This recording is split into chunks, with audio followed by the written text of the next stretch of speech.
Good morning, good morning. But oh, you know what I just saw? Do you know who this guy is? Maybe not. There we go. I just noticed I didn't get my wardrobe done. All right. Jason Levine here. How you doing, everybody? Good morning from Burlington. This is day 2 in Burlington. So sorry about the lighting. There's like no lamps in this place. I could. If this is our only problem today, we've done well. But today we got Minister Marco. And sorry, folks. I got to do a little bit more Google searching and something like that. I got Minister Blair's title wrong yesterday. I called him public safety. My bad. It used to be public safety. And I did know that. Because we know who Marco is, right? So apologies there. But that wasn't the only misinformation yesterday from Blair, was it? The public safety minister title was, a mistake, not a lie. But boy, did he Pinocchio it all, right? If you didn't catch it, you can just go and watch. The Brendan stuff's good, part 1 and part 2, because Brendan went up there twice. Canadian Constitution Foundation was really good. Rob Kittredge was really good. Rob was doing his very best to control that witness and get it done. He was also a little bit, I would say, abrasive, but kind of in a good lawyer way, kind of, trying to get the witness to go ahead and answer the questions a little bit quicker. But this witness knew what he was doing. Bill Blair, I'm very disappointed. Because you really, really played this. I didn't say that. I don't remember that. That's not what I recall, and that's not my interpretation. Now, for the most part, usually that's very accurate. Like, usually that is what testimony's for, is to clarify what you think. But this guy, in my opinion, it was a little bit more than that. He absolutely was playing the game, because moments he has no clarity, and then moments he's fully clear, and even if that was, before the other time where he wasn't clear. Contradicted himself with his own personality. He said he doesn't feel embarrassed, but yet he says he was embarrassed. It's all very interesting. I'm very glad that we got that testimony. And I still have to catch up on the CSIS ones because I missed most of theirs. So I can't really comment too much on them. But Azario did a great job. And you guys loved it. Azario, if you're out there listening, there was one of the highest liked videos. Even after the stream stopped, it kept going up. So great job, Azario. I'm super happy to have you around. It was awesome meeting you last night in person, too. Good morning, Tom. I wonder if this is the same Tom in my Twitter. Probably. Hi, Jason. There you go. We're talking on Twitter. Just wanted to send greens over on this platform. Nice to meet you, Tom. And Tom, I believe he's actually going to be at the inquiry. So he's going to be there. So, Tom, I'll meet you on Thursday in person and say hi. And then we'll see what's going on with the rest of this inquiry. Okay, bud? Thanks for reaching out. There you go. I should start looking ahead of my chats because then I won't feel silly that, I just said that. Looking forward to it. And good morning, Azario. For those of you that don't realize or know, I got to meet Azario for the first time in person yesterday. He's a great dude. And he lives not far from here. But I got a story for you folks. I am so excited to share this with you. I cannot tell you his name. I think the only thing I can do is just gender him or sex him him. But that's it. But I went into a gas station to pick up some money to lose to Azario. That was really my plan. I'm pretty sure I was going to lose. I haven't played poker in quite some time. So I went to got a little cash at the ATM. And there's a police officer standing there getting himself a drink. And he was very personable and chatting with the cashier young man. And, I'm just a personable guy too. So I'm like, hey, I remember doing that as a kid too. And we talked about a paper route and a couple other things. And just as I was about to leave and say, have a good night and all that kind of stuff, thanks for keeping us safe. And, I always do that when I meet police officers. I kind of, want to treat them as a human being and see who they are, see what they're like. And this gentleman started opening up about Trudeau. Just started opening up about Trudeau. He could have been carrying a flag in a protest and the things he was saying. Totally opened up about Trudeau. Told me a story about Ford. He witnessed Ford drink and drive, according to him. Told me a story. He was using profane words about Ford and all that other stuff. So I started digging. I started asking him questions. I basically interviewed him on the spot. No camera, no nothing. Of course, I'm in a convenience store and he's an officer, and I'm not going to disrespect him that way. I tell him who I am and what I'm doing in the public inquiry. And no lie, 20 minutes we were talking. And the thing that I walked away from this from, in addition to his email address, we actually connected. We shared each other's contact information because we want to stay in contact. I was really impressed with this gentleman. But what it did for me as a Canadian is it restored a lot of faith in the police. After listening to this inquiry for so long and listening to the police mess up the situation, not listen to people, go ahead and just take orders, like hearing all of that and seeing all of that, of course, my trust and faith in the police were bruised. Then I met this gentleman, and it was eye-opening. It was shocking. It was amazing to hear him speak that way. And then he also told me many feel that way. He explained to me how this one person he knew came out on Facebook, spoke up a bit. They do retaliate. The upper level does retaliate. And he made it very clear he didn't feel comfortable speaking his mind as an officer. He retires. I'm not even going to say how long because he was concerned about any detail being able to identify him. But he's retiring in the future. And he's counting the days to be able to speak his truth. So then I asked him directly, how does that make you feel as a police officer, feeling like you're under threat on your own free speech? And his eyes just opened up and he locked in right at me. He says, I hate it. I believe him. I hate it, he said. Free speech, authorities under threat from above to not have free speech.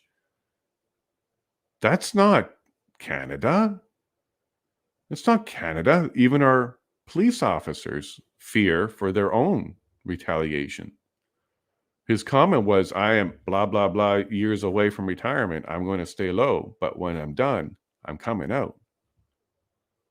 And then he'll be an ex-police officer. And the media will say, ex-police officer. We don't listen to them. Ex-police officer. Don't listen to what they have to say. They're ex. Well, they're ex because now they feel free enough to talk. So, we've had a 10th on here a bit, and he talks about, people trying to be honorable, do the right thing. And yet I meet an officer who's had an entire career, and he's just holding on that last little bit, biting his tongue. There's the problem, folks. There's the problem.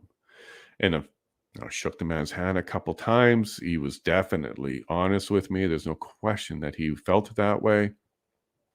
But that's the problem. Even people who have, training and weapons and they know how to handle things, like they're really the type of people that shouldn't fear much. Fear their leadership. So, railroaded the universe, all that kind of stuff. Well, I've now met a police officer who was dying to come out and talk. He knows a whole whack of people. And my parting question and my parting thing to him was, you may not be comfortable yet. You can come on anonymous. We can keep you nameless. Or if you know anybody else that's more comfortable and willing to talk, connect them with me. Because, we definitely need to get that truth out. Doctors were silenced that want to speak, and police officers are silenced that want to speak. But the good news, the two pieces that I pulled from that is, one, we can put a little bit more faith into the police. Why? Because two, there's many like him. Many like him. This is why they needed to grab officers from all over Canada, because they had to kind of pick a certain type who was willing to take orders. So I wanted to share that with you because it gave me a lot of optimism going forward. My little trust in authority and police, it's diminished quite a bit because of the Trudeau incident. It's really hard to know that around you there are police officers who didn't do the right thing. But it is very uplifting for me to know that there are police officers out there who do feel that Canada can be a free country, should be a free country, needs to be a free country, and they do see that it's not a free country because they themselves have a bunch of teeth marks in their tongue. We're seeing how this works. So I'm not going to tell you which police force it was, where I was when I met him. Just know it's a him, and he's retiring in the near future. And I know his email address, and he's emailed me back. And he's got a great quote at the bottom. I can probably share that with you because he's got a signature quote. I can share that with you, and I think that will share all the details about this guy that you need. Because when I saw that, I'm like, I'm going to keep this guy around. So in his signature, and it's a quote, so it could be, anybody can put this in their signature, not just one guy. The only thing necessary for triumph of evil is that good men do nothing. Edmund Burke. Little ironic coming from the guy biting his tongue, but at least he knows where he stands. He knows where the problem is. And boy, was he vocal. I just wish I could have had that one on the stream for you or something like that. But one day we'll get someone like that on that can open up.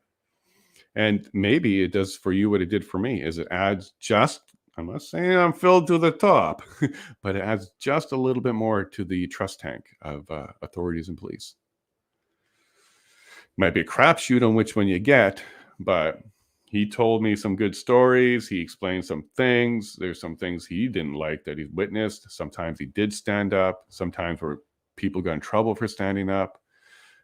Sometimes there's a type. He explained that there's a type of officer, which is a demanding and you must take the order type of person. And you only need a few of those to really control the whole squad.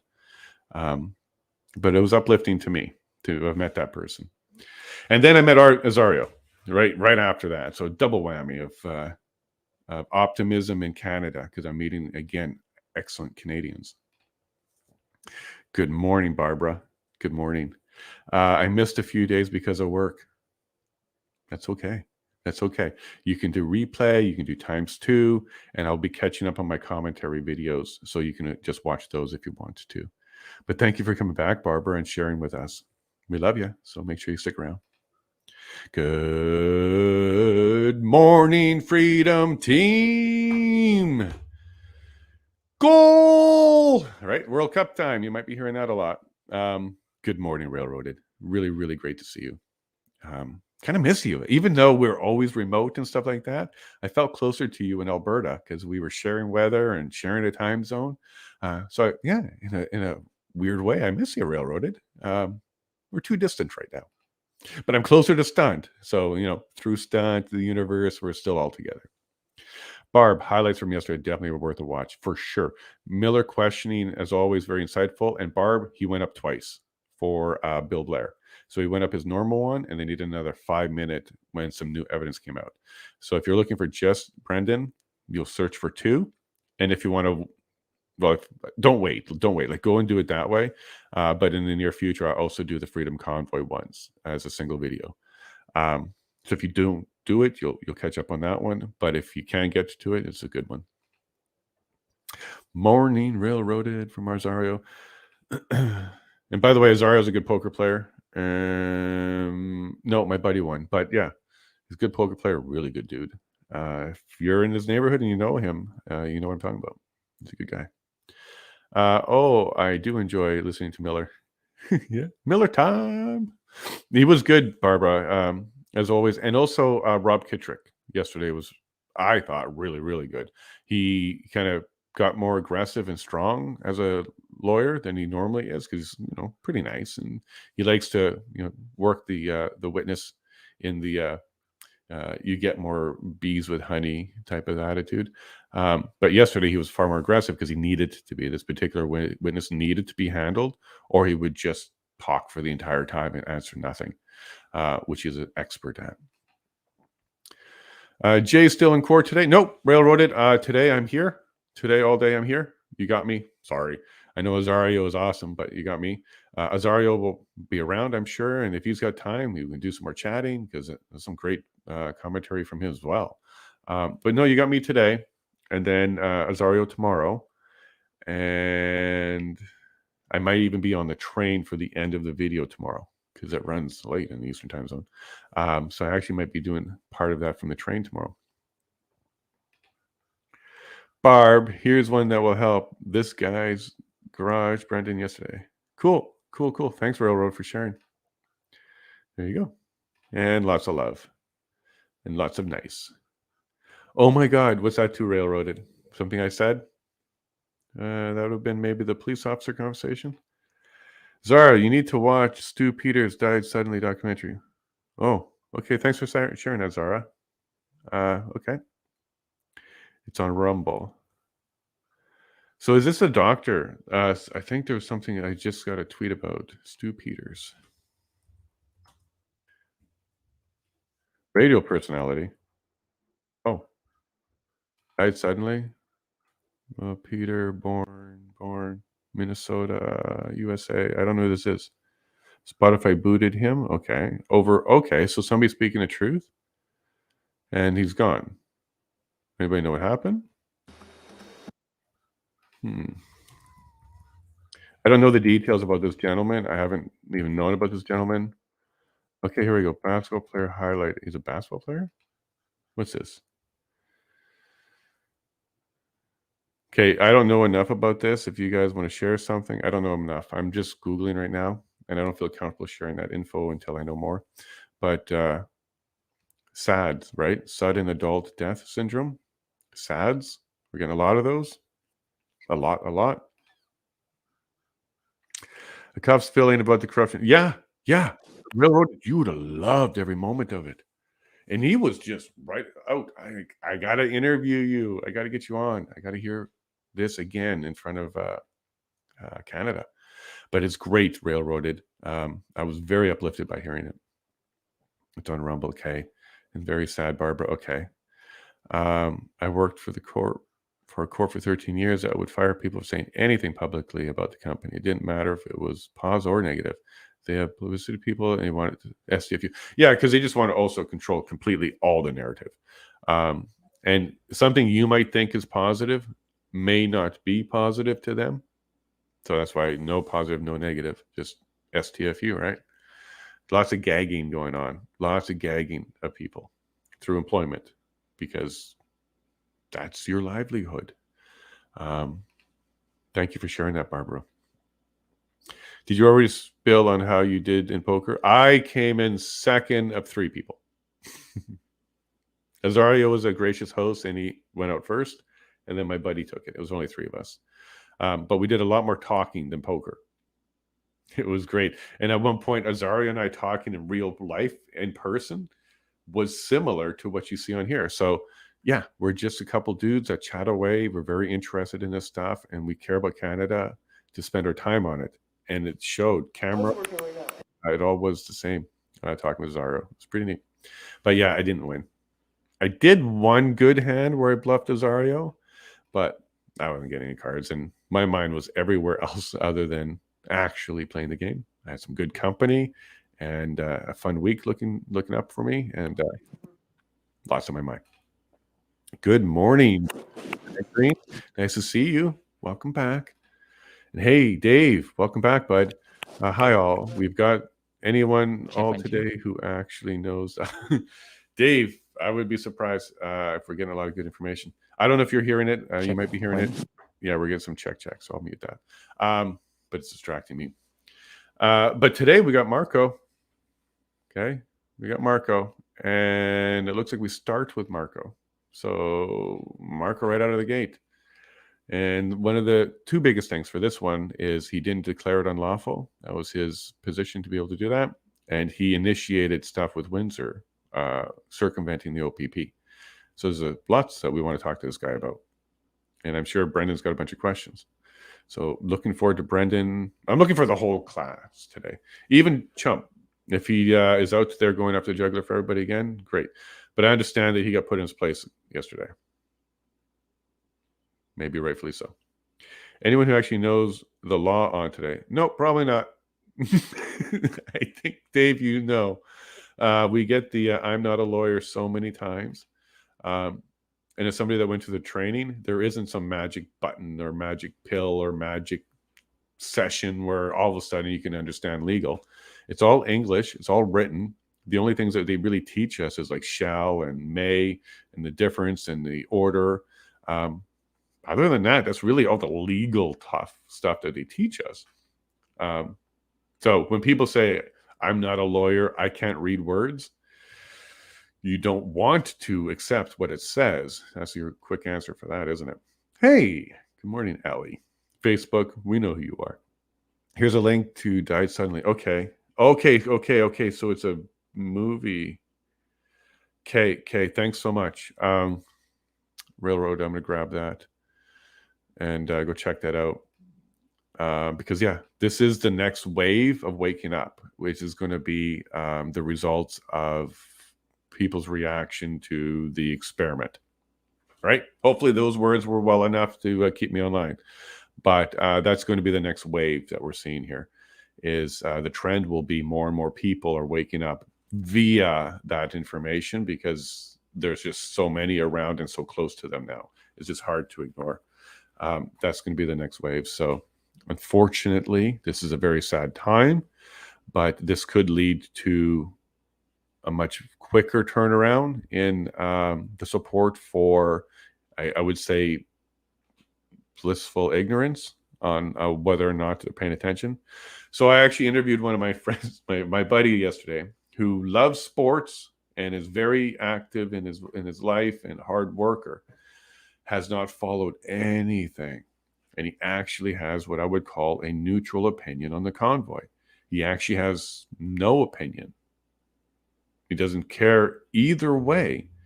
And Azario was sitting across from me, and I was asking specific questions, not being intrusive or anything like that, but just asking questions about what his understanding of things were. For example, I asked him, how many Yahtzee flags do you think there were during the entire protest? And he said, well, many. I said, well, give me a number. And he said, maybe 50. Well, we know the answer to that is 1. There wasn't another one. There was only the one, regardless if it was some guy from the company or not. Like we heard from Brendan yesterday. Doesn't matter. There was just one. And then I asked him, like, well, what made you think that? Because you didn't see pictures of that. He goes, that's right. I didn't see pictures, but I heard it a lot. I'm like, yeah, that's right. That's exactly how they get you. They don't even show it to you. They just say it a lot, and then you think it. You say it falsehood enough times, and people start to believe it. But my takeaway from my buddy on that one was, some people don't require proof. He didn't require proof like Stunt did. Stunt required proof, went down and looked for himself and saw the truth. That's how he broke through. But some people, they're stuck in their sports. They're stuck in their life. And that's what he admitted to. He's like, look, I got a lot going on. I really don't have a lot of time to wiggle politics into it, is the way he looked at it. Even though they're fighting for our freedom and stuff like that. But he's like, I don't have time for politics. I'm working on it. Friends like that who are head in sand and not paying attention. They're not pro-gov, but they're also not pro-freedom. They're just indifferent. And I think that is also one of our downfalls, is there's so many people that are indifferent and not able to get out of that. They're missing the truth that's right in front of them. For example, to my buddy, did you see pictures or videos of that? And his answer was no. But he drives around and does a thing every day, and he does a vote and all that kind of stuff. And I don't know which way he would vote. Didn't get into that. But if you're uninformed, then you may just go with the flow, which could be how they do that, right? So lots of eye-opening yesterday, doing like interviews of just people around me to see where they stand.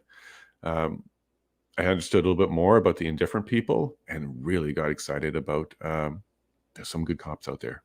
Okay, because of course there are. They're humans, they're Canadians, and some of them have to make decisions like, I got to keep my job and pension. He didn't talk about doing anything wrong, like he wasn't part of POUs or anything like that, and helping. But yeah, if Mr. Blair lied, does the room know, and what happens now? Well, what happens now, Diane, is it's on the record, and it's up to other people or organizations or authorities to go ahead and do something about it. Okay, it's not like we have automatic trials out of an inquiry for perjury. Somebody's got to put it together and present it to the Crown. So whether it's an investigative authority like the police, or members of the public like us, we can do private prosecutions. Make sure that's right. I believe private prosecutions. Yep, private prosecutions. Federal government has that, which simply means we collect the evidence, put it together, do a timeline, I think it was told to make an evidence brief even, break it all down, and then hand it to the Crown. You got to swear to it. You got to do an oath. I swear that this is all true under penalty of perjury, that these charges are to be brought. And what you're actually doing is it's kind of like a citizen's arrest, where you do a citizen's charging. There's a process in Canada to do that. So whether we wait for other people to do it or we do it ourselves or a combination of both, someone has to bring it forward. So Diane, I don't know if you're interested in getting involved and getting your hands dirty and kind of thing like that. If you are, check, you'll see a link to my Discord at some point here. Come join us. This is what we're going to be doing after the inquiry is closed, is going through the evidence, finding the contradictions, figuring out who's they when they say they told me, that kind of stuff. And if we find evidence of illegal activity, which would be criminal code related stuff, we can file charges. It'll be up to the Crown then to follow it. But depending on how well we did and how much evidence there is, this is what they're supposed to be doing. So that could happen. But this inquiry itself doesn't have prosecution power. They can't sentence anybody. It just puts you under oath. So if you do lie later, it can be brought back. Good morning, board. Nice to see you. Is there a safe space for donating to legal causes in Canada without fear of bank freezing? Well, for starter, ward, I don't think we'll see bank freezing again, so you can probably stop worrying about that. I'm not asking you for me, okay? But there's laws in place where all political candidates are protected. The government can't touch their stuff. It's considered, it's actually against international law. You cannot stop political opponents' fundraising. Canadian Constitution Foundation is another great place. Canadian Civil Liberties Association is another great place. You can also donate to the National Citizens Inquiry. They're accepting donations to help cover the inquiry that's coming up. Because again, citizen-led, citizen-funded. And they're definitely working on the COVID response inquiry. And then keep an eye out, Ward, for additional inquiries like that, because I think going forward, citizen-based, citizen-funded, completely disconnected from the government is going to be our future when it comes to digging into stuff like this now. So keep an eye out for those too. But I've put money at Canadian Constitution Foundation and the inquiry. Those are all good spots. But this whole bank freezing thing, take it off your mind. It's not going to happen again. It's sad that it even happened in the first place. But I think part of the reason why they did that wasn't to really hurt, well, to hurt the convoy people, but also to hurt you, Ward, with questions exactly like this. Exactly like this. You're saying bank freezing and you're worried about donating to legal things. That was also part of the scar that they put onto Canadians on purpose. You put jeopardy, you jeopardize the trust in that system, and yes. Sad's new documentary last night, Rumble Street. Okay, yeah, I'm definitely going to find time to watch that. Thank you all so much for bringing that to my attention. So I guess he didn't die, but he made the video, I guess. I'm definitely going to look into that. My extra boosted on just left. Oh, no. Send love to Barbara, folks. Prayers to your aunt. So sorry. Maybe related, may not be, but in either case, just the fact that she's having trouble. I'm so sorry, Barbara. Thank you very much on Discord. Thank you, Rosario. Barbara, so sorry. I hope this is precautionary and she bounced back pretty quick.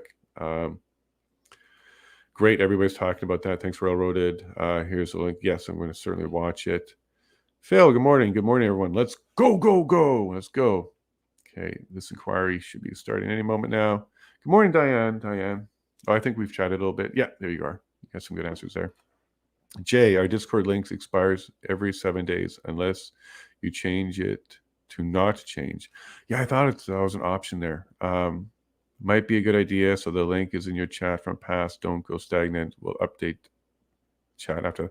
Well, another benefit, though, of expiring Railroaded is at some point we may want to only invite people. It may get too many people coming in, random people, large groups and stuff like that. I guess kind of interferes with the whole purpose of Discord, to be an invited group. So now that I know about that, maybe we'll just keep posting them. I'm not so excited about past links still working. So maybe we'll just keep going with that Railroaded. And what I could do is start putting it into my pinned message along with my website. Or Railroad, I'm going to put it on the website. I'm going to put it on the website. We'll keep updating that link on the feeds so people can keep finding it there. So that means when they find it in the chat, they'll go to a working web page, which is my website. And then if we want to continue to share the link, they'll be able to find the fresh one there. So let's do that. Let's do that. I think that will help. Wishing you and your, for sure, everybody a little bit of love to Barbara and her aunt. Good morning, Jim. Nice to see you, buddy. You're here bright and early. I saw you came by yesterday, too. Sorry, I was super busy. Didn't get to chat much, Jim, but we'll catch up. Yes, prayers to Barbara and her aunt. Thank you, Phil. Railroaded, share a new link for this week in the words. Okay, yeah, and then we'll do that website one. /feeds is where everybody can go to get all of that stuff.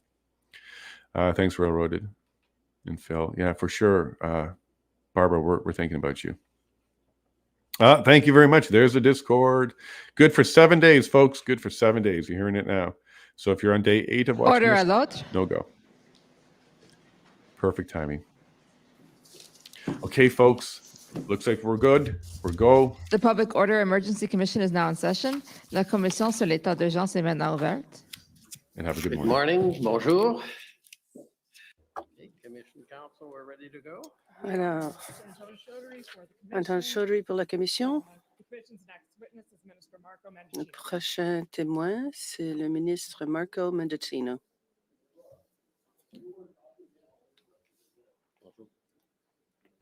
That French has happened before. It's not us. They have to do that on the stream, just so you know. They've done that a couple times. Hopefully they fix that right away.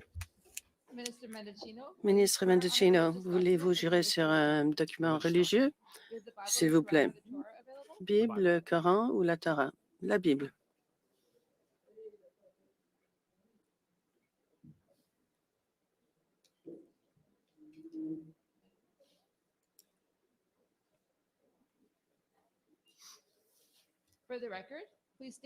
Votre nom?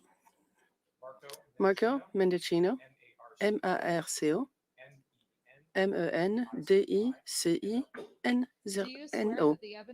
Jurez-vous que le témoignage que vous allez rendre aujourd'hui sera la vérité, toute la vérité et rien d'autre que la vérité, que Dieu vous soit en aide? Je le jure.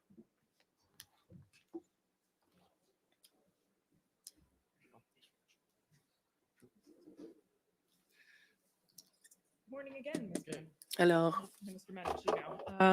so we'll just start with a little housekeeping, which is the entry of your witness summary. You'll recall sitting for an interview with Commission Counsel on September 5th of this year. Yes. And after that interview, Commission Counsel prepared a summary of the interview.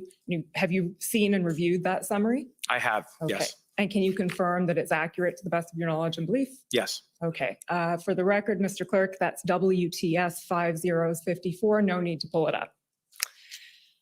So, Mr. Mendicino, I understand you were appointed Minister of Public Safety in October 2021. Is that right? That's correct. Okay. And can you briefly outline, well, first of all, your background before that, your background in politics, and what you did before that?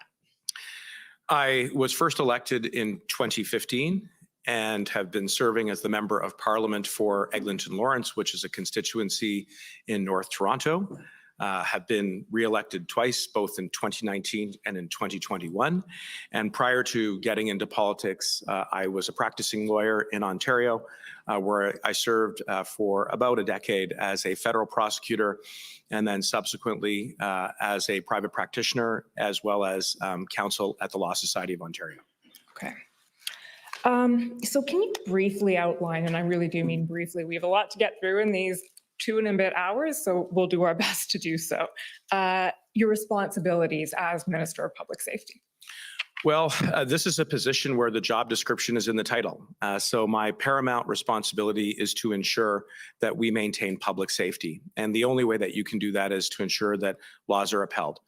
But beyond that, and specifically in the context of this inquiry and in response to the events of last winter, I had a number of responsibilities, including receiving information and sharing information from law enforcement to colleagues within the federal government, making sure that we were staying in touch and engaging with different levels of government, both provincially and municipally, making sure that we gave advice to the government with regards to the decision to invoke the Emergencies Act and then subsequently to revoke the Emergencies Act. Being a communicator on behalf of the government to Canadians to keep them apprised of the situation last winter. And a number of other roles, but those are the core ones. Okay, and we're going to explore a lot of the details of what you just outlined today. So we'll start with the time period before the convoy arrived in Ottawa. So Mr. Clerk, can I ask you to pull up ssm.nsc.can 401790?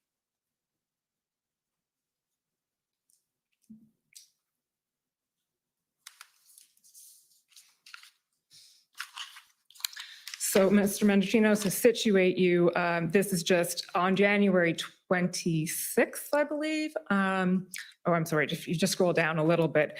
You had asked Commissioner Lucky, I believe, to brief you on the convoy. Do you recall that? I do recall that.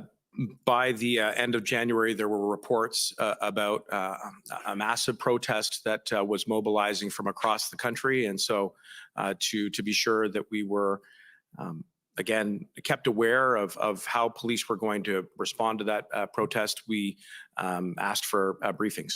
Okay. And the next document I'll ask you to pull up, Mr. Clerk, is pb.nsc.can 50992.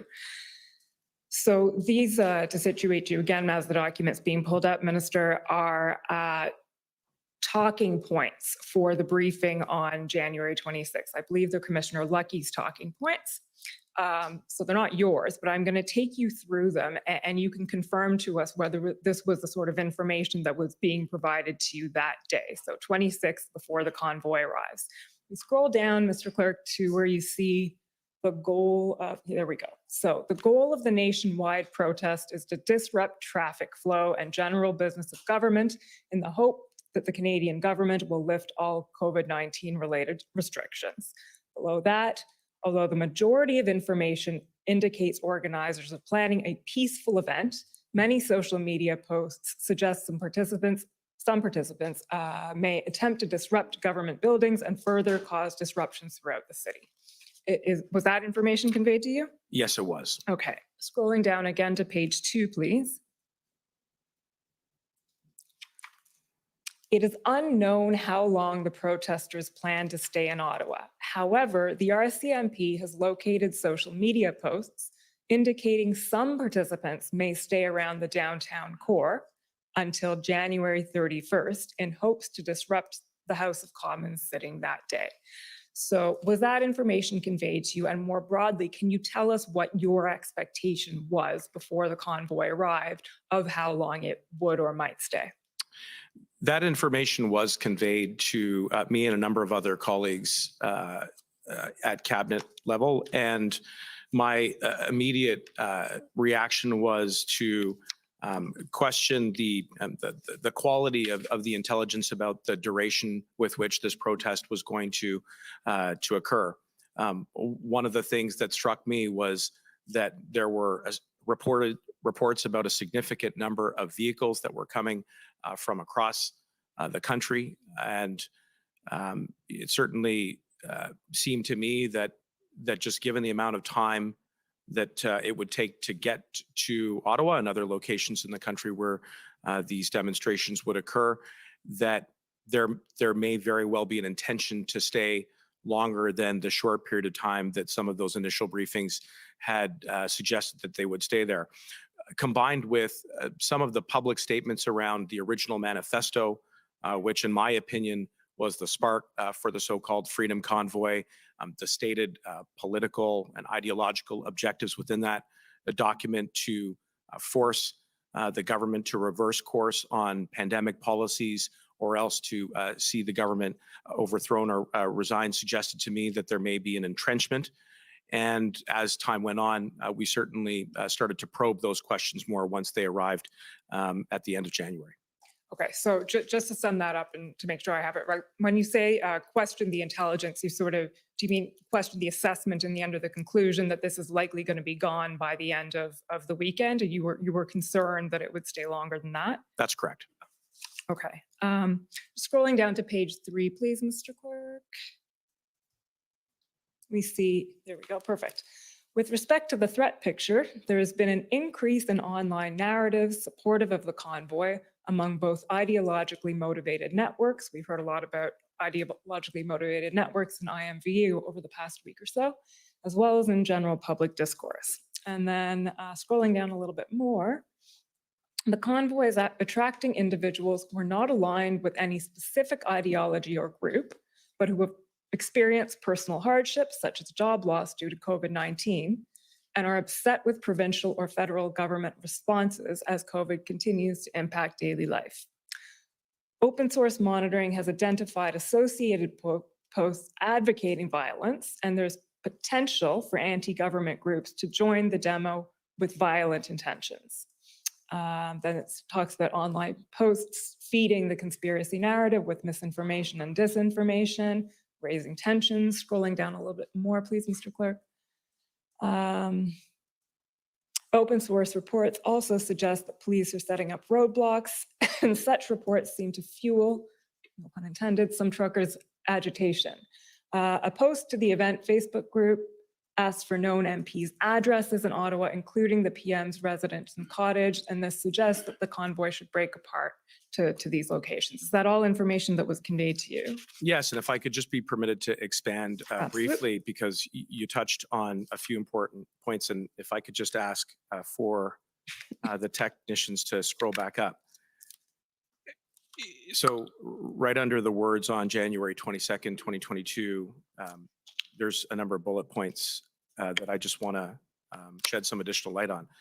So the fact that the convoy was attracting individuals with different grievances was one of the phenomenon around the expressly stated ideological, political, and in some cases extreme stated objectives of the Freedom Convoy. And I mean, this was something that again was a recurring theme in our discussions with law enforcement, with the security and intelligence community.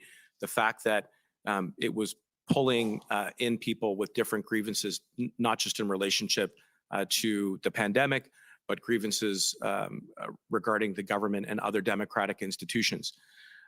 Similarly, the potential for violence was stated at the outset. I mean, there was a number of very public statements by individuals like Pat King, who had said that that this could end in bullets, or that it would end in bullets potentially, was a signal of intent. At least that was my opinion. That certainly not all. I mean, there were many thousands of Canadians who participated in these demonstrations and in the blockade who were there for entirely legitimate and lawful purposes, but some were prepared to become violent. There's a bullet point there about threats to public figures. We were concerned about whether or not the blockade might target the Prime Minister. And then, as you will have heard by now, there were subsequent many threats that were made towards not only elected public figures, but equally law enforcement and representative of the media, which to me, again, signaled that this was a movement that in some cases was prepared to attack our democratic institutions to force change around policies. Okay, I'll just stop you there and scroll down to the next page, please, Mr. Clerk, because I think this is, or actually I think it's page 6. This is touching on the point that you just made, Minister Mendicino.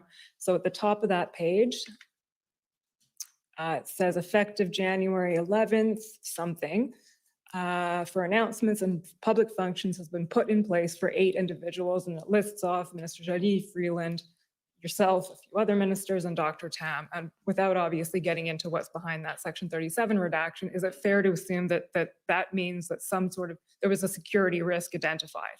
That's exactly correct. And the RCMP had briefed in the early days of the convoy, certainly within the first week, that there needed to be a significant change in the security posture regarding the ministers that are in that paragraph. And in part, I think that was a response to the heightened degree of posts that were violent in nature, the overtly criminal threats that were being made against the lives and the security and safety of identifiable public figures. And so as a result of that, the security detail did change around a number of both me and my colleagues in cabinet. Okay, and last point on this, if we just scroll down a little bit more, you'll see a line that says concerns from Minister LeBlanc specifically. And what we'll be hearing from Minister LeBlanc later on today, but it says Minister LeBlanc has reached in to Minister Mendicino, noting MPs are concerned for their safety and amid reporting of demonstrators attending their residences. This is being taken into consideration as part of the above planning for deployment of resources. And I think that that is worth emphasizing as well, because in addition to the security that was provided to ministers in cabinet, there was a heightened security posture around the Hill and around being able to access Parliament. And indeed, one of my main concerns was that, given again some of the stated objectives by some, including the potential to become violent, that we were just returning from winter session, and the first day of the resumption of Parliament coincided with one of the early days in the blockade and subsequent occupation right here in Ottawa. And I was worried about a significant number of people being able to both ingress and egress from the Hill. And so there was a heightened security posture so that we could continue to host Parliament or to hold Parliament. It was a very important priority that Canadians see that the business of government continue, notwithstanding the blockade and the convoy. But there were challenges. And I had many conversations with parliamentarians, disproportionately women, I would point out, who were the recipient of harassment, intimidation, expressions of hate through the convoy. So that additional security was very much driven by the reality on the ground. Okay, that was actually my next question, whether these concerns were based on sort of identified threats having been identified, I'm going to use that word twice, but by the intelligence services or by law enforcement, or whether these were based on what was being seen on social media, or what based on essentially complaints or worries expressed by members of Parliament and the individuals involved.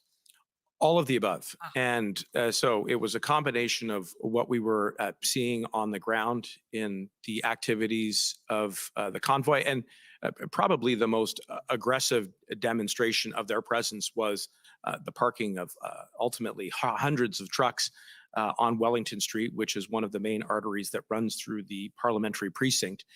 And again, I'll just pause here. I mean, that visual suggested to me that we were going to be in it for quite some time rather than just the weekend. But I'll come back to that. I'm sure that the RCMP were taking into account what they were seeing online, what they were hearing from various parliamentarians regarding potential security threats. And so for all of those reasons, again, security was elevated, not only for cabinet, but for parliamentarians and for staff who were working in the parliamentary precinct. Okay, and we will get to the actual arrival of the convoy, but there's one more document I'd like to pull up before we get there. So, Mr. Clerk, that is ssm.nsc.can 401809.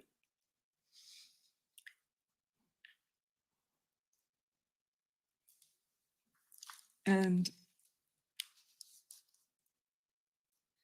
so this minister may go to what you were just expressing about your heightened level of concern. This is Friday, January 28th at around noon. So this is as the convoy would be starting to roll in. You send an email to Mike Jones. Can you tell us who Mike Jones is? Because his name will come up a few times, I think, this morning. Mike Jones is my chief of staff, and the email that you put up, which is dated Friday, January 28th at about 5:38 p.m., reflects the questions that I intend to put to the table. So looking at latest estimate on numbers, both in terms of vehicles and people, trying to ascertain whether or not there was any intelligence of individuals who may be on a watch list regarding threats to national security. The the third question that I put in the email there, which is written as latest on what if scenarios. What I was really, I think, foreshadowing was a discussion around potential contingencies. Like, what if the convoy doesn't disengage? What if they don't leave? And from a very early point, as I had said earlier, had concerns that this was not just going to be a 1 or a 2 day event, that it was going to last much longer. And so I wanted to extract from the community, the law enforcement community, the intelligence community, what do we do if that's the case? How do we make sure that we keep public safety, and what are the contingencies around that? Okay, so just a couple of things. The first is for the record and for ease of understanding. You'll see the notation +4 zeros there. That means that the timestamp is in Greenwich Mean Time, so it's Okay. -5 hours. So that was around 12:30. There you go. And as you say, you're asking what if scenarios. What if they don't leave? What if it lasts beyond Monday? What if it turns violent? What if they come before parliamentary residences? And we know now at this point that what ended up happening as of, I think, January 28th was a group of ministers consisting of yourself, I believe Minister LeBlanc, Minister Blair, and Minister Algabra were briefed daily by a variety of officials from PCO and various agencies under public safety. Would that have been done in response to this request?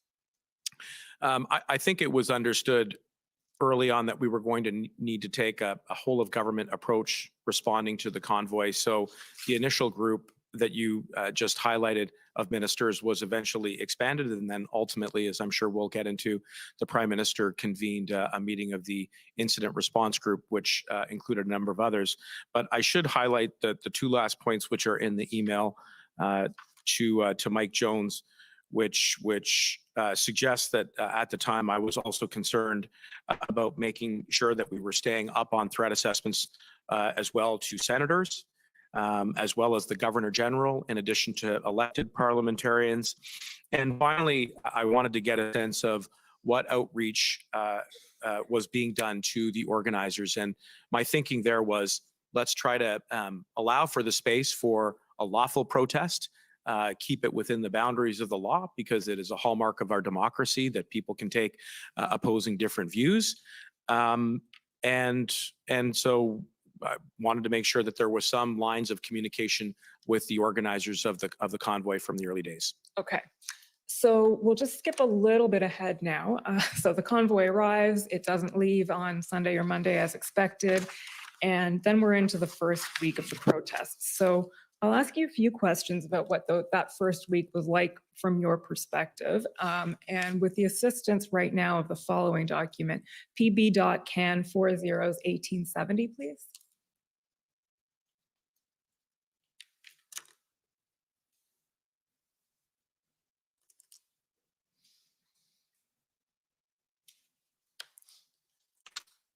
Okay, so Minister Mendicino, this is a text from Mike Jones, who's in the blue. Well, there's no one else, I think, and it's not blue, but there we go. Now it's blue. And the text is to Brian Clow. Can you tell us who Brian Clow is? Yes, Brian Clow is the Deputy Chief of Staff to the Prime Minister. Okay, so just scrolling down a little bit, please, Mr. Clerk, so we can see the text. So this is Sunday, February 6th, and Mr. Jones, Mike Jones, writes to Mr. Clow, so my boss, that would be you, Yes. is pretty amped up. He's concerned that OPS have lost jurisdiction as there's no control at all over what's happening on Wellington. Also concerned for PM safety if he is returning to this week. What does that mean if he was returning this week? Just pausing there. My recollection is that he was out of Ottawa for some period of time and then would be returning to Ottawa and to ultimately the House of Commons, and so I was outlining my concern about his ability to, for him and his staff and the RCMP that work with him to protect him, to get into and out of Parliament safely, because by then, and the date of this text is Sunday, February the 6th. So we're fully now, I think, about a week into the convoy. And this would have been after the first weekend. And the concerns that I was expressing was that by that first weekend, it was my opinion that it was virtually impossible to enforce the law on Wellington Street, given the rampant behavior, not only the noise that was being made by the excessive honking of horns well into the evening, but some of the early reports, and again, this bear in mind, this is Sunday, February 6th. By then, there were a number of press conferences that the Ottawa Police Service had held expressing serious concerns around the reports of intimidation, harassment, and violence. If memory serves, I think there was a press conference where the Ottawa Police Service had indicated that there were reports of firearms that had been brought into the nation's capital. And subsequently, again, I'm going from memory, but there was at least one arrest that was reported of somebody that was making their way potentially to the convoy where the firearm was seized. There were efforts, I think, by law enforcement to try and get the situation under control, but they were overwhelmed. So there were a series of events leading up to the text that Mike Jones had sent to Brian Clow that had led to my concerns being elevated about our ability to restore public safety on Wellington Street in the nation's capital, which is the seat of the federal government. I would also just add that my concerns were not just about Ottawa, that by then there were already reports as well about borders being blockaded. And I would just recall for you and for Judge Rouleau that in my job as Minister of Public Safety, I'm not just looking at the nation's capital or the parliamentary precinct. I'm looking at the entire country. And so by then, a number of critical infrastructure and borders had become either the target of, or in fact, blockades, which had a significant impact on critical supply chains. So there was a lot that was, I think, I'm interpreting and extracting a little bit exactly from the language, but I think that's what Mike Jones was conveying to Brian Clow. Okay, so just scroll down a little bit more, Mr. Clerk. So the next part of the text says he wants to go out, that would be you want to go out and say that OPS needs to get control over the situation. And if they need more from OPP, they should make that clear, but they should get working on removals within the next 24 hours. And if they aren't going to do it, then we may need to look at other measures. Let me know if you want to discuss. So this represents where your thinking is, as you say, at the end of the first week. So this is Sunday, February 6th, and you've just told us why you've come to this viewpoint. Can I ask what you meant by we may need to look at other measures at that point? At that point, I think looking at offering additional resources to local police, and there had been informal requests communicated to me and to my office for additional RCMP services, which we provided on a number of different occasions prior to the invocation of the act. So that was certainly one of the other potential measures that we could explore, which was how do we get more boots on the ground to help the Ottawa Police Service. And let's not forget the Ontario Provincial Police, who were the first stop if OPS, the Ottawa Police Service could not restore public safety, and so that's what I believe I was foreshadowing at the time. Okay, well, we're about to get into some of those resourcing discussions because the next topic we're going to cover is the tripartite meetings, what we've come to know as the tripartite. So, Mr. Clerk, if you can pull up while I'm talking pb.nsc.can 402335.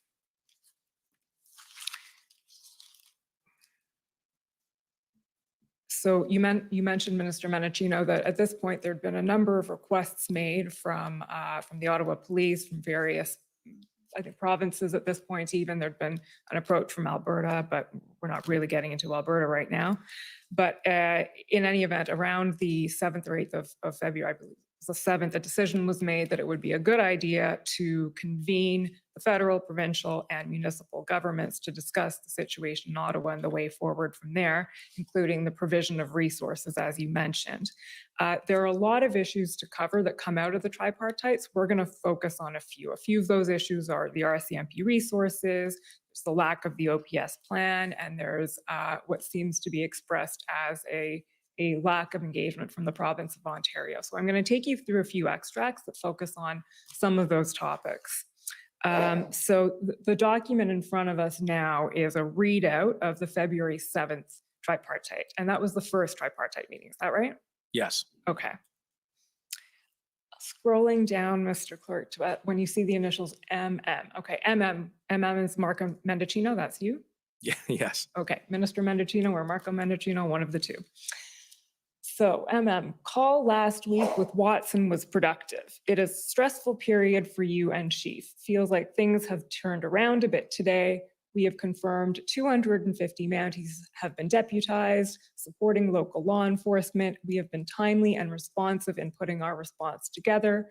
Minister Jones will want to have a discussion with what they can contribute. Letter addressed to, and I can scroll down, yeah, there we go, both PM and Premier, we are going to be in touch. Okay, so from your recollection, Minister, who attended that first tripartite meeting? Well, from the federal level of government, myself, Minister Blair, our officials, some of our political staff, Mayor Watson, I believe his chief of staff, and I'm trying to recall whether or not there were any officials from the Ontario government not elected or not, but I mean, the majority of the participants were the political levels from the city of Ottawa, the federal government, and supporting staff and officials. Okay, and that's fair. This isn't a memory test anyway, but so Minister Jones obviously did not attend because you were talking about getting her to attend in this exchange here. Okay, can we just scroll down again to page 2, please? Keep going a little bit, please, Mr. Clerk. There we go, where it says Watson on tripartite table. So the discussion before this pertains to RCMP numbers, how many resources are being provided. There's some frustration expressed throughout this by the Mayor of Ottawa, Mayor Watson, about how many RCMP boots are actually on the ground. So that's being discussed. And then we get to Watson on tripartite table. Has the province agreed to this? And Minister Blair then says, both of us have reached out, that would be you and I. She wasn't able to join today, unfortunately. We'll continue to engage, to encourage them to join these talks. And then Mayor Watson expresses an opinion that the province is reluctant to be a part of what's going on, and then expresses some frustration about that. Would you agree with that characterization of Mayor Watson in that line? The province was reluctant to be part of what was going on. I would agree that at that particular point in time that there was a common desire to have Minister Jones or additional representation from Ontario at the tripartite meeting for the purposes of cooperating and coordinating the response to the convoy in Ottawa. Now, I would add that that's not to say that the province was not engaged at all. And I know, for instance, that Premier Ford had made a number of very strong statements about the state of the convoy, condemning it, saying, you know, it was out of control. He pronounced very definitively and declaratively that it was time for people to go home. If I recall correctly, that would have been before this tripartite. There were other conversations that I was having bilaterally around the tripartite. So I would say, despite the fact that they were not at that table, there were still conversations with Ontario. But yes, we would like to have seen them at the tripartite. There's no doubt about that. Okay. And can we just scroll down again, please, Mr. Clerk? Last point, I think, on this one. Page 3, please, sorry. There we go, where it says MM again, Wellington. So Wellington has invoked a lot of images, but the sight of a crane, trucks in front of PMO, PCO are particularly concerning. Need to know from the chief what the plan is, and chief, there's Chief Slowly, what the plan is to have those vehicles removed. With appropriate boundaries on operational independence, how is the convoy being broken up and disengaged? Can I just ask you to speak at this point on what you meant there by appropriate boundaries on operational independence in this context? Well, that's a very important question because the principle of operational independence has to guide the relationship between police and the elected branch of government. And again, from my past professional experience as a prosecutor and as a practicing lawyer, I would have been very familiar precisely because I had worked closely with police in a variety of different cases and the need to respect that principle at all times. So I wanted to be sure that even as though we were asking questions of police to provide some detail and some clarity around how they intended to restore public safety, that at all times it was respectful of that principle. At the same time, I do think it bears emphasizing that police and the elected branch of government do not operate in two silos, and nor should we, that there needs to be a dialogue between both branches to be sure that police have the resources that they need, which was one of my core responsibilities in the response to the blockade, as well as potentially additional tools to respond to the unique and unprecedented nature of this convoy, which is something that we ultimately came to. So I know you may have more questions about operational independence, but I wanted to flag really early on that as we were asking questions, we were mindful of that. The other thing I would just stress, if I could, is that in ultimately forming the opinion that we needed to invoke the Emergencies Act, one of my main concerns was the inability to enforce the law adjacent to critical infrastructure, and that would have included Parliament. And the nature of the parliamentary precinct is such that Wellington Street falls within the jurisdiction of the Ottawa Police Service.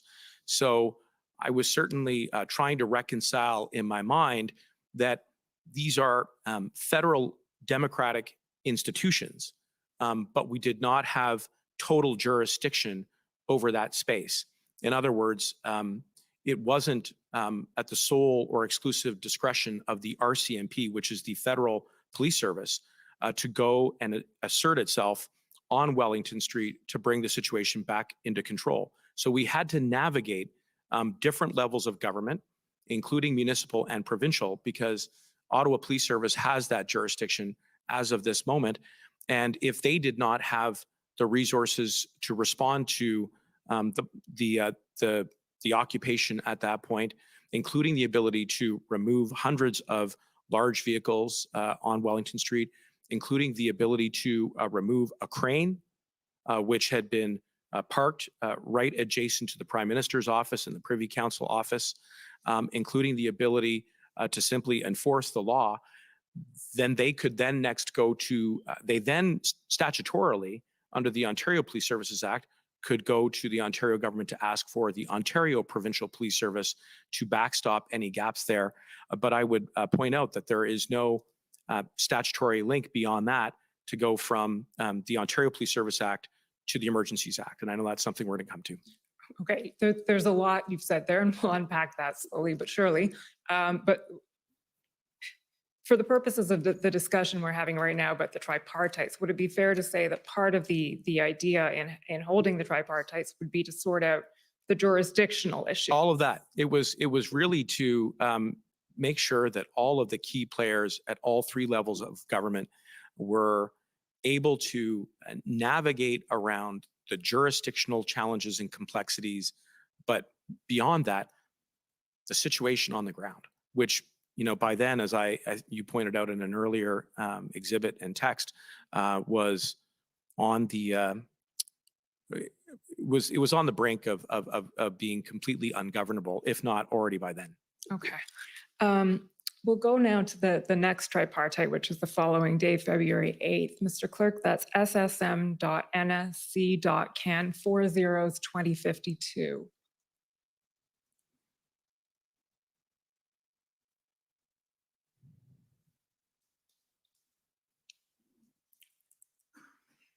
So these are notes taken of that tripartite. Just again, to situate us a bit with the names here. Zita Astrovas, we've heard, is Minister Blair's chief of staff. Samantha Khalil, can you tell us who that is? Samantha Khalil works in the Prime Minister's office, and I believe she works in the issues department of the Prime Minister's office. Okay, so this is essentially a readout or notes from that tripartite on the 8th. Scroll down a little bit, Mr. Clerk. There we go. Good to be back on these calls. It's only been a day. Stay focused on the task at hand, received your letter, and the mayor then says, why no Solgen attendance? Solgen is Minister Jones? That's correct. Okay. And you say no word back. So you're conveying there that you attempted to call or attempted to contact Minister Jones and had not heard back at that point? Yes, that's right. Okay. And then the mayor says he's speaking to the premier tomorrow and he will ask that his minister be at the table. He goes on to talk about a call that he'd had with the prime minister, which we went through in some detail a few weeks ago. And then Minister Blair chimes in on Ontario involvement and says, I know Marco's been having good conversations with Ontario. They are worried about being visible and then being asked about what the province is doing. Now, I appreciate that these are Minister Blair's words, not yours, but do you recall what he was talking about when he said they're worried about being visible? Well, again, as you pointed out, these are my colleague Minister Blair's words that are being captured in a summary of a readout. I believe he was referring to the fact that at the point in time that we were having these trilateral conversations, that there was a lot of attention that was being placed on both the city of Ottawa as well as the federal government. And, I believe he was conveying a perception that Ontario wasn't at the table at the time. And so, again, what we really were driving at here, and as I think the summary communicates, was an effort to bring Ontario to the table. And I had reached out to Minister Jones, had not heard back at that point. I believe, if memory serves, I was able to get in touch with her shortly after that time, but it was really a full court press to try and have everybody at the trilateral table, because as we've discussed, there were operational complexities and jurisdictional complexities, and to the extent that we could be all aligned, then that would help to restore public safety. Okay. And we'll get back to that topic. I'm going to scroll down and take you to something else I want to ask you about here. Sorry, scroll down a little bit, Mr. Clerk, until you see page 3. Slowly for every action. Should be a little bit down from there. There we go. So just scroll down. There we go. Thank you. Slowly. So this is Chief Slowly speaking. And you're asking, what does the trend look like for removal? Is it going slowly going down, or is it stop and start? And Chief Slowly says, for every action we do, there is a counter reaction that can exceed our resources. We saw that in Coventry. So he's discussing there the give and take, or the reactions and counter reactions in Ottawa specifically. But then he then says, our public request for 1,800 more people resulted in the activity in Windsor, plus a national call for protesters to drive to Ottawa so they can outnumber even increased police presence. There are national implications and local implications here. They are very well organized and able to mobilize people. Yeah. So can you expand a little bit on what you were hearing about that at that time, the level of organization, and to the extent that you were hearing this, and the interconnectedness or not of what was going on across the country? That is a critically important intervention by Chief Slowly at the time for a couple of reasons.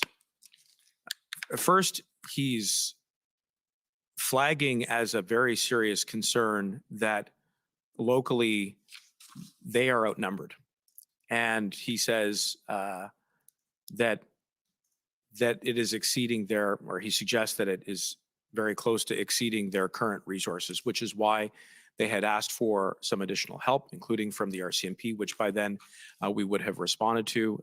There were a couple of installations prior to the invocation of the act that I think numbered in the hundreds, somewhere between 200 at the outset, and then eventually getting up to about 500 all told. There were questions about exactly how those resources were being deployed by the RCMP in conjunction with Ottawa Police Service. But the real important point is he's saying we're outnumbered and we need help. That's what I took from that intervention. The other thing that he mentioned in that intervention is Coventry.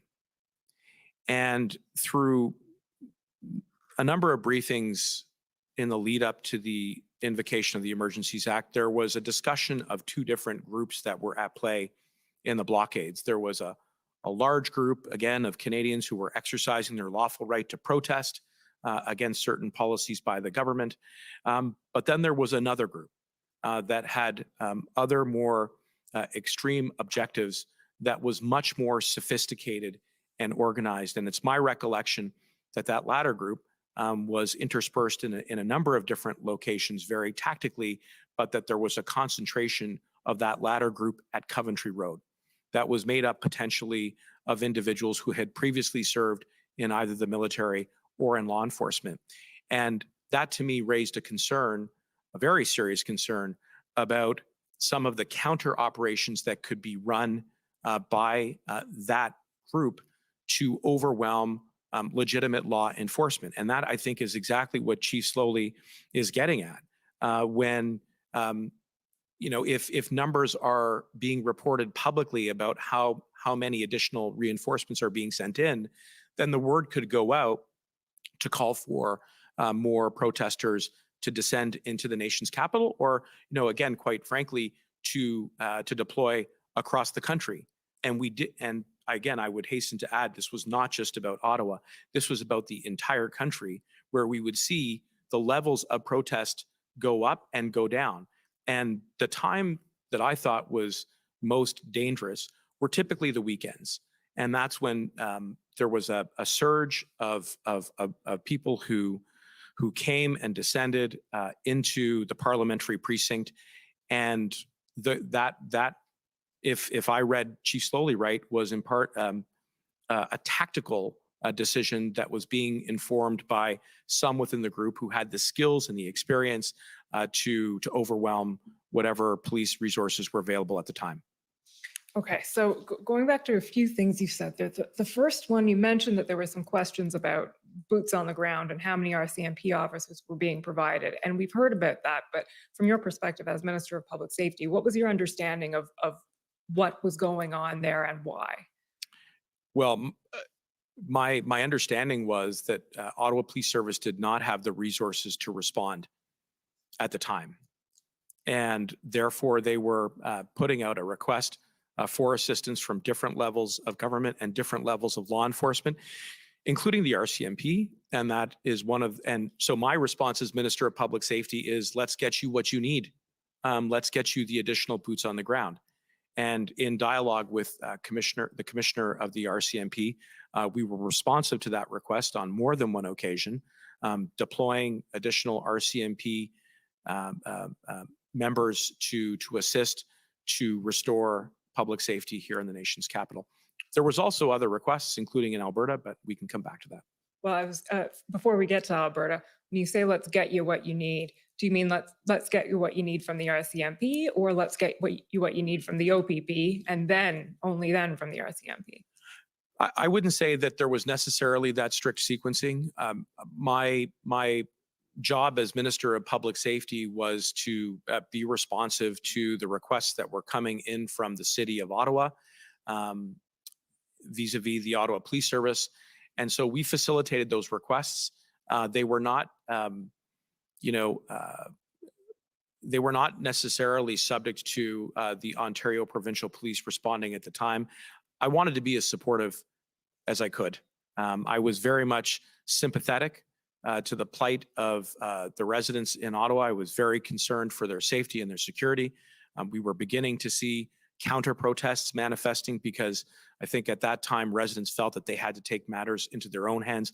That was extremely concerning to me because I thought that it represented a significant risk of more serious violence as a result of frustration and fatigue. And we were seeing an abundance of expressions of that in reporting and on social media. So I wanted to be as supportive as I could to the City of Ottawa and to the Ottawa Police Service. And Chief Slowly, I think rightfully was flagging his concerns about resource capacity and potential counter operations that were being run by the blockade and the occupation. So getting back to that last concern about the counter operations, the action, the reaction, were you concerned then that this could spiral into something where police resources would actually be overwhelmed and stretched beyond capacity across the country? Was that the nature of your concern, or was it in specific areas there wouldn't be enough available locally? Or was it a broader concern than that, or was it just the specific instances? It was a broader concern that was national in scale. At the end of the day, in my opinion, this was an illegal protest that was national in scale, that occurred at critical infrastructure, including a number of borders and ports of entry, including at legislative assemblies, including here at the seat of the federal government. And the initial responses of law enforcement to get the situation back under control were clearly overwhelmed. And as a result of that, the consequences were devastating to people, to the economy, to our international relations. And so at all times, I was assessing not any one of these events in isolation, but rather the situation in its totality. And when looking at the timing of it and the concurrence of all of these events in the same short, critical period of time, the types of targets where the individuals were showing up for the express purposes of creating a disruption and undermining public safety, and the type of tactics that were being used, which was through sheer size and force of people, of vehicles, and behavior, that this was a very singular and unprecedented event. So being able to assess all of that in its totality was very much part of my job to restore public safety and to maintain it. Did you have any actual evidence of what Chief Slowly is referring to here, that interconnectedness? Or was this more, you saw a correlation, or Chief Slowly is here, but you agreed with it, that one action then seems to have a counter reaction or provoke a response amongst protesters nationwide? Did that come from evidence, or did that come from essentially observation? It came from observation. What I was seeing with my own eyes on the ground was that when police tried to enforce the law, they were overwhelmed. They were swarmed. There were reports about there being threats made to them as they tried to do their job. And they were clearly identifiable in uniform, indicating that it was time to go home. And these were not just interactions. I mean, they ultimately did lead to hundreds of criminal charges being laid, including assault of a peace officer, which is a very serious offense to be charged with. This was all a counter reaction to the reaction of law enforcement to try and restore public safety on the ground. And it wasn't just in Ottawa. It was at ports of entry at the Pacific Highway, in Surrey, in British Columbia, where again, there were very clear statements by Canada Border Service agents as well as local law enforcement there through the RCMP that it was time to go home. And in the face of those instructions, not only did members, participants double down, I mean, there's a very notorious incident involving a large vehicle that was painted with military fatigues that tried to crash a barrier. To me, that poses a serious threat of violence. And I think we'll come to Coots, Alberta, which was again and arguably the most egregious risk that coincided with the blockade. But I was at all times both using the observations that I was making for myself, as well as the advice and the intelligence that I was receiving in my capacity as Minister of Public Safety. Okay, and we will come there. But first, I'm going to take you through now to sort of close the loop. Sorry, you can take this one down, please, Mr. Clerk.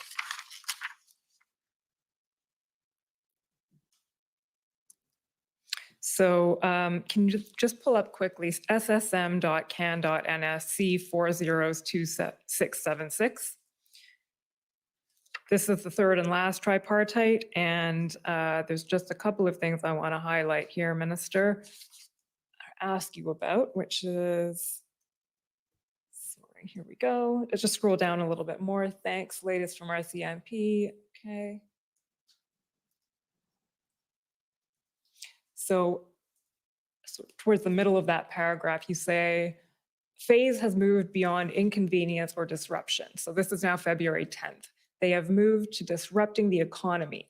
We are having very intentional conversations with the province about how confident they are around enforcement, the ability to take appropriate action quickly and decisively, whether in Ottawa, Windsor, Sarnia, et cetera. Spoke to Minister Jones. It was a focused conversation, and I'm looking forward to hearing back from her on what OPP can do to assist you.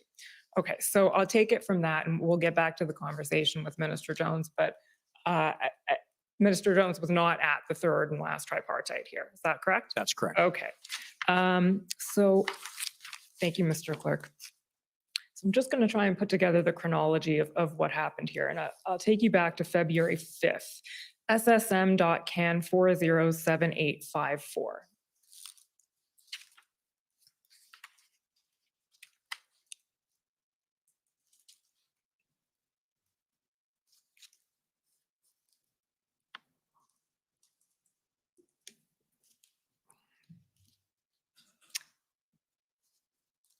This is a text exchange between you and Minister David Lametti.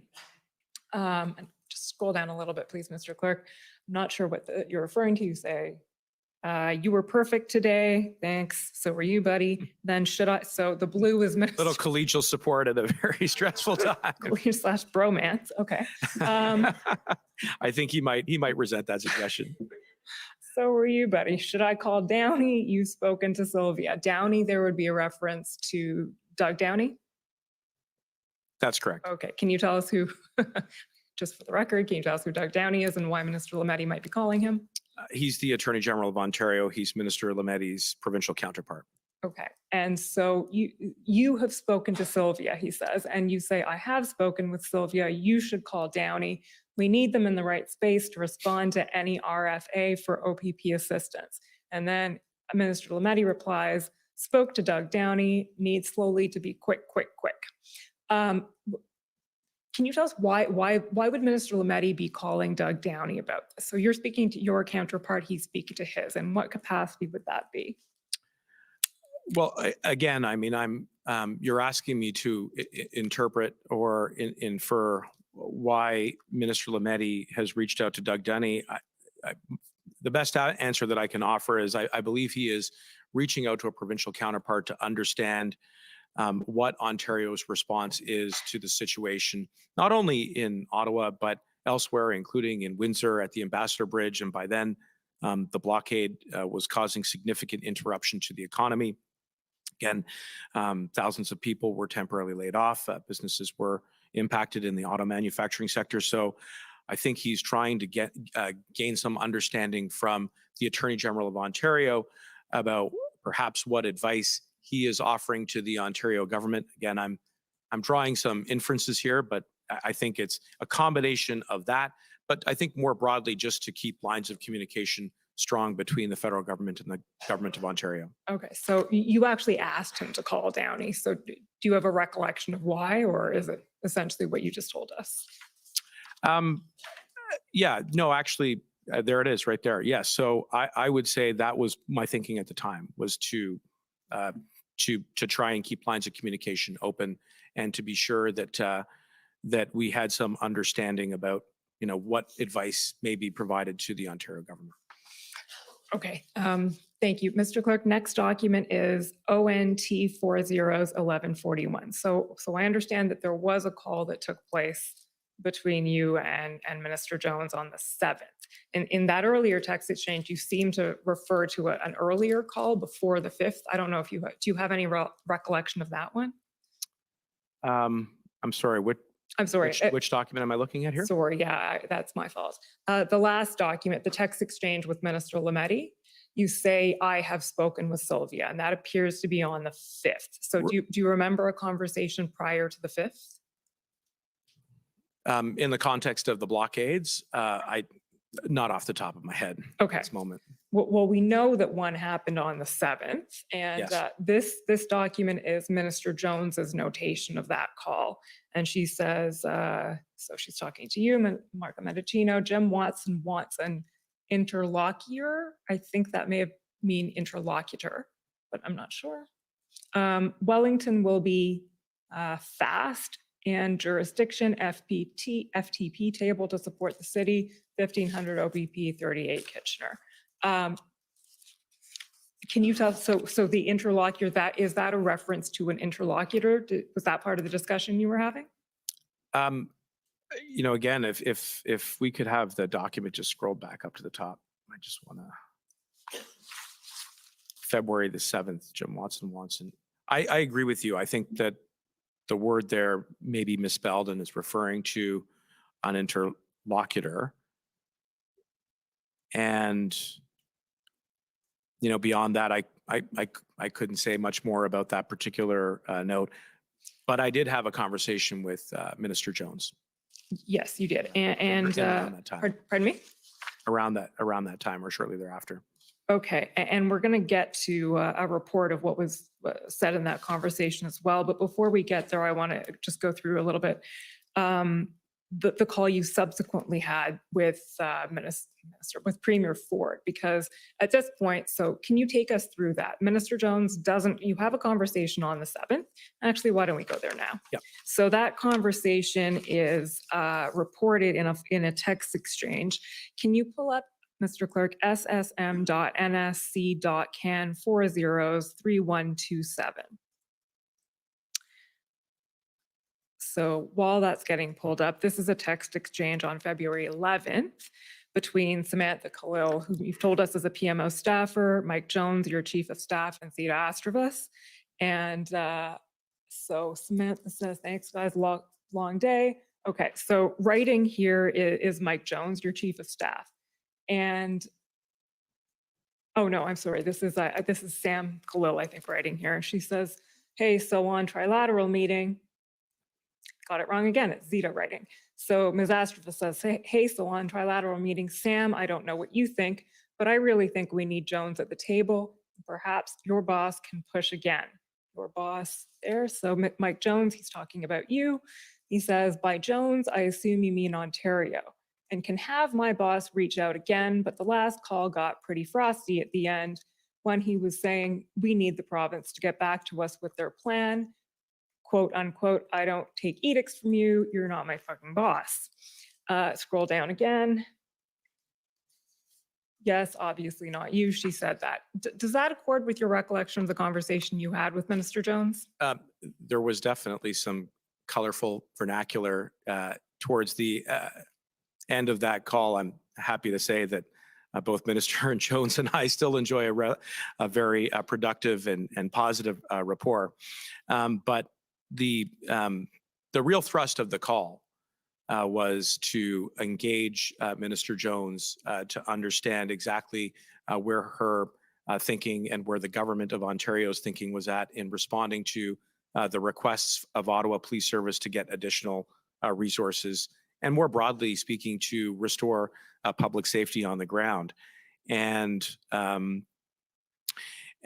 you know, I think certainly by the end of the call, it was quite clear that the inability of law enforcement using existing authorities to restore public safety on the ground was of increasing concern to me in my capacity as the Minister of Public Safety, as well as the federal government.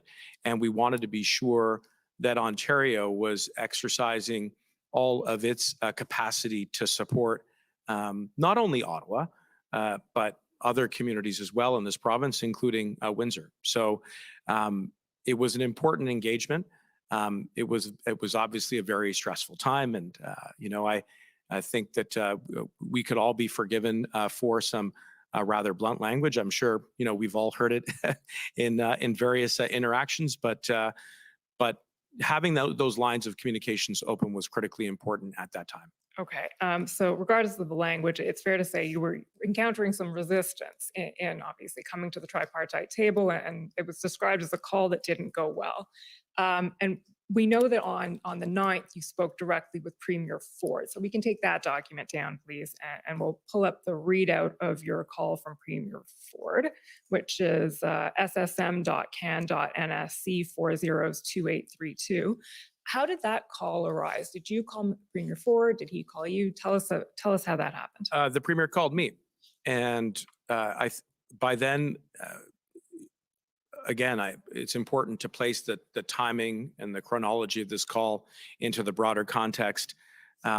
This would have been February 9th, so we're now beyond a week into the occupation here in the nation's capital, and with significant interruptions at critical infrastructure and borders, including at the Ambassador Bridge in Windsor, at the Windsor-Detroit border, which quite clearly is in the province of Ontario. Premier called me to, I think, express a few things, and the readout is there on the screen. But one, I think he was calling to keep lines of communication open with the federal government. Two, he was indicating to me that his chief public health officer was going to be going out in the very short term to communicate the end of vaccine passports and the end of mandates. But he also was very supportive and said that he was prepared to stand with the Prime Minister, which I took as a very constructive suggestion to show unity across different levels of government responding to what was then a very urgent state of crisis and emergency. And having that demonstration of solidarity, I thought, would reassure Ontarians and Canadians. I also did say to him that I would relay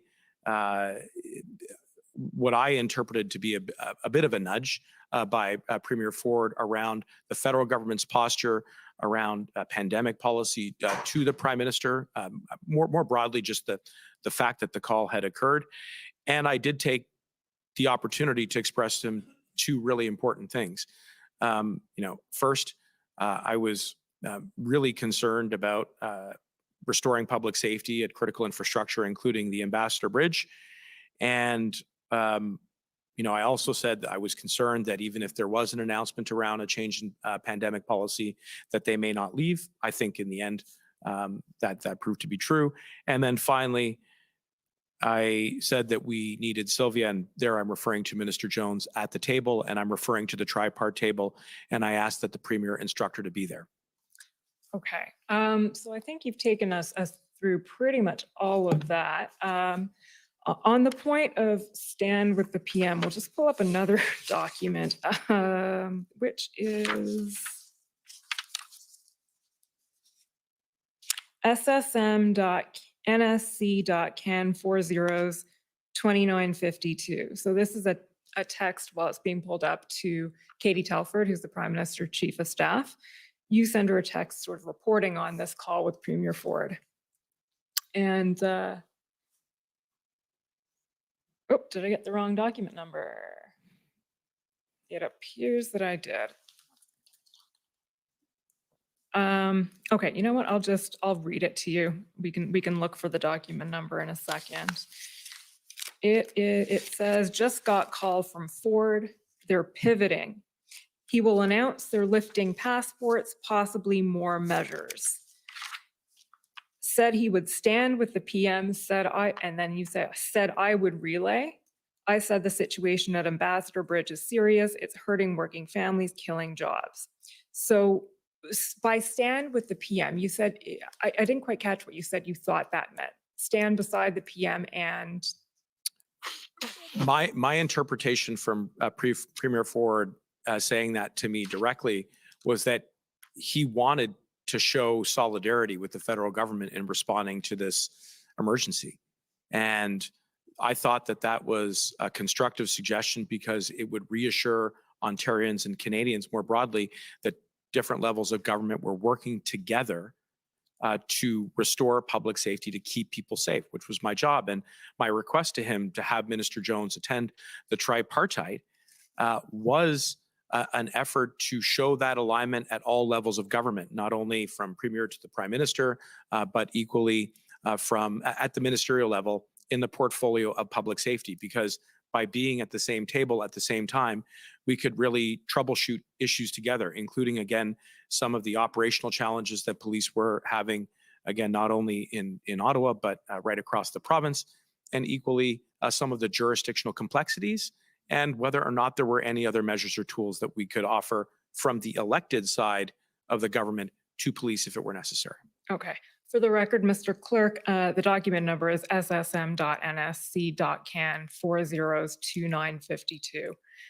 So what I wanted to ask you, Minister Mendicino, was did you sense that, or was your interpretation that standing with the PM was in any way tied to what you described, I think, as a gentle nudge to ease public health measures?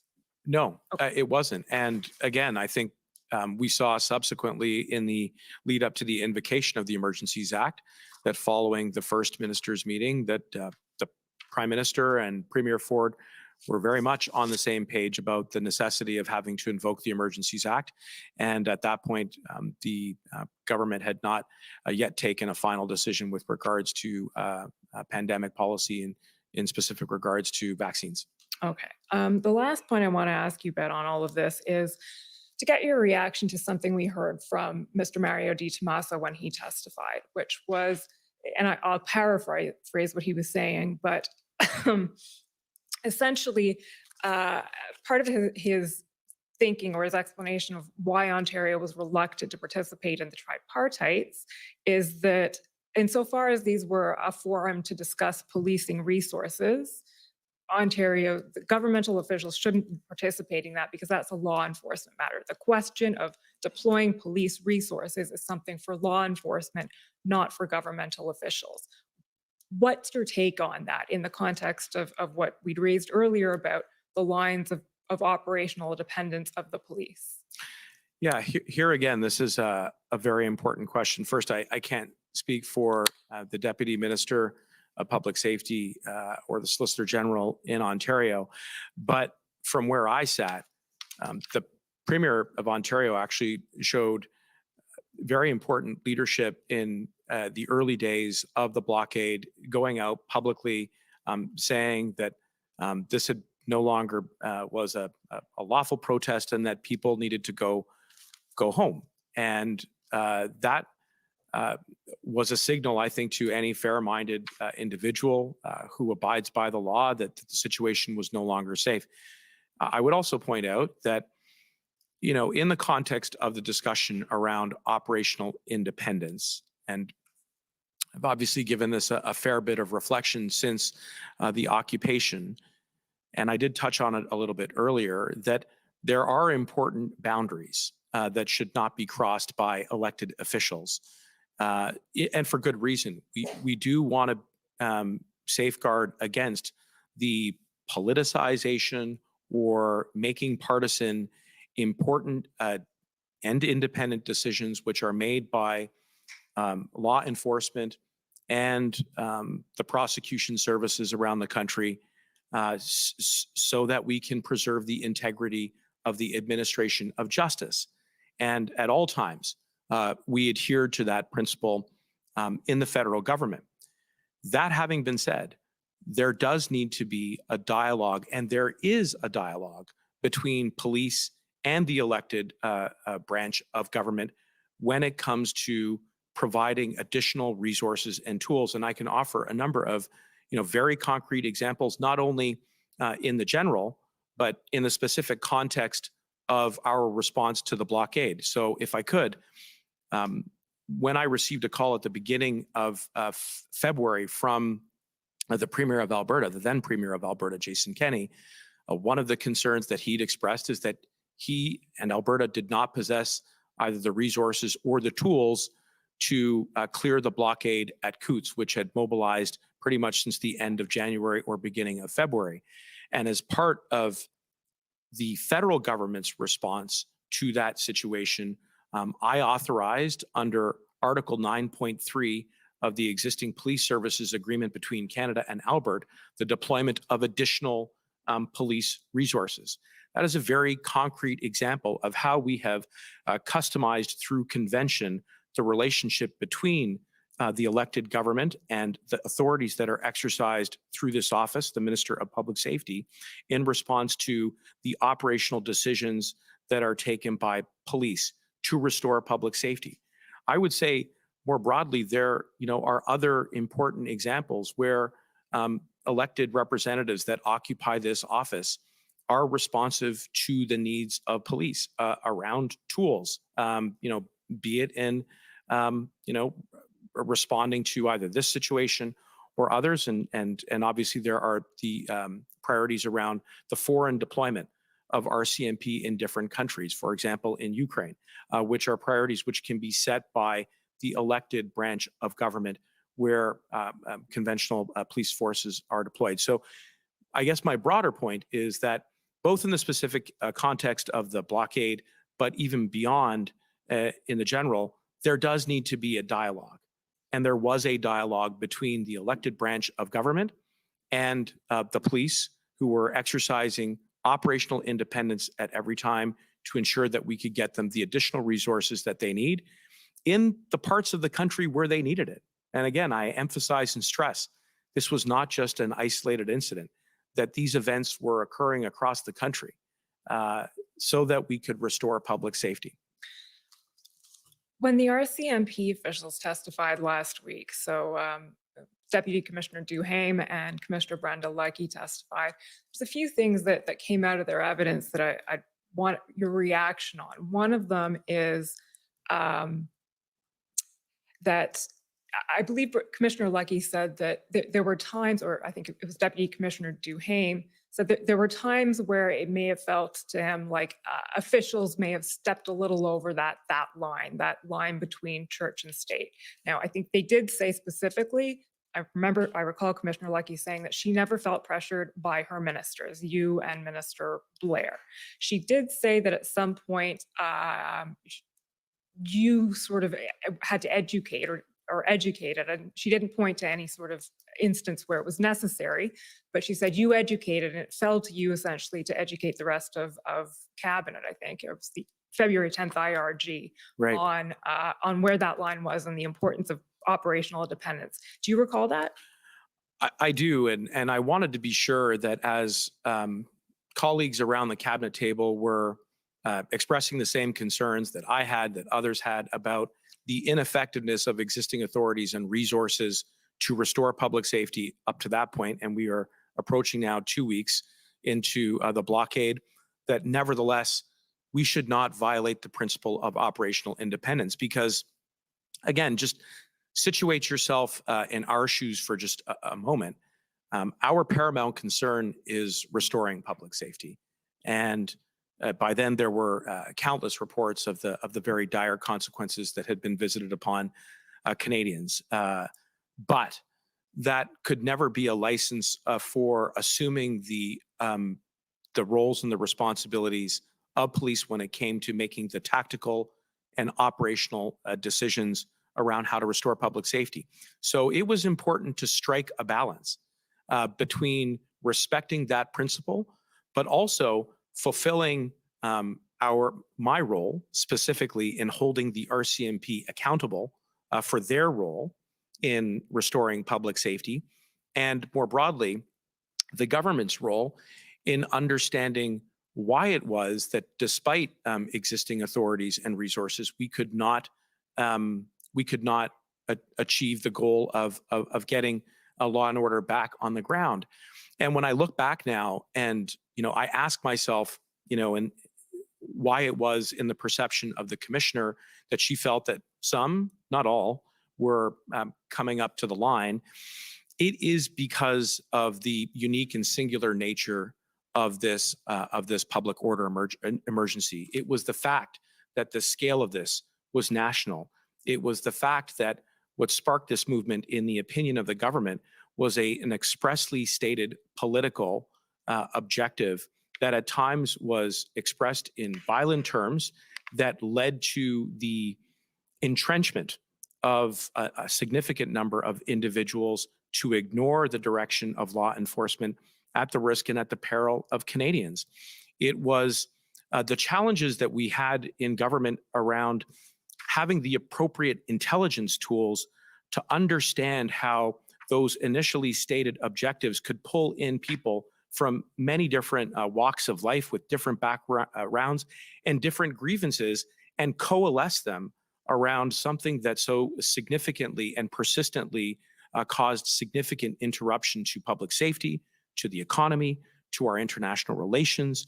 And all of that was, I think, part of the reason why people were really trying to probe and understand that despite the fact that you had a criminal code, you couldn't use it. Despite the fact that you had provincial statutes around the Highway Traffic Act, they couldn't be effectively used. Despite the fact that we had tow trucks, we had many tow trucks, that they could not be deployed to clear the blockades. And all of that was leading to an escalation of the risk and the threat of serious violence as time went on.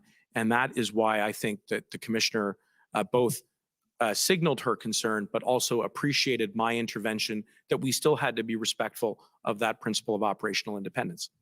Okay, so just to go back on that a little bit, I mean, what we've heard over the weeks that we've been here at the commission, there's what could be described as quote unquote pressure all over the record. So there's a real sense of urgency from politicians and from officials. We need to do something about this now. We need to do this quick. We need to do, this has to end, et cetera, et cetera. And how does that not constitute? Can you explain how that does not constitute pressure on law enforcement to do something to clear up this protest in whatever way they can? Well, to be clear, there was pressure on all of us. I mean, this was an extremely tense situation. So, I mean, I think that is just a natural reaction to all of the events that were occurring. But the reason why I'm confident, and the reason why I believe Commissioner Lucky testified that we didn't violate the principle of operational independence, is because at no time were we instructing police on how to do their job on the ground. So at no time were we saying, you must arrest people under the following provisions of the law. You must prosecute these people, you know, to the fullest extent.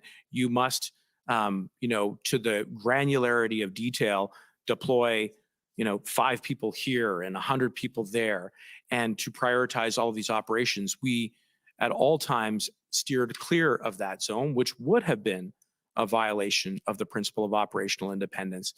And that's why I think I'm, you know, very confident that that we didn't cross that boundary. Okay, so the line is politicians and the government has a role to play in expressing a desire, let's say, to, or the need to solve a situation, but not in telling the police how to do it. That's right. You don't want me as an elected official putting on a badge or a uniform and going out there and doing the job that police are there to do. That's not my role. That's not my responsibility.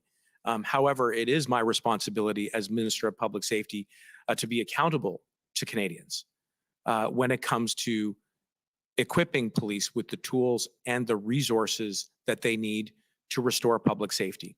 And by then, on February 10th, we did not have public safety in the nation's capital and at other critical infrastructure across the country. And so because of that, we really wanted to understand why existing authorities were ineffective at that point. And that was the balance that we struck. Another issue that we've heard a lot about over the last few weeks is the idea, the notion of one could put it as negotiating, or we could put it as engaging with demonstrators or protesters. So we've heard that that was an issue that was discussed. Is there a way to sort of to end this or to ameliorate this by engaging directly with demonstrators? There's reference in Sylvia Jones's notes of the February 7th call to having an interlocutor engage with the protesters. And we've heard a lot about an effort by your Deputy Minister Rob Stewart, around the 10th, 11th of February, to create what's become known as the engagement proposal. So can you tell us a little bit from your perspective how those engagement efforts, if I can put it that way, and eventually the engagement proposal came to be and evolved. Engagement was always an option, and I had articulated on a number of occasions that law enforcement should be the last resort. And you saw from one of the exhibits that you had put to me a little bit earlier in my testimony this morning that I had turned my mind right at the very beginning of the briefings that it was important for there to be some engagement with those who were participating in the convoy and the blockade, and wanted to be briefed on that by law enforcement, who I thought was the most appropriate actor in this context to be engaging with, given that, you know, in my estimation, that it was operational and tactical. That didn't mean that that I wasn't still having conversations with individuals outside of law enforcement about an engagement proposal, but there was early contemplation and reflection about having an engagement strategy. I would say beyond that, there were conversations between the Prime Minister and myself about searching for a suitable mediator or interlocutor, someone who would have had the experience to de-escalate and resolve situations that are complex.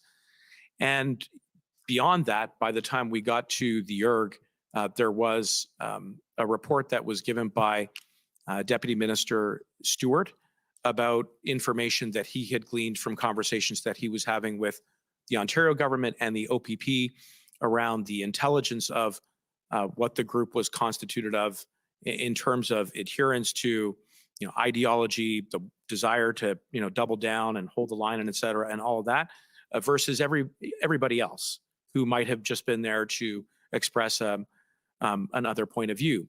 And so as a result of that report that he offered at the ERG, there were taskings that were listed by the clerk of the Privy Council at the end of that meeting, one of which was to continue to develop a potential engagement strategy. And so that's what the Deputy Minister set about to do.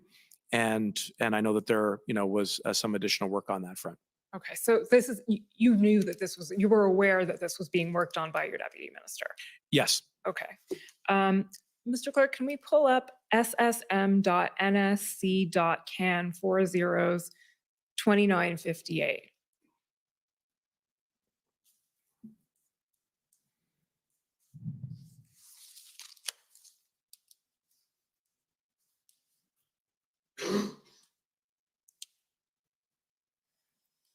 So, Minister, this is a text from you to Katie Telford, the PM's Chief of Staff. The date of it is February 11th. It's at 6:49 p.m. So just to situate you in time, the ERG happens on February 10th. There's no ERG, I think, on February 11th.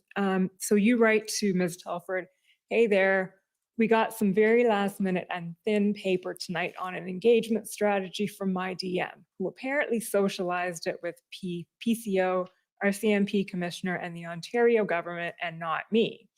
We only found out about it during a call tonight I placed to him. The DM's outreach during the day to the Ontario government on this engagement proposal resulted in the Ontario Deputy Solicitor General sending my DM a draft letter addressed to unnamed protesters proposing engagement, which would be co-signed by Ontario government and an unnamed official from the federal government. It's unclear whether PCO, our CMP, or Ontario government has given their support to the engagement proposal. Flagging as a concern and inconsistent with good info flow I've addressed with him, wanted you to know. I will be replying to DM and letting him know. Then there's some redactions, and the last thing you say is, sorry, but had to let you know. Can you explain to us what you were expressing in this text? I'm expressing a concern that the Deputy Minister had socialized with a different level of government, an engagement proposal that I would have wanted to have some input into. Prior to that. And, you know, again, admittedly, in this particular moment, everybody is working extremely hard, long hours, trying to quickly fulfill the tasks that had been accomplished fulfill the tasks that had been assigned, I beg your pardon, at the end of the last ERG. And so I wanted to be sure that we were together thinking through not only the engagement proposal, but also mitigating and thinking through some of the very real and practical considerations that had to be woven into the strategy if one was going to be deployed. For example, and I posed some of those questions: who are we going to send this to? Where is it going to take place? How can we be sure that if we do engage in it, that we can maintain public safety? Because the situation was extremely volatile and very tense. And among the concerns were whether or not there was actually any cohesive structure to the occupation at that moment in time. And so understanding who we were sitting down with was critically important. And so I wanted to be sure that that Ms. Telford was aware of that, because ultimately, when we go back to cabinet, I am responsible and accountable for my department, including the deputy minister, and wanted to be sure that I was equipped to answer any questions from colleagues about what this engagement proposal would look like. So, I say, again, in fairness to everybody, this was an exceedingly difficult and challenging time. And I know that that Deputy Minister Stewart was doing his level best to fulfill a task that had been assigned to him after the ERG, and was, I think, trying to action it and get some traction at the Ontario level of government. And we did have a good conversation about that. And, subsequently, I think, as we saw on February 14th, that despite the efforts of the city of Ottawa to engage some of the members of the occupation here in Ottawa, that it ultimately unraveled, I think, for many of the reasons and concerns I previously articulated. Okay, so your concern, if I understand it then, is not with the engagement proposal itself, with the No. work that was being done, it's the information flow. Correct. And the fact specifically that it had been socialized, as you put it, with the Ontario government without you knowing about it. At that Okay. particular moment in time, and just wanted to be sure that I had a line of sight and understood it, and also that it was part of a broader effort by both me and others from within the government to explore engagement. And as I pointed out, seeking briefings and information from police right from the beginning about how we were engaging with members of the occupation. Equally, the conversations that I had with the Prime Minister around finding potentially a mediator to de-escalate so we could avoid law enforcement as much as possible. And, ultimately this engagement proposal as well. It was all a suite of things that we were doing together to really try to restore public safety as quickly as we could. I believe Deputy Minister Stewart's evidence was that he hadn't socialized it with Mr. Di Tommaso, but with Commissioner Carrillo. So would that change your view at all as to whether that engagement was appropriate? I'm not sure. I think the broader concern was just making sure that I could stay up to speed, Okay. and recognizing again the pressures on everybody to go about and complete these taskings. I just wanted to be sure both me and my staff had an opportunity to contribute to the idea before it got before it was shared with not only other branches of government, but as you pointed out, other branches of law enforcement. And I wanted to be sure we were really, staying on the same page. But it was an exceedingly difficult time, in fairness to the deputy minister. Everything was happening very quickly. There's no doubt about that. The reason I asked you whether you were concerned about the proposal itself is because one of the bits of evidence we've heard is that Commissioner Lucky and the RCMP may have had some concerns about it, or about the proposal, in the sense that it may cross the line between church and state. So again, we're back to this issue of police independence, operational independence. And I'd like you to speak for a moment, if you could, about how the idea of where does political negotiation fall into that piece? And just for a little, to situate you in background, what we know now is that there were different lines of potential engagement going on almost simultaneously. There was an attempt at engagement in Windsor. There was an attempt on the part of Mayor Watson to corral trucks up onto Wellington Street and get them off the residential streets where they were disturbing the residents on those streets. And then there was the federal government's engagement proposal. So we have these different lines going at the same time. And that could arguably at least be put as something that makes it difficult for law enforcement to do their job. What's your reaction to that? Yeah, I would agree with you. I think it was extremely difficult for law enforcement to figure out how to engage in a constructive way with the occupation and the blockades, not only here in Ottawa, but across the country. I know from the early days that members of police liaison units, these are individuals within law enforcement who have very specific expertise in engaging with people who protest to sort of set the boundaries of what, just to be sure that everybody can be safe. So here's what we can all sort of agree to. And I think that there, as you've heard previously, there was some effort to do that, certainly at the local level here in Ottawa. But to come back to what I think that, like the core of your question is, you are absolutely right that it becomes a lot trickier and more complex once elected officials start to penetrate into the terms and the conditions by which you negotiate a disengagement of the blockades and the occupation, if it involves, let's say, the moving of vehicles, the moving of people, the moving of police officers. All of that, I would submit, is much more within the operational domain and by extension, independence of police, which was one of the concerns that I had in navigating this appropriately. So that was, I think, part of what I was getting at in my text to Ms. Telford, was just I wanted to be able to think that through with everybody, and especially if we were going to be sharing it with other levels of law enforcement, so that we were respectful of those principles of operational independence as well. Okay. I now want to ask you, turning to, we know the engagement proposal didn't go anywhere in the end. And we're chronologically, we're now getting to the crux of events and when the Emergencies Act was actually decided on. So I know it wasn't decided necessarily on the 13th, but that's the day we're going to talk about. There's some evidence, and I'll ask you if you know about this first. So shortly before, we understand there was an IRG meeting the afternoon of the 13th, followed by a meeting of the full cabinet in the evening at 8:30 p.m. The commission has seen evidence shortly before that 8:30 meeting. Commissioner Lucky sent an email, and let's get the email up.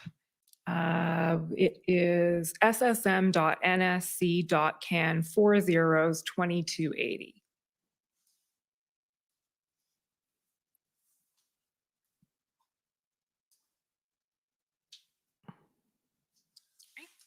So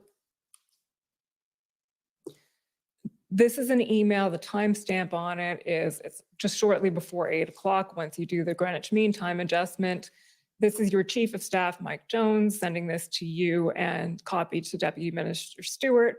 Evening, Minister, responses from the Commissioner below. And this is, we've seen this already in the inquiry, so I won't go through it at length, but there's a sort of a wish list, or these are tools that could be effective. And then at the very bottom of the email, there, Commissioner Lucky says, this said, I am of the view that we have not yet exhausted all available tools that are already available through the existing legislation.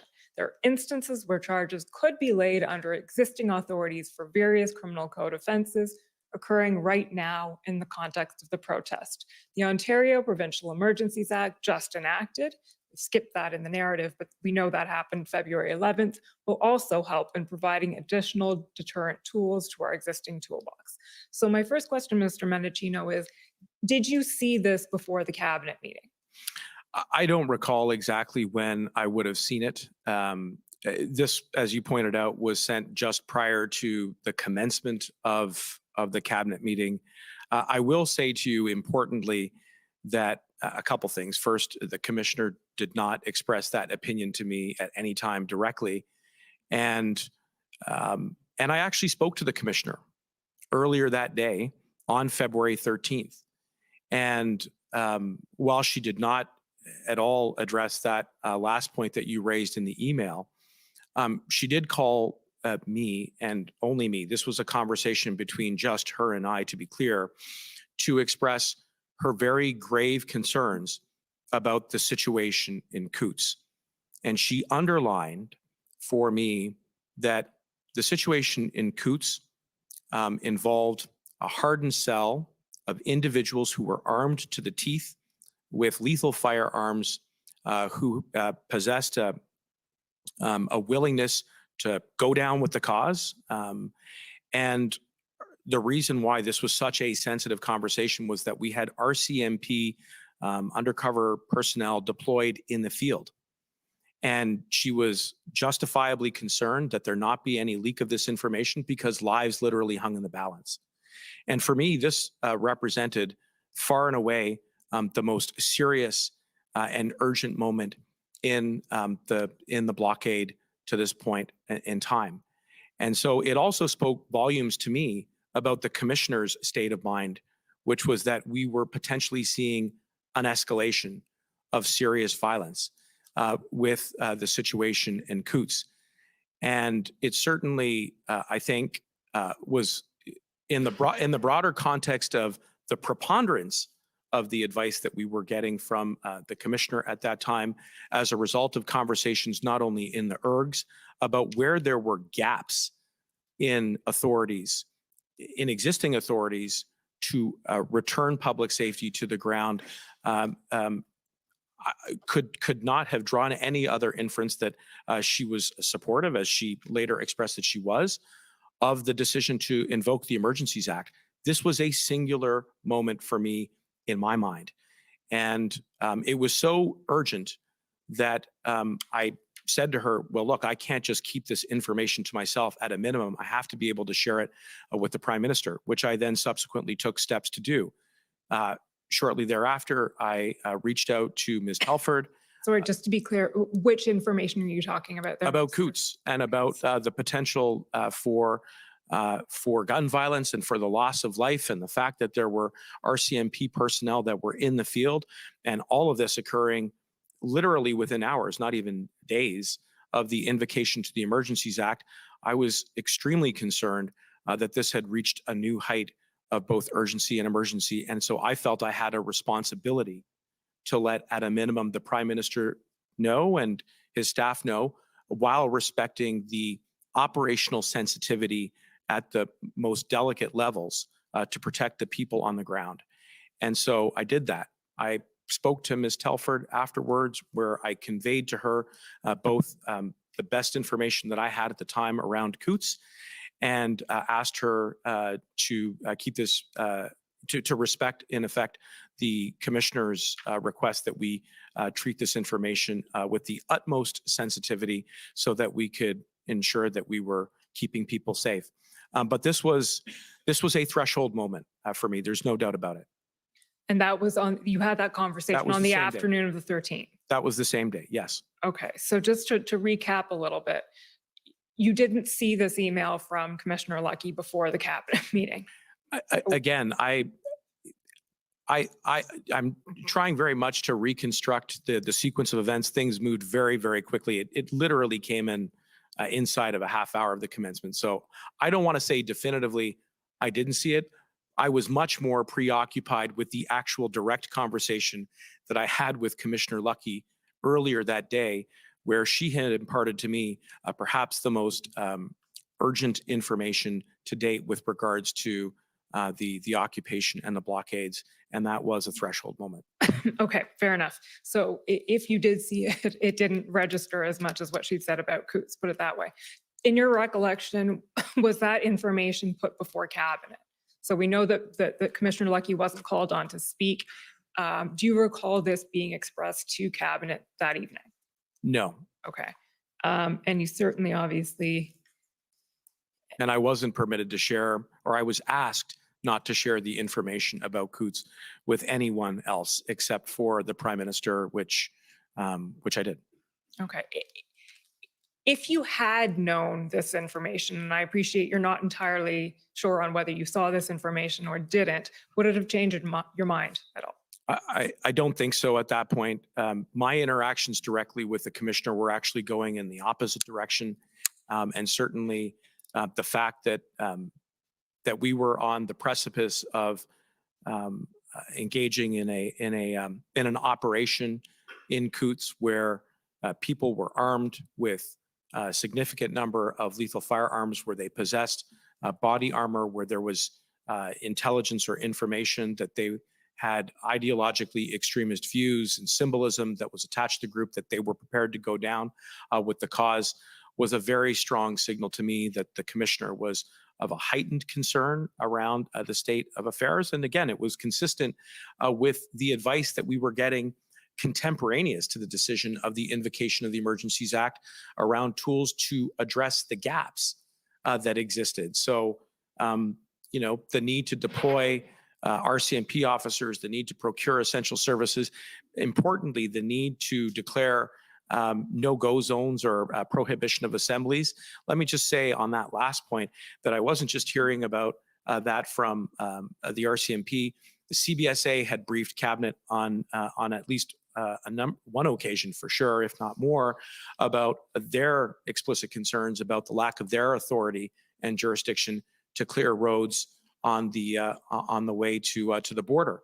And so, you know, all of those powers were subsequently included in the declaration and the regulations under the Emergencies Act. Okay, well, let's actually stop there for a moment. I'm going to go back to what we were talking about, but PB.Can 1864, please, Mr. Clerk.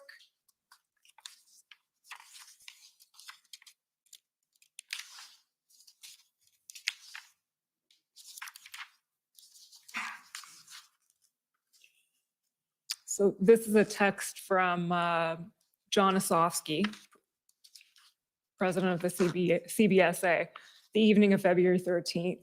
And he says, the gap, well, you asked, is it possible to direct CBSA officials to take a harder line, or is a heightened sense of vigilance as far as it goes? And he writes back, the gap is the fact that there is not an inadmissibility in IRPA, Immigration, Refugee and Protection Act, for coming to a protest. We have directed back 29 so far for other reasons as part of our enhanced vigilance. And you say, right, okay, so nothing we can do to strengthen our position there. I think our position broadly is that it's an illegal blockade, and it goes on. So that Right. is, sorry, go on. Sorry, scroll down a little bit, please. If you're blocking a border hurting Canadians, it would warrant a tougher position. And then you ask, the 29 were sent back because it was believed they had violent intentions, or on what grounds were they sent away? We don't have the text after that. But first of all, is this a text conversation that was happening during the cabinet meeting that evening? Well, I'd have to go back and take a look at the timestamps, but About 9:23 p.m., I think. could very well have been. I assume it was. This is February 13th, right? That's right. Yes. So I would have been trying to really get a clarity of understanding about what the gaps were, and what the then president of the CBSA is expressing to me is that they need something that they don't have. And what they don't have at this moment in time is any existing authority to turn away foreign nationals who are attempting to enter into Canada where there are reasonable grounds to suspect that they may want to support what at this point is an illegal blockade. And so that is, again, a cry, an obvious request for some assistance here as a result of a gap in an authority. And there is a direct line between that gap and the subsequent powers which were included under the Emergencies Act. There is no other way for me to interpret the information that I'm getting from John Osofsky. It's certainly not to do anything about it. And subsequently, we did provide that authority, and there were, as my understanding recollects, at least I think, one or two individuals who were turned away on February 19th by CBSA on the strength of the Emergencies Act authorities that were provided to them. I think we know it was two, and the answer to the question here is that the 29 were sent back because under enhanced vigilance, because generally speaking, I think because they didn't meet the vaccination requirements. I think your interpretation's right, and I think Mr. Ozowski he's communicating to me that we're working with what we got, but it's not enough, Okay. and we're concerned that we don't have the authority that we need. And this was in addition to what I think is one of the other significant concerns that CBSA expressed to me and to other cabinet colleagues, which is that they did not have the authority or the jurisdiction to clear the roads leading to the border. And certainly that limited their capacity to keep the border open, and by extension, critical supply chains, food, fuel, health supplies, all the like, the people in the border communities. And I'm certainly familiar with the community in Windsor as a result of some family relationships, but people got to go about their daily lives. And this was completely impossible at that time. And so, I think he's expressing two very legitimate gaps. And so, again, the only interpretation for me is that we need some help here. And so we endeavored to provide that help to them through the Emergencies Act. Okay, I'm at the end of Mr. my Commissioner, time. I just wanted to clarify, because I think the impression was left inadvertently or otherwise that these are the minister's texts as opposed to the chief of staff, Jones. Absolutely, you're right. I apologize for intervening. No, thank you. That's helpful. Mr. Commissioner, I'm at the end, but if I can ask for 5 minutes to ask some concluding questions. No, it's your call when you still have time, so. Not a lot. Oh, actually, no, I do have some By time. my Okay. count, you have lots of time. but Actually, you I was can just count thinking better than about- I am, better than I can. I was thinking of the old time allocation. Okay, I so have- Something rarely heard in any kind of a proceeding. No, well, I have a lot of experience following time or not following it. So it's just wondering if you wanted the break now or later. That's sure, up let's to you. take the break now. Let's take the break Sir, now. sir, before we take the break, I just have a quick application. I apologize, sir. I think it's important. I've just met Mr. Alexander Cohen. He's present in this room. And sir, Mr. Cohen, as we have heard throughout this proceeding, has relevant and material evidence to this proceeding's mandate. He has very relevant evidence with respect to the inquiry as to the circumstances, as to the invocation of the Emergencies Act. He also has relevant and material information with respect to misinformation, of which this commission has been tasked with exploring, beginning with the text messages between himself and Mary Liz Power that are already in evidence in building the narrative with respect to the protesters in Ottawa being extremists, and thereafter essentially setting out that they are in fact proprietors of Nazi symbolism.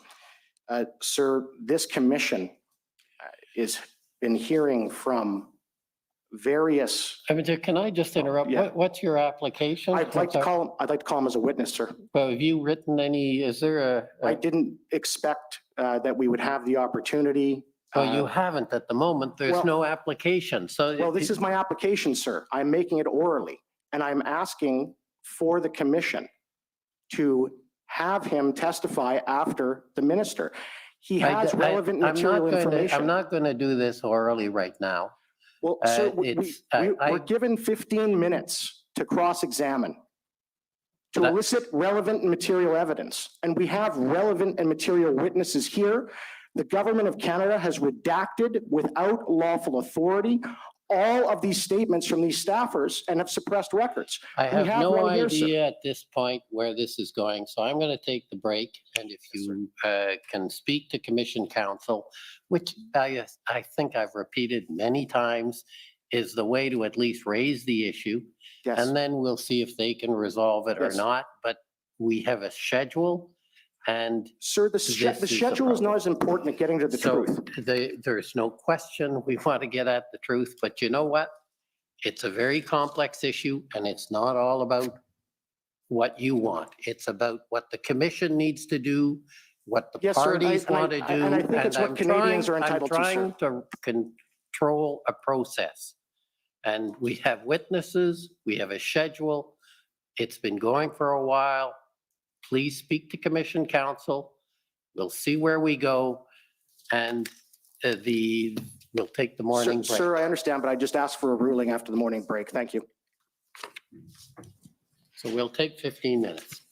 The commission is in recess for 15 minutes. La commission est levée pour 15 minutes.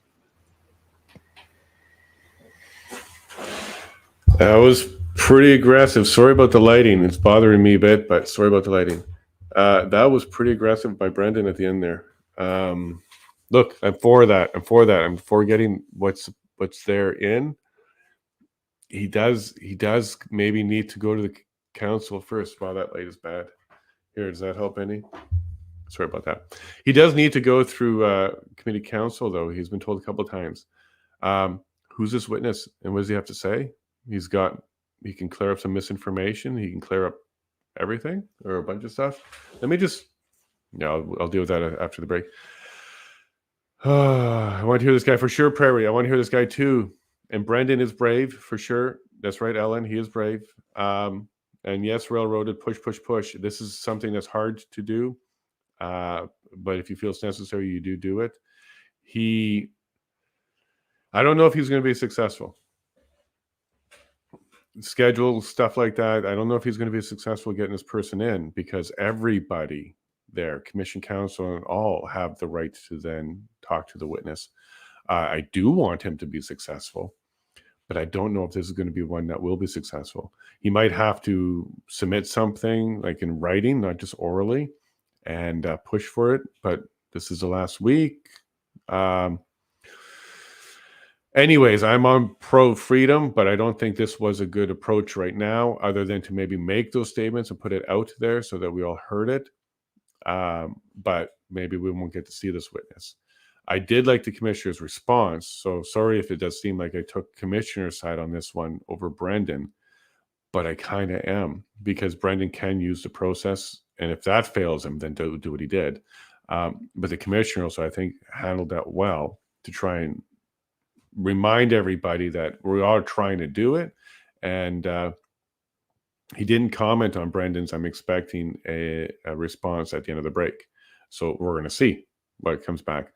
There's no doubt in my mind the very first thing that will come back, or the commissioner will start talking about just before break, looked into it, thought about it, not at the right time, have to look into it more. You need to give some sort of argument. Everybody gets a chance to respond or something along those lines. Like he's going to address it in some way. So we'll have to wait and see what that is. But I suspect we're not going to get another witness added like that. We might get it later, but like the next 3 days are totally full. So I'm not sure. I'm very curious. But once again, we got another Brandon cliffhanger. By the way, I got sent a link, the statement from the, not Navigator, but Enterprise about Fox. They're professional PR, so that's exactly what you would expect. But inside the PR, they did say they raised flags and that symbol of hate. So they're still pushing the narrative, even in their own denial of being involved. So I'm not sure why they just didn't distance themselves from it at all and stay away from anything, including narrative building, but they did. So I think they're lying. That's my opinion. I have no evidence, and that's not a statement of fact. That's my opinion. I totally believe they're lying. And that's my belief on that. Prairie, more control. This is brave. Boom. This is that. It's about what the commissioner wants. Yeah, John, like he kind of said, it's not about you, but what he was also doing there, John, was also not saying any else either. No government, no commissioner. Just in general, I did like the response from the commissioner because Brendan is pushing really hard and he is the most vocal, other than the government objecting when Brendan's on the stand or doing his questioning. But I did like, John, how he did handle it. It could have been worse. Like he could have been yelling. It could have been more fighting. But Brendan did a good job in saying, this is my application orally. You can do oral motions or written motions. So that's a reminder that you don't have to write it. You can put it on the record and do it orally. The commissioner should make some sort of decision, but I don't think he's going to be able to make a decision that allows a witness over the break. He's more likely going to come back with, you need to work with counsel, and if they want him, because just like all witnesses, it goes through the committee counsel first. If they want to call it, they have questions, then they're also part of the decision of whether or not a witness is called. I'm not sure who this witness is, why it only came up recently, but that does happen, and we've seen a lot of that. I can't imagine him doing this and risking his career this way. I don't think he's risking his career. This is lawyering. You're supposed to do this. Even if it comes back as negative and it comes back as a nothing burger, Ellen, it wouldn't risk his career. In fact, it bolsters his career no matter which way it drops, because his job is to bring forward what he believes to be relevant and necessary. It doesn't mean it's relevant and necessary. He's not the decision maker on that. But his job is to bring forward what he believes to be. And he did that. So in no way, shape, or form, regardless of where this goes, if it turns out to be a fake witness, Brendan got bad information and this person's just a liar and he wants 15 minutes of fame, I still wouldn't hold it against Brendan, because he's doing the lawyering job, which is to bring forward what he believes to be correct. So it won't ruin his career, risk his career in any way. It'll just help.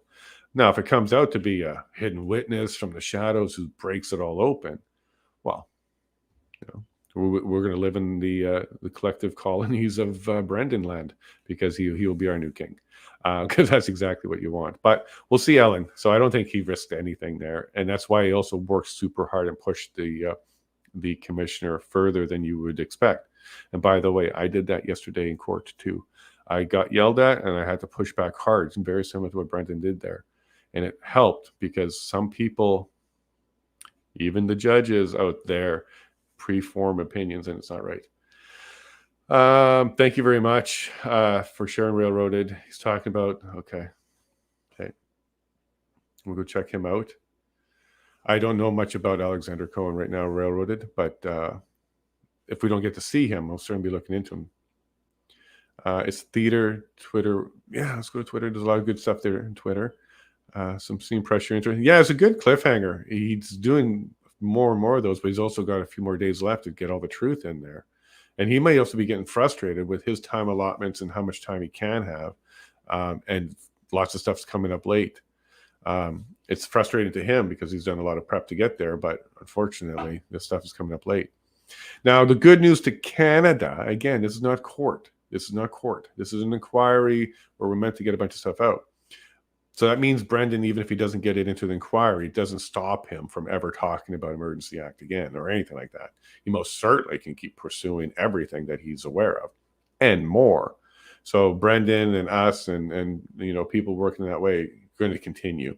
He's just trying to get it onto the inquiry record. And even sometimes that means he's going to say it without a witness or evidence. It's not going to be taken in and given any weight by the commissioner at all. It's not in his notes as something he's got to consider because it's not evidence. It wasn't brought in. However, at least for the record and for the camera and the stream and for the history, it was said. Now we can go ahead and follow up and not forget about it. So on the minimum level, he did an excellent job doing that. We're now going to see what is going to come out of it. Either today, tomorrow, or even months later. We'll see more about this for sure.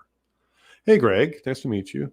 We all know this is nothing more than a dog and pony show, and they're going to suppress the records. He's not going to be allowed to speak, and that's why there's that time constraint. I'm getting to truth. There's lots of reasons for the time constraint. I don't know how fair it is. I don't know how it was dished out. I'll be there on Thursday. I might ask some of those questions and get back to you, Greg.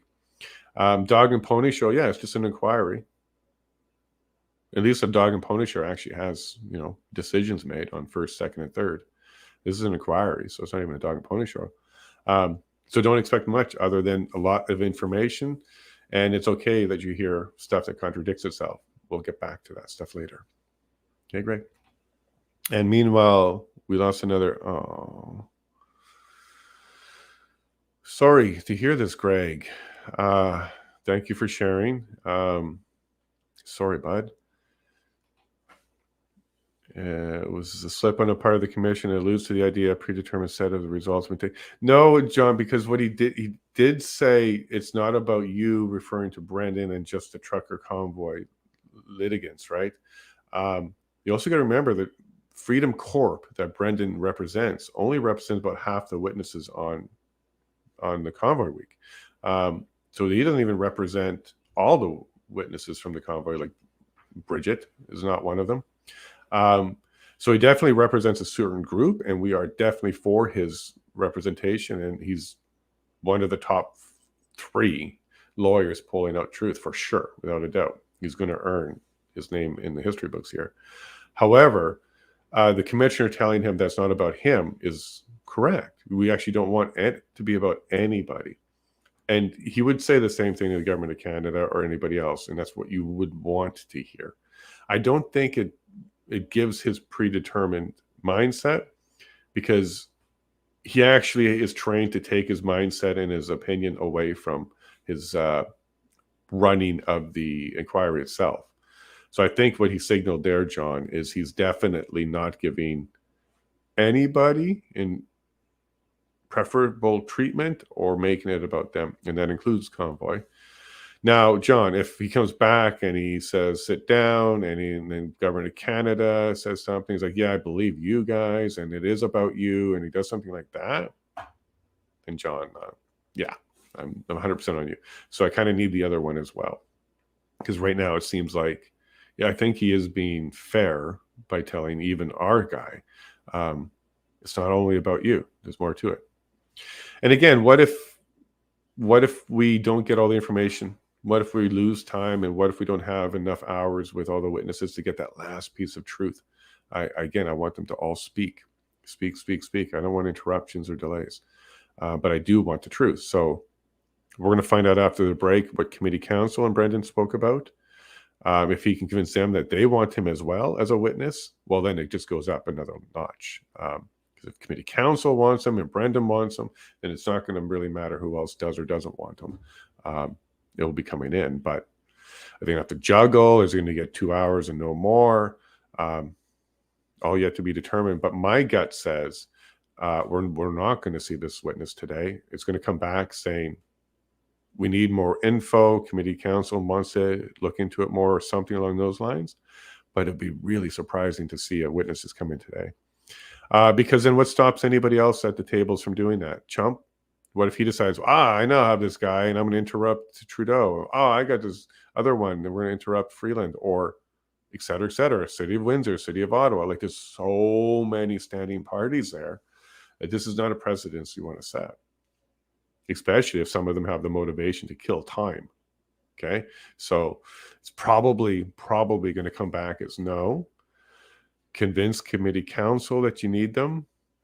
Make it more official as a witness being required, and then it will be determined whether or not that is going to work. I'm worried about the precedents, and I don't think he's going to let the precedents like this happen, John. Okay, but we'll see. If I canceled here, can they use him in court where it counts? Well, Weechi, everything in the future can be used. So, and this is all on record under oath. So the people doing the actual witnessing, they absolutely are subject to criminal code and stuff like that. I'm not sure how much time we have, but I did pull up the criminal code so we can, look at the unlawful law, like what actually makes it unlawful. Give me a second, let me pull that up. Nazari, if you're listening, you still got the stream. So if it comes up, just pop it up for me, bud. Private prosecutions, where did I put it? So I went and looked it up because I wanted to make sure I was understanding it well, and it didn't get any less confusing, I'll be honest with you. There's a lot to it. There we go, criminal code. Okay, found it. So we're just going to do a little bit of law right now. Okay, let me get this window a little bit bigger for you. There you go. So it just shrunk down. So under the criminal code is where we have our quote unquote riot act. So a lot of places will actually have a code called riot act, but we've incorporated ours into the criminal code. And basically, this is where we start for it. Okay, so section 63 here. And an unlawful assembly, first we'll go through the definition, and then we'll go through the application of it.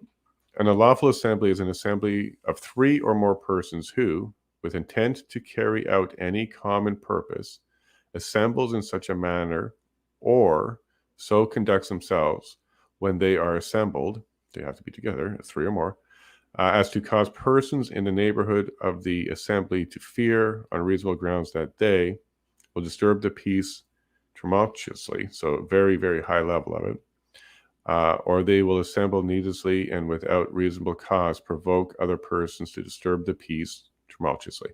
So I think, relatively speaking, we can kind of say a chump can make this argument. Okay, chump can probably make this argument. However, you don't stop on the law that you like. You have to read the law in its entirety. And this is something I run into a lot with people from Quebec, because Quebec has a different type of legal system. We have common law, they have civil law. And on their law, it's very much like, yeah, here's a law, and that's the only one you need to read and understand. Common law needs to be taken in as a whole for what it's meant to be. So here's what we define it as. But now here's almost like an exception. Persons who are lawfully assembled may become unlawfully assembled if they conduct themselves with a common purpose in a manner that would have made the assembly unlawful if they had assembled in that manner for that purpose. So here's where this makes the convoy not unlawful, because they are assembled for a lawful assembly, which is protest. If they announced and said, we are now going to remove all the leaves from all the trees in the entire city, well, that would not allow this to be effective anymore, because they are actually participating in something coordinated, common purpose. This is the coordination purpose of this here, coordination words of this, common purpose. So they have to commonly decide, we're going to take all the leaves off the trees. They don't even have to do it for that to then be declared unlawful, but they have to have the common purpose, and it has to be an unlawful purpose. Protesting is not qualification. So this is where we're all going to be jumping back and forth on what it was. This is why they're going to occupation, because occupation changes protest to unlawful if it truly is an occupation. So, and here's what we didn't have. So when we remember we're talking about Marco needs to declare it and all that kind of stuff.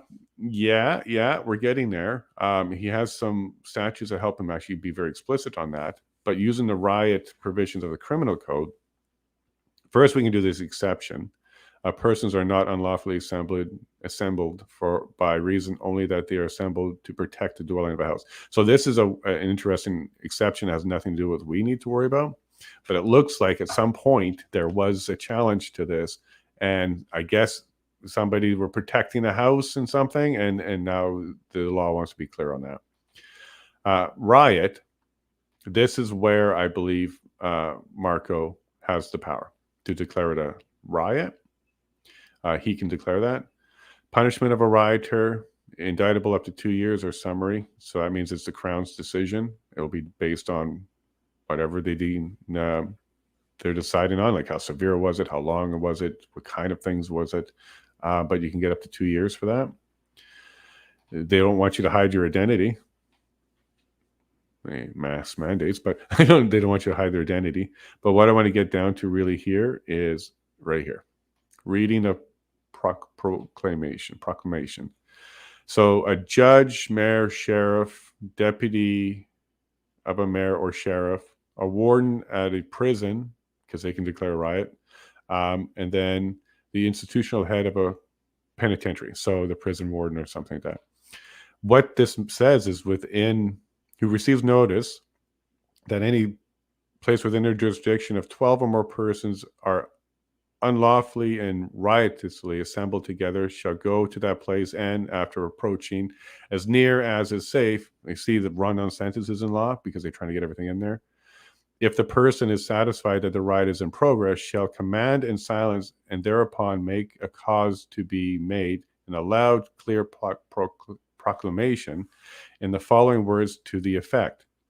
So quite literally, under common law, somebody quite literally has to stand there and do the town crier thing and say out loud, and it has to be a judge or mayor or any of these other people, these actual words, very similar to Her Majesty the Queen. So at the time, it would have been Her Majesty the Queen.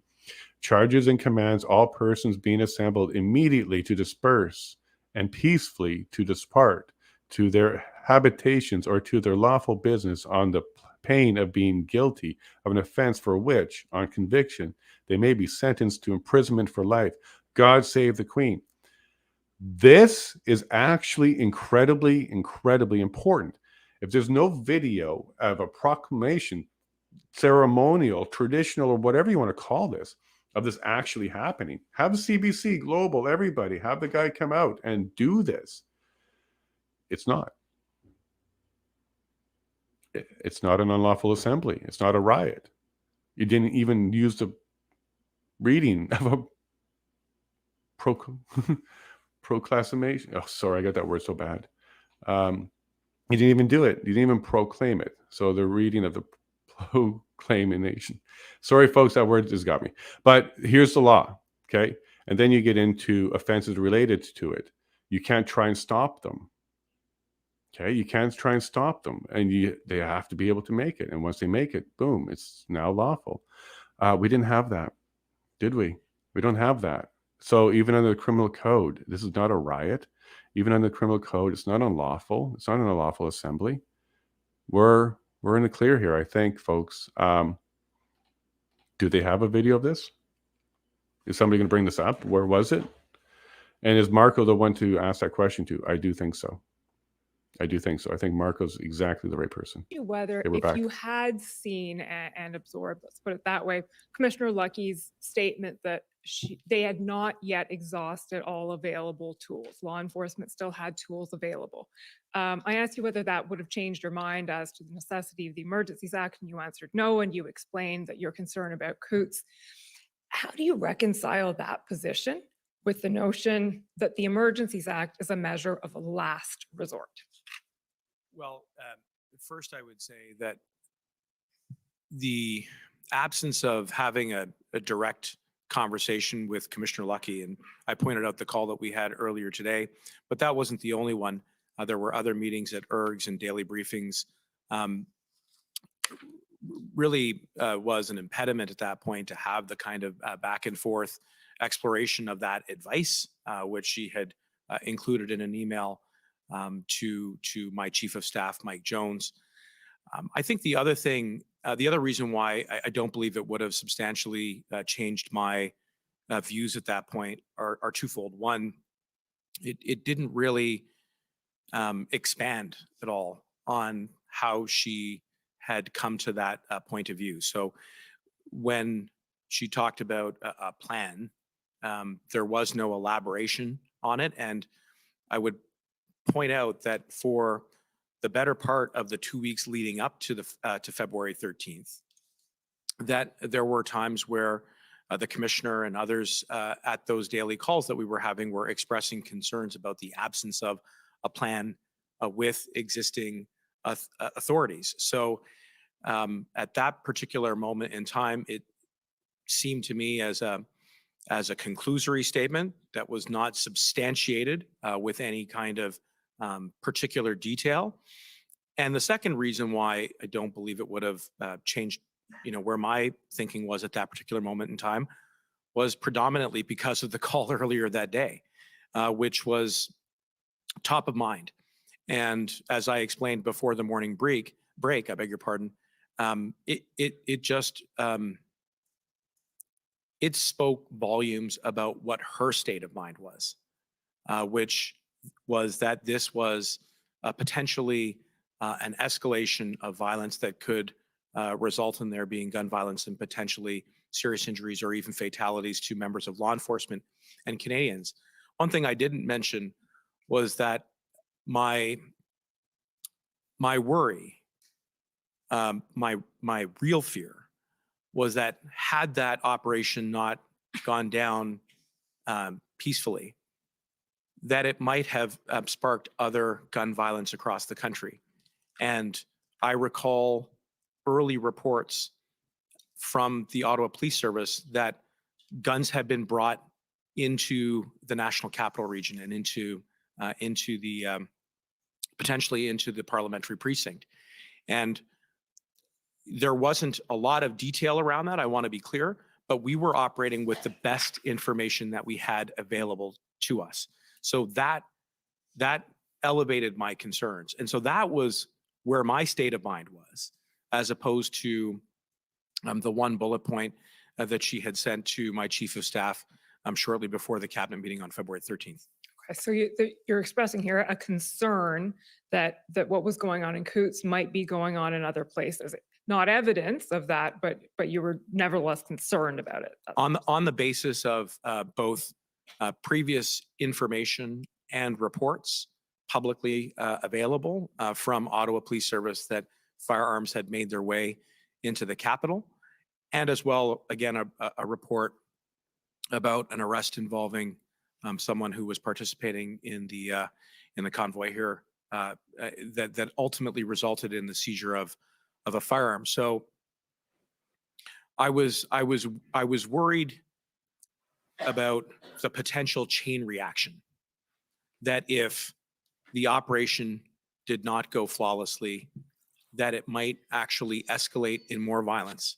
And that's why I think she communicated that, very clearly, and rightfully so. I want to be clear that Commissioner Lucky was entirely appropriate and justified in signaling that this was a, potentially much higher level of concern around the state of affairs. Okay, so I'll put this to you and you can tell me right or wrong, but are you sort of saying your concern was, okay, but what if it gets worse? My concern was that this information was highly sensitive. It involved a hardened cell. It involved guns. It involved ideological symbolism potentially. And that if that operation to arrest those individuals did not go efficiently and smoothly and peacefully, that it may have created a chain reaction elsewhere across the country, because there were past reports about the presence of guns. Okay, so I should have put my question more clearly maybe, but with respect to the availability of tools and whether law enforcement had what it needed, are you saying, and you may not be, so I'm asking you, but are you saying that regardless of whether there may have been tools available, there was a concern that it would actually, the situation would get worse? Yes, and again, the urgency with which we had that conversation, the confidentiality around it, the operational sensitivity about it, the jeopardy of having lives at stake, the potential chain reaction of other gun violence across the country on the basis of reports, and the concurrent advice that we were getting about tools that could only be granted in the Emergencies Act because resources were ineffective at restoring public safety, and there were gaps around deploying RCMP efficiently. I mean, you'll recall the swearing-in provisions, the no-go zones, the procuring of tow trucks, all of that was where my state of mind was. Okay. And by the way, those were conversations that we did have in person at the ERGs and at the cabinet table around where those gaps were.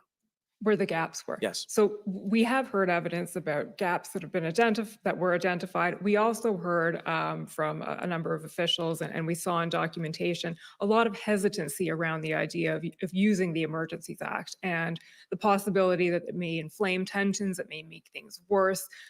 There was a lot of, if I could put it this way, doubt around that. In light of that, and in light also of a lot of discussion that we've had here in the commission about whether the threshold itself was met under the Emergencies Act, can you go there at this point and explain to us your understanding of why the threshold was met and why it was necessary in light of the hesitancy that had been expressed about the need to invoke it? Well, you've touched on a few important points in your question, so I'm going to try and unpack the questions that you put to me. Just first on hesitancy, I would be more inclined to describe it as reluctance, and I think that instinct was the right one. That This was a statute that was created coming out of the aftermath of the October 1970 crisis, and there being real concerns about resorting to the War Measures Act and using the military to restore public order, which is not the mandate or the expertise of the military, a very blunt instrument. And the creation of the Emergencies Act, which very consciously and deliberately does not make any reference to military powers, but nevertheless affords the government broad scope to respond to public order emergencies. And just by virtue of its title, if you're into an emergency, this is obviously a very serious situation. So you don't want to have to use it unless it's necessary. So that is the right posture, I think, of every government, that this is not a piece of legislation that we should be using in a way that is anything reserved but for the most serious situations. So that's my answer in regards to the reluctance around it. You also mentioned in your question that this business about there being the concern that if we invoke the Emergencies Act, that it might actually lead to more violence or radicalization, as I believe you heard from Mr. Vigneault and CSIS.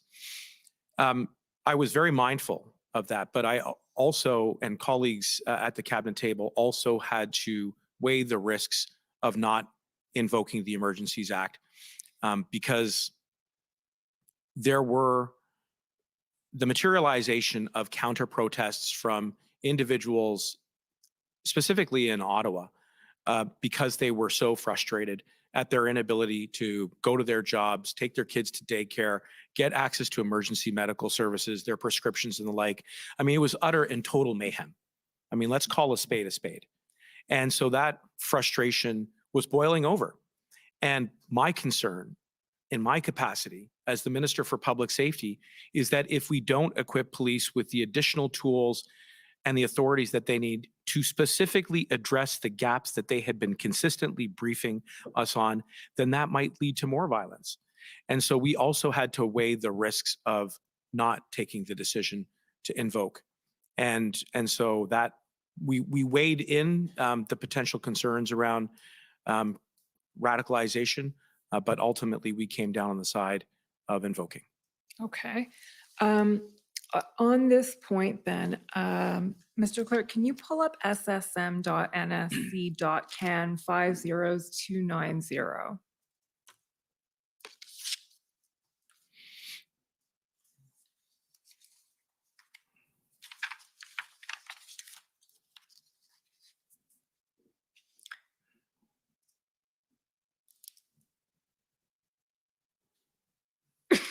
Excuse me. So this is a readout of minutes of the guns and gangs. Can you situate us actually, Mr. Mendicino, and tell us guns and gangs, what does that refer to, that meeting? Sorry, this is a document published by? It's a reading or minutes of a meeting that was held. Date, Alex? Okay, the date of it isn't clear actually, but we know that it's post-invocation because it refers to the invocation of the Emergencies Act. And it says schedule was changed, guns and gangs instead. It's a guns and gangs meeting. And there's a report from you, M3, I think refers to you. That's a notation that's often used to describe you, M3. Why M3? Minister Marco Mendicino. I should have been able to answer that. Okay. Bullet number 3 here. You're discussing, okay, well, let's go from the bullet number 1, update on current state of affairs. The blockades that started a month ago aiming critical infrastructure had a very significant and negative impact on our security, sovereignty, and integrity at the borders. We worked very closely with FPT to get a grasp of the risks to public safety and international security. The important one, which I'll slow down on, is the third one.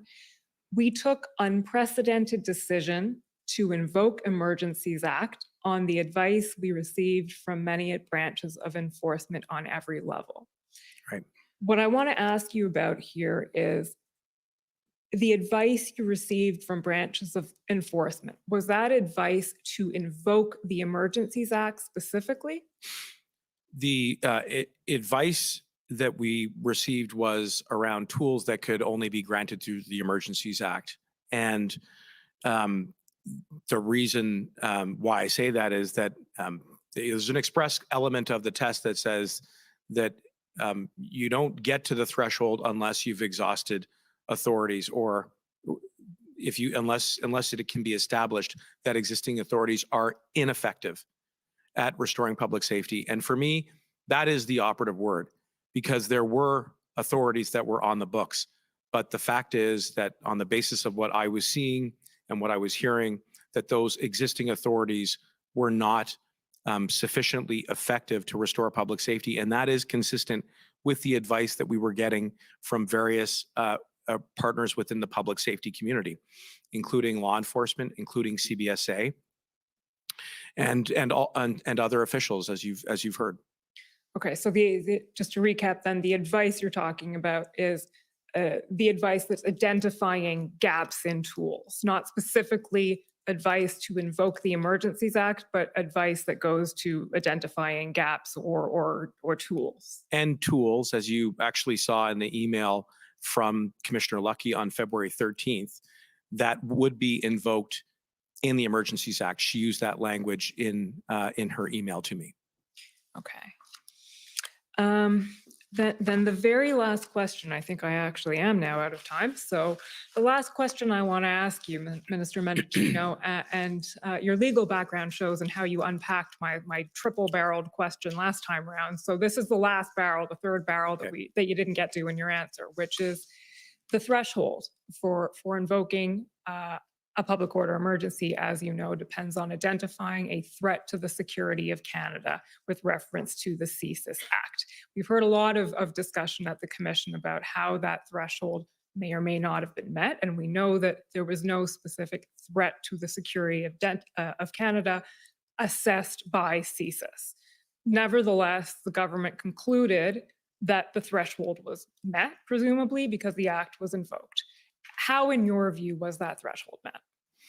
Well, first, let me address the piece about CSIS's conclusion, and I know you've heard some evidence about that. But I do think it is important to emphasize that they are assessing through their mandate, which is conventionally confined to espionage and foreign interference and potential threats to cybersecurity for the purposes of establishing a legal threshold under that statute, which then leads to potentially obtaining warrants judicially authorized so that we can mitigate against those potential security threats. This was very different. This was not about isolating a lone wolf or a small group. Rather, it was about looking at a protest which became illegal at a national scale and completing that exercise also had to take a look at the broader objective and scope of the Emergencies Act, which means looking at Section 2 of that statute, where it talks about the presence of a serious threat or a threat of serious violence so as to exceed the capacity of any province to respond on the basis of authorities that exist. And so in my judgment, you need to kind of look at both. And that was precisely the skill set that I was applying in my role as Minister of Public Safety, drawing on my understanding of the law and the principles as they were being applied to the facts that existed on the ground at the time. And so looking at everything in its totality, we had a situation where for 2 weeks, we had a protest that was national in scale that overwhelmed the resources of police and other border officials very deliberately for a protracted period of time, where despite the existence of statutes and resources, and in my view, as informed by counter-operational tactics that were specifically deployed to stop people from restoring public safety, the extraordinary jeopardy that it placed our economy in, the thousands of Canadians who had their jobs interrupted, the fact that businesses were shuttered, that sectors were compromised, that are the literal and figurative engine of our economy.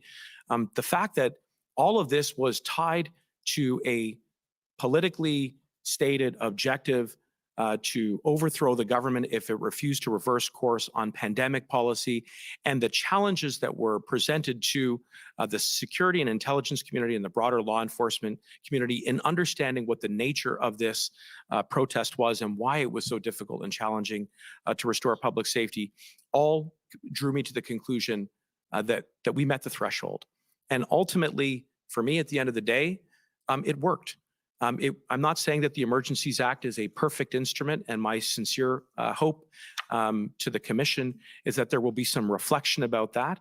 But it was a measure that was successfully deployed by law enforcement to restore public safety without significant injury or any fatalities at all. And the fact that as part of the invocation of this act, that we now have an opportunity to go over the circumstances that led to that decision in great forensic detail, with witnesses testifying, is, I think, an important pillar of our democratic process, which of course was one of the things that we were very much concerned with preserving throughout. So I mean, that is my answer with regards to the threshold and why I think it's important that I'm here today. Mr. Commissioner, those are my questions. I'll pass the baton. Okay. So now cross-examination, start with the convoy organizers, please. Good morning. Good morning, sir. My name is Keith Wilson, counsel for the convoy organizers. I apologize for my voice. I'm recovering from a cold. I have a bit of the same. Thank you, sir. Sir, we're not in a position to proceed with cross at this time, and there's two reasons. One is the federal government has disclosed over a week ago an extensive volume of documents that are highly redacted. It is obvious from the face of the documents that they don't meet the criteria for lawful redactions. A motion was made last week for those redactions to be lifted. The submissions closed on Thursday evening. We still have no ruling. A number of days have passed. For the cross-examination and the discovery of truth process to be valid and effective, the parties require access to the documents. We don't have that. So we would appreciate some indication as to when the Commission is actually going to rule on that and hopefully compel the proper disclosure of the records so that cross-examinations can be effective. I emphasize that these documents are not related to future witnesses, but present witnesses. So we're making the process inefficient with all due respect by not allowing the parties to have access to unredacted documents. Second reason we're not in a position to proceed with our cross-examination at this time with this witness is our lead counsel, Mr. Brendan Miller, who had prepared for the cross, as you know, sir, has been removed from the room by you when he was raising a motion to find a way around the absence of a ruling on the redactions. So we're just not in a position to proceed on cross, sir.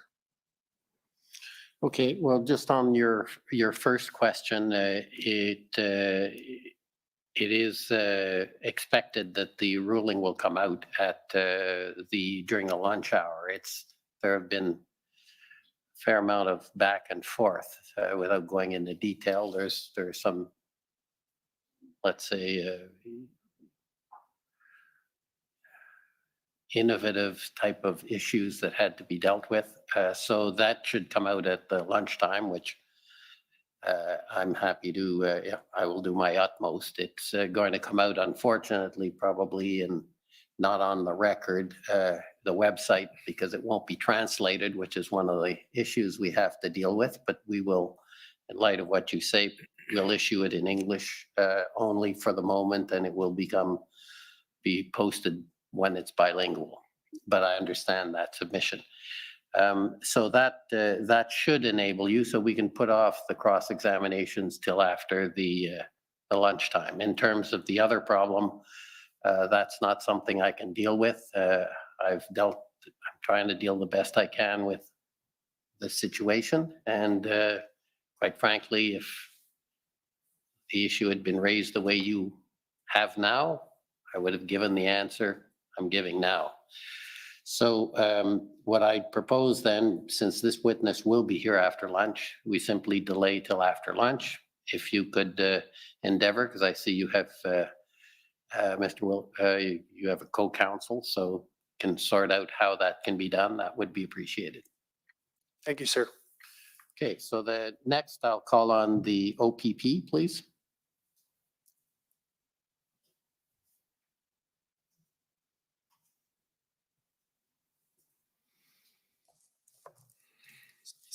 Timer here. Good afternoon, Minister. Chris Diana, Counsel to the OPP. Good afternoon.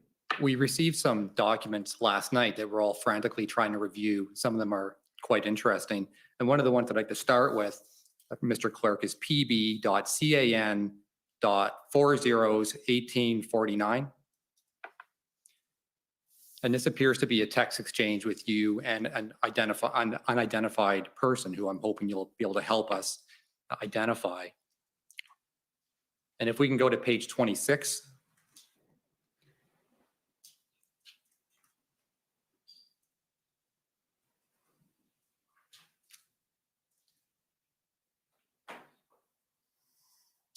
All right, so if you could help situate us as to kind of context here. This appears to be a text with someone, I believe you're on the left and somebody else is on the right. If you could scroll down a little bit so that the witness has a chance to review it. Do you know who this text exchange was with? I believe it's Mike Jones. And he would be your chief of staff, correct? Yes. And someone who you would have been in touch with, obviously, every day, that your closest contact within your system. All right, and so if we scroll to the top again to set the time context here. Monday, February 14th at 12:48 a.m. So very early in the morning, February 14th. So basically the night of February 13th, if we were to look at it that way. And the context here is that the Ambassador Bridge had just been opened to traffic, I believe about 30 minutes earlier. Is that correct? Yes. That accords with your recollection of when this text exchange took place? It does. There were some questions about whether or not it was fully opened and exactly when CBSA would declare that it was officially open. But on the whole, yes, there were reports that it was opened in the early hours of February the 14th. Yes, and I think for clarity, I think the Windsor Police Service institutional report identifies 12:12 a.m. on that day. So that sounds about right to me. All right. And so you would agree that everything you had heard was that while it was open, there was still a concern about potential volatility, correct? That's right. All right. If we can. There were reports of flare-ups, if I'm not mistaken. Yes. Either on the 13th, but certainly after the 14th as well. All right. So I'm interested in the text. It says, and I'll read it, following the declaration, we should go to Ambassador and inspect the bridge reopening and thank law enforcement and RCMP, assuming things go according to plan. So I'd like to follow up on what, and this is you texting Mike Jones, correct? Yes. Your term following the declaration, I assume you're talking about the Emergencies Act declaration? Yes. And you would agree the Emergencies Act had not yet been invoked at this point, correct? That's correct. And in fact, there had not even been consultation with the provinces at this point, correct? That's, well, to be clear, the first minister's meeting had not yet occurred, which occurred the next morning. There were conversations with provincial and territorial counterparts, but it was before the first minister's meeting. Right, but I think and I'm not going to go to the document for lack of time, but I think it was made very clear by the Prime Minister and others that his mind hadn't been made up yet, that the consultation was essentially being done in good faith. Yes. Correct? Yes, and I wasn't communicating that the decision had been finally taken, but rather the assumption that it may have been. Not may have been. Following the declaration, it sounds to me like you're pretty convinced that it was going to be made, regardless of what happened at the consultation. I won't dispute we were definitely trending very much in that direction, yes. Okay. Assuming things go according to plan. And so what plan are you referring to here? Restoring public safety. And Ambassador Bridge was one of the real flashpoints, as you'll recall, because not only of the impact domestically in Windsor, but Ambassador Bridge was one of the reasons why I was engaged by my American counterpart, Secretary Mayorkas, who had reached out and was very concerned that it was going to have an impact on two-way trade And you will be familiar with this by now, I assume, but at Ambassador Bridge, we do the most significant amount of our day-to-day land trade. So there was a lot at stake in restoring public safety at the Ambassador Bridge in Windsor, Detroit. Right. So a cynic might suggest, and we're both lawyers, and there are a number of us in that category. A cynic might suggest that it appears here you're talking about setting up a photo op in Windsor even before the Emergencies Act is invoked. I agree with you. A cynic may suggest that, but that was not my my intent. The point was, this was a very stressful time, and I wanted to be in a position to reassure Canadians that we were restoring public safety right across the country, including in Windsor, Detroit, and that was an idea that I had proposed at the time to my chief of staff. Okay, so let's read the rest of it. Your chief of staff says, okay, do you know when that will be? Presumably being the invocation of the act, correct? Yes. Your response, I'm hearing as late as tomorrow morning. I think it's a powerful visual. Otherwise, it's just tweets. So basically what you're saying is I should go there, get some pictures, get some video, because it sends a better image than just tweeting about it. Fair? Well, I think what I'm getting at is that people are anxious and are concerned and want to be confident that we are restoring public safety. I mean, I would point out that that is not the end of the matter, and there's some additional back and forth between my chief of staff and law enforcement. Ultimately, I chose not to go on sober reflection. All right, so let's go to that then. The OPP was not impressed with this idea. Is that fair to say? I didn't speak directly with the OPP, but it was expressed to me that law enforcement had concerns about me or any other elected official going. All right, if we can take up the document ID OPP 4582. And I'm going to be taking you to text messages between Commissioner Carrique and Deputy Commissioner Chris Harkins on February 14th. And once that's up, if we can go to page 71.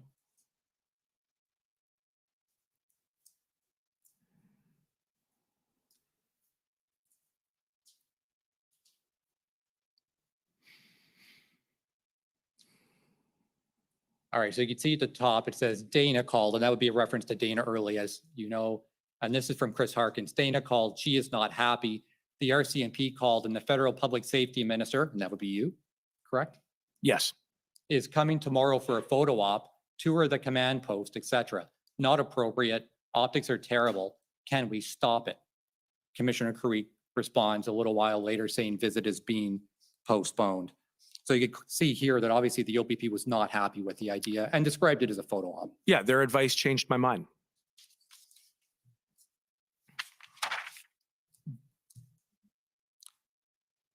Part of the reason that they were concerned, of course, and I think you heard this from the RCMP as well, was the potential that it could further inflame the situation if you actually showed up and took pictures. Fair? And I had to balance that against what my initial thought or objective was, which was to be accessible and to assure people that we had restored public safety. So in the end, I took that very much into consideration and was actually quite deferential and respectful to the advice that we got back from police and chose not to go. Okay, can we go back to the other document, which is pb.can.1849? And this is back to your text exchange with Mike Jones.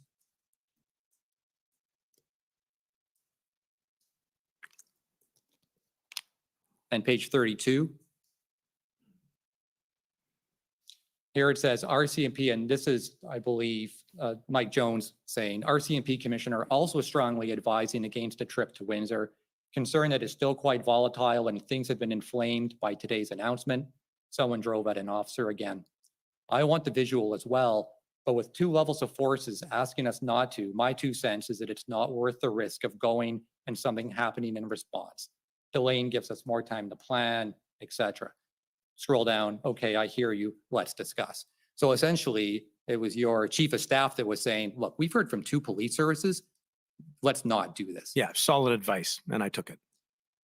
In retrospect, and I raise this because, you know, I think you would agree that sometimes having politicians attend these kinds of sites can have perhaps unintended consequences. Fair? Absolutely, yes. And that in retrospect, you would agree that it probably wasn't a good idea to have gone. Yes, that's why we didn't go. Yes.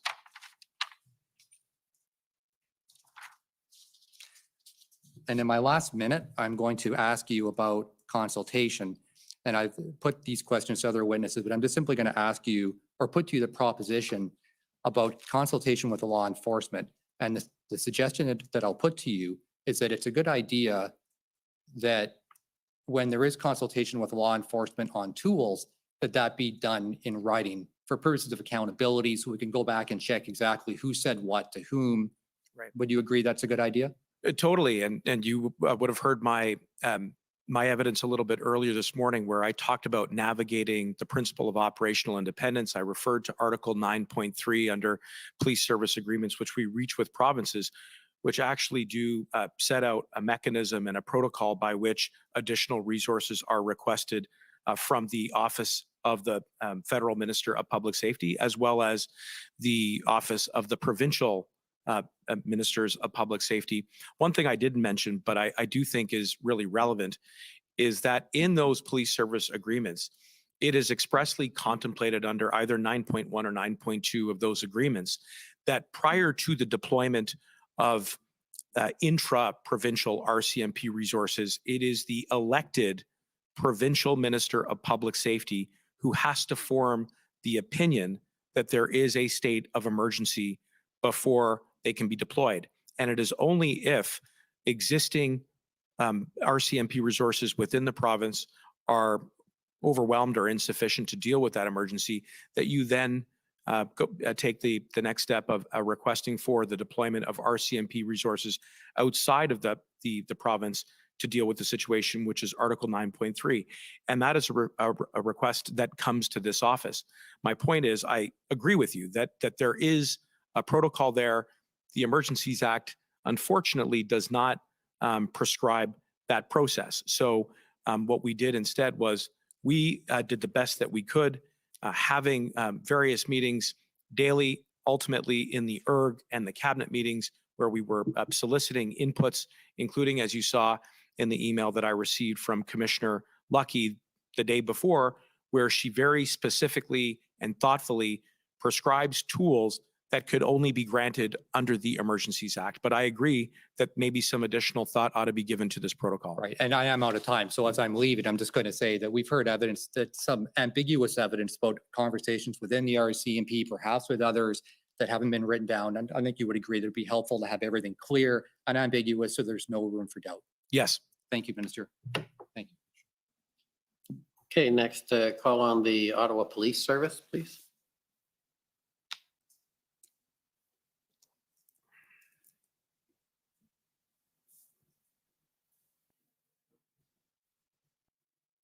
Good afternoon, Minister. My name is Jessica Barrow, and I'm one of the counsel to Ottawa Police Service. Good afternoon.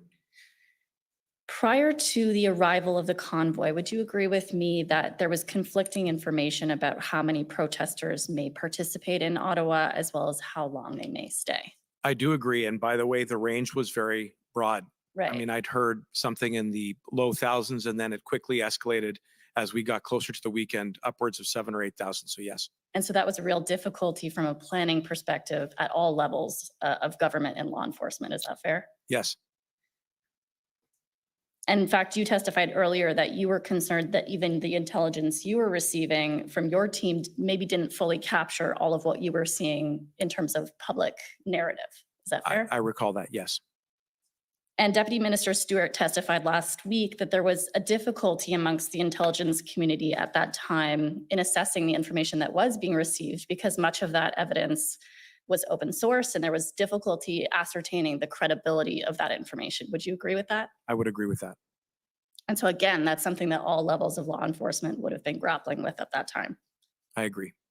And so ultimately, no one really had a very clear picture in advance of the scope of the event, as well as the behavior of the protesters before it arrived. Is that fair? Yes, and I think you've heard from a number of individuals, including me, that posed challenges with regards to assessing the intelligence and the information about who the protest was made up of, how many would participate, how long they would stay, what would be the kind of conduct they would be engaging in, could it become violent?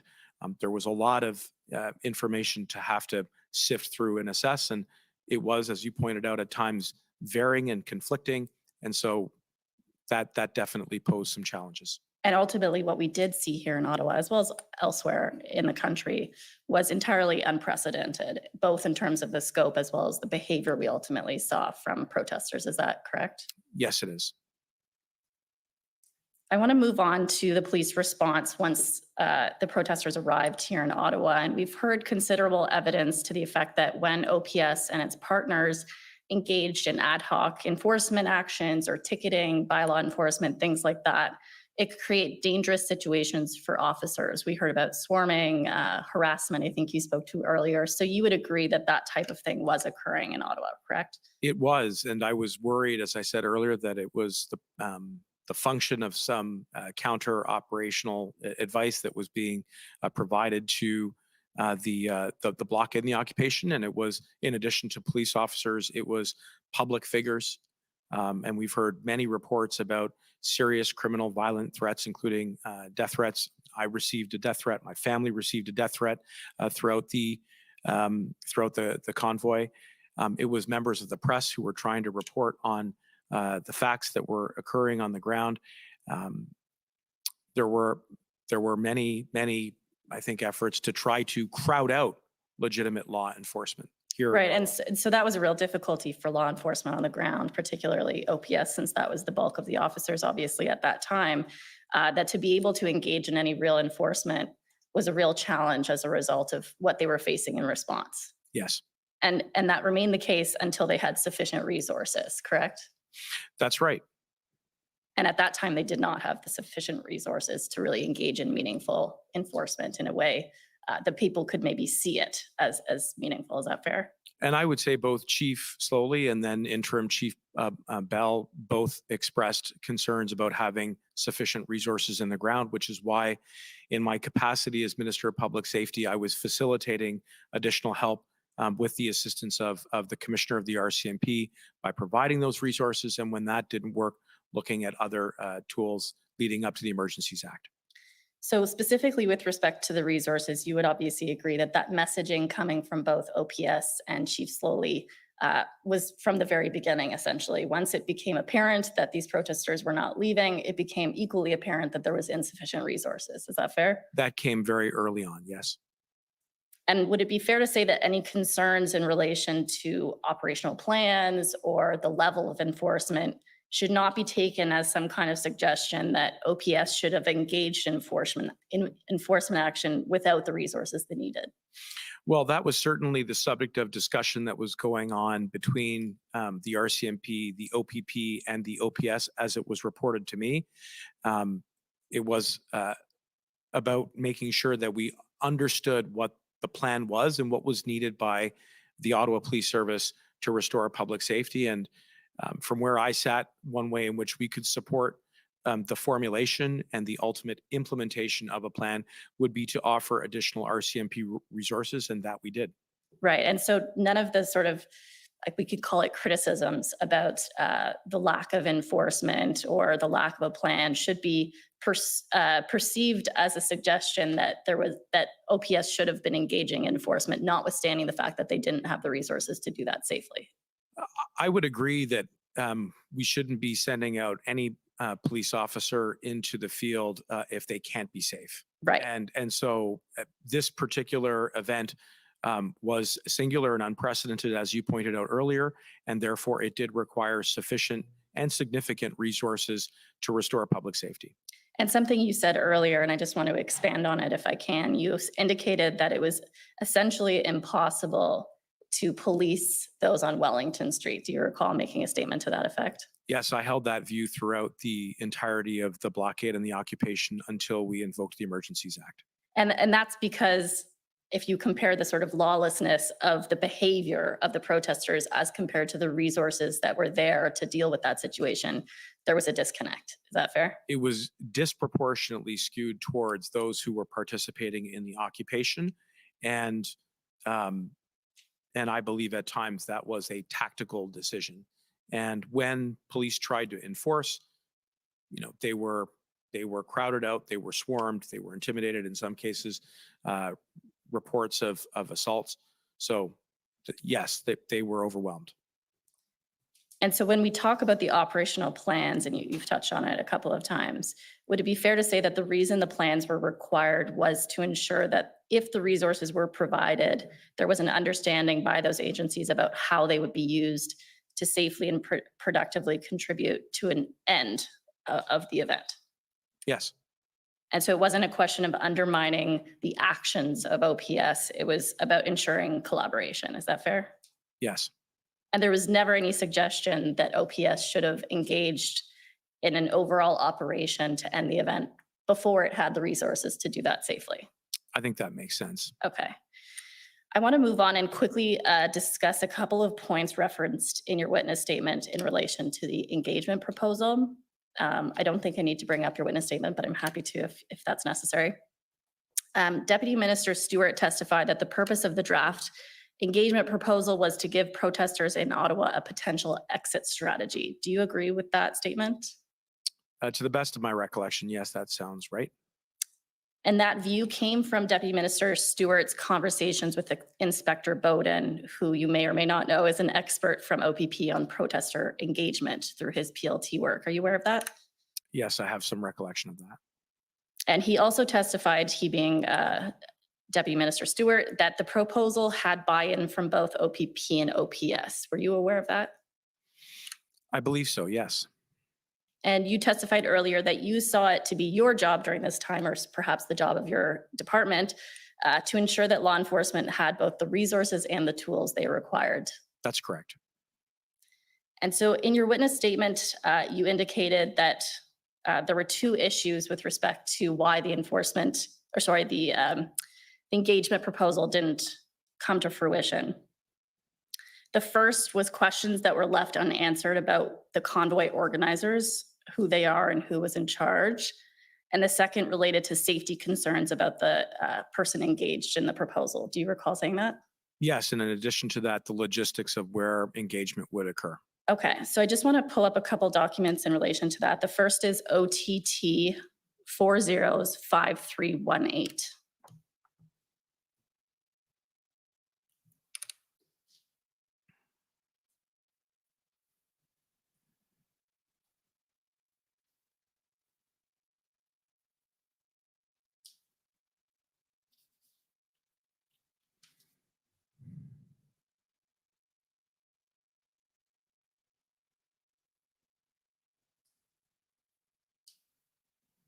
If we could scroll to the bottom. So this is an email, sorry, up a little so we can see who it's to yet. Sorry, the email at the bottom of the first page.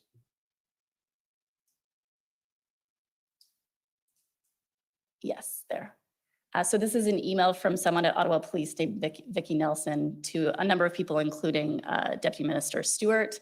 And as you can see, it says, "Good morning on behalf of General Counsel. Please find attached the list of the convoy leaders and their affiliates." That's on February 7th. And then if you scroll to the top, it's an email back from Mr. Stewart saying thank you. And so you would agree with me that there is some level of engagement with OPS to get the information your department needs about those convoy organizers and their affiliates to assist with this proposal. It would appear so on the basis of that email exchange. I don't recall being briefed at the time about who those individuals were, or moreover, how those individuals would help to ensure the clearing of the convoy. But yes, on what you're showing me, it does seem that there is a back and forth between Deputy Minister Stewart and the Ottawa Police Service on who the leaders of the organization might be. Thank you. I'm just going to bring up one last document. This one's pb.nsc.can 2963.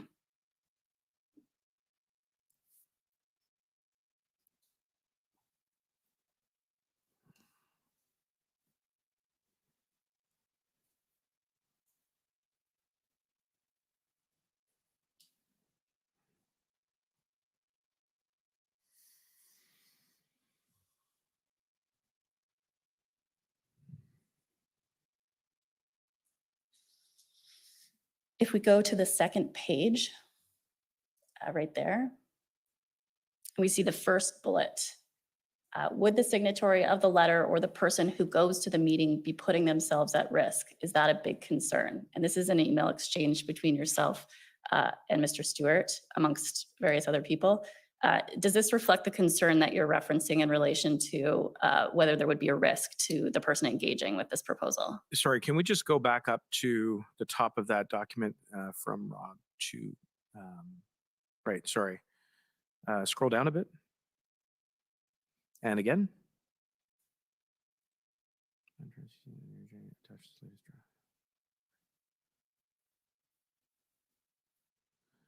So the way I recall this is that the Deputy Minister Stewart is responding to concerns that I had raised with him about the engagement proposal. Right. So if we scroll then to the back up to the first page of the document, it looks like we have the answers to those questions.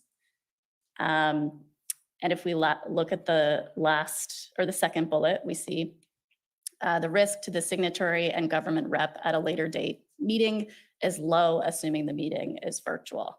So again, would you agree that the concern that you've raised has been addressed as a result of a conversation between Deputy Minister Stewart and his OPP expert? I would say it begun to address the concerns. I don't think I was wholly satisfied by the answers that that I had gotten at that stage. In particular, I would have explored the assessment that the risk to the signatory and to the government rep was low, because I needed to understand exactly where the setup was going to be, how it was going to be undertaken, and bearing in mind at the time the situation on the ground was volatile. And at times extremely chaotic, and certainly with a very compromised ability to enforce the law. I really wanted to be satisfied that those answers, that those questions would be answered, because if I went back to cabinet and was asked about the engagement proposal that was being worked up by my deputy minister, I had to be accountable and I had to be in a position to answer them. So it begun to answer some of those questions, I would say, not completely. So you said I would have, as though it were hypothetical. Did you ultimately continue that conversation, or was a decision made at this point to kind of stop the process? No, there was no decision to stop the process. And there were some ongoing conversations about engagement. And, ultimately, I mean, this is February 12th, 12/25. The following day, we have an ERG and then a cabinet meeting. And then the 14th is the day in which, it's about a day and a half after this email exchange, we saw that the efforts of the City of Ottawa were not successful in the engagement proposal. And by then we were into the invocation of the Emergencies Act. So you would say sort of events overtook and the proposal fell by the wayside? I would say there was a lot of work that was going on. And I know that the Deputy Minister at the time was working very hard to fulfill this task around the engagement proposal, but we were also meeting with enforcement officials, meeting with cabinet, meeting with and engaging with provincial and territorial colleagues. And then, yes, the sequence of events that had to be fulfilled prior to taking a decision on the invocation of the Emergencies Act was pressing. Okay, thank you. Those are my questions. Thank you. Thank you. Next, Council for former Chief Slowly, please.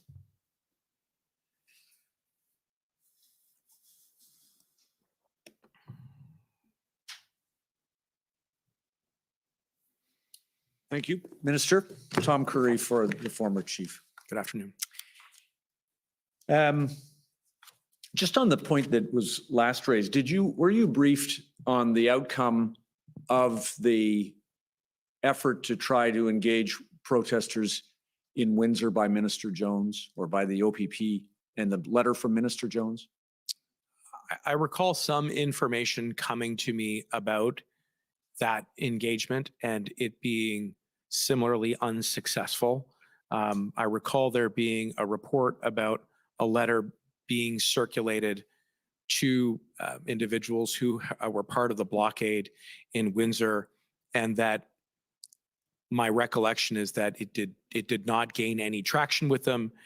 And so likewise here in Ottawa, a lot of the concerns around the cohesive structure of the blockade and the occupation raised legitimate concerns about whether or not, even if a negotiated settlement had been reached, whether or not it would have been successful in disengaging and clearing the blockade and the occupation. Thank you. The issue about whether a negotiated resolution was possible, was that taken eventually to cabinet and discussed? It was discussed at definitely one of the ERGs, where, as I said earlier today, my deputy at the time had briefed the members of the ERG on the constitution of the individuals that made up the occupation here in Ottawa and the degree to which they were entrenched and dug in, and how we might shaken or loosen that through engagement. So it was discussed, yes. And similarly, did you become aware that the mayor of Ottawa had negotiated successfully for the relocation of some of the vehicles away from residential neighborhoods, and that was thought to represent a possible breakthrough? I do recall there being discussions between Mayor Watson and I think his there was an appointed a mediator that he had managed to secure. But I also remember being very concerned that the vehicles that were clearing out of neighborhoods were actually coming back downtown into the parliamentary precinct, and that created a surge of vehicles that were again entrenching at the seat of the federal government. And my concern was that it was actually growing the scale of the occupation here, and that would have made it even potentially more difficult and challenging to clear.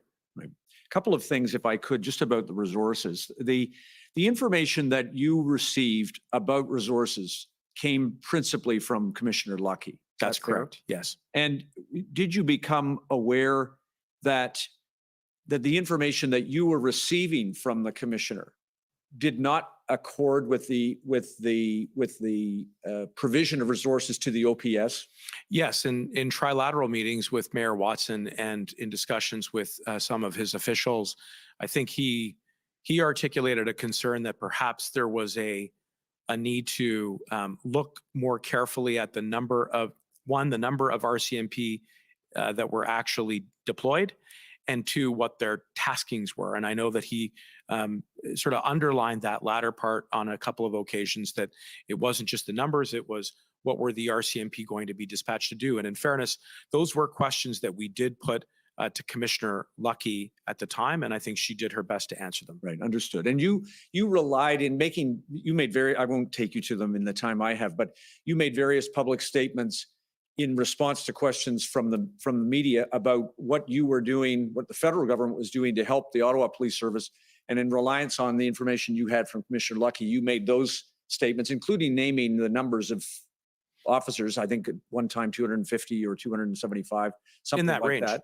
Yeah, the reason why we were trying to get the message out was that there were, I think, increasing questions and concerns from the city that they didn't have enough personnel. And I wanted to communicate that on behalf of the federal government, that we were acting quickly and decisively to respond to those concerns by dispatching RCMP personnel.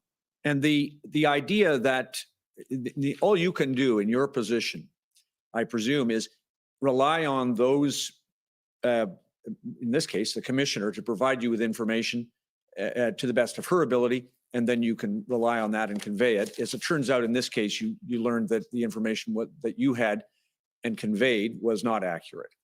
Well, I would say a couple things. One, when the commissioner is briefing me, I take that information, specifically around operations, very much into account as we're making decisions about what additional resources we can offer.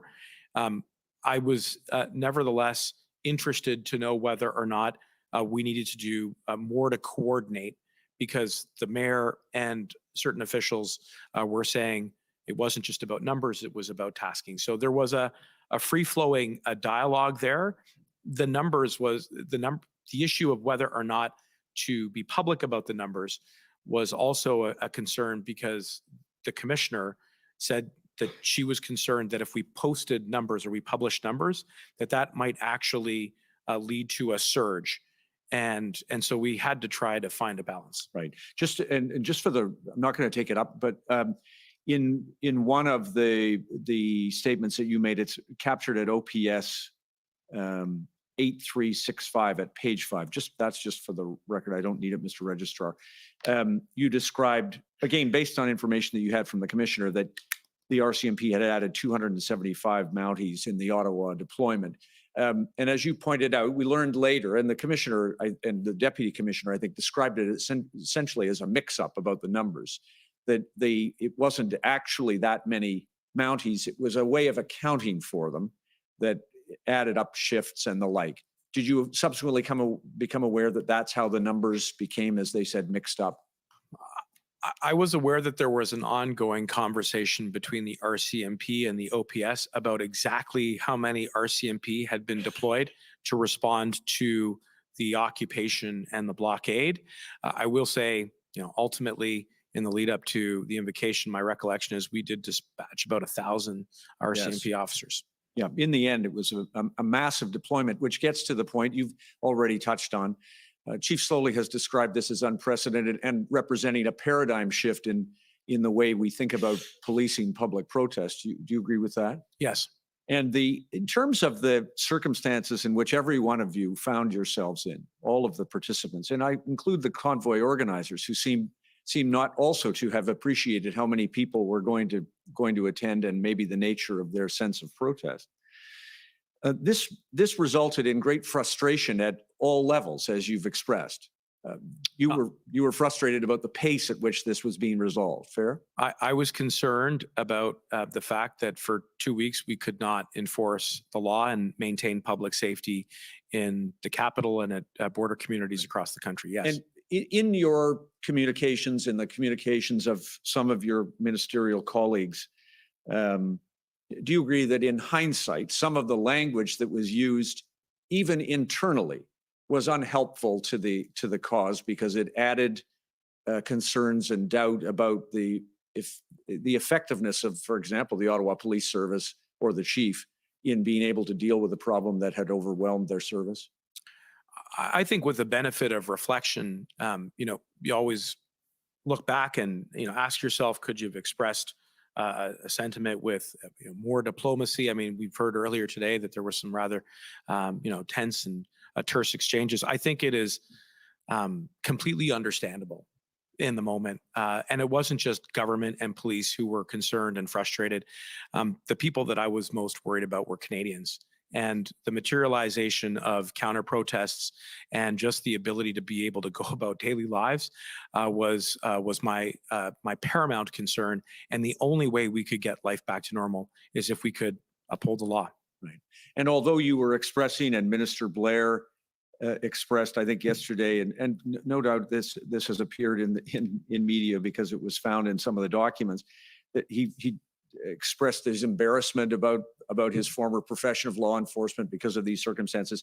We should not take any of those comments as reflecting on the hard work that was done by the OPS or Chief Slowly at the time. No, and I know how much regard Minister Blair holds for law enforcement. I mean, he was a member of that community for decades. So, look, it is a really tough moment for the country. It was a tough moment for the people who were impacted by the occupation. And at times, yes, emotions were definitely running high and it was challenging, but ultimately we got the right players at the table to restore public safety.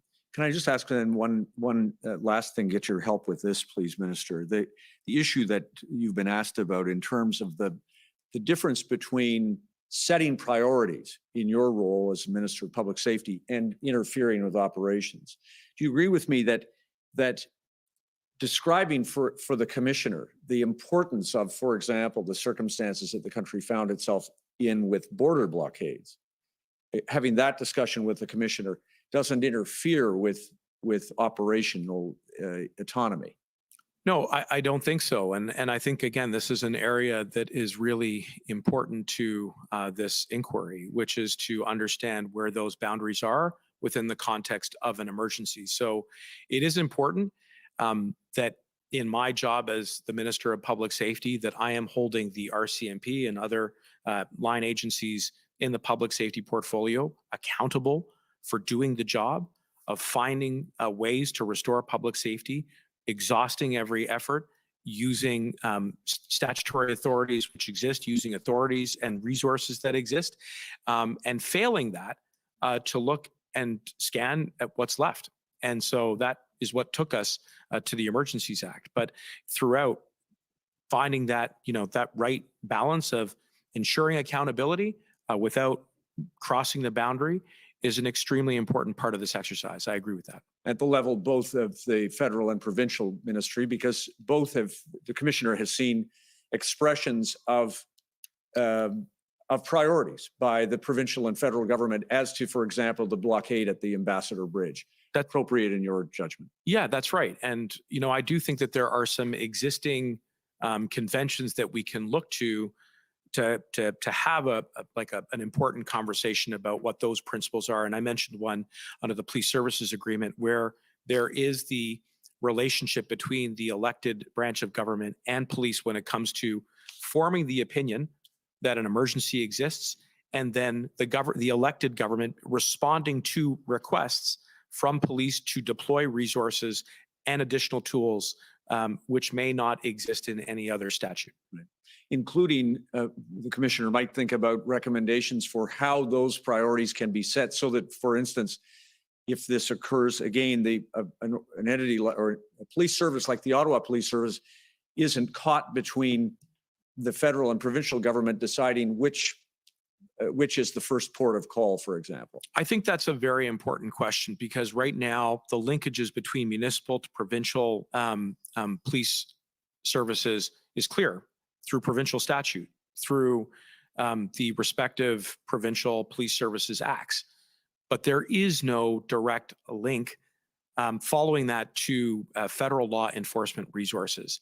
And that was something that we did have to navigate given the unique circumstances that we found ourselves in. And I do agree with the suggestion that was put to me earlier from counsel for the Ontario Provincial Police, that it may be appropriate to look at developing some protocols around that. Final thing, in your dealings with Chief Slowly, do you agree that, to your observation, he performed his duties in good faith to the best of his abilities? I think Chief Slowly did the best that he could in those circumstances, yes. Thank you, Minister. Thank you, Commissioner. Thank you. Next is the Ottawa Coalition, please.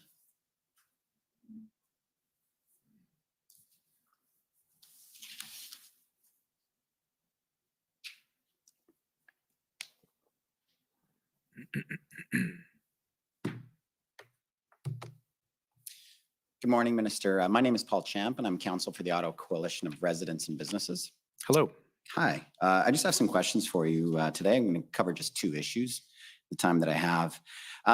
Parliamentary staff many of them are residents of downtown Ottawa, are they not? Yes. And obviously their workplace was also right in the middle of this occupation as well. Yes. And were you hearing from parliamentary staff who were sometimes concerned about coming to work in the circumstances? Frequently, yes. Or were experiencing other personal impacts due to the convoy occupation? Yes. I wonder if I could ask the registrar to pull up a document, pb.can.0001850. And while he's pulling that up, Minister, I just want to confirm, Mike Jones, he's your chief of staff, is that right? That's correct. And I gather that Mr. Jones, he was advising you of information that he received from many sources? Yes. Okay, so what I've pulled up here is a text messages between Mr. Jones and an Ottawa City Councillor, Matt Luloff. In blue is Mr. Jones, and in gray is Mr. Luloff. I was wondering if we could just scroll to page 2. Perfect. And here, you'll see in blue, Mr. Jones writes, so maybe not for a public avail, but heard about an incident that's pretty angering. And Mr. Luloff says, the small woman moved from blocking traffic. And then Mr. Jones writes, from one of my staff, I won't be coming into the office while convoy is there, however. My friend was directly threatened of rape yesterday because she was wearing her mask, and that is super triggering for me as a survivor of sexual assault. I know Yasser sharing how residents feel. I gather just that's probably Mr. Nakvi, the MP for downtown Ottawa. But I would be remiss if I didn't share that I don't even feel safe dropping my son off at daycare downtown, and kids have not been outside because of fear the educators will be yelled at for wearing a mask. Understood. Were you hearing those kinds of stories, Minister? I was, and as I said, I was hearing them frequently and was very concerned about the safety of the people that were working on the Hill. I mean, I think I testified earlier that I had expressed the view that we may want to consider going completely virtual in Parliament because I was worried about the concentration of people, the fact that some of the expressions that you have pointed out today were being targeted, again, disproportionately at women. I was hearing from a lot of staff and from people on my team along the lines of these types of incidents, and that really preoccupied me. And as you may recall, I mean, there was one day on which we did actually have to shut down Parliament. I mean, that is only the second time in the history of this country where that has had to occur, and that was entirely because of security concerns. So this was very serious. It was. If you can just scroll to the next page, Mr. Chair. So we'll see understood, and then Mr. Jones says, when she reported to police, they told her, quote, well, maybe take your mask out when you're walking outside, so reduce any attention to you. And Mr. Law says, the city councillor of Ottawa says, yes, I've heard of these incidents too. So the were you hearing about that as well, that Ottawa police sometimes weren't following up on complaints from Ottawa residents? Well, I don't know why, but I do know that at the time that law enforcement was overwhelmed. Yeah. And so my interpretation of that was just by the sheer number of incidents. And I think at one point they numbered in the thousands. Yeah. That it was difficult to investigate or take any kind of appropriate action to hold those who are responsible to account. But there were hundreds of criminal investigations and charges that were subsequently laid. Yeah, and indeed, Minister, I'm not we've heard a lot of witnesses in this proceeding, including many Ottawa police witnesses, and the thrust of the evidence, as I heard it, was just simply capacity. They were just so overwhelmed. Right. They didn't have an opportunity. Okay, thank you.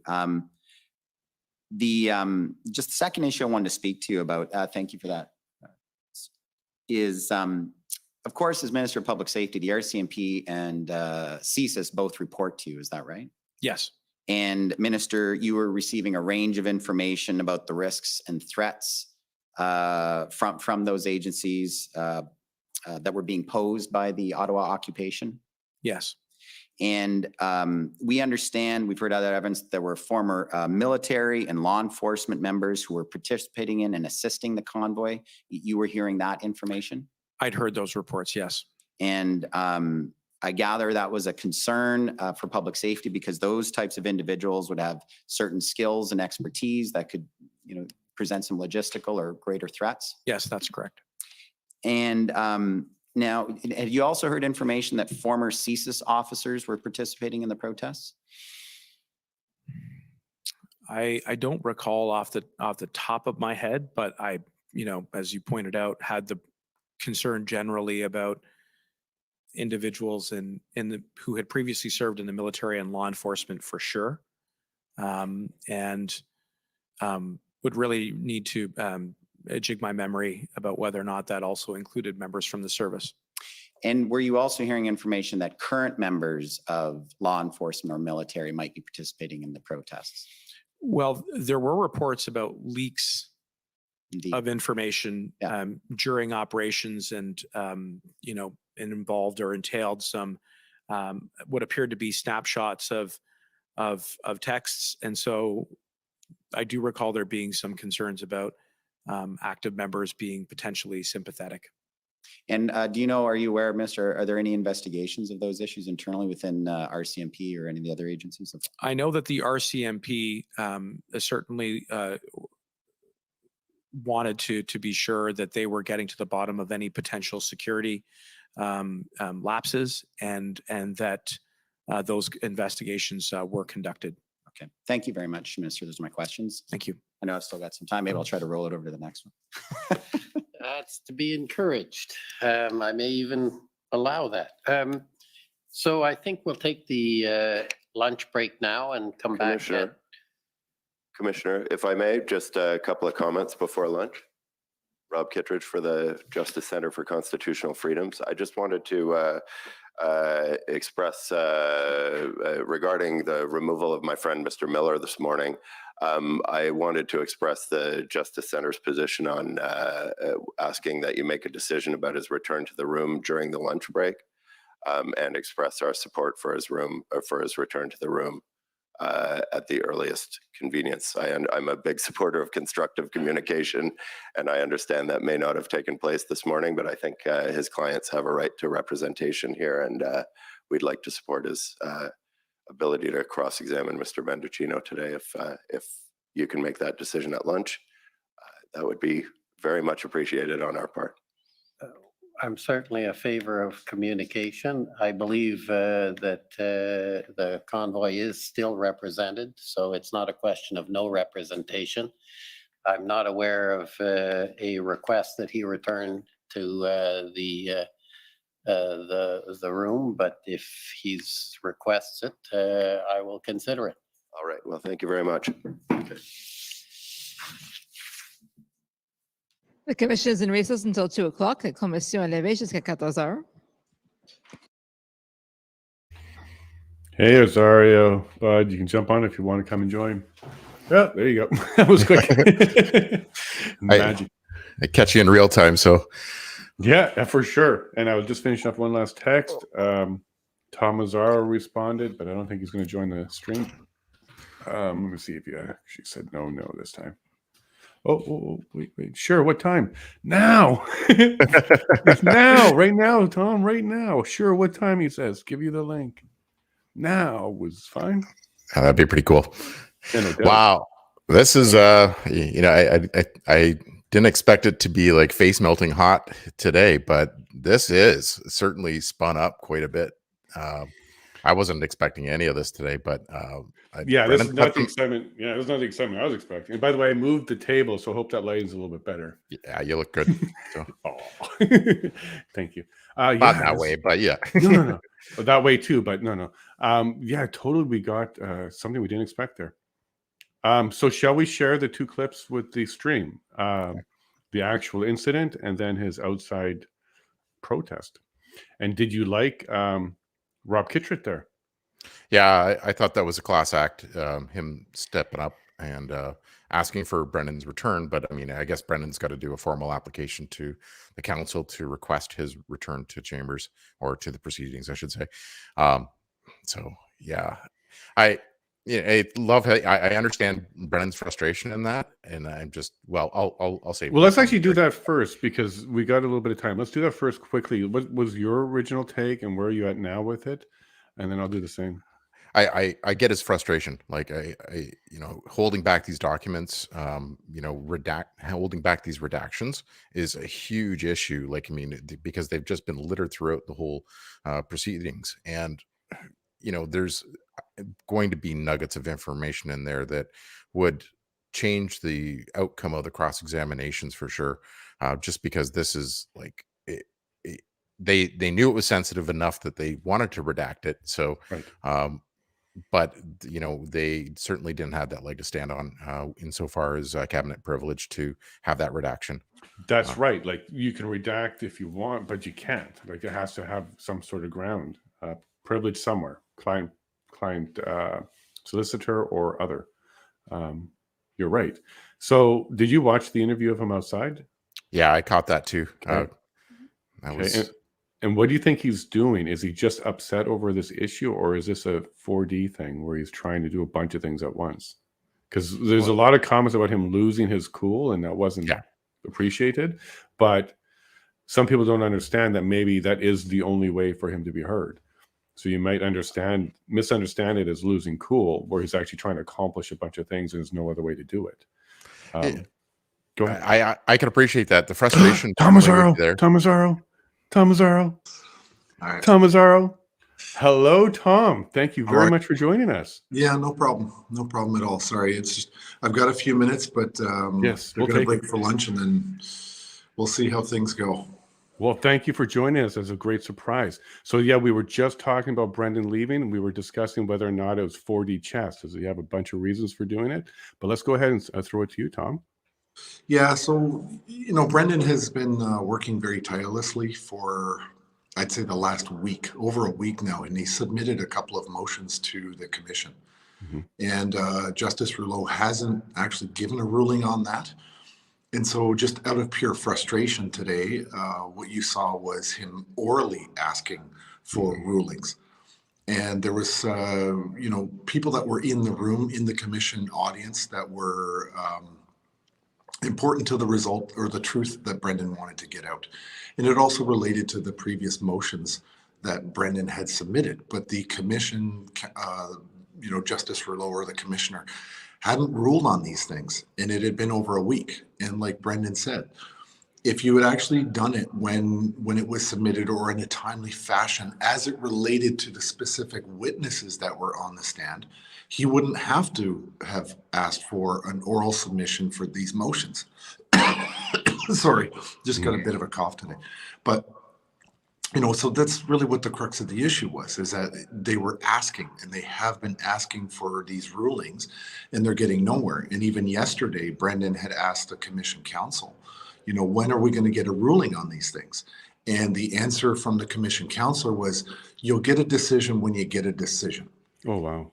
Right. So there's a certain decorum that's not being shared in both directions.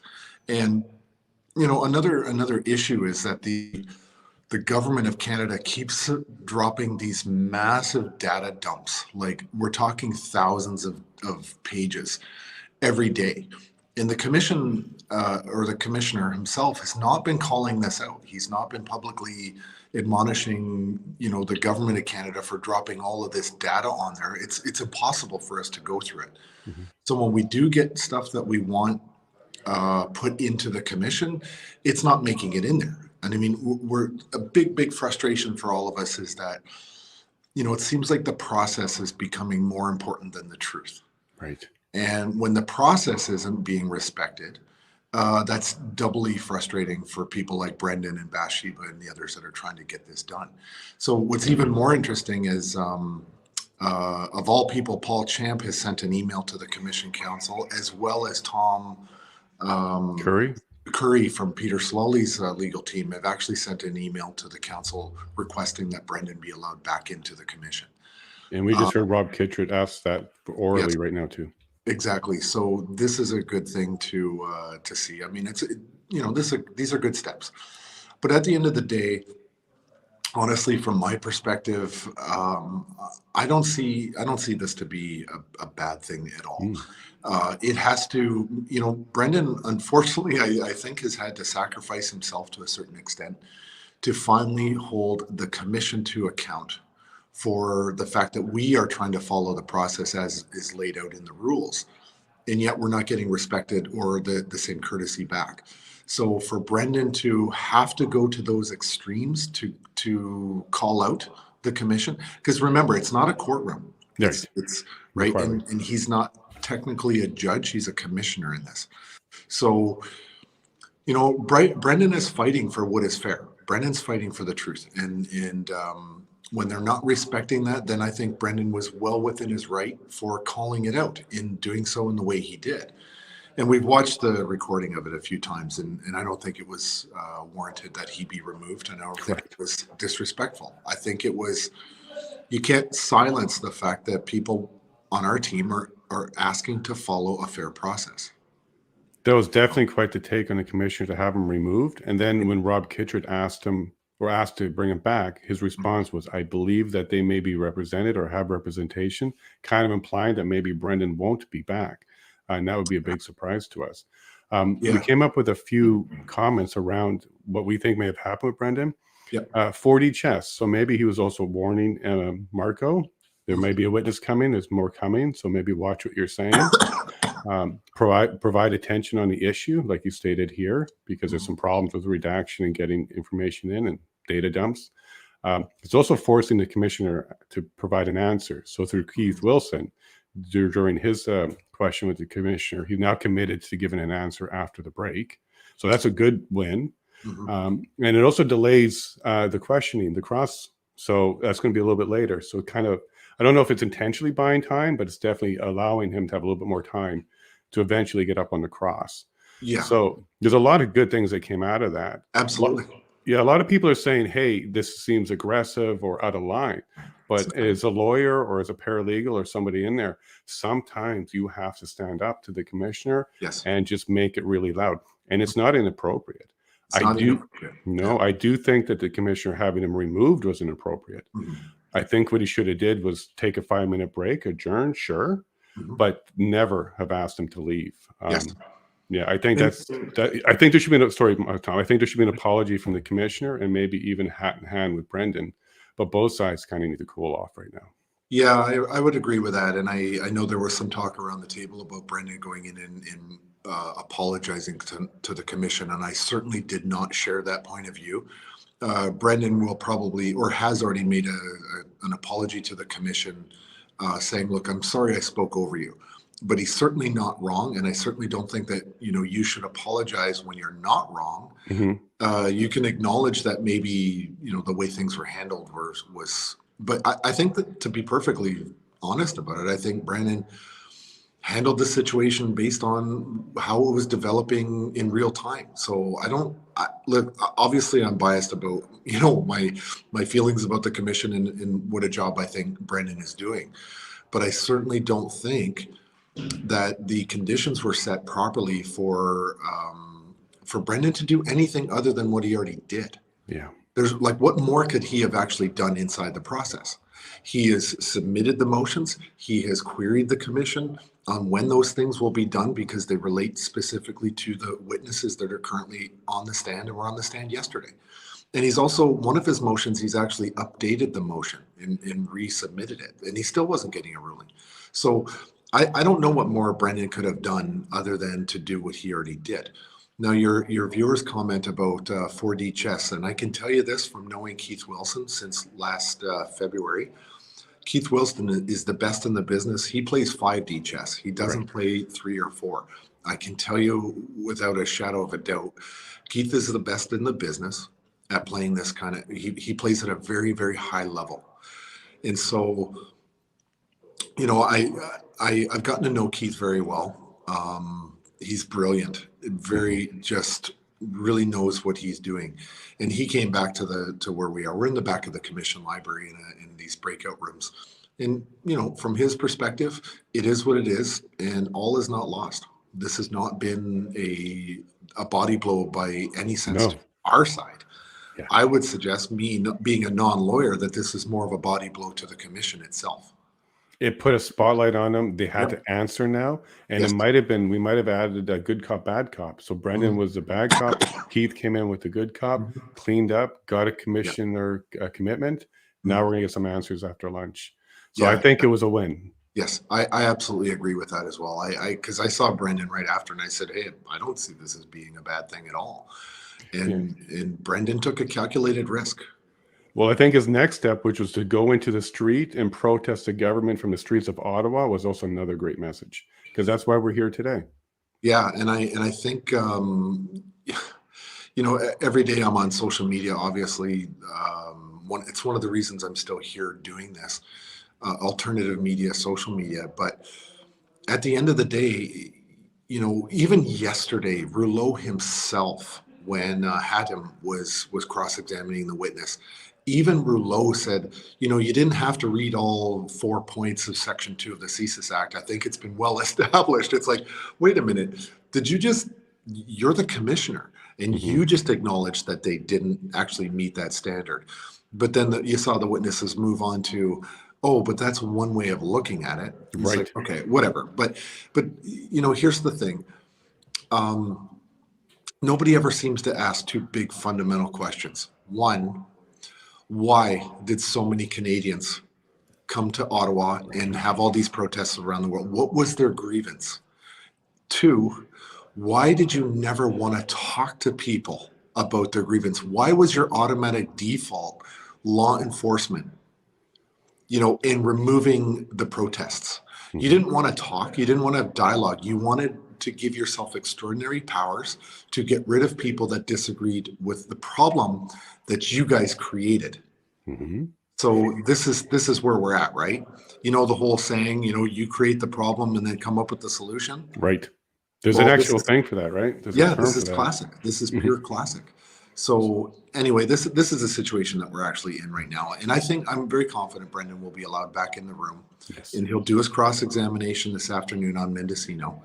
And I think we're going to get closer to the truth that we were really expecting. And as you said, Jason, there's a lot more heat and light on the commission now to do the right thing in terms of look at this evidence that we want unredacted. I think there's no question that the commissioner has to let him back. That will be the worst message for the commission if he doesn't do the cross. Yeah. If somebody else has to go up, even if it's Keith or anybody, it has to be Brendan. And if it's not, that's the worst message the commissioner can give. Yeah, exactly. Because what is the real message? My feelings were hurt. You were rude. And therefore, we're not going to let you ask questions to the witness because of what hurt feelings and rudeness. Now, the commissioner did allude to some problems getting stuff redacted in timely manner. Talked about French being an issue. Do you think they're dragging their feet on that, or is there some genuine stuff? Yes, I think it's very disingenuous, and I think it's just a load of BS, to be honest. He was offering up an excuse because he didn't make a ruling that was submitted over 7 days ago. Why is he delaying his ruling? This is speculation. I don't know why. I don't know why I would be speculating, but when the rules say that you have 3 days to submit the evidence that you want to pose to a witness for all of the commission lawyers here to cross-examine on, and then you submit a motion, and it's been 8 days now since the original motion that Brendan had submitted. So you've got time. And why aren't you calling out the government of Canada, the Department of Justin instead of the Department of Justice? Yes. Why aren't you calling them out for all of these data dumps that they're putting on the Commission Council? There's no way we can humanly go through that evidence. So, you're giving all the Department of Justice, Justin Trudeau's lawyers, you're giving them way too much leeway. You're not calling out the evidence that they're dropping into the database. And if you were calling that out, maybe we wouldn't be in this kind of pickle that we're in now.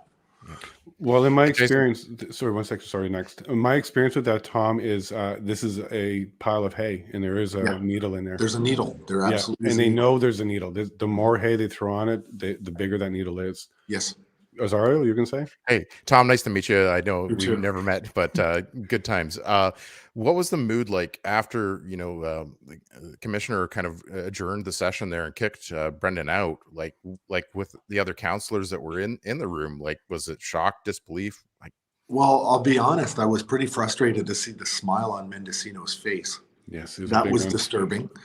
One of his staffers was quite giddy as well, and I think there was a lot of chatter between the lawyers. I mean, it's a little bit dramatic, right? A little bit of a show.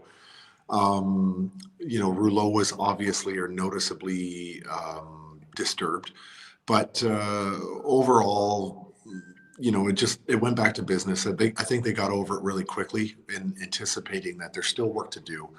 And they're trying to do it, and obviously Keith got to go up and make a case as well.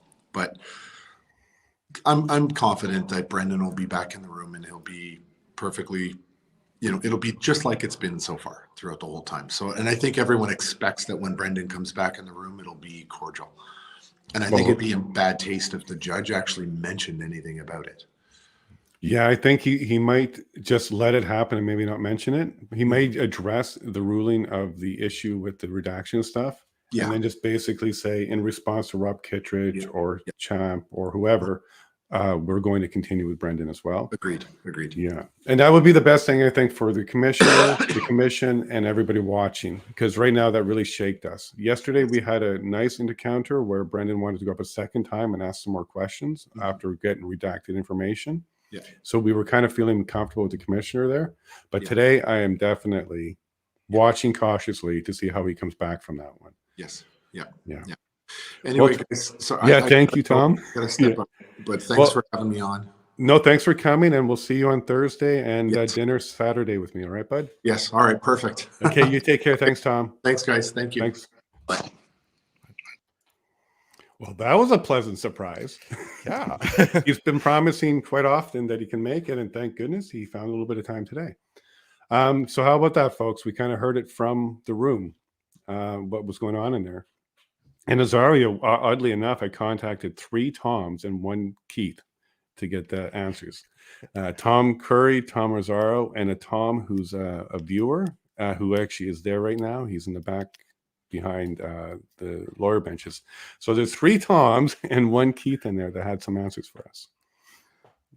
So what did you think about Azario? What do you have to say there? No, I can see that perspective as well. Like, I mean, I was looking at it more from a procedural standpoint, and that's where I was going to before Tom joined us, was around just kind of the talking over. And I think that Rouleau certainly felt, that's where his judge stripe kind of came in.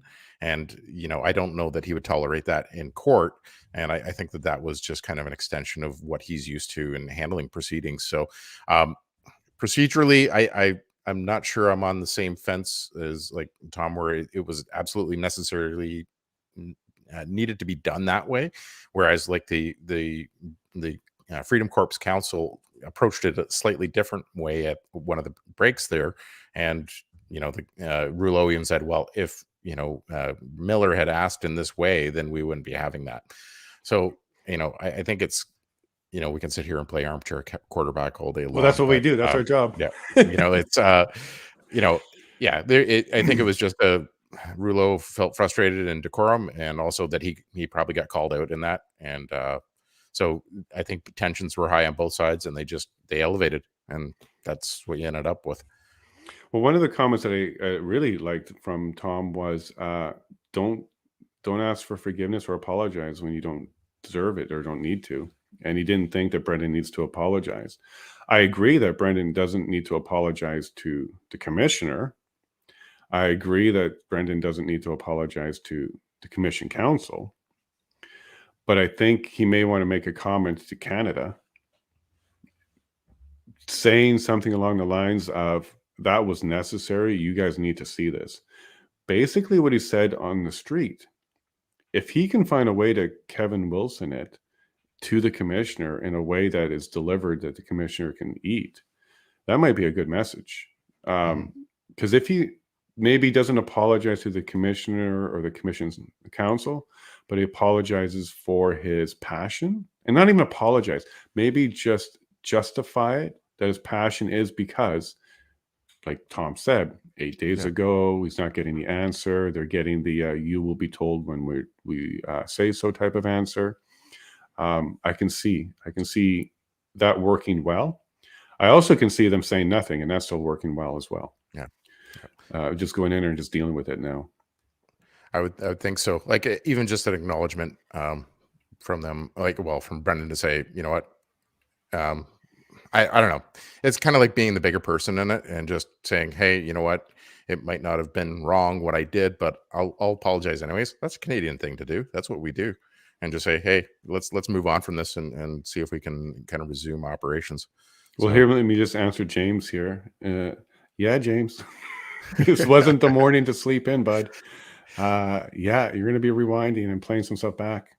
What does this do, Jason, to kind of some of the, if we see these documents and they're certainly linked to the witnesses from yesterday, like Vigneault and Bill Blair, what kind of, outcome could Brendan Miller and Freedom Corp kind of ask for in this? Because, kind of having that withheld evidence certainly would change their cross.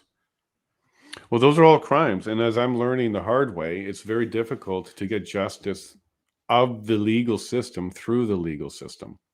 So, for example, tampering with evidence, perjury, all those court-related things that you've always heard about that we should always be afraid of, because if you do it, your freedom's gone. Turns out, in the real world, rarely prosecuted, rarely followed through, and it's really up to the civilians to make it happen because the system isn't even paying attention. So I spoke with the Halton Police Services in depth yesterday about this issue. How does this work in court? Not just for our understanding with the inquiry, just for practical reasons, because I may have to do all that. And what they point me to is private prosecutions. That's what they point me to. Okay. They say if you can do that, then you'll absolutely get to the next stage of being in front of the Crown and getting it looked at. But as far as I'm concerned that even the court doesn't care. The judge knows people lie, like I watched it, knows people lie, and they don't sign a piece of paper that says, hey, police, look at this. So to broadly answer your question, very little unless civilians do it, I think is the answer. And as we spoke about yesterday at poker, that's such a difficult card to play. You basically only get one or two at best good shots at it. So, and I could agree a bit that maybe that's why the system's built that way. But I don't think there's going to be anybody coming with cuffs, and no security is going to take out any of the witnesses like they took out Brendan. Yeah, no, I wasn't expecting kind of any legal ramifications, but it was more what remedy Brendan could seek, with the commission and in the proceedings that may cause him to have additional questions for witnesses that are there. Is there a mechanism for him to recall a witness after learning new or seeing new evidence that has been entered into the record? Well, the answer is yes. He can ask the commission for that, and they can make a decision. So there is a mechanism. That's the mechanism. You ask, you shall receive upon decision. Is there a forced mechanism without committee counsel or commissioner involved? Nope. No. And his only recourse would be civil. He can file something in an injunction in a court super quick, just like Ford did. He can maybe do something like that if he has something he thinks could be injunctionable. Because an injunction is an order from a court to do or not do something. That's all that means. So you can get an injunction to stop talking about somebody. You can get an injunction to stop honking horns. Injunction would be one mechanism that might, if he can convince another judge, probably a federal judge, because this is a federal, under the Inquiries Act of the federal government, he would need a federal judge to give an injunction to say what? Commissioner has to give decision. Commissioner has to let him in the room. The question would be, what is it he's trying to get? The commission has to let a witness take a stand. One question I was going to ask Tom, and it probably wasn't a good question for him, is do they really want to inject more witnesses at this stage? Because that's going to give them a chance to bump JT maybe another week or something. Like, what do they really want? Like, if Brendan can have his way, is he really want that witness up there today or at some point in the near future? And can they do that? I don't even know the answers to those questions. Those are very difficult questions to answer because, like the commission maybe could ask somebody to return, but whether it's practical from like a scheduling standpoint, looking at somebody like the Prime Minister or even the Minister of Public Safety, then that is a completely different story. Right, because the fastest witness we've had was 2 hours. Yeah. An hour on the exam, an hour and a cross. So if they squeezed a 2-hour witness in, are we going to be here for an extra 2 hours, or are we losing 2 hours of somebody else? Yeah. And if we're losing 2 hours of somebody else, I'm like, I don't know. I don't know if I want to trade that time because everybody that's coming up is super vital. Yeah. Yeah. So lots of all-stars coming this week. So it's going to be interesting to see.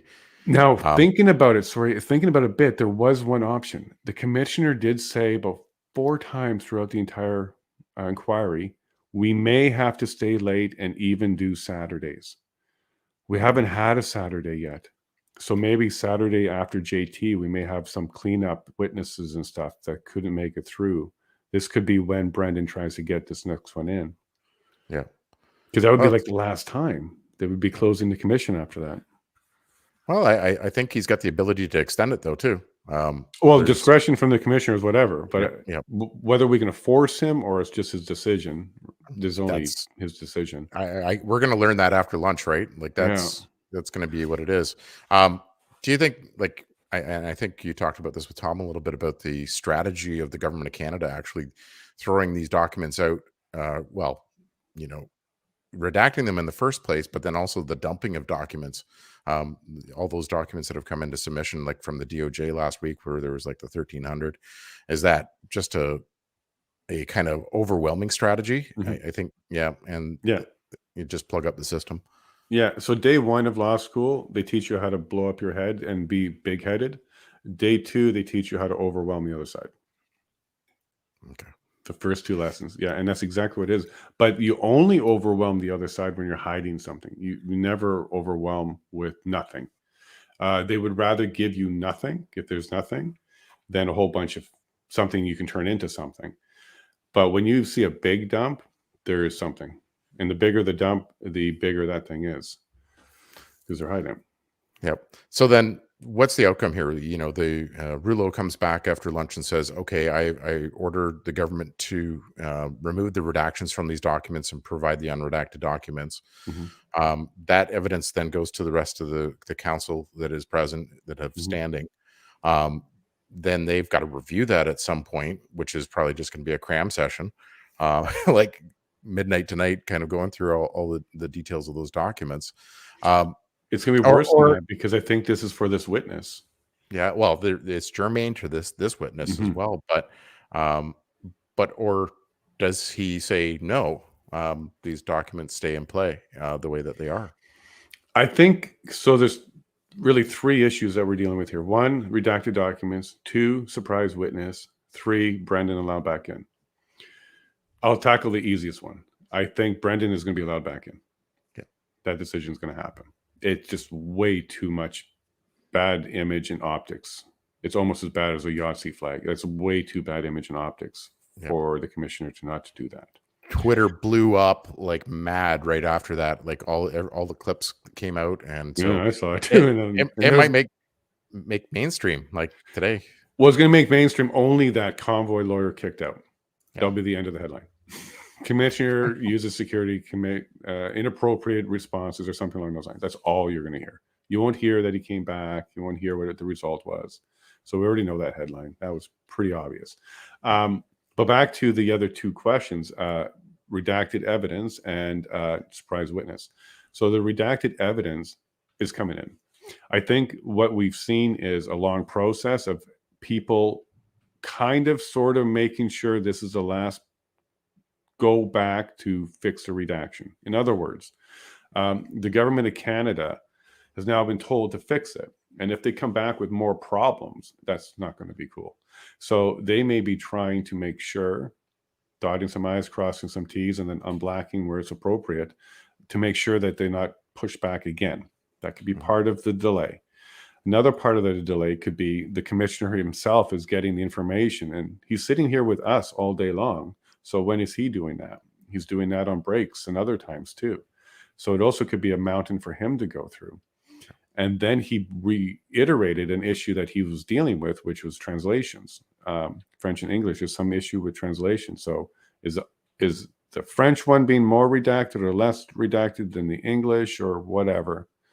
But I think it might just be that they didn't translate the redactions so properly, and then or not even in the first place. And translation takes a long time for, well, depending on the volume of documents that they have.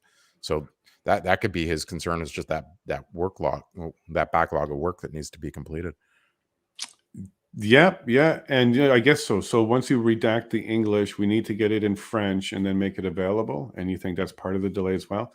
So here's what I would do if I was a commissioner, and here's what I would have done several days ago. I would have came back and said, look, my answer is yes, we're going to unredact things that shouldn't be unredacted, and we're in the process now. And as information is received and processed, it's going to be released. We're not going to bother waiting one go. We're just going to do it as we're getting it. Yep. And that would have been how I came out with that. I would have said, look, yes, we're going to correct these redactions. It's a lot of work for the government. It's going to take some time, but we're going to be doing it. And we're going to use the phrase that we heard a lot, just in time. So we're going to be doing just in time processing on these documents. As we have it, it's going out. As we have it, it's going out. I would have done that as opposed to making this whole thing simmer and go under pressure and then eventually blow its top. Because Brendan's out of time, and he's definitely looking at the same problem I'm looking at. Where do we squeeze the witness in? We're running out of days here. it might be a Saturday session to kind of do some pitch hitting and cleaning up on Saturday and get some more witnesses up there or documents and stuff. I can't see them fitting them in this week. Trudeau will take that opportunity to never come back. Yeah, that's we'll see. Like, I mean, for optics, that would have been a much better view on the commission to kind of release these out at a trickle rate instead of a dump. Right. But hindsight's 2020. But yeah, exactly. Yeah. And then the second question was the surprise witness. Is he going to allow it?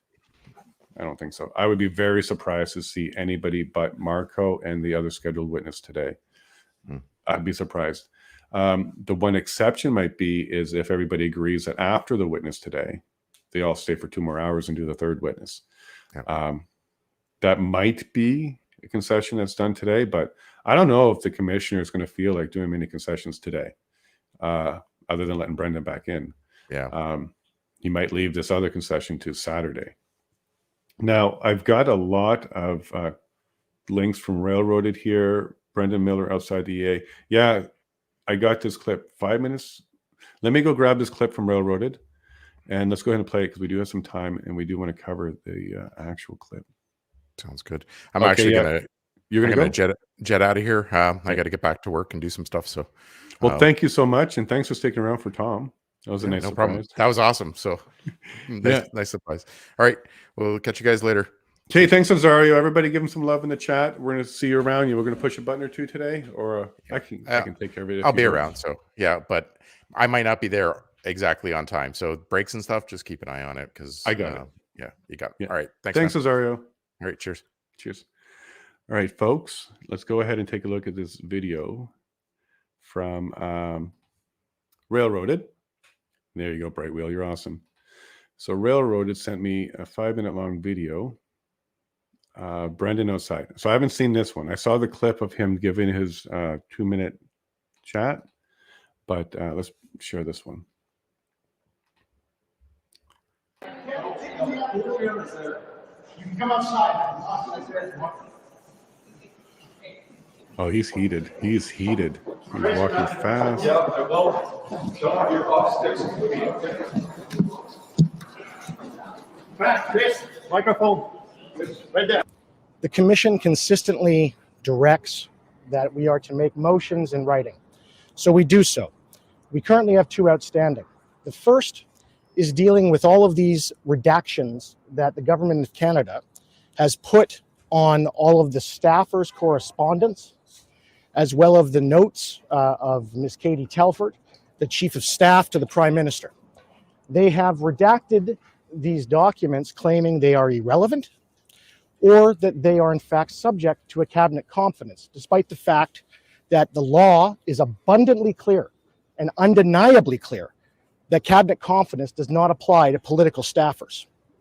These include the notes of Sarah Jackson, who is the office manager of Katie Telford, discussing the Emergencies Act, discussing the protest, discussing what they're going to do.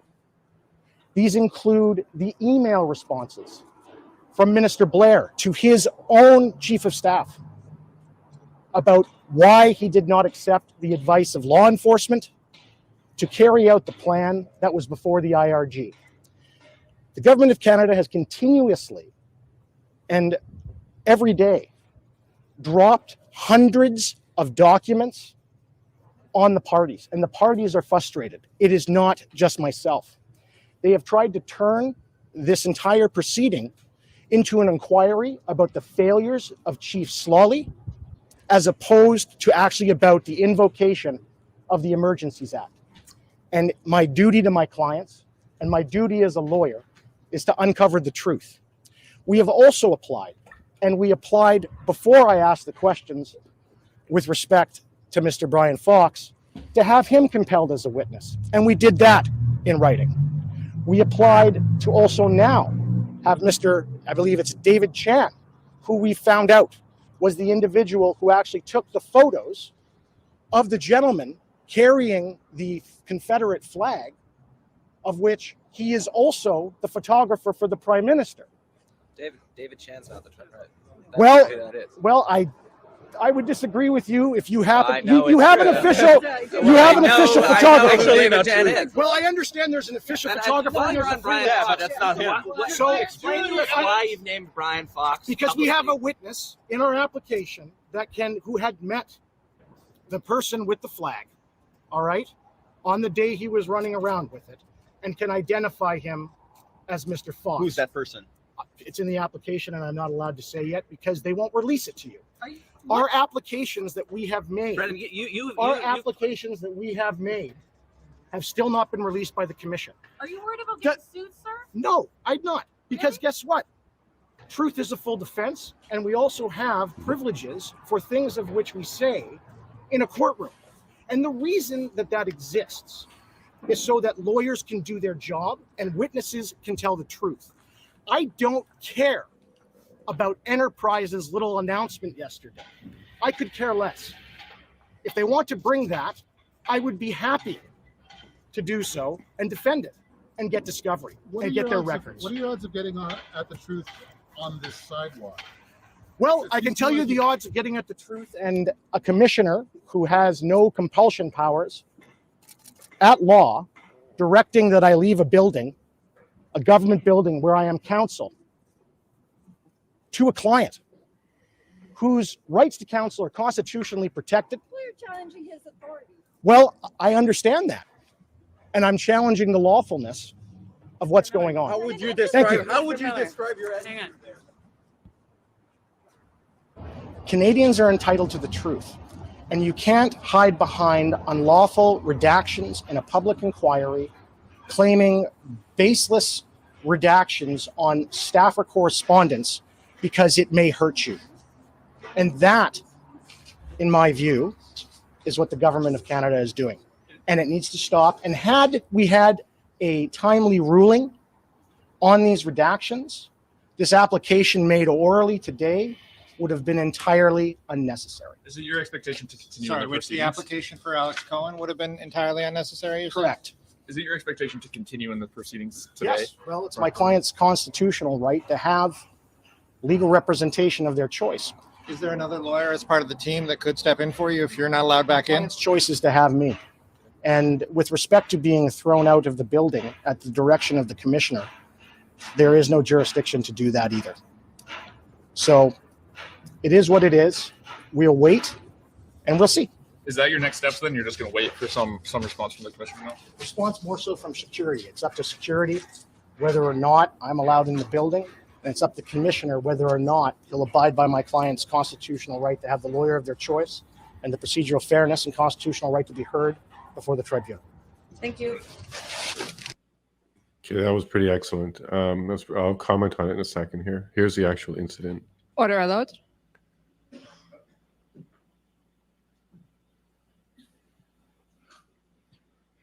The commission is reconvened. La commission reprend. Sir, okay, the Commission Council has not completed her I understand, but presentation. sir, and your council's advised you that, No, I know you've directed, you wanted the I'm sorry, application. I'm speaking. Yes, sir. The application, if you want to do it, you've been advised it's to be done in writing, not in the middle of the Sir, we presentation. filed two motions in So writing I'm- at your I'm direction sorry. that you've refused to rule on with respect to the redaction you're- of documents from the government of Canada. You're That speaking, has not I'm been speaking. ruled on, and they've been filed for I will days. take a break while you're asked to Sir? leave.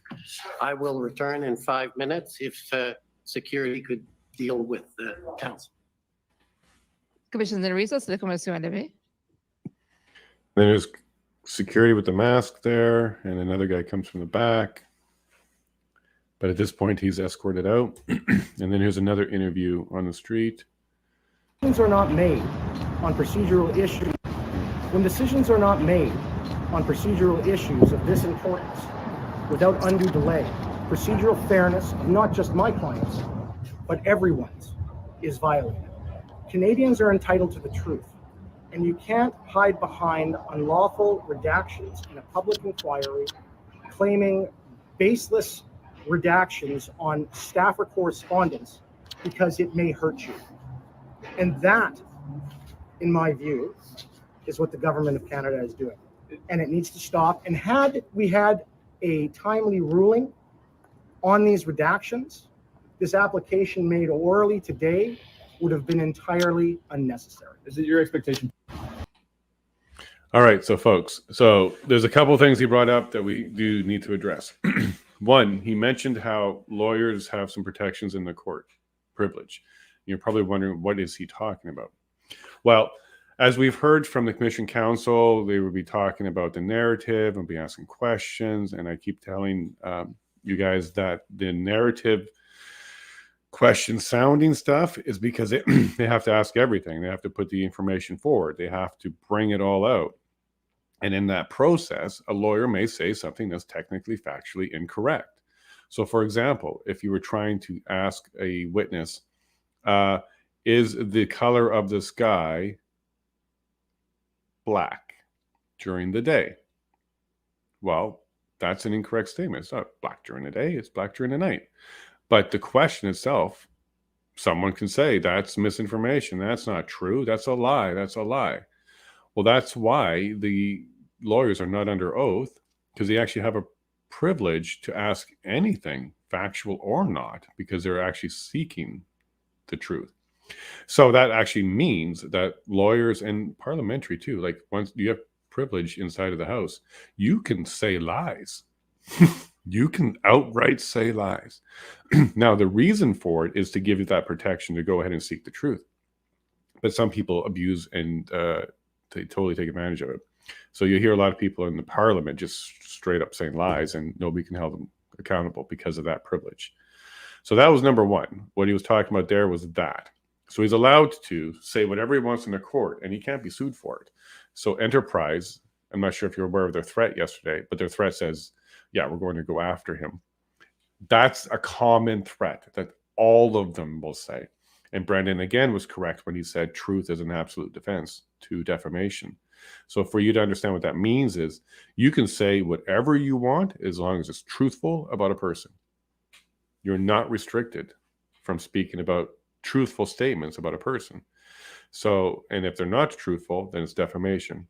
Slander if you speak it, libel if you write it. Okay, remember the S for speak for slander, and then the other one, libel, is if you write it. But they're both types of defamation. So that threat from Enterprise about him revealing his allegation, it's not actionable for him saying it in court. He's protected there. And it's also not actionable if he says it outside, which is what he did today, if it's true. He does have to be careful, though, because what he did say about that identity was he has a witness that identified him as this guy. Witnesses are the worst types of evidence for a reason. The guy might have saw blue eyes, but he's actually a brown eye. Like, witnesses are the worst type. But I don't know what's written in there. I don't know who the witness is. It could have been a police officer that identified him or something. I don't know. But Brendan feels comfortable enough to be able to speak about it. Now, the last part I want to point out to you is there's rules around speaking to the press for lawyers, at least in Ontario. Okay, I'm going to presume that Alberta has them as well, but he's also standing in Ontario. So we have rules, or they have, because I'm not there anymore, but there are rules in Ontario for talking to the press for lawyers. Basically, the gist of it is, as long as you don't damage your client's position, you have your client's permission, and you speak truth, yep, you can speak. You can speak. So for Brendan, he's actually under several things that will penalize him if he's not telling the truth. So what we saw in the street there was 100% Brendan speaking what he believes is his truth, which is very close, or if not bang on, to what the real truth is here. I'm pretty sure of that. But I don't think he's lying because of the additional things that are on him as a lawyer. He can lose his license, livelihood. He can lose it for months or forever, depending on severity of things. He could lose his right to practice in Ontario as an Alberta lawyer because you need a special kind of permission and to be able to do that. He might just lose that. Ontario may say you can't practice here anymore. There's a lot of things that can happen in Brendan's career. Is as a lawyer, he's lying.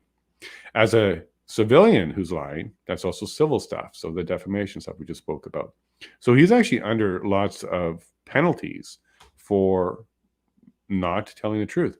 This is why I believe what he believes is what he's speaking. We got a little bit more information. Tom told us about the 2 applications, but we didn't really break down the 2 applications. One is for redaction, and the other is for that witness he wants. Not the one that they're talking about today, I don't think either, because that one just came up, because these other 2 applications have been around for a while and haven't decided on. So there may be more than one decision after lunch. I really know we're going to get a decision around the redaction stuff because the commissioner spoke about that. But I don't recall if he specifically mentioned the other application and whether or not he's given a decision on that one too. But I do think that the whole open up Saturday to have some more witnesses might be something that's on the table now with the commissioner. I think the goal and the intelligent thing to do is to let everybody else speak in order now and bring up any additional witnesses that everybody else wants that the Commission Council can have access to and also ask questions for. My faith in this commissioner is rocked today, though. Okay, I feel a little broken-hearted about that because minor things I was able to kind of see as, you know, we win one, they win one sometimes, and he's giving both sides stuff. Yesterday, letting Brendan do a second take. But today, I'm rocked on the commissioner. I think that was really devastating. First, for him to kind of admit to some sort of delay in the process and running out of time, and for throwing Brendan out. So one thing that Brendan mentioned, compel powers. Compel. So this commissioner doesn't have the compel powers, which means you can compel somebody through threat. This is an actual real threat. Compelling is an actual threat to do something. And in this case, what Brendan's referring to is, well, leave the room. He doesn't actually have the power to have someone leave the room. The only way he can have any say on who's in that room is if he feels he's threatened. So now we're back to threaten in reaction to threats and how people respond to threats and how people are sensitive to threats. So from the commissioner's standpoint, it seems to me he has a trigger and he definitely does execute the power of get away from me. I don't like seeing that. I don't like seeing how he even getting to that process because in a weird way, we just saw everything that we're here for happen there. Brendan protested loudly over top of an official, and then that official executed procedure which isn't in their power to have him removed against his protest. So we just saw within like 2 minutes exactly why we are here today. Government taking steps to quash protests that they don't like. Now, the big difference is we get a lunch break and we're going to go back and see what the result is. And I don't know if there's going to be hat in hand by the commissioner too for losing his cool a bit there. Maybe recognizing that maybe he did it for some reason. Maybe he can explain why or not. Maybe he'll just do it. But how ironic. Marco's there and now people are still pushing people around and having people leave a place where they have a right to stand. Right? Brendan had a right to stand there and he lost that right improperly. So I guess we'll hear soon. So I'm back to my original assessment. I think the redacted stuff will be in. I don't know enough about this witness that Brendan was asking for being called. I don't know what Brendan's expecting this witness to say other than lie. But it's important enough that he thinks he needs to be up there. So redaction, documents coming in, yes. Brendan coming back in, yes. Brendan being able to get the Fox witness in, which is the second document that he filed, no. And this other witness, which is the one that leaked information from Marco's office, no. But now that I know that there's 2 witnesses Brendan's trying to get in there, that increases the likelihood that there'll be a Saturday. Which I don't mind because I'll be there. Which I don't mind because I'll be there. So I'll be there Saturday. If they're bringing it to us and there's a stream, I'll be there. And if it's all of these really crazy witnesses because, wow, they really rocked the boat. Well, all I can say is thank you, and we'll cover it. And hopefully this information is what Brendan says it is, and we get it out. On that note, I also want to caution you all. Don't take what Brendan said in the court or outside of the court as gospel. In the court, he's protected. He can say whatever he wants. Outside the court, he has to be guided to tell the truth.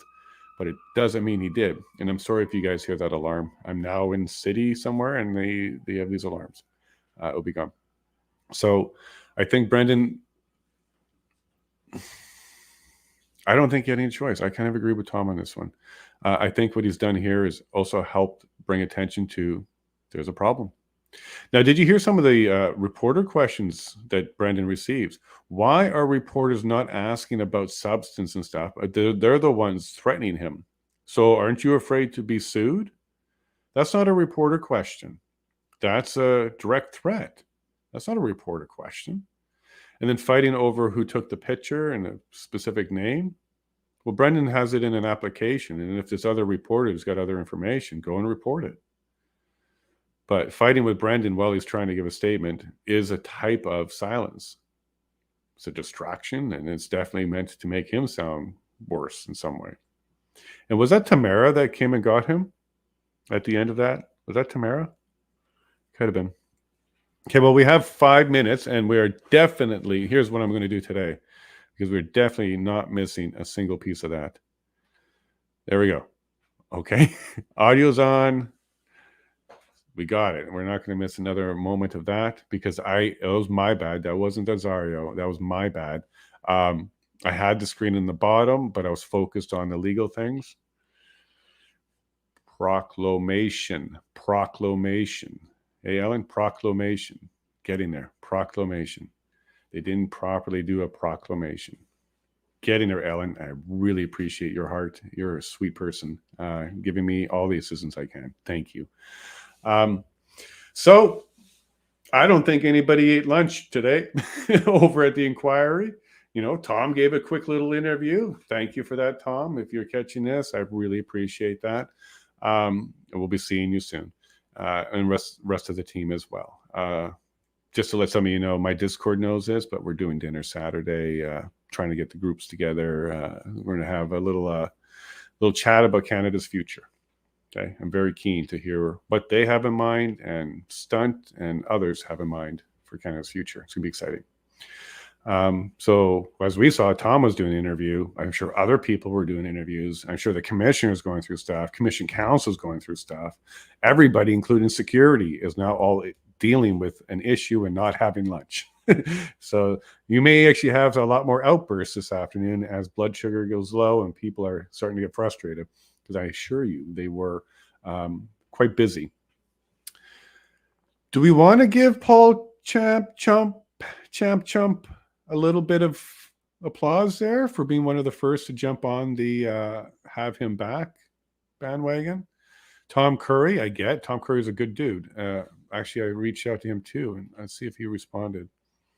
So I reached out to all the Toms in there. No, he didn't, but maybe we'll hear from him later. Tom Curry. I wasn't surprised with Rob Kittrick because he is that way. That's how he's wired. He is absolutely the perfect person to be working at the Canadian Constitution Foundation. Or where is he from? No, sorry, Democracy Fund. Let's get that right there. No, the Justice Center for Constitutional Freedoms. So the JCCF. This is why I keep saying Brendan's in my top 3. Because Rob is also strong, and he's definitely up there. And the other one that I haven't, so tough, because I like Mike Morris a lot. I really do. And I also like Alan Horner. Alan Horner, we don't see a lot of him, but his questions are right to the jugular. So this is why Brendan's in my top 3 for sure, but it's hard to pick a favorite this time. And yeah, so how do we feel about Champ? Is he doing that because he wants some attention taken off of him while he does stuff like that? He doesn't want to be the loudest aggressor in the room. He wants somebody else. Or is he really wanting just everything out so he can grab all the negatives, weave it into this big blanket, and then put it onto his $400 million clients and go ahead and try and get that. That's the answer. That's the answer. Paul Champ does not care about procedural fairness, in my opinion. I'm going to say that because he's a very vindictive person, in my opinion. That last statement and the other one, my opinion, Paul. I don't know if he did it the same reason that Rob Kittredge did. I think Tom Curry is genuine. He's like, look, this is going to look bad. Oh, maybe that's Paul's take too. Maybe that's Paul's take too, because he wants credibility of the inquiry to stay high. And this would be a stain on it, because it would be a stain on it. Like the commissioner would always be looked at as super biased if they kicked out counsel for a convoy and permanently kicked them out. That would be a stain. So maybe Paul's really more worried about the credibility of this. He's an optics guy, right? He's an optics guy. And then Tom Curry, maybe the same reason, because he's got lawsuits for Peter slowly later. So maybe the same reason. He wants to point to the unbiased government committee or council decisions and not have it stained that way. Or he wants procedural fairness too. Ditto with Paul. That could be his reason as well. I'm certain Rob Kittredge wants constitutional rights maintained, and his clients have that right to pick their counsel and be there. So we're seeing a lot of interesting lawyering just in this little gap. And this isn't even the witness stuff. This is all the stuff that's happening in parallel to it and behind the scenes in secret. I think there's a lot going on here that we just got bubbled up here. So I am on the Brendan had no other choice opinion right now, but I'm definitely on there.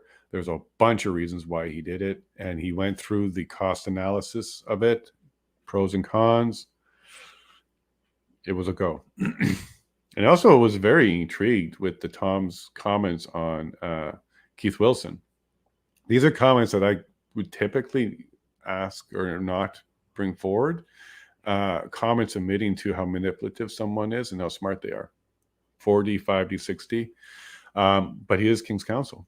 He got there for a reason. And as we heard him speak, he definitely can articulate and speak very well. So I think we saw a good cop, bad cop. I think that was basically almost planned. Yeah, I don't know. I'm trying to decide whether or not they would have thought the commissioner would have thrown him out. I don't think that was on their radar. So I'm not sure if it was a good cop, bad cop. Anywho, it was still interesting to see. And can we say successfully distracted us from Marco and his testimony, right? Successfully distracted us from Marco and his testimony. We didn't really cover Marco at all today now. We're just covering up everything that happened around him. Now, for some of you, you had to mute him because it was just too much. And wait till the Government of Canada comes up for you guys. The ones that muted him during Commission Council, Government of Canada is going to make you sick. And that's still yet to come.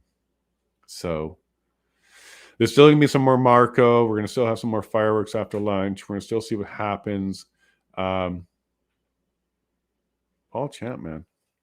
That one threw me a loop. I think maybe it's optics. I think he wants the Commission Council to come off as credible as possible for the sole purpose of advancing his client's claim in that class action lawsuit.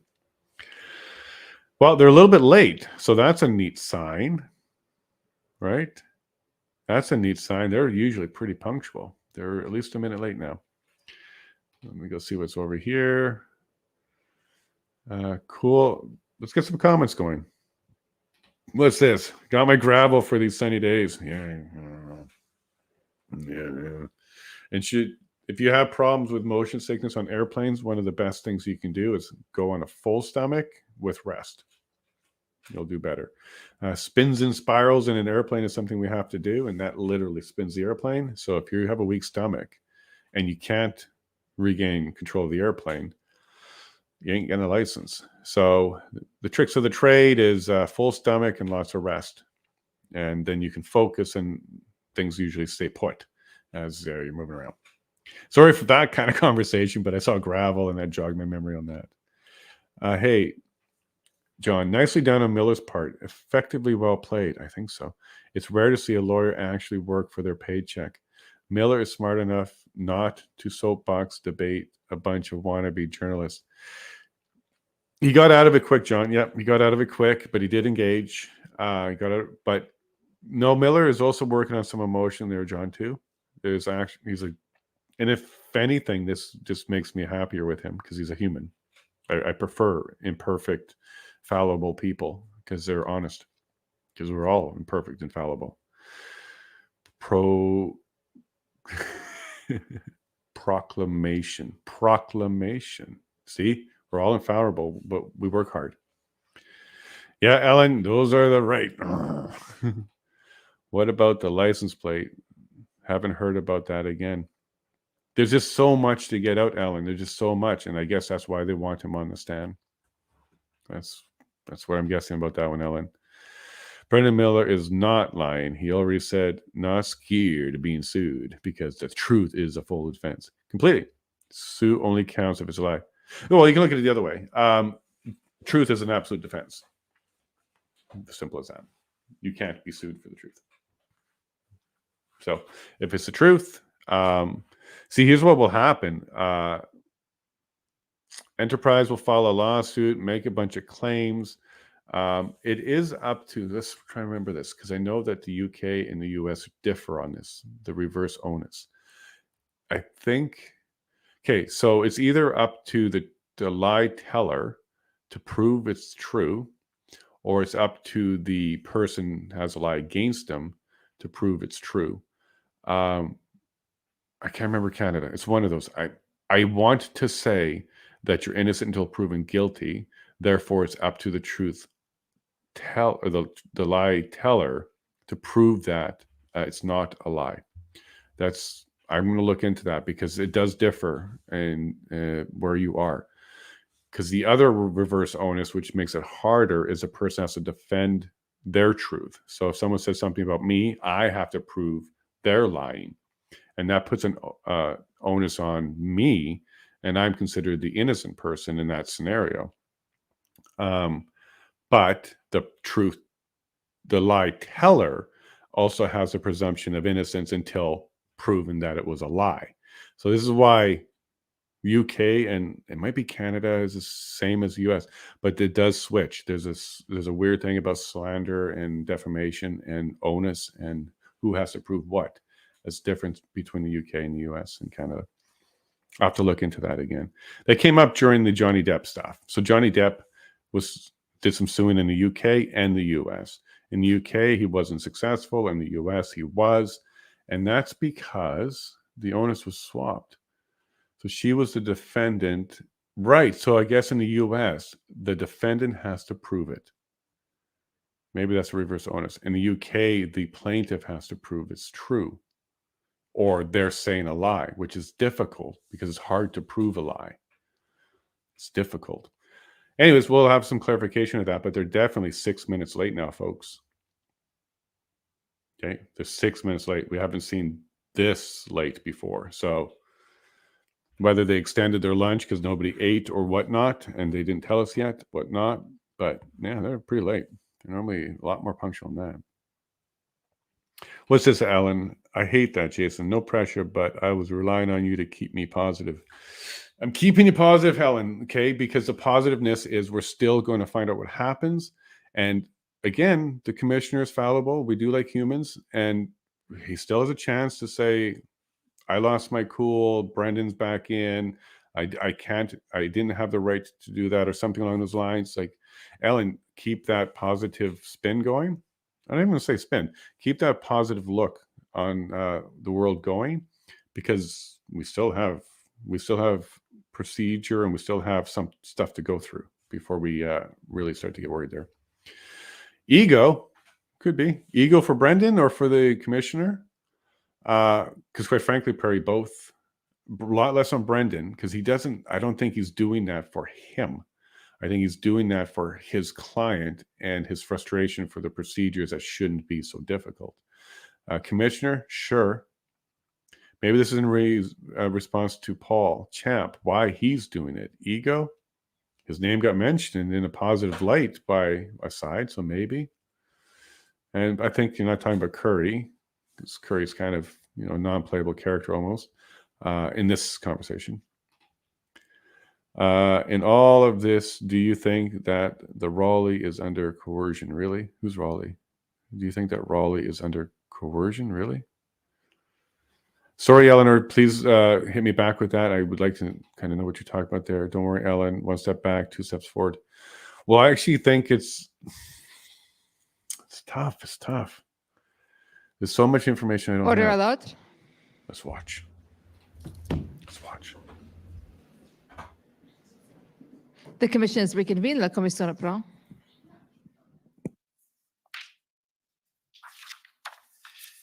Okay, I think the next up is the government of Alberta, please.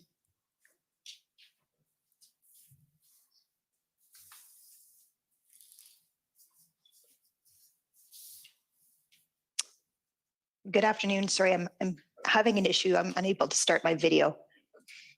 Okay, do you want to take a minute or do you want to, there you go. Thank you. Good afternoon, Minister Mendicino. My name is Mandy England. I'm counsel for the government of Alberta. Good afternoon. I'd like to just take you back to something that you said earlier in response to a question from Commission Counsel. I believe you said that Premier Kenney expressed to you that he had neither the resources nor the tools to deal with the blockades in Alberta. And I just wanted to clarify what you meant by tools. Often in this inquiry, that term has been used to refer to legislative tools or authorities, such as being able to use the criminal code. And so I was hoping you could clarify what you meant by using that word. Yeah, that's a fair question. What I was referring to were conversations that we had at the beginning of February, where he had indicated that he needed physical tools and assets to help clear the blockade. I believe he was expressing a concern that he was having a really hard time getting access to those assets through either the RCMP or through provincial police services. So he was putting to me the suggestion that we might be able to assist him through military assets. And I'd said to him that although statutorily requests for assistance were still within my office's authorities, that they were in practice being addressed by my colleague, Minister Blair, in the new ministry that was created following the 21 election through the Ministry of Emergency Preparedness. And I took that conversation and I committed to then Premier Kenney that I would relay it to both Ministers Anand and Blair. Okay, thank you. So you meant physical tools as opposed to legislative authority? At that point, yes, that's correct. Okay, thank you. If I could I please take you to document ssm.nsc.can 403069.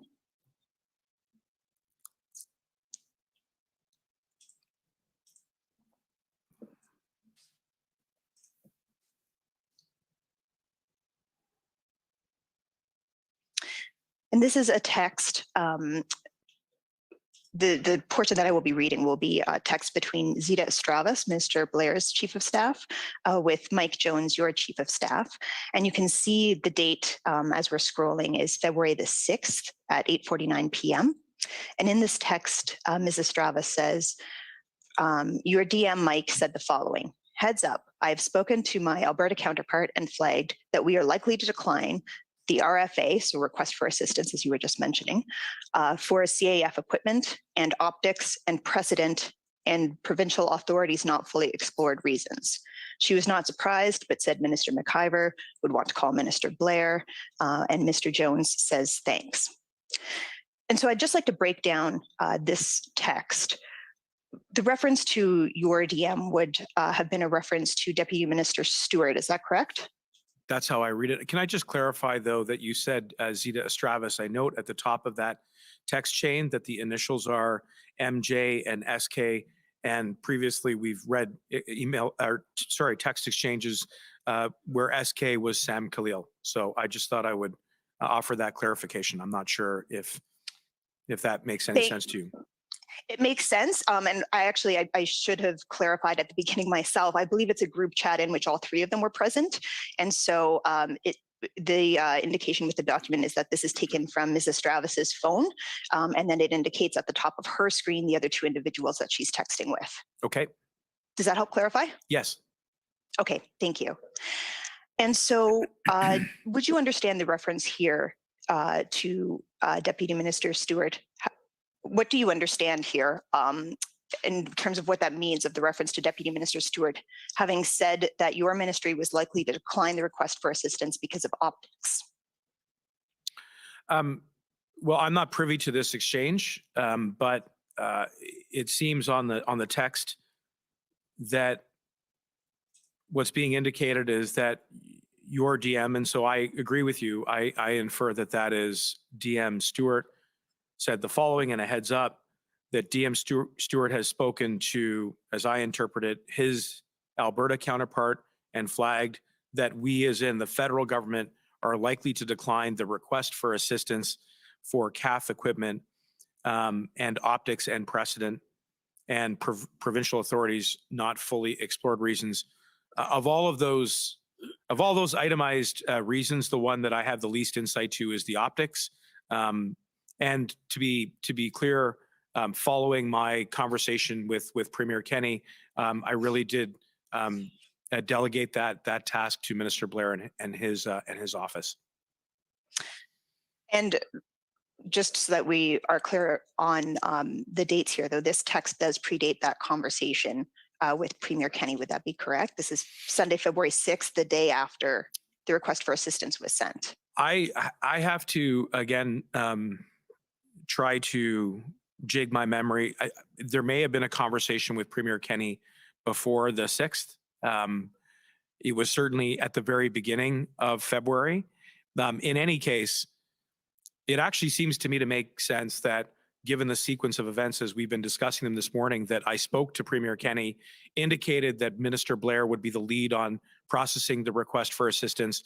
And this then seems to be the follow through, if you will, of that exchange with his staff being on the email chain. The reason why Deputy Minister Stewart is there is that he is both accountable to both me and Minister Blair. I see. And so you don't have any insight then, is what you're saying, into why Deputy Minister Stewart would have communicated to Alberta that a reason for declining the request was optics? On the optics part, no, I was not privy to that exchange or that conversation at the time. And did you have a concern about optics? I had a concern about clearing Coots, and I know that Premier Kenney was expressing the impasse that he found himself in, and was, I think, engaging me to encourage both Ministers Blair and Anand to strongly consider a request for assistance which would provide him with military assets. In the context of conversations that I had with Premier Kenney, he'd suggested that his provincial RCMP were saying to him that they had the appropriate equipment to remove the large commercial vehicles that had blockaded Coots since the beginning of February. So I think, in essence, what he was conveying to me is, look, I need help. And one of the ways in which you can help me is by looking very carefully at military assets which could help to clear the blockade in Coots.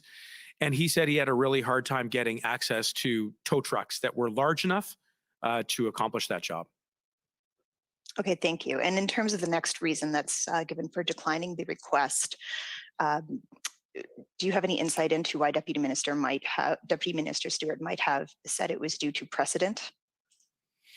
Again, I'm extrapolating a little bit here, but I assume one of the concerns that was being weighed in the mix was that if the request for assistance was granted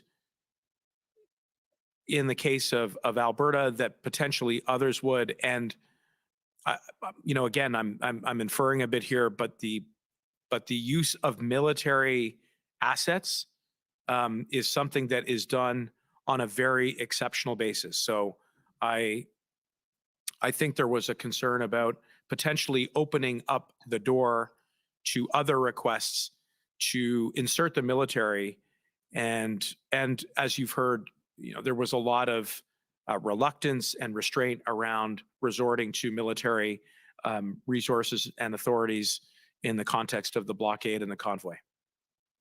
Okay, thank you. And as noted previously, the text is sent, the letter of request was February 5th. This text is sent on February the 6th, indicating that there was a conversation at some point between the 5th and the 6th between Deputy Minister Stewart and someone from Alberta. Would it be fair? I also note that nowhere on the list of reasons does it say that the request for assistance would be denied because the CAF equipment wasn't suitable or they didn't have suitable equipment. Would it be fair to say that the communication by Deputy Minister Stewart was made before the possible CAF equipment options were fully explored?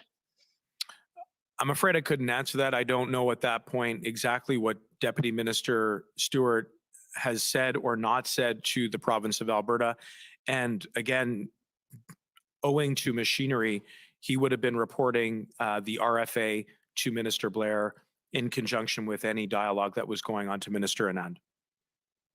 Okay, thank you. Had you discussed the suitability of CAF equipment with Mr. Anand before the evening of February the 6th? I know we had an exchange. I know I flagged for her that Premier Kenney had engaged me to get some assistance, and that I anticipated that there would be an RFA, a request for assistance, that was submitted to us, and I anticipated that it would engage her and her authorities. So I just wanted to give her a heads up. But as to precisely what equipment was used, what was suitable to remove or clear the blockade in Coutts, I would have deferred appropriately to her and the CAF's assessment about that, in conjunction with Minister Blair's responsibilities and roles around processing requests for assistance that related to CAF. Okay, thank you very much. Okay, your time is up. So if you can try and wrap up, please. Or Okay, certainly. Yeah. I just wanted to confirm very quickly on one quick point. You're familiar with the report of the Houses of Parliament, the Emergencies Act consultations tabled February 16th, is that right? Yes. So I'd like to pull up ssm.can.50124 and take you to page 3, please.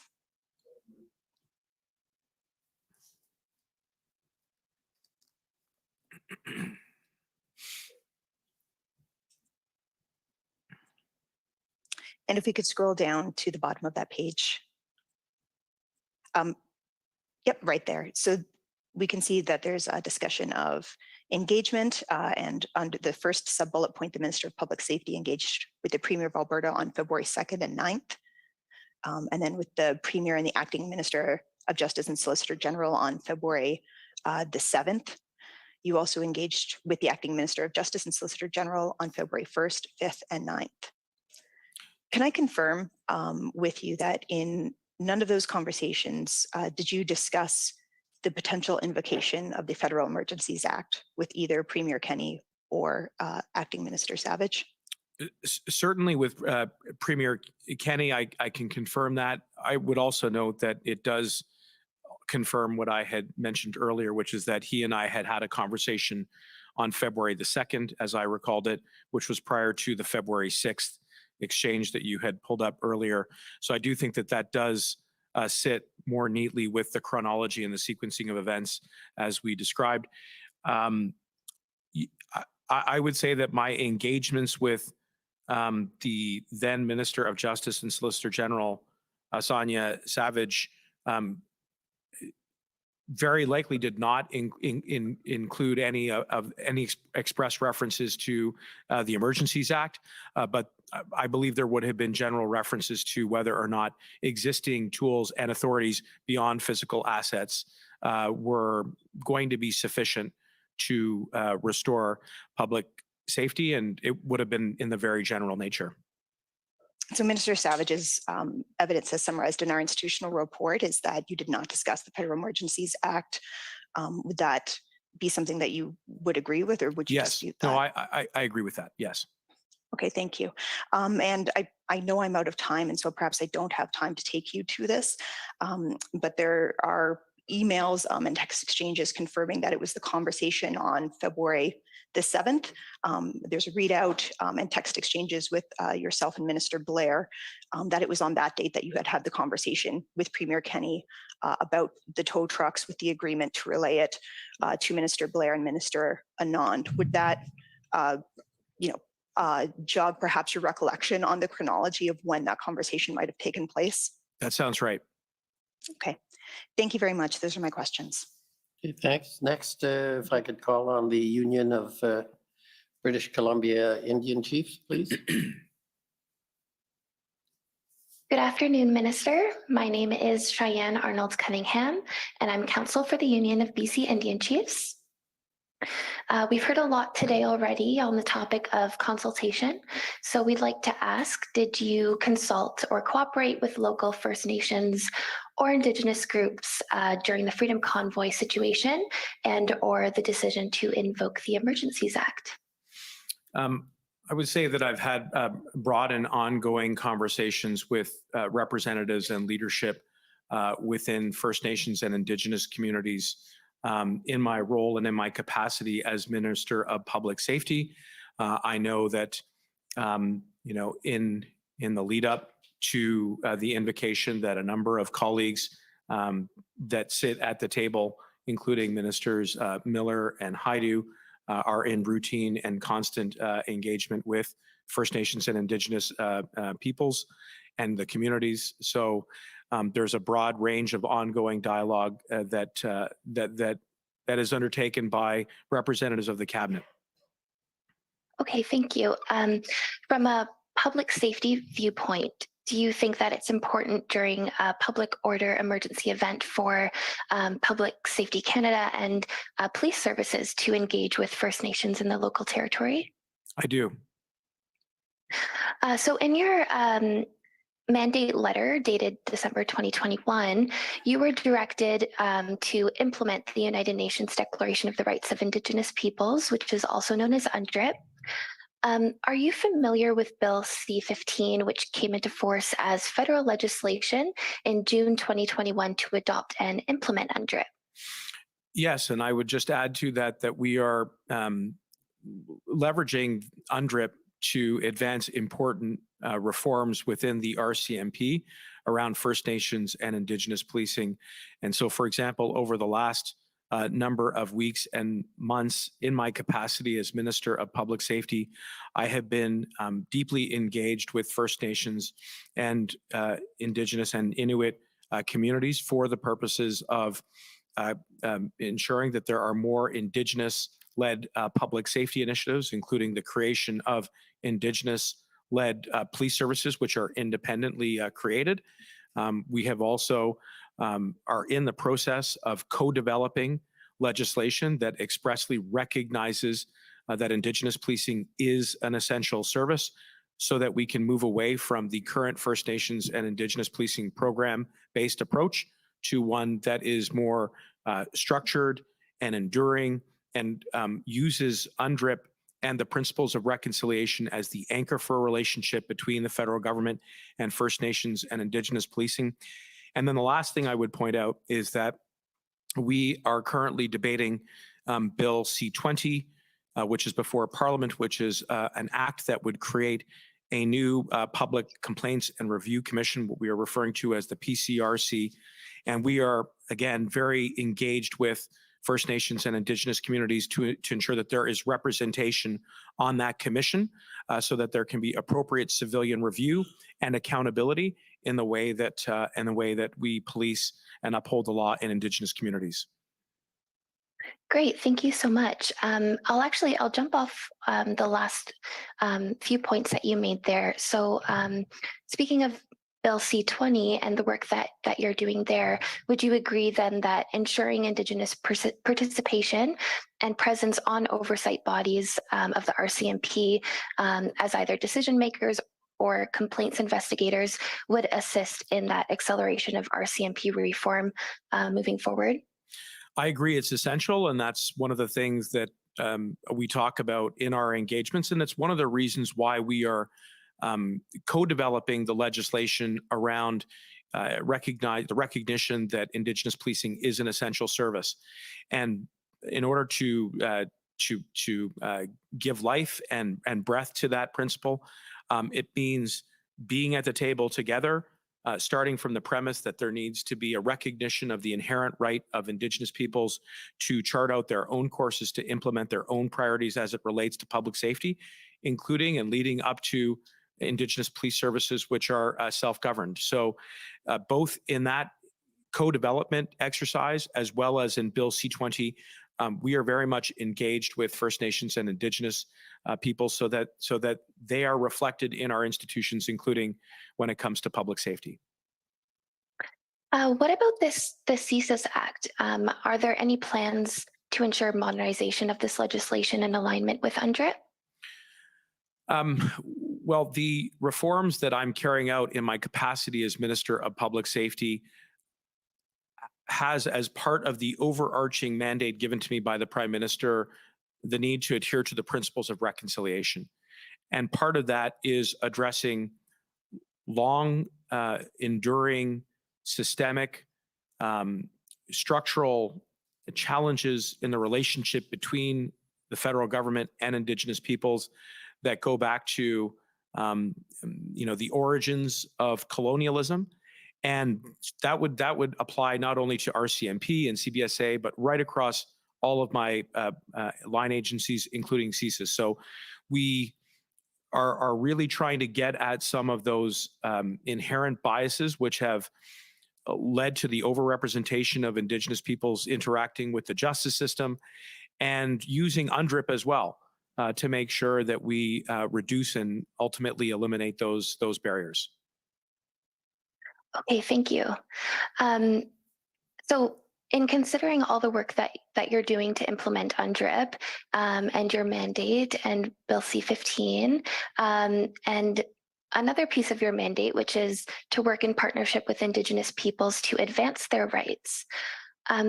Considering UNDRIP's implementation, do you think that there should be then distinct considerations on CSIS and the RCMP and their ability to monitor and respond with enforcement action against nonviolent and unarmed First Nations people who engage in activism pertaining to their lawful and distinct rights, even in situations that might be perceived or profiled as being a public order event?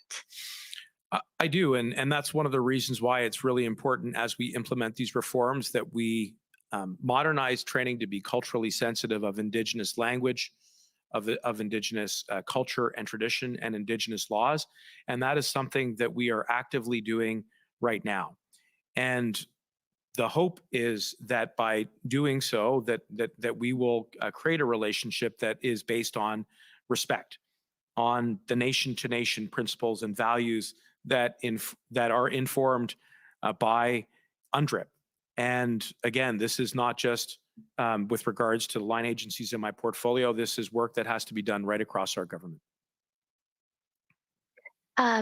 Okay, thank you. And then in thinking about the practice of consultation and cooperation with Indigenous peoples, and in the context of responding to a situation like the Freedom Convoy situation or public order emergency events, and looking at it in this context of a multi-jurisdictional landscape and First Nations jurisdiction and sovereignty and rights and territories, how is Public Safety Canada then now going to build in consultation and cooperation in these contexts?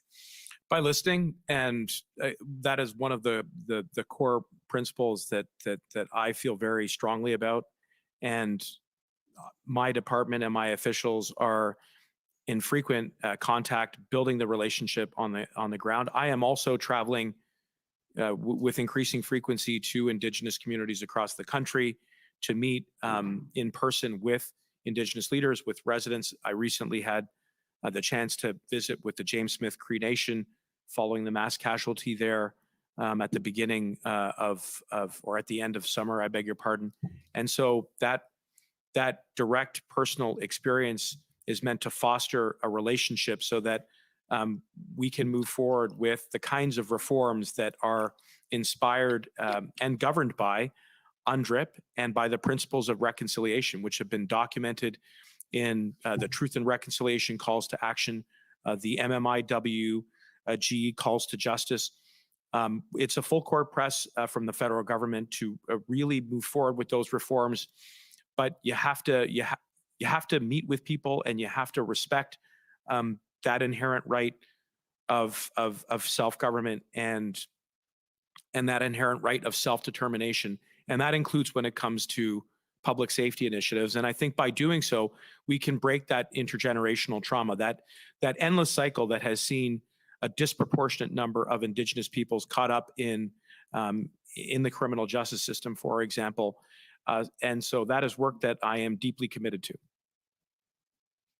Thank you so much for your time today. Those are all of our questions. Thank you to the Commissioner as well. Okay, thank you. Next, if I could call on the Canadian Constitution Foundation, please.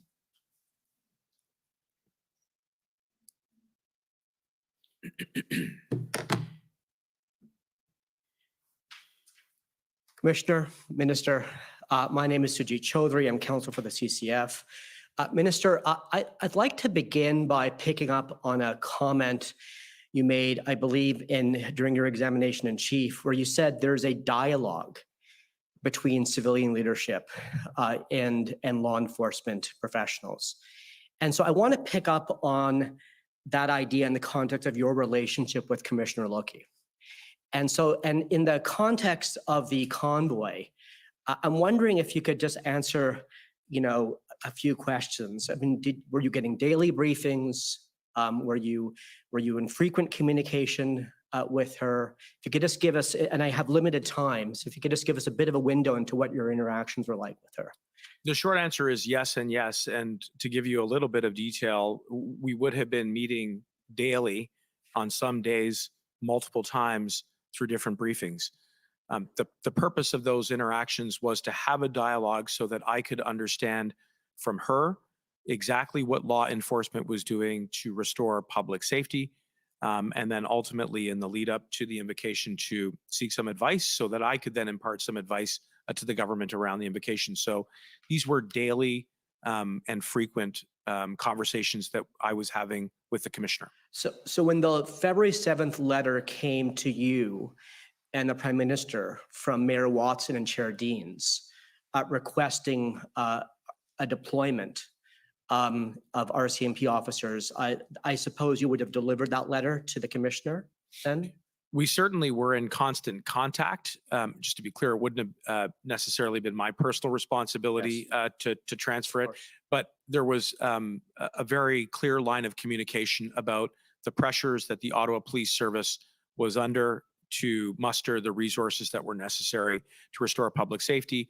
It would have been clear to Commissioner Lucky some of the information and the feedback that I was getting from the City of Ottawa around numbers and tasking and the like. And so those conversations and that dialogue would have been occurring. Yes. And she was updating you then on her steps to respond to that request for support? She was. Okay. So Mr. Registrar, if you could put up on the screen the following document, and I apologize, it's PBNSC CAN 402872 _rel.0001. And Minister, while this is coming up, this is a document that's dated on or about February 10th. And it's a memorandum of agreement between the RCMP and essentially the LPS and the LPSB about force deployments. Have you seen this document before? I can't recall if I've seen this document specifically. I am obviously generally aware of the ongoing arrangements and agreements that were reached. So if you could go down to page 3, please, Mr. Registrar. If you could go to clause 2.1, there you go. So as you'll see here that Article 2.1, Minister, if you could just have a quick look at this. It says that the RCMP had agreed to deploy to Ottawa up to 250 members of the RCMP in a number of different capacities. And then it suggests later down in that clause that, in that article, that provision for over 250 members can be made for with subject to mutual agreement. Yes. And does this seem familiar to you? Yes. Okay. And so I just wanted to get a bit of clarification from you if you're able to. So when the RCMP was providing support here to the OPS, to the best of your knowledge, would that be not include RCMP deployments already, for example, in the parliamentary precinct or out at Rideau Cottage to protect the Prime Minister? Well, I think that was certainly one of the issues that was raised by Mayor Watson and his staff at the time, which was that some of the numbers that were being reported were inclusive of pre-existing RCMP deployment, for example, in the precinct or for protection. And so my responsibility at that point in my capacity as Minister of Public Safety was to relay that to the Commissioner to get some clarity about exactly how many we had deployed and for what purpose. And do you recall what information came back to you? I do. I have a general recollection that one of the concerns that the Commissioner had expressed at the time was that while RCMP members were being dispatched or deployed to the city of Ottawa, that it wasn't clear to her what those taskings would be and whether or not or how exactly it would fit into the OPS's operational plan at the time. And that was the feedback that I was getting. But what was clear despite that was that we were sending RCMP and that we were open to sending more RCMP to support the city of Ottawa to restore public safety. So if we could just call up another document, it's OPB 401014.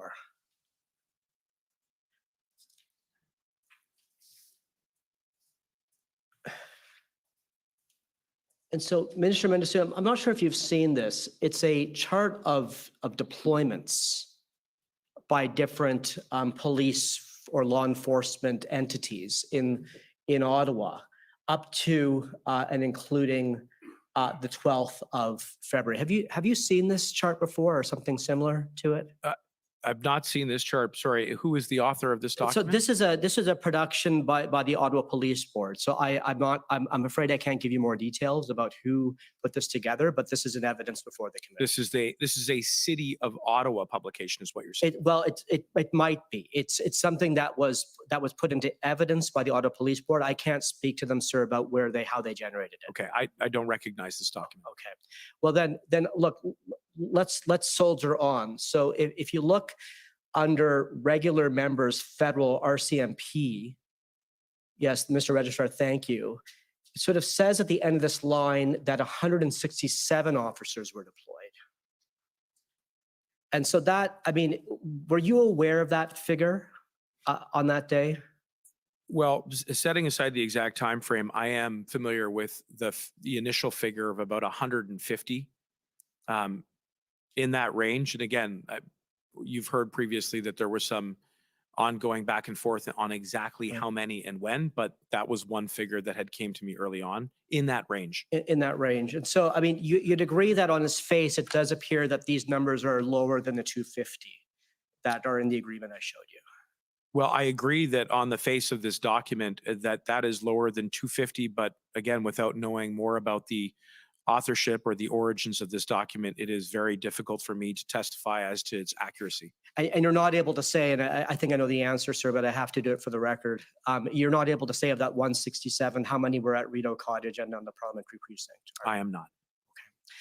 Okay. Minister, I'd like to just turn to another theme if I could. And so this morning you made a number of statements. You said it was virtually impossible to enforce the law in Wellington. Wellington falls within the jurisdiction of the OPS. The RCMP could not go and assert itself in Wellington to bring things under control. Is that fair? Yes. Okay. And so, Minister, were you able to, I know you're very busy, but were you able to review or be briefed on Commissioner Lookey's cross-examination last week?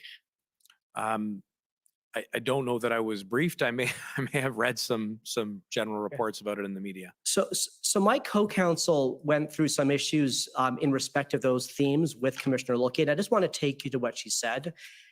if you wouldn't mind. And so this is transcript 23, Mr. Registrar. And we're on to we're going to begin at page 241.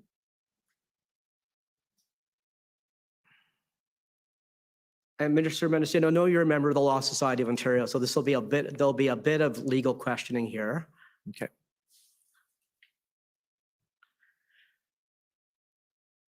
Great. So if you can start at line 5, super. Okay. So my colleague, Ms. Shanmuganathan, was asking questions of Commissioner Loki. So I just want to take you through some of the back and forth, if I could. So my colleague says, my co-counsel, okay, so you'll agree that the RCMP officers have the power to enforce the criminal code, for instance, and the commissioner says yes. Then my co-counsel says, right, and they always have the power to enforce the code. It's just part of what they're allowed to do, and the commissioner says yes. And then if you could scroll down, Mr. Registrar, my co-counsel says, right, they don't need to be sort of the local police in a jurisdiction. This is a power they always have. And the commissioner says, yes. And then my colleague says, right, and there's nothing in the code, for example, that says an RCMP officer can't enforce the criminal code in one particular place. They can enforce that anywhere in Canada. And the Commissioner Loki is not sure. And I'll let you read her response there, sir. And when you're done, let us know and I'll go to the next page. And Commissioner, I know I'm a little bit over time, but I think this is an important point. It goes to the jurisdiction on Wellington. Mr. Minister, can we go to the next page? Yes. So if we could go to page 242. Mr. Commissioner, I just do think it is important that the commissioner's evidence not be put that she wasn't sure, but that she articulated that power she was describing was if you were to find committing a criminal code offense, just so the witness is not, of course, skip past that. Of course, I didn't mean to mislead. So I take my friend's point. And so if we could just go down to my colleague's next question. So, okay, so just to use sort of a silly example, if we have an RCMP officer that's standing on Wellington Street in Ottawa and they see someone committing an offense under the criminal code, they don't need to call up the OPS to arrest the person. They could go and arrest the person themselves. And the commissioner answered yes. And so we're past time. So I just want to ask you, so that we put to the commissioner a number of questions about the scope of RCMP officers under the RCMP Act, particularly Section 18A. And do you have any reason to think that Commissioner Loki is incorrect here? I think she's right in saying that if any peace officer sees that the law is being broken under the criminal code, that they may they may use their common law authority to effect an arrest. But because of the important conventions around respecting jurisdiction and recognizing that, and certainly in the province of Ontario, that there are municipal police services that are set up under the Police Services Act, that they would not act unilaterally. And certainly, and I hope I'm not going too far in trying to ascertain your line of questioning here, but it would be somewhat chaotic for the RCMP to simply insert themselves unilaterally into Wellington Street and start effecting arrests without coordinating very closely with the OPS and the OPP. So that is why so much of the energy was around understanding what the operational plan is, notwithstanding that in theory, yes, this line of questioning is correct. You know, an RCMP officer could effect an arrest if they saw the law being broken under the criminal code. Okay, well, Commissioner, I'm well over time, and thank you, Minister Mendicino. Okay, thank you. Next is the Democracy Fund, JCCF, please.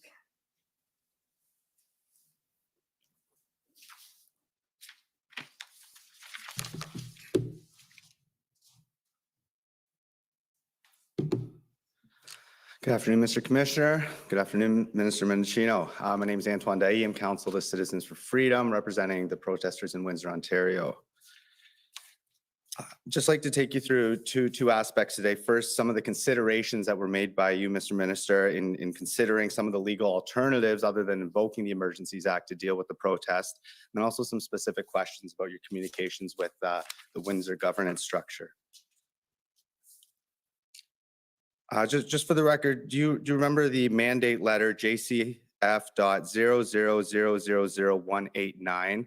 Just quick, I don't think we need to pull that up, but that's the mandate letter you received on December 16th of 2021 from Prime Minister Trudeau. Do you recall that letter? Yes.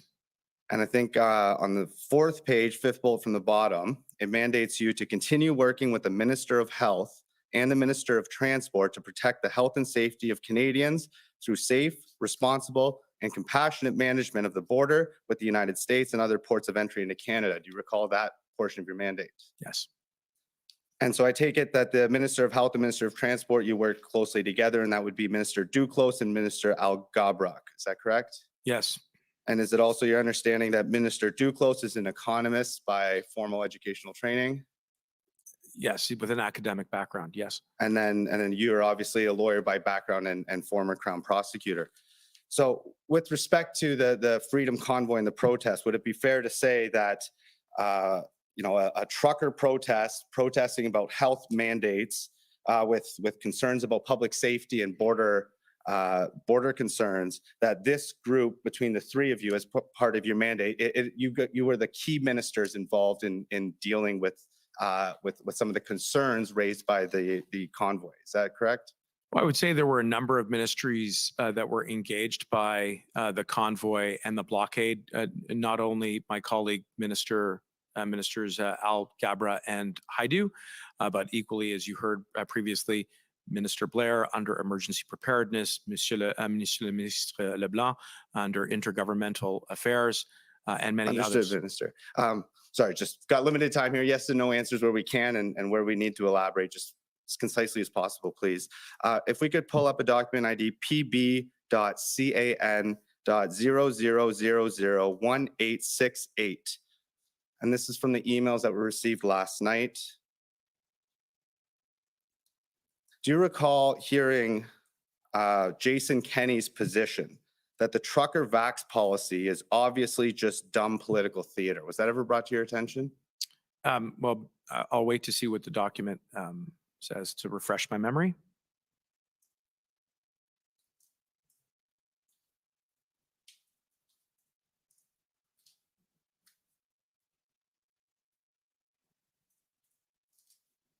And sorry, who is this text exchange with or between? If we could scroll down, so it should be the third attachment in the sixth email that was received from Mr. Brousseau last night. There it is. The trucker vax policy is obviously just dumb political theater. Calling them Nazis hasn't exactly helped. Do you recall being informed of Premier Kenney's position on this? I recall seeing that was Minister LeBlanc's, looks like a cut and paste of what Premier Kenney had relayed to him. Okay, and I take it you disagree with Premier Kenney's position? Yes. But is it true, though, that the Liberal platform in September of 2021 dealt with a mandatory vaccination policy across the entire federal service and on federally regulated transportation? Yes, we put that to the electorate in the 21 election. And I believe you had 33% roughly of the popular vote there. Is that correct? Well, to the best of my recollection, yes, your number's right on that. Okay. And so would you say then that in part this mandate or this must-do activity is rooted, at least in part, in a political or ideological purpose? Well, it was part of, I think, two important things. First, the best available medicine, evidence, and science that we got, and it was our belief then, and it continues to be now, that vaccines were the best way out of the pandemic. And secondly, in the lead up to the 21 election, there was a very, I think, robust debate among all Canadians. Understood, Minister. I'm trying to figure out what specific knowledge you had in dealing with the Minister of Health here. So would it be fair to say that under the Department of Public Safety and Emergency Preparedness Act, you are given the responsibility of exercising leadership at a national level relating to public safety, and that the Department of Health has a similar aspect in terms of promotion and preservation of health? So what I'm trying to get at here is the separation of powers a little bit, because we did have an unprecedented emergency situation with the pandemic in Canada where some of these vaccines were pushed through very quickly. And so, perhaps by way of analogy, if there's a new peanut that's coming on the market that may have been genetically modified, it would clearly be within the purview of the Ministry of Health to assess the safety of that. But was there ever a consideration where, let's say you're now implementing a mandate that results in 90% of Canadians ingesting this product? Does that concern your mandate under public safety at all? Well, first, there was a lot of thoughtful deliberation and research done prior to the decision of launching and implementing a national vaccine strategy. But while there is a common objective between the Public Safety Ministry and health in protecting the health and safety of Canadians, public safety has a different mandate, which includes the law. And there are agencies under my portfolio that are responsible for upholding the law. Understood. So Minister, so there is a little bit of overlap, and some of this overlap could have been discussed through your mandate working with the Minister of Health and Transport. Is that fair to say? Well, there were, again, very robust communications within government throughout the pandemic and throughout the convoy, and that includes with Minister LeBlanc, Minister Alghabra, Minister Duclos. Understood. If we could pull up, Mr. Registrar, JCF 0000183.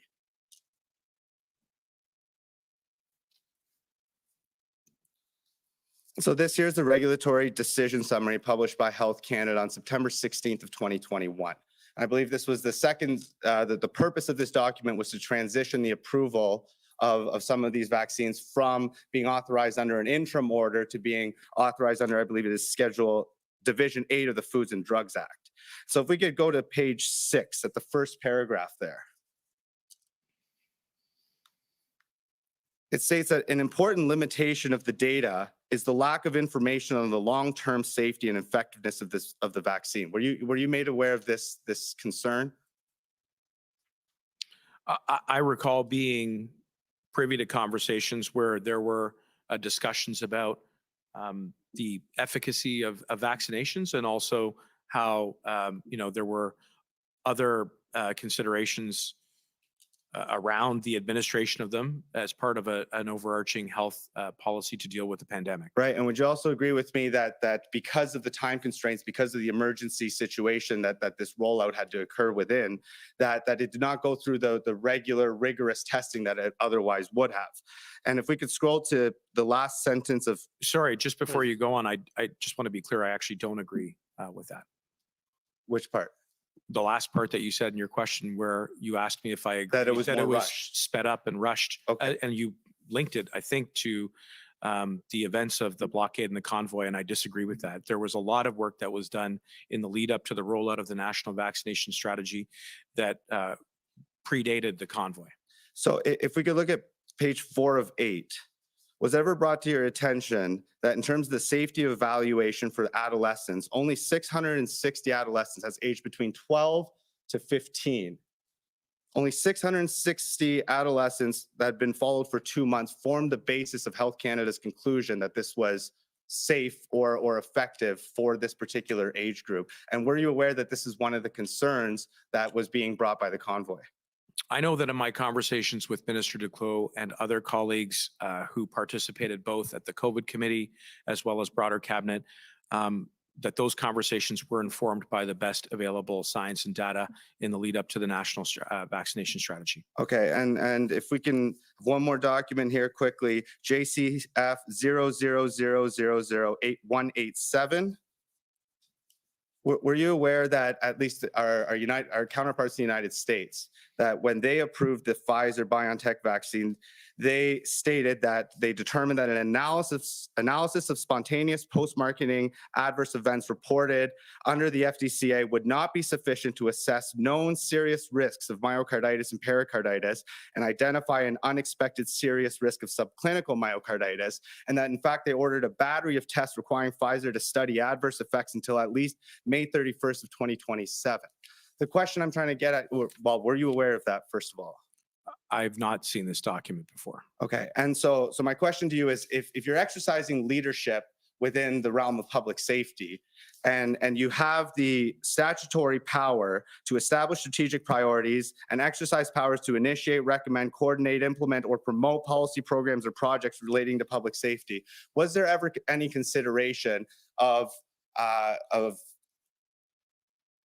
initiating a review, perhaps, of some of these safety concerns? Because I understand that other countries had limited the use of some of these vaccines for under age 18 or under age 30, and that perhaps by exercising some of those powers leading up to the entrenchment of the convoy, or even, as late as Just bring it to a question, please. the 13th, did you ever consider ordering or initiating additional tests to satisfy the concerns of some of these protesters? That would not have been within my mandate. My mandate was to make sure that we protected public safety through the enforcement of the law. And this is a commission inquiry about the circumstances that led to it. I'm not saying your question is irrelevant. I'm saying that would be a question that would be best put to the Minister of Health. And was there any discussion between you and the Minister of Health about perhaps engaging proactively in some of these additional studies to alleviate some concerns of Canadians? Well, throughout the circumstances of the blockade and occupation, I was in touch with all of my colleagues in cabinet, including Minister Duclos. Okay, and I understand I'm running out of time here, but just quickly, a couple. You have run out of time, so you're going to have to focus here. Understood. Can we pull up document WIN 00002295? I believe these are text messages between you and Mayor Drew Dilkens. First, I'd like to take a look at page 4, and this question was put to Mayor Dilkens earlier. With respect to OPP resources, so just waiting for Mr. Registrar here.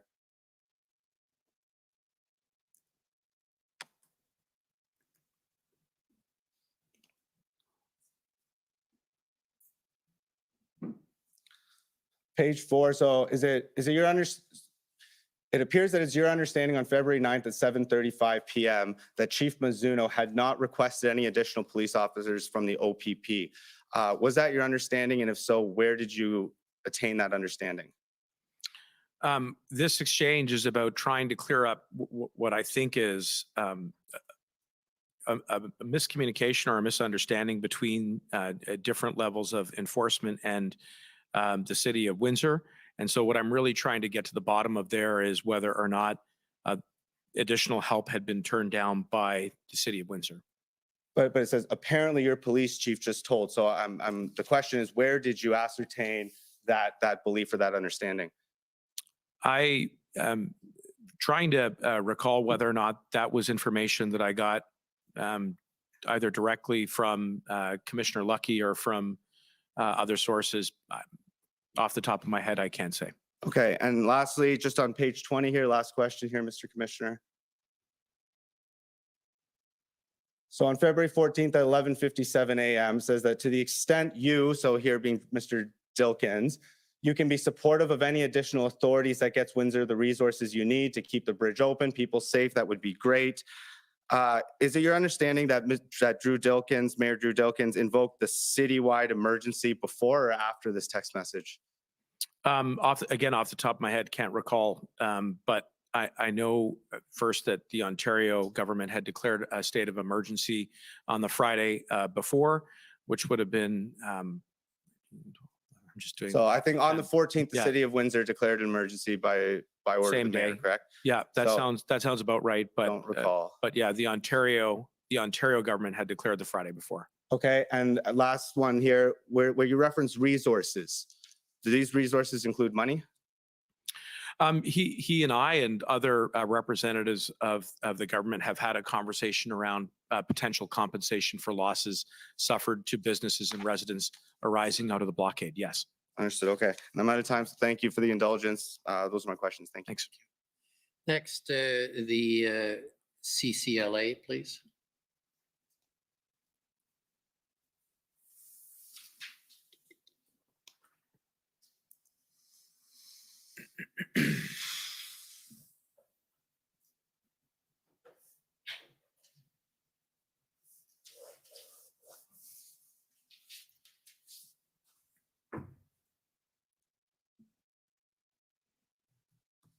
Good afternoon, Mr. Mendicino, Minister Mendicino. My name is Kara Zwiebel. I am counsel for the Canadian Civil Liberties Association. Good afternoon. I I want to ask you about an area that we haven't really talked about, and I'm going to ask for a document to be pulled up, and I have to apologize. I didn't ask for this document in advance, but I don't think it'll be controversial. It's just the emergency measures regulation. It's COM 50854. And I think you've probably given some of the clearest testimony we've heard about this issue of the separation of church and state, the relationship between law enforcement and government.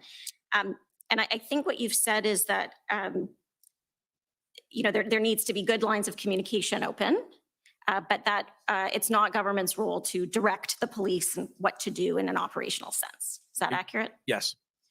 Okay. Now, in the case of the Emergencies Act and the enactment of these emergency measures regulations, would you agree with me that ultimately what these regulations do is empower law enforcement, give law enforcement more tools in which to exercise their authorities and discretion? I would agree and just add tools that otherwise don't exist in any other law. Right. And in the case of, we won't pull them up, but the other side of this, the economic measures that were enacted, in that case, it empowered both law enforcement and financial institutions with new powers. Yes. Okay. And would you agree that although this is a formal way of doing this, by using the extraordinary step of invoking the act, this is a very clear message being sent by government to law enforcement about what the law that needs to be enforced is right now. In this moment, these are the laws that we need to be enforced, and we need you to enforce them. I think that's fair, yes. Okay, thank you. Now, if we can scroll down a little bit, Mr. Clerk, thank you. I think it's the third page. Sorry, next page. A little bit further. Okay, so there's a definition of critical infrastructure, and then keep scrolling, please. Just stop right here, thank you. So this is a prohibition on public assembly, and I know you said in examination by Commission Counsel, you talked about your concerns about some of the protesters and their links to extremist groups, but you also said a few times that there were a large number of people there who were there to exercise their lawful rights to protest. Is that Yes, fair? it is.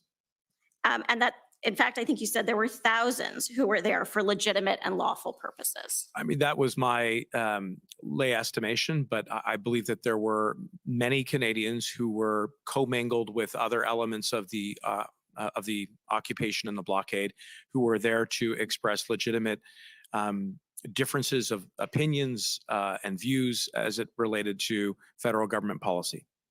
Okay, thank you. Now, I know when the government made the announcement about the use of the act and what orders would be enacted, it talked about the measures being time limited because there is an expiration date, so to speak, Yes. on the use. It also talked about the measures being proportional. Yes. Would you agree with me that the definition of a public assembly, which is prohibited, and if we can scroll down so you can see the whole thing, maybe we can just make it a bit smaller so that it'll all fit. Thank you, Mr. Clerk. So a person can't participate in a public assembly that may reasonably be expected to lead to a breach of the peace by the serious disruption of the movement of persons or goods or the serious interference with trade. Let's just stop at that one. You might be aware, as an MP coming from the province of Ontario, that we've had some labor strikes and threats of labor strikes in the last couple of weeks. Would you agree with me that during the existence of these orders, a strike would likely be contrary to these orders? Well, I do think that we need to be very careful and circumscribed in defining what the powers are. So the prohibition of public assembly, as it is itemized under the regs, does direct that people can't be part of a public assembly that may be reasonably expected to lead to a breach of the peace by the serious disruption of the movement of persons or goods or the serious interference with trade. Let me pause there and say that that is directly responsive in part to CBSA's concerns around the lack of authority to clear roads adjacent to critical infrastructure in the form of the border. And you can draw a straight line to the rationale for that power. That having been said, in addition to that, the regs still have to comply with the Emergencies Act, which is the parenting statute. And what that says is that, yes, all of the individual rights that are there around freedom of assembly, including the right to protest, are preserved, so long as you do not then cross the boundary into activity which could pose a threat of serious violence. And that is the delineating limitation to how it is that we both protect charter rights while at the same time giving circumscribed, targeted powers to restore public safety. So you have to read this provision, in my opinion, in conjunction with the parenting statute.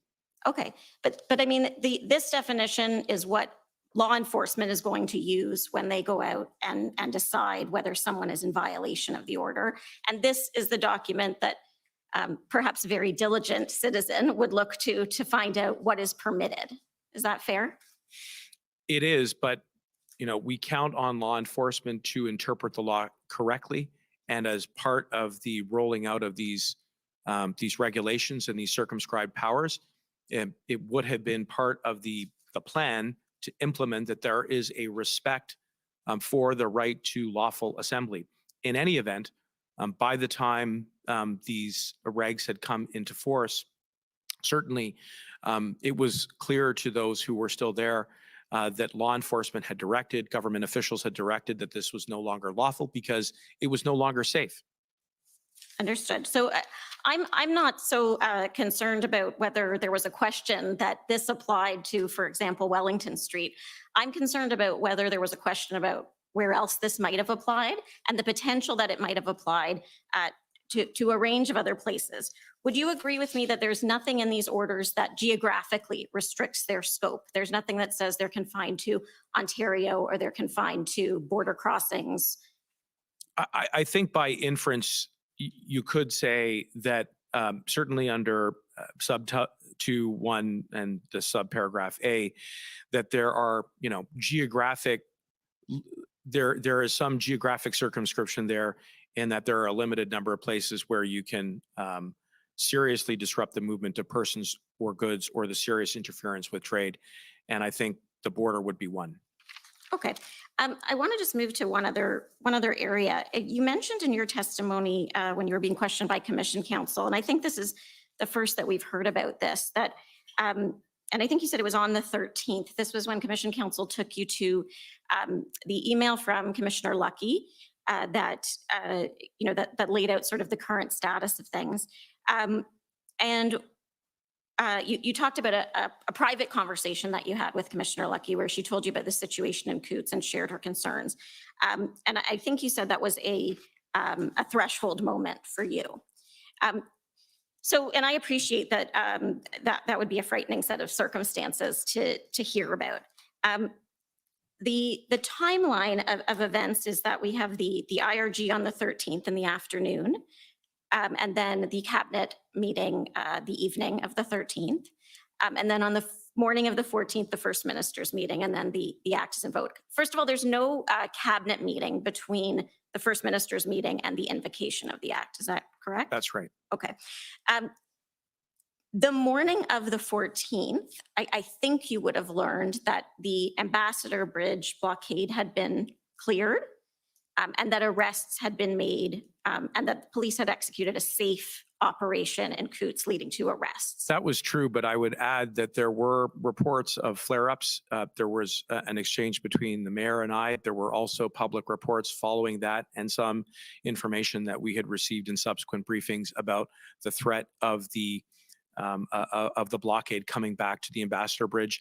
I would point out that it was a recurring theme over those 2 weeks that progress was not linear, that it was very much a whack-a-mole kind of dynamic. And the idea was not only to restore public safety, but to maintain it. And the objective of invoking the Emergencies Act was to maintain law and order, to stop the whack-a-mole.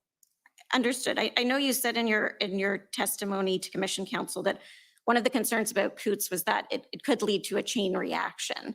But would you agree with me that that didn't happen? That when the arrests were made in Coots, actually many of the other protesters decided to leave because they actually weren't comfortable being associated with that level of violence. They had different goals.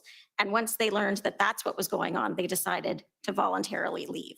I agree, and I was relieved, but I was also dealing with the best information available to me at the time and surveying the landscape and being mindful that there were reports of guns and firearms that were at present at other locations, and not knowing exactly how it was that the operation in Coots was going to play out at that time, and bearing in mind the sensitivities, the fact that the situation was combustible, that the individuals that were involved in Coots were prepared to go down with a fight that could lead to the loss of life. That if that had happened and that occurred, it still remains an open question in my mind as to whether or not it would have triggered other events across the country. And so that's why in my mind, it was very much, it was a threshold moment. Okay, I understand. I think I understand what you're saying. And I know I'm out of time. I just want to just clarify. I understand you're saying if that had happened, but would you agree with me that the arrests happened in Coots and that didn't happen? What happened was that people decided to voluntarily leave Coots, and that situation, at least that particular location, was resolved for the time being. I think you may be putting it a little optimistically. I know that after the Coots takedown, that there were still engagements there. I do agree that that things did start to dissipate and disengage in Coots, but I also recall that people were still very much dug in other parts of the country, including here in the nation's capital. Thank you, Minister. Thank you, Commissioner. Next call on the City of Windsor, please. Mr. Commissioner, if I could just ask if I don't know if people still use the expression "the division bells are ringing." Oh, so we need a short break? Yes, unfortunately, the timing won't be precise, but it would be timely now to break if we want to do it in between examiners, because it appears that otherwise it would be right in the middle of the next examination. Okay, so we'll take 10 minutes. Is that all that's needed, or is it longer? We would hope that 10 minutes is all that's needed. We're just at the end of question period, and so we'll alert if it'll be any longer than that. Okay, well, we'll take a 10-minute break. If it needs to be more, please. Thanks, Your Honor. Otherwise, you'd have to watch me vote digitally, and I'm not sure I'd be allowed to do that. The commission is in recess for 10 minutes. La commission est levée pour 10 minutes.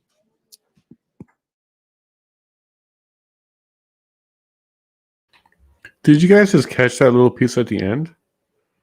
We're doing a 10-minute break, but did you catch why we're doing a 10-minute break? Because he's got to vote. Question period is happening. He's got to do a vote. So he's going to do it remotely during digital and all that. Okay. What I want to highlight there is he hasn't been part of the debate. So he's voting based on what party? Party lines? His vote's already determined. He wasn't part of the debate, so he's not doing his MP function. So we're taking a quick break so he can go vote and, hurt us in other ways. Yes, division bells. Excuse me, Ellen.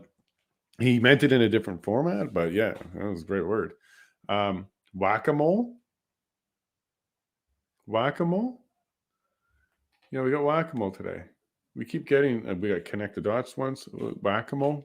So who's whacking him? He's the big mole, right? Jeez. I don't want to jump to the previous questions just yet, because who's sick of this guy, man? I'm sick of this guy. He's using things like, I believe the threshold was met. Where's that quote? It was a threshold moment. But why didn't he declare it officially? We just read the criminal code and what's supposed to happen. Somebody's supposed to stand there, quite literally, and declare it. Proclamation.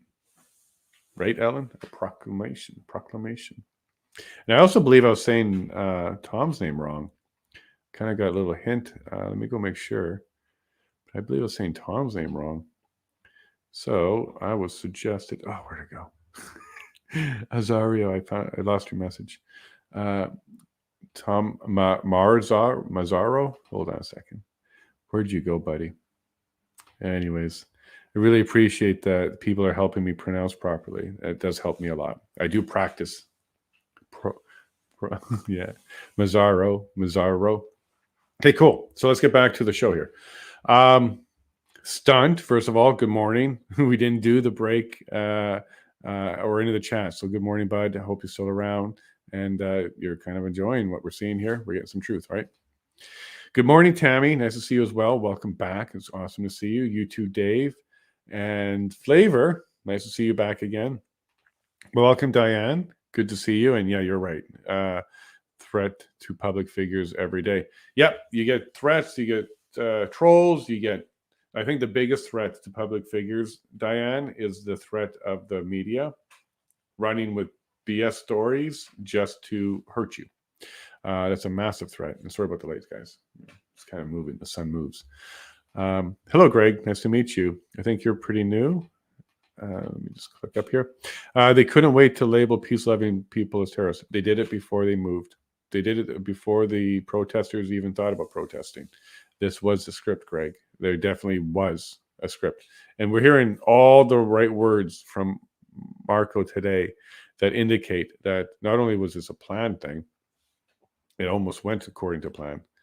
And it really bothers me when they say things like, we didn't want anybody hurt and we were looking out for life and trying to save everybody by beating them. Okay? So always remember what they actually did and what they're saying. Jim, posture. There you go. Posture. Optics. Propaganda. You're right, Jim. So parking me and mean tweets. Yeah, you like that part, Ellen. And it was like aggressive parking or something like that, like aggressive parking. Mean tweets got rid of a president, didn't it? At least from the public square. Hey, Weechi, welcome back. Are our security officials really that soft and oversensitive or paranoid? God help us all. I struggle with this one, Weechi. I struggle with this one because if we take them at face value, they're incompetent. If we believe what they say about the stability and the security of at least our economy, okay, I don't want to really think there's an issue with our security on a physical level. I think we're fine. But economy, because that's where they're heading here. If that's the truth, they're incompetent. They failed us. 7 years of putting us into a hole. So I struggle with this one, Weechi. Are they really that soft and oversensitive or paranoid? Or are they faking it because they got in trouble? Or is this really the Kool-Aid that they drank and they all believe this? I'm dying to hear more about Brendan. Like I'm getting information out of there. See if there's any new information. No, Tom is the last one, Tom Curry. That they're expecting him back soon. I think Brendan will be welcome back shortly, is what he said. So we'll keep posted on that. But what we may find is just before convoy gets called up, because they postponed their cross, they're going to have to address this. And are we going to see Brendan or not? But I guess the rumor inside of there right now is we'll be seeing him soon. And I always suspect that'll be the case. This would be too bad of a look.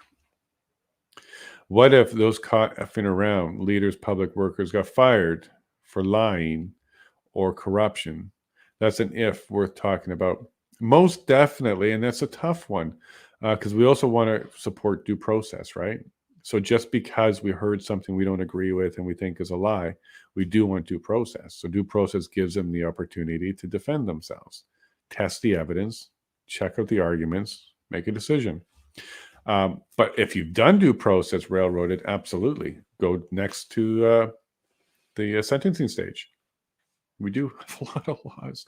And we haven't even looked at the criminal code a little bit today.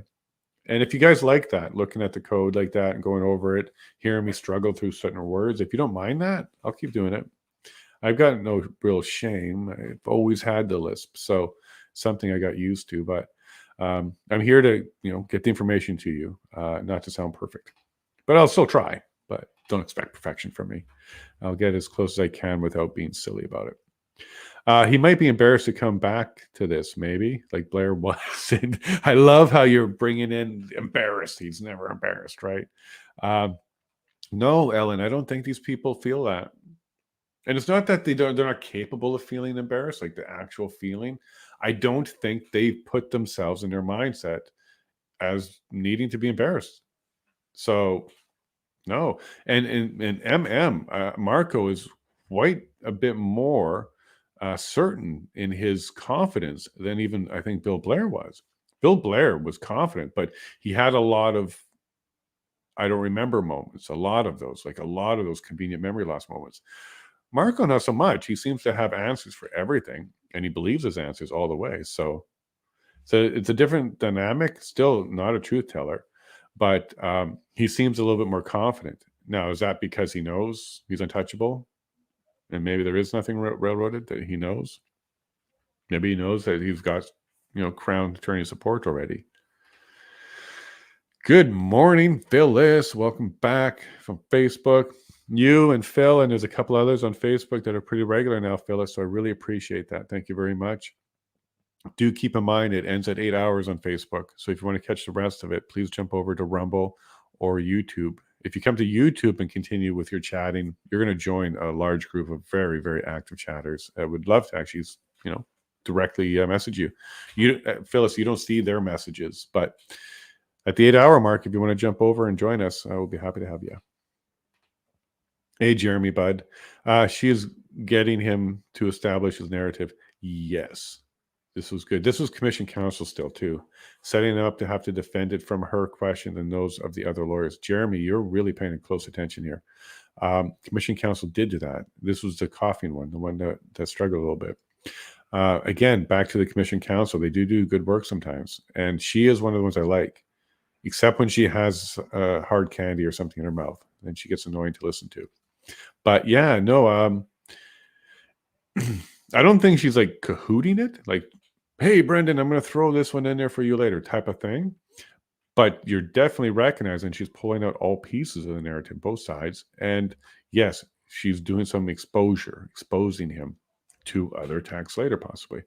So not attacks, but difficult situations for him to confidently respond to. Hey, Wichi. It has significant impact on critical supply chains, like government forced mandates. Yeah, look, this 3 weeks or the 3 days or however long any border was even blocked is a drop in the bucket of the government forced version of economic loss. Our economic stability might be in jeopardy. We're not getting the true information. It might be in jeopardy due to the decisions around COVID and lockdowns, not due to the protests. But just like everything else convenient for the government, it will be blamed on the protests, no doubt. No doubt. And in fact, that's likely going to be Freeland's entire testimony. Protest, economic collapse. Protest, economic collapse. That'll be her thing the whole time, I think. Well, I'll just finish watching. Yeah, I'm going to do that one too, Denise. Maybe on the train out to Ottawa. Like I don't even know where I get a 2-hour window to do that. It's really tight scheduling, but I'm going to watch it. That's a subject that I've been very deeply affected by with friends, very close friends. Some of them might be on the stream today too. So yeah, I'll be watching that. I'm sure it's just as shocking as it appears to be. But what I'd like to see is maybe more press around it, more people getting frustrated other than just ignoring it like they normally do. We'll see what happens with this, but I'll certainly watch it. It's important that these kind of videos come out. In my opinion, it was an illegal national protest. Yeah, he's got an opinion, man. You can sign some paperwork and make it official. You can go stand there and do that proclamation and tell everybody this is now under the power of the Queen. This is illegal. Could have done that. And according to the criminal code, that would have been quite effective. But that would have been a tool, right? That would have been a tool that would have not made the EA necessary. He quite literally could have just stand outside, read from his phone, read those words or something similar. Criminal code kicks in. I think they got like 30 minutes to disperse after that. They didn't do it. A vehicle painted with military fatigue. So stunt. This came up in Alberta too. WTF does that even mean?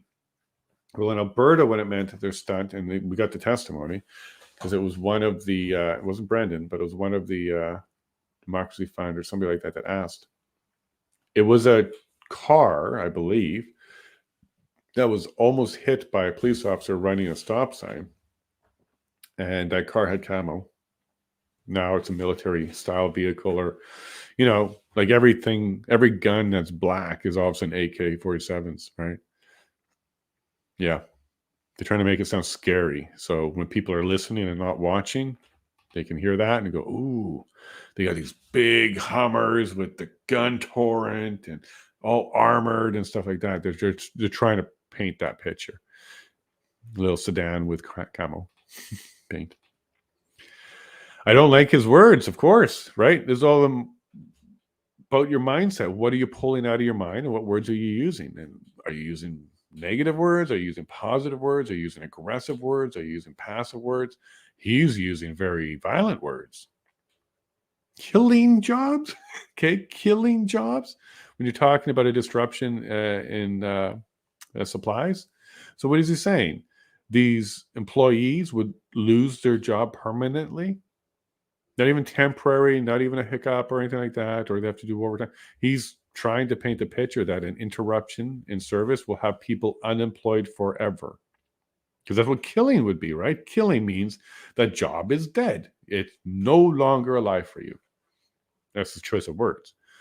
That's not true. That's not even what was happening. It's just hyperbolic, scary word usage. And there we go. I don't like hearing that. Each time I hear that, it's the way he thinks. Okay. Hey, Azario, why is he talking about his job in the past tense? This was a good question. It made me think. Does he see him as a different person, and that was Marco back then, and I'm someone different now? Is he planning to leave, and he doesn't really see it anymore? He just distanced himself. Does he know he's leaving? Something. But most people, when they're talking about their current job, says it in present tense. Not in past tense. So very good picking that up, Azario. It's good to hear there, bud. Dave O'Neill, very true. The public has been lured into a false sense of madness and pandemic being over. This is a calm before, or even worse, the next phase of social reengineering. Oh, John. This is hard to dispute, to be frank with you guys. I think I want to zig John. I want to maybe come out of this with another successful protest now. Maybe we can successfully do a protest where the government isn't able to do this, and then we can kind of bring us back on track of what legal, peaceful protests, as defined by the people and experienced by the government, is fine. Okay, not unlawful. So maybe the next one, John, might give you a little bit more optimism and hope that it's not going to be lost. Now, the question will be on the very next protest, what will happen? So, John, I think the answer is still out there. I do see where you're coming from, though, and I don't disagree, because we still don't have nationwide digital ID. We don't have nationwide credit, social credit. There's a few little things that we all don't want, and we still don't have, and we're creeping towards it. But I don't think you're wrong, John. That was a tough one. They've been people and jobs for the last 2 years. I think it was in relation to another one there, Dave. Sorry, bud. Did you declare it so? Okay, so we looked at this. There's actual words that he can say. And I think in this day and age, putting it as a news release would have been enough. You don't physically have to stand there, but you have to proclaim it.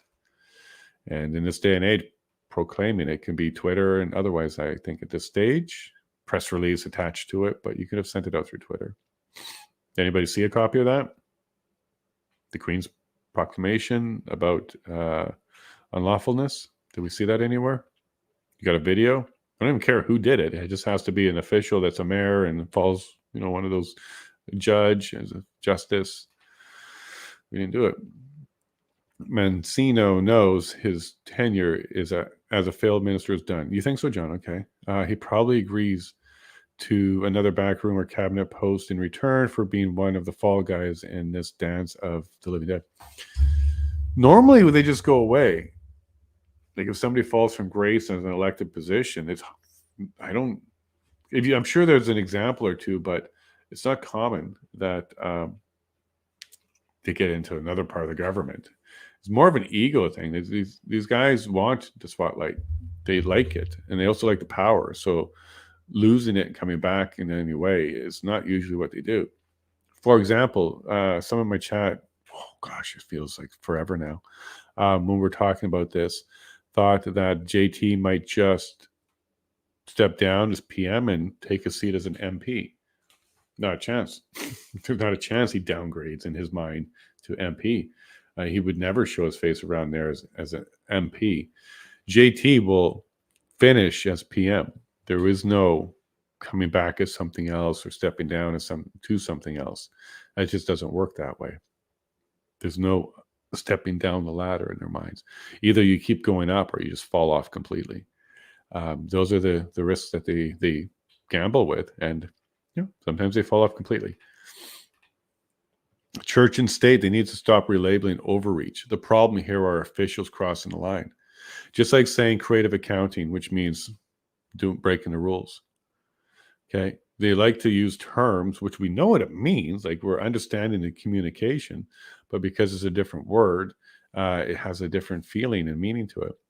If they stopped saying church and state and said government overreach, it's very clear exactly what we're talking about.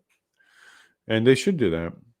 Okay. But we're labeling everything to make it feel, special and different. So church and state. And by the way, when they bring that up, some people will think America because states, but no, state means your country.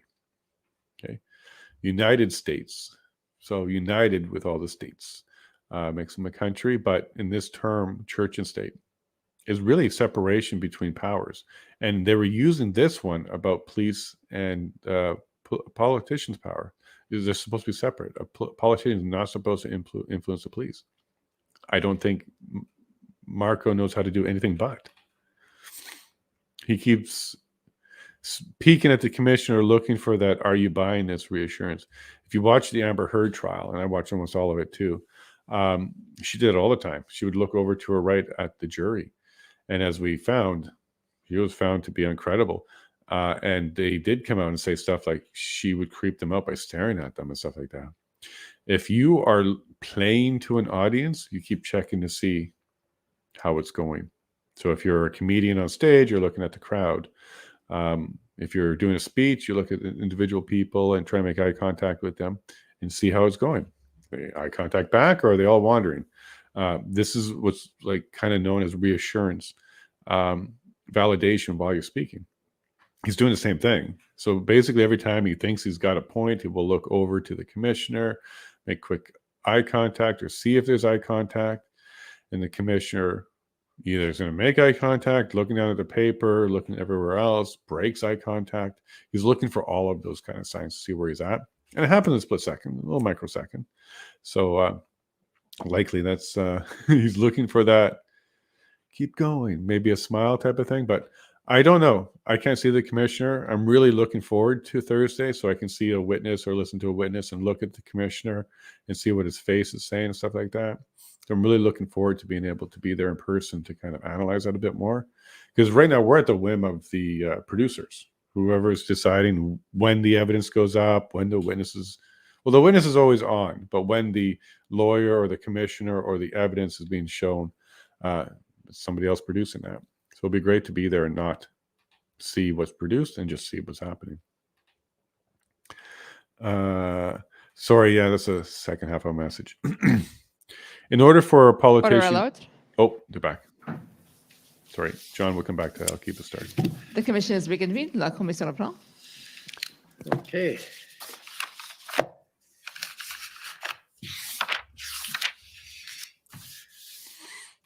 So I guess where were we at? Oh, no, but that counts. I called you already, so the time is.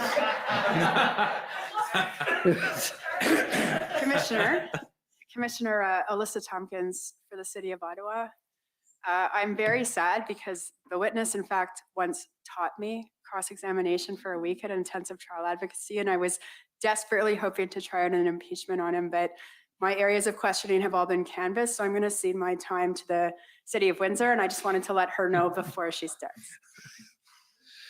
I'm going to change my end time. Can I take a moment, though, to make a point? Tomorrow, we have a very full day. We will have a presentation on the public input. We have 3 witnesses, 3 ministers. You may have already received the allocation of time. The allocation of time is arguably brutal. I won't have much flexibility given the amount of time. So I would strongly urge that council talk amongst themselves. If you want to have a longer period of cross-examination with some of the witnesses that are limited to 5 minutes, try and work out a deal a bit like this one to have a longer period, because I know 5 minutes is hard to make a point in 5 minutes. I understand that, but we're bound by the time limits we have. So there are a long list of 5-minute people, and some may be willing to coordinate or allow. So I mention it so that you have time to do it, maybe at the break.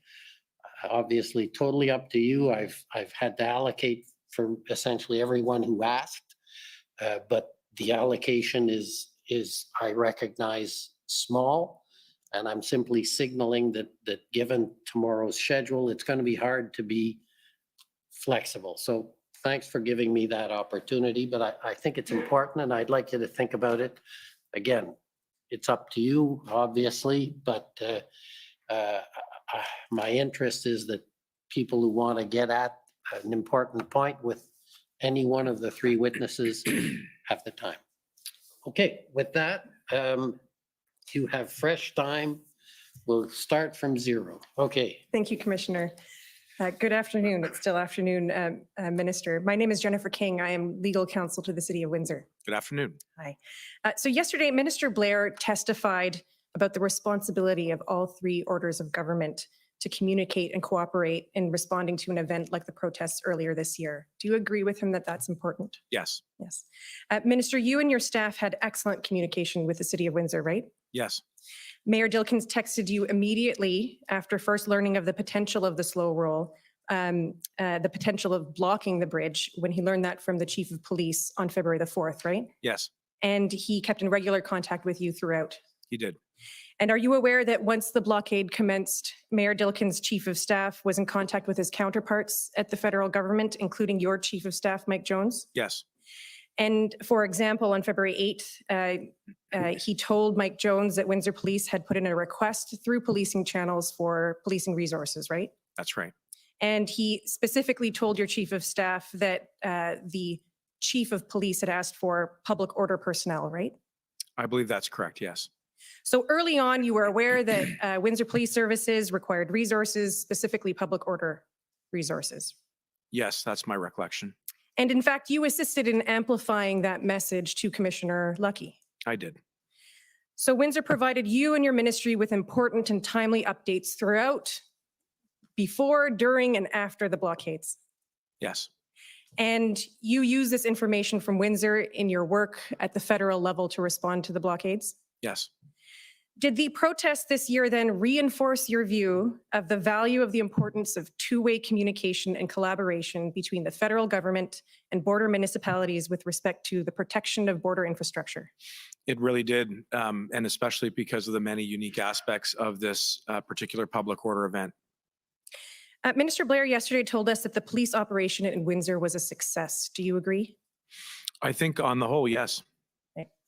Windsor Police required an influx of policing resources that we just talked about and hard assets to respond to the event.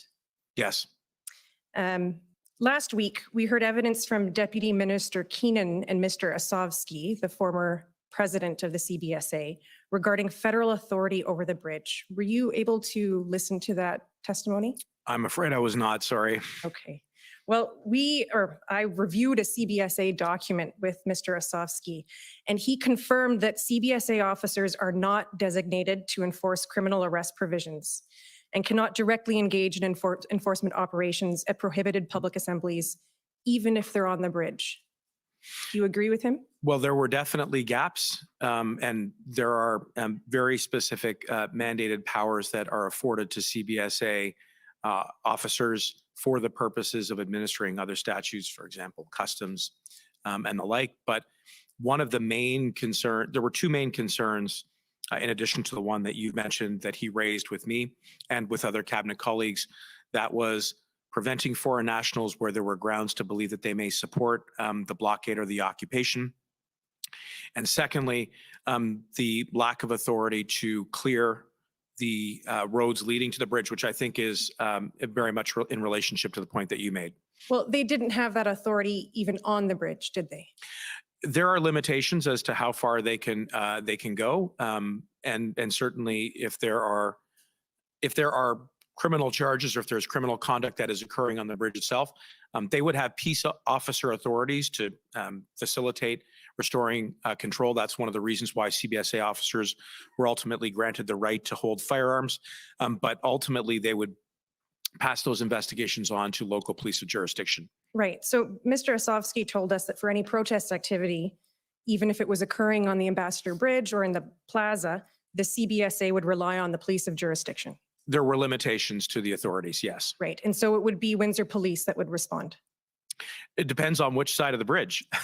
So if it was on the Canadian side, then yes, then I would assume he would have reported those to the Windsor Police. Right. And Mr. Asovsky confirmed that even after the Emergencies Act was invoked, the new Emergencies Act didn't change these authorities.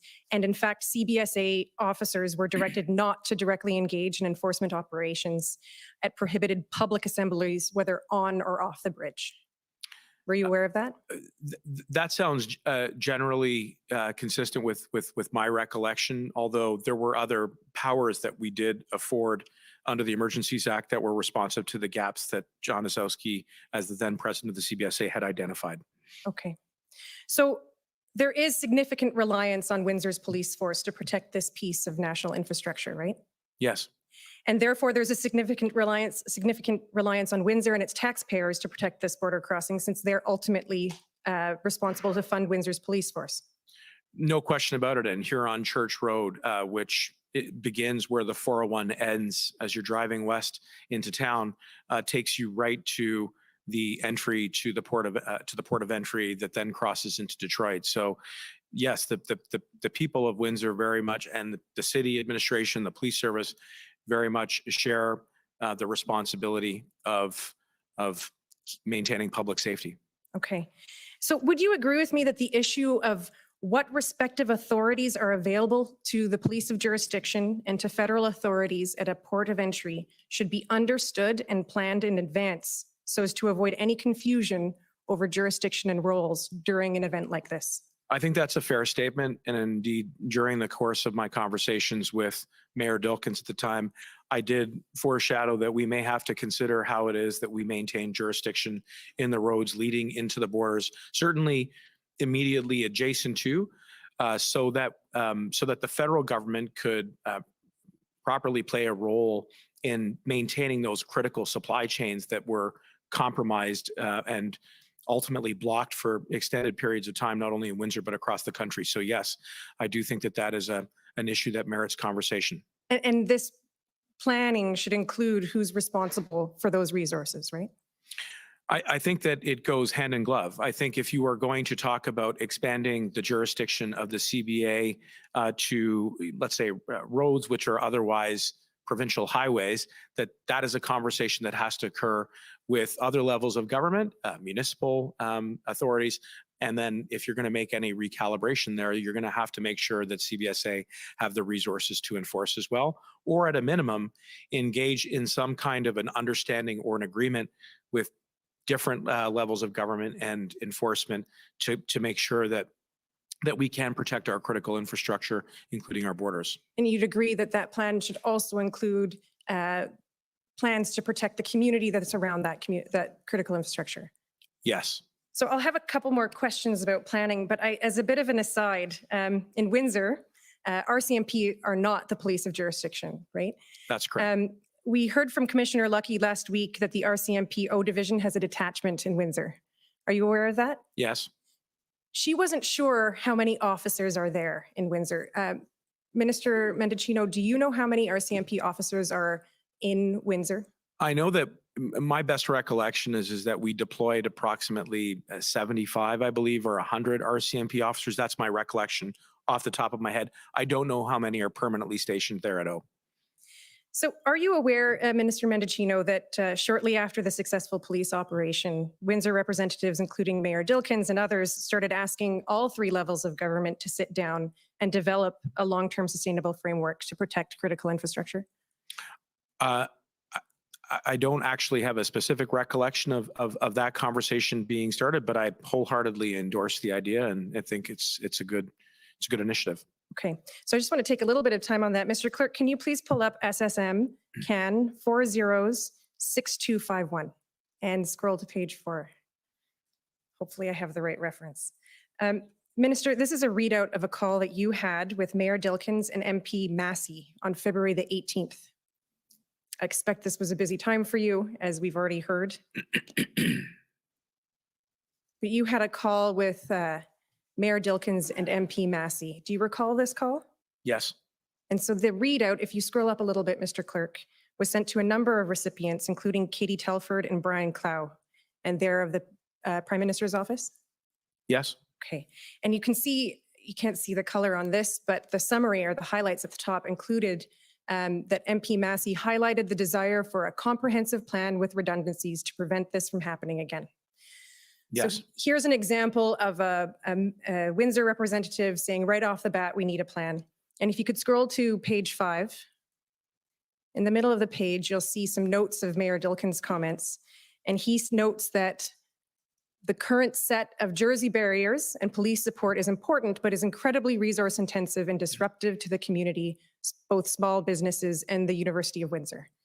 And you agree with him? I would, and in fact, I visited the community there, including some of the small businesses along Huron Line Church, and the barriers impeded access to them, and that's one of the losses that the community suffered. So I think Mayor Dilkens was highlighting one of the issues that if they were going to use Jersey barriers to prevent the blockade from forming or reforming, that they then had to also consider what impact that was going to have on the local community, including some of the smaller businesses that dot along the Huron Church line. Right, and you'll see that Brian Massey, if you scroll down a little bit, MP Massey indicates that this plan must include how to respond as a community and how to support small business. So that's consistent with what you've just said. Yes. Did you take any steps following this meeting to work with Windsor and the province on this plan? Well, as you pointed out, I maintain frequent contact with Mayor Dilkens, as I do with many municipal counterparts and provincial counterparts. And we have spoken about the ongoing ways in which we can support Windsor, not only with respect to thoughtful planning around avoiding a similar type of blockade from interrupting not only trade and commerce, but the very strong people-to-people ties. You have so many families who go back and forth over that bridge every single day, and this blockade completely interrupted that. And I was very sympathetic then, and remain now to the trauma and the loss that caused the residents of Windsor. But in addition to that, we've had ongoing discussions around how we can compensate them for the losses during the blockade, I should add. I'm sorry. Mr. Clerk, if you could please pull up WIN 402240. I take it you might not have seen this recently, Minister Mendicino, but we have been discussing this letter a bit over the course of this hearing. I did show this letter to Minister Blair yesterday. So the Commission has heard that Mayor Dilkens wrote to you, Minister Blair, and former Solicitor General Jones on March the 17th. Do you recall receiving this letter? Yes. Okay, and he's asked you again to sit down and plan. What did you do with this letter on receipt?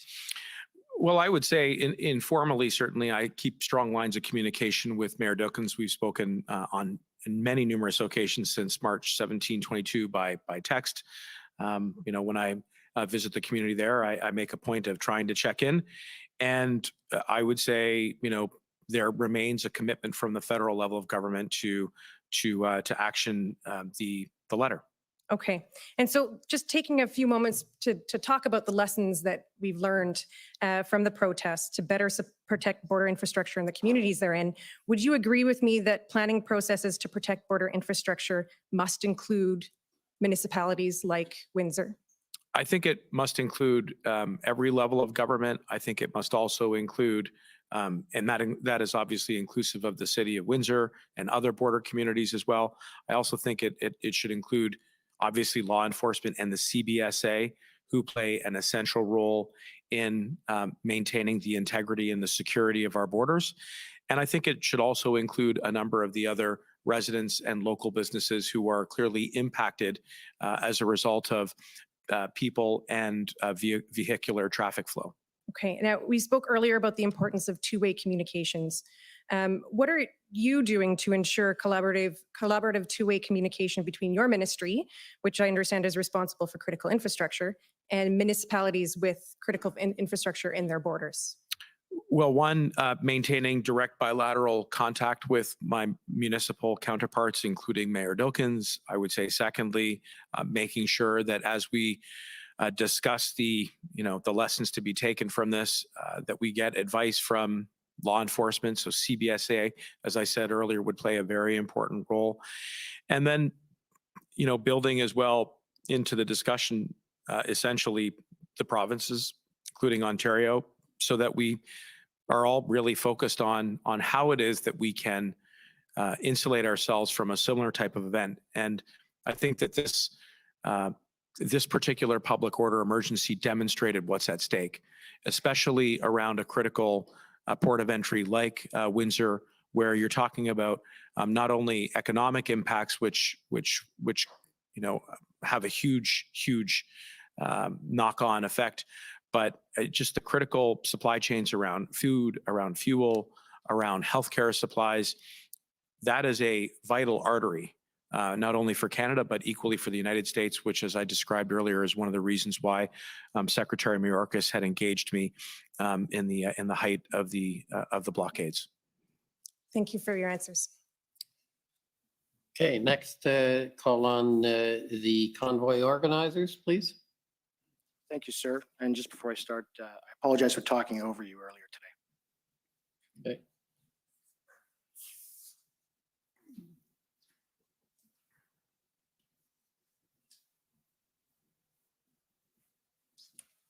Okay. Hello. Good afternoon.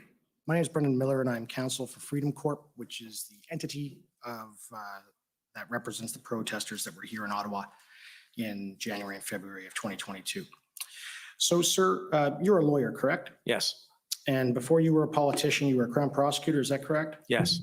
And you worked for Public Prosecution Services Canada, right? Yes. And you worked for Public Prosecution Services Canada for a period of 10 years, is that correct? That's right. And you prosecuted terrorism cases, right? I prosecuted terrorism cases as well as other types of cases, including the Controlled Drugs and Substances Act and other federal statutes. So it wasn't just limited to cases involving national security. There were a broad range of cases that I prosecuted.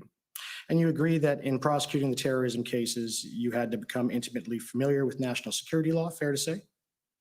I had to become familiar with the principles around national security, the Anti-Terrorism Act, other statutes that would have implicated national security. Yes, the CSIS Act would be another act as well.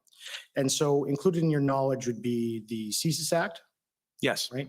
And that would also include in your knowledge would be the Canada Evidence Act provisions protecting national security as well as criminal investigation information. Is that fair? Sorry, could you just repeat that last question? Your intimate knowledge as a prosecutor and what you were doing. It would also include the provisions in the case law with respect to the Canada Evidence Act provisions protecting national security as well as criminal investigation information? Yes, it would. And as a lawyer, of course, before you testified here today in these proceedings, I take it that you knew you needed to be prepared to testify? Yes. And in preparing to testify here today, I assume you reviewed many records and as many as possible. I spent a fair bit of time, yes, reviewing the documents that that were prepared for me in anticipation of this testimony. Right. And I'm sure you reviewed the numerous statements that you made in public and to Canadians with respect to the protests in Ottawa, as well as the invocation of the Emergencies Act. I would have done that, yes. And with respect to preparing for this hearing, and again, as a lawyer, I take it you probably watched all of the evidence given yesterday by the Director of CSIST and Minister Blair. Is that fair? Well, in fact, no, I did not watch the evidence yesterday. In real time, I would have caught some of the headlines and some of the clips, but I was not watching the evidence yesterday. During the day, I have a number of engagements, even on Mondays. So yes, I was not able to watch the evidence in real time yesterday. So yesterday, we had a discussion. I had questioned the Director of CSIS, and I asked him the following questions. This is just from the transcript. And I asked him, are you aware of a company called Enterprise Canada? And his answer was not specifically no. And then I asked him, and have you identified the individual, the one that is, he was all over the news, the gentleman that was carrying the Nazi flag? Have you identified him? And Mr. Vignon responded, said, Mr. Commissioner, as I said before, the specific details of our investigation have been shared, with the commission earlier. I would not be able to go into more specific detail. Were you aware that he said that? I was not aware that he said that, and I don't know what you're referring to. I'm sorry. Well, now I take it that as a former prosecutor with Public Prosecution Services Canada in the realm of national security law, that the identity of a man carrying a flag in public who is photographed in public is not protected by any form of national security law or other evidential protection. Can you agree with that? I'm sorry. I really don't understand the nature of the question. Could you repeat it?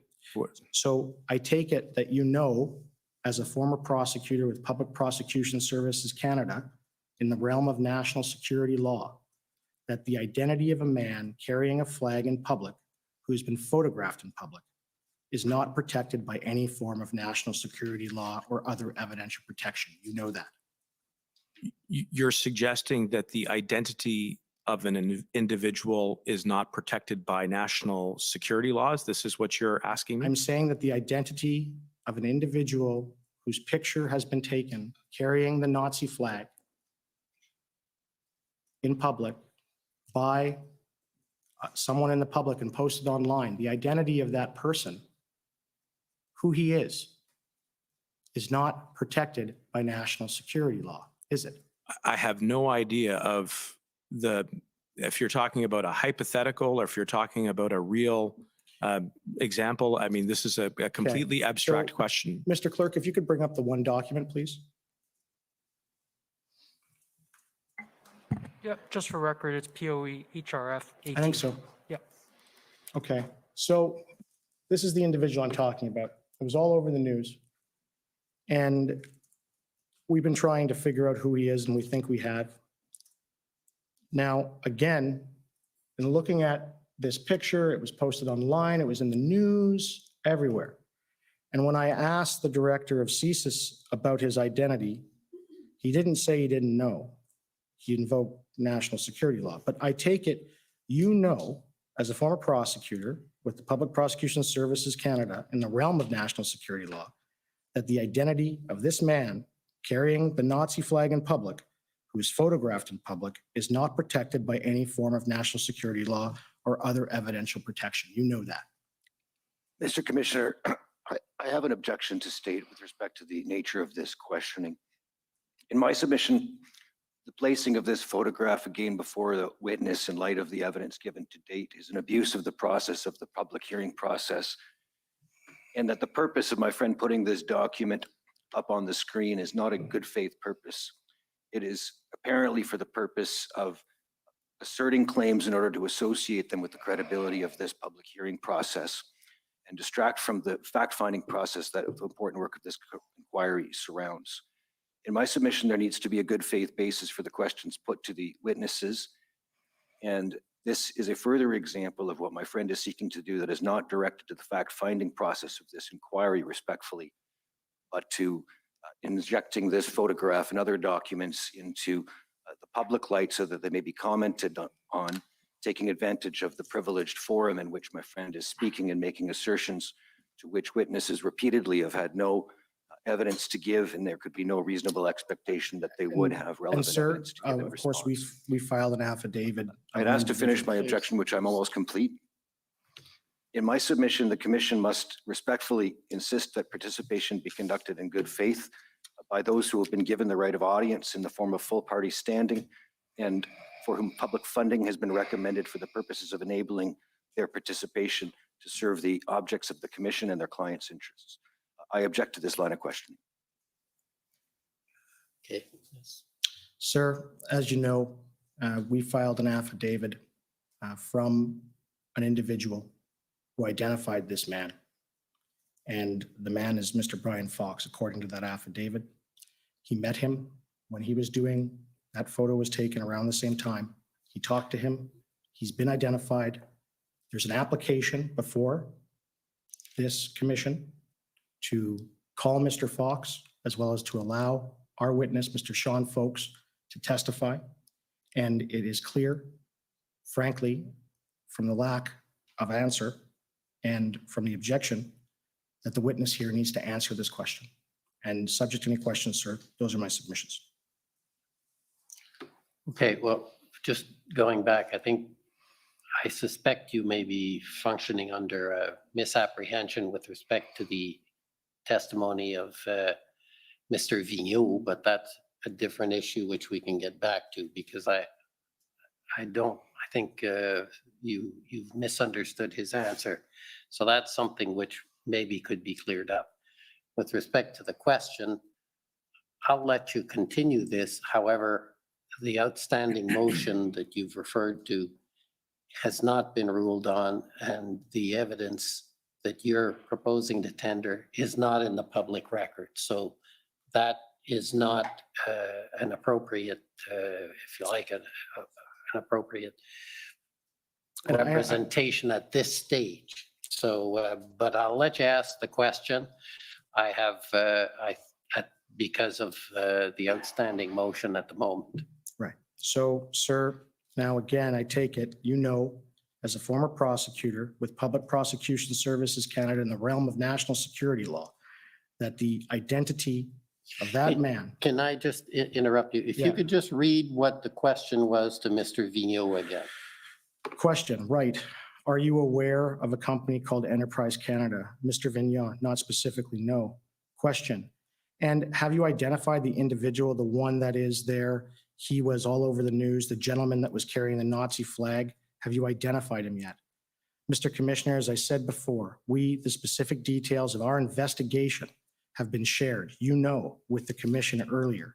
I would not be able to go into more specific details. And then I tried to get him to identify that it was the individual, and I was cut off. Yeah, so I just want to, my understanding to try and assist is that CSIS will neither confirm or deny that they're investigating that, because that's all secret. So what he's answering there is not a refusal to identify, not a refusal to answer.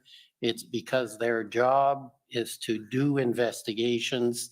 They do not answer those questions. That's my understanding. So I just want to clear that up. Yeah. So it isn't that Mr. Vigneault was trying to. No.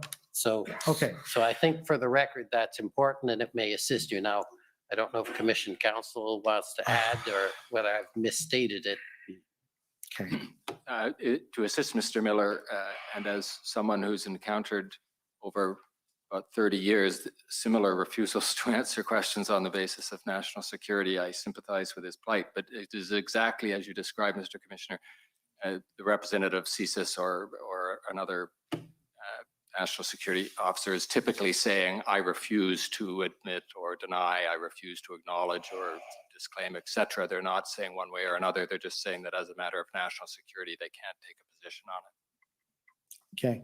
And so if I may ask my question, now I take it that you know, as a former prosecutor with Public Prosecution Services Canada in the realm of national security law, that the identity of the man that was in the photo carrying a flag in public is a photograph in public and is not protected by any form of national security law or other evidential protection. You're aware of that? I have no idea what this photo is, who the person depicted in that photo is, or any of the other circumstances. This is the first time I have seen this photo produced.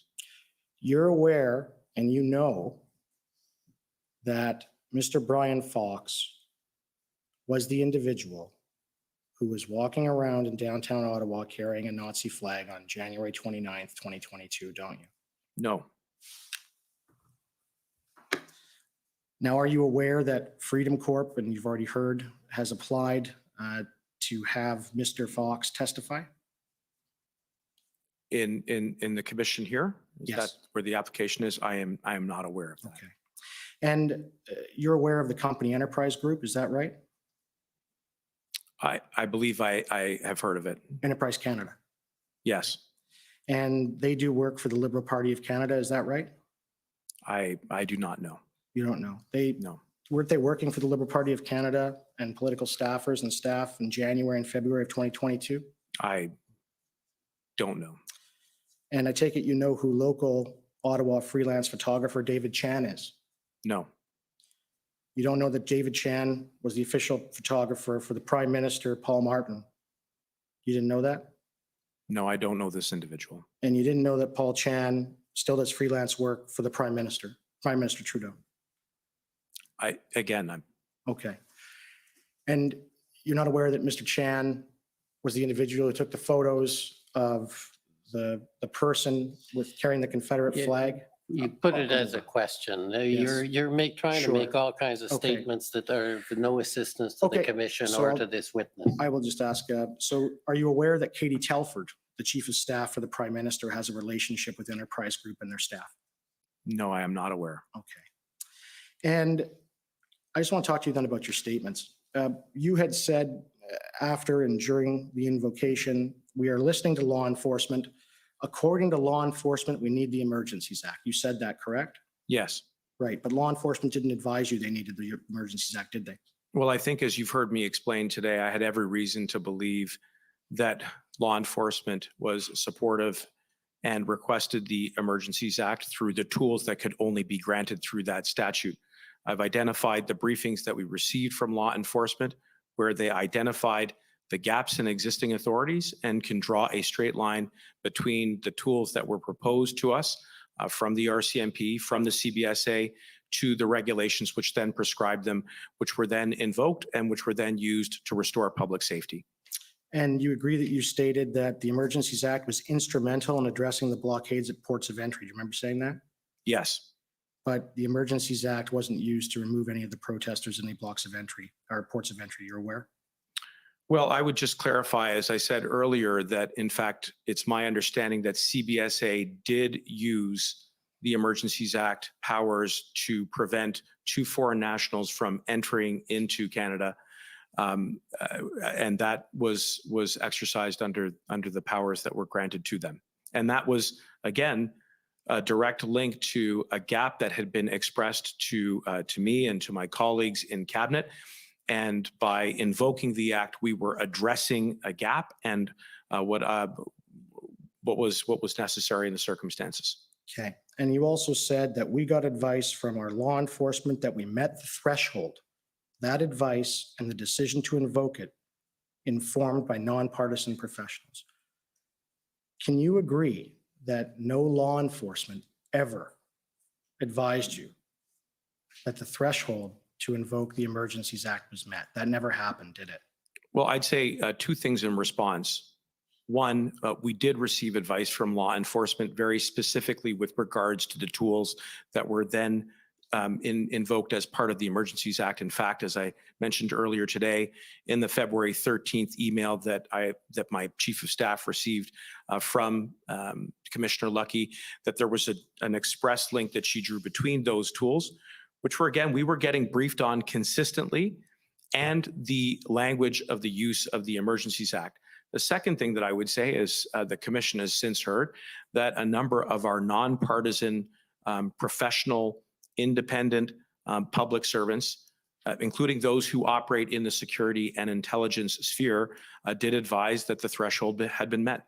Okay, and just two last questions arising from that. Commissioner Lucky, in an email, and it's already in evidence, told you and told your deputy minister, or your chief of staff actually, that she believed that the Emergencies Act wasn't necessary because they could use the normal laws of Canada to deal with the matter. My friend's misstating the content of the letter that he's putting to the witness. Okay. Can you agree that Commissioner Lucky and no law enforcement official, a police officer, advised you that the threshold to invoke the Emergencies Act was met, meaning that there was reasonable and probable grounds or reasonable grounds of a threat to the security of Canada? No one from law enforcement specifically said that to you, did they? Well, in the broad context of my portfolio, I would disagree with that. And certainly, as you heard from CSIS, the threshold was met in the broader interpretation of the law. Okay, next, the Windsor Police Service, please. Good afternoon. Oh.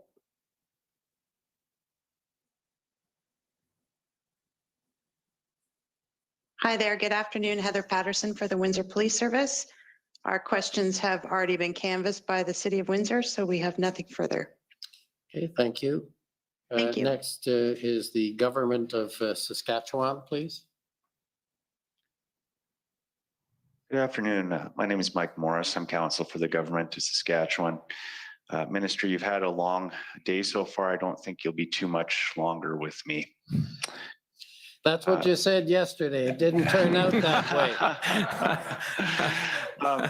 Minister, will you agree with me that the RCMP and the Saskatchewan Highway Patrol worked together and worked very well in response to demonstrations in Saskatchewan? Yes. And will you agree with me that the federal government was never advised that demonstrations in Saskatchewan could not be dealt with using existing authorities? I'm sorry, could you repeat the question? Will you agree with me that the federal government was never advised that demonstrations in Saskatchewan could not be dealt with using existing authorities? I believe that's accurate, yes. Okay. We've heard quite a bit about a cabinet meeting on February 13th, a first minister's meeting on February 14th. I'd like to ask you about whether there were some other meetings, however, and in particular, whether there was a caucus meeting between the cabinet meeting on February 13th and the invocation of the Emergencies Act on February 14th. Was there a caucus meeting? Between the cabinet meeting on February 13th and the invocation later on 14th, I believe there was. And do you know what time that caucus meeting would have occurred? I want to say in the morning. I don't have the time exactly off the top of my head. Would it have occurred before or after the first minister's meeting, sir? I really can't recall off the top of my head. Okay. Do you recall whether caucus was advised that the Emergencies Act was going to be invoked that day? I don't believe that that was the case. I think that caucus was being made aware of the circumstances of the convoy, and certainly there was a lot of public speculation at the time about the potential for the invocation of the Emergencies Act, and there was the call that was scheduled with the first ministers on that same morning. Okay. Was there a meeting with leaders of the official opposition or the opposition leaders that day as well? Yes, to the best of my recollection. Okay, did you attend that meeting? I recall attending a meeting with the Prime Minister and other cabinet colleagues that involved the leaders of the opposition parties. I can't recall exactly what time that would have been. Do you know whether it would have been in the morning or the afternoon? Again, I think it was in close conjunction to the First Minister's call. I don't have the times at my fingertips. Okay. Do you recall whether the opposition leaders were advised that the Emergencies Act was going to be invoked that day? I think there was a signal to the opposition that the government was strongly considering the invocation and was going through the sequence of steps that were necessary in the lead up to that decision, including consultation with First Ministers of the provinces and territories. Okay. I want to talk just briefly about the numbers at the Ottawa protest, because it's my understanding they fluctuated greatly, you know, from the weekend to during the week. Is that fair that there were a lot of people there on the weekends, but not necessarily during the weekdays? Yes, I would say that was fair. So, I mean, this is a bit of an assumption, but perhaps people had other things to do during the week, such as going to work. Would that be your understanding as well? I think that's a safe assumption, yes. Okay, so by the time Monday rolls around, then I assume that the numbers have dwindled out significantly in Ottawa, and they don't start to build up again until Friday before the weekend. Is that fair? I think that's fair. Okay. We know the Emergencies Act was invoked on a Monday. It was February 14th. My question is, could an assessment not have been done throughout the week as to whether invocation was necessary, given the numbers would have been limited during the week before the anticipated buildup on the weekend? Put another way, could you have given the police an opportunity to exercise their operational plan before deciding to invoke the Emergencies Act? I would say a few things in response. One, the assessment of whether or not to invoke the Emergencies Act didn't really take shape until that first incident response group that the Prime Minister convened on February the 10th. And by then we were approaching 2 weeks into the blockade and the convoy across the country. And one of the realities on the ground, what we were seeing, what we were receiving in the way of information from law enforcement is precisely what you described in your question, which was progress that was not linear, where at times perhaps, you know, there may have been, you know, some travel or trade going through borders, but then at other times blockages. At times, you know, there were maybe only 1,000 or so individuals here in the parliamentary precinct, or even less, but then it would surge on the weekends. And so it was that state of volatility that made it very difficult to not only restore but maintain public safety. And by then, the government, in my view, in my opinion, had already exercised considerable, I think, reflection and restraint in trying to understand why it was that existing law enforcement resources and authorities were not effective at restoring public safety. That was the backdrop to the very focused discussion that we had around the potential invocation of the Emergencies Act.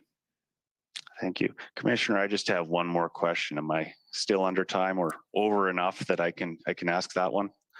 You're way over time, but I'll let you ask the question. Thank you, Commissioner. Minister, can you tell us when you found out on the 14th that the Prime Minister had made the decision to invoke the Emergencies Act? Well, it was after the First Minister's meeting, and it was through a series of conversations with staff and officials. So it would have been, and I can't say exactly what time, but it would have been I believe in the afternoon, early afternoon to mid-afternoon. Okay, thank you, sir. Okay, next is the National Police Federation, please.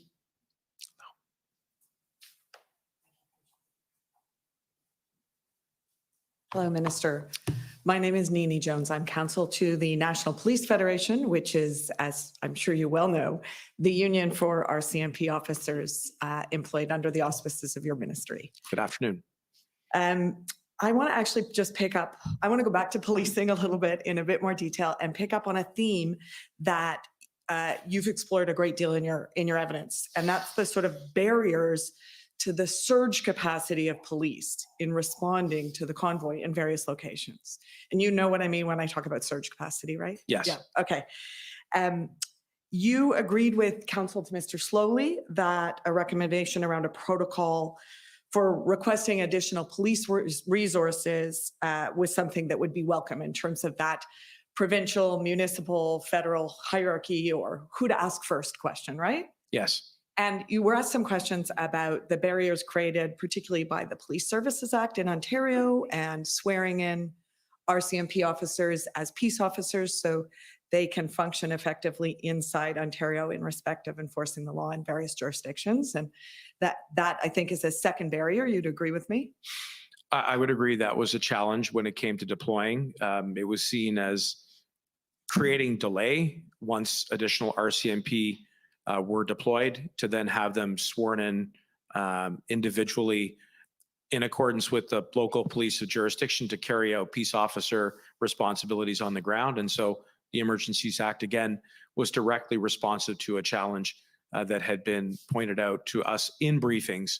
And challenge is probably a better word than barrier, but I think we agree on that. So can I just take you to a bit of what we see as sort of a third barrier or challenge in respect of the issue of surge capacity? And that's the question of not authority, which is sort of that authority to enforce the law, but the jurisdictional problems that are created in Ottawa. And you've talked a lot, both in your witness statement and your evidence today, about this kind of mismatch in jurisdiction in respect of the NCR, the National Capital Region, and the parliamentary precinct. Well, I think what I highlighted earlier was that provincial police services statutes do clearly spell out how municipal police services can turn to the provincial commissioner to backstop any gaps in resources if they are overwhelmed. And so that part is clearly spelled out. If I may, you mean the OPP commissioner? That's correct. Right. And so the Ontario Police Services Act is helpful in that regard because it can then be very instructive to the local chief of police to turn to his or her counterpart provincially and say, I need help. And if that is insufficient, I think that's where there is currently a lacuna, there is a gap. And so we worked around that gap with daily dialogue and through a lot of collaboration and coordination so that RCMP could be deployed. I will say, though, it is important to draw a distinction since you represent the membership of the RCMP in the arrangement here in Ontario where there is a Provincial Police Services Act and in other provinces where there are police service agreements where, again, and I've been, I think, pretty specific in my references to the articles in those agreements that have a mapped out protocol of steps where you can deploy resources of the RCMP within the province and where that is insufficient to then pull RCMP officers from other provinces under Article 9.3. And I believe that it could be potentially a roadmap for an ongoing discussion about how municipal, provincial, and federal law enforcement authorities can work together to address potential future public order emergencies. So just to get a little bit granular on that exact point, thank you for that very helpful answer. In Coutts, for example, or Emerson, or in the Lower Mainland, the RCMP was able to rely on Article 9 powers to draw in additional officers to provide that surge capacity, right?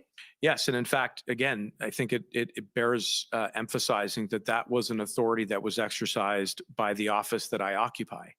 And this is one of the customs by which we have developed the dialogue between elected government and police to respond to extraordinary situations that do require additional resources.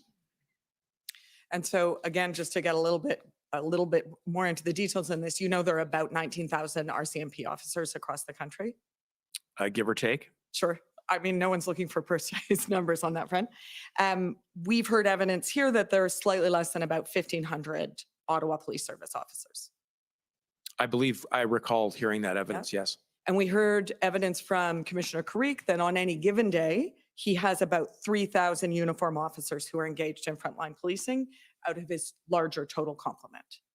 I recall that. Okay, so would you agree with me that the RCMP are uniquely positioned in terms of sheer numbers to provide or facilitate providing that surge capacity in public order emergencies like the one that arose in Ottawa during the convoy? I think by the sheer size of the force that there are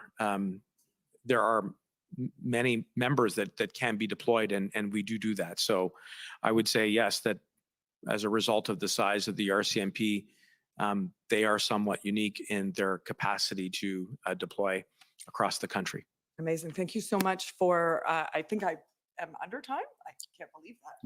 No, you're not. Don't try and pull that.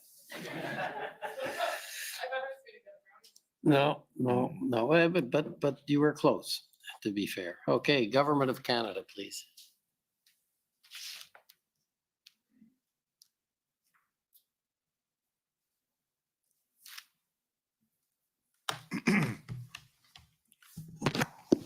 Good afternoon, Minister. My name is Brendan Vinienhuis, and I'm counsel for the Government of Canada.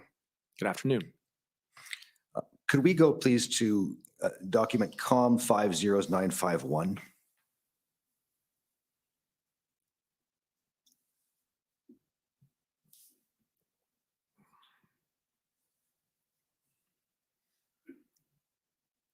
I'm showing you a document that's appeared in the Commission database that appears to be a statement from Enterprise Canada regarding comments made by Mr. Miller yesterday and issued on November 21st.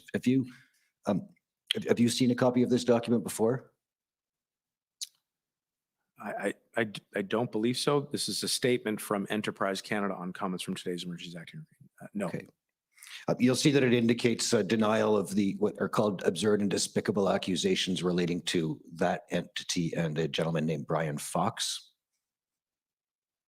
Yes. Do you have any idea what this statement is talking about? I mean, save and except for the exchange that I had earlier today, no. Okay. Thank you. Next issue, and you can take that down. From listening to your evidence today, I don't believe it was entirely clear whether you had indicated in your evidence concerning the border officers employed by the CBSA, whether they, in your view, could exercise or could not exercise the powers of peace officers at or around bridges and other ports of entry if there's criminal activity observed there. Do you recall clearly? I believe that if they were in observation of laws being broken, that they could effect an arrest. But if the arrest involved the criminal code, that they would then call in the police of jurisdiction wherever they were. Mr. Osowski had given some evidence in more particularity about this issue last week, which was to the effect that such officers had no such authority other than with respect to particular offenses that are noted in section 163.5 of the Customs Act. Now, to the extent that there is in fact any distinction between your understanding and that of Mr. Osowski, would you defer to that of Mr. Osowski? Yes. All right, the next issue is arises from the questions that were asked to you by my friend acting for, I think it was the Democracy Fund. And he was asking you some questions pertaining to the science behind the vaccines and to the premise that COVID-19 vaccines approved by Health Canada and many other health regulatory authorities around the world posed a risk to public safety. Do you recall being asked about that? Yes. And I took it that his questions, as I heard them, were focused particularly on vaccines developed by Western countries such as the Pfizer, Moderna, and Janssen vaccines for COVID-19? That's an assumption. Could we go to ssm.nsc.can 401573?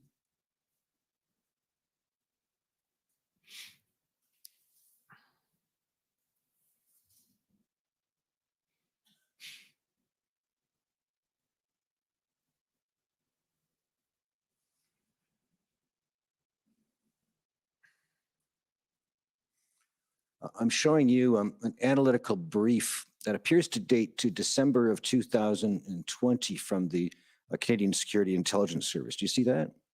Yes. And it's entitled Canadian Vaccination Rollout Implications for Possible IMVE. Yes? Yes. If we could go to page 2, please. Do you see that the service in December of 2020 is reporting that adherents of IMVE are using the COVID-19 pandemic as an opportunity to promote disinformation and alternative narratives regarding both the cause of the pandemic and potential societal outcomes? The service assesses that individuals and groups adopt or promote these conspiracies that best suit their personalized worldviews and range of grievances. Is that consistent with the information that CSIS reported to you when you became Minister of Public Safety? Yes. And if you look at the bullet points that are listed as key anti-vaccination conspiracy narratives,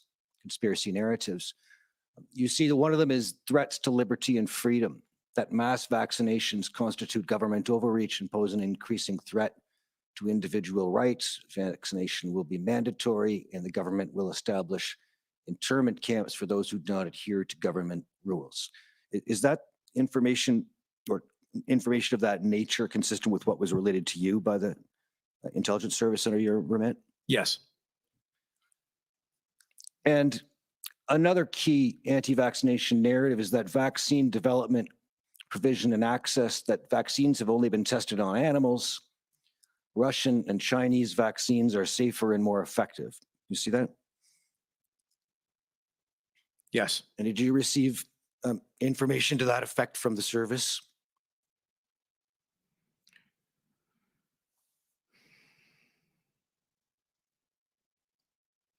I can't recall whether or not I received this particular Fair enough.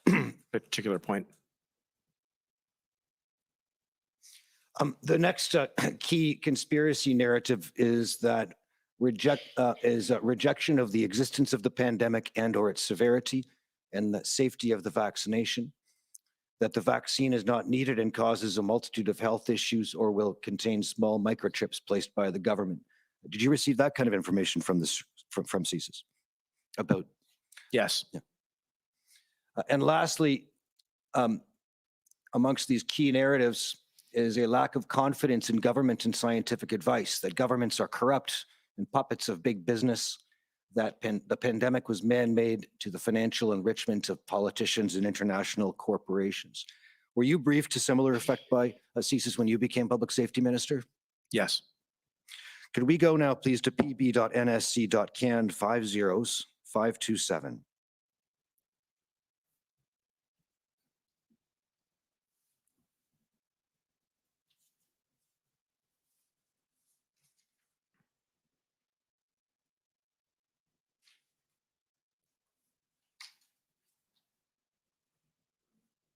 I'm showing you, sir, a special threat advisory from the RCMP, and this is dated January the 18th of this year. Do you see that?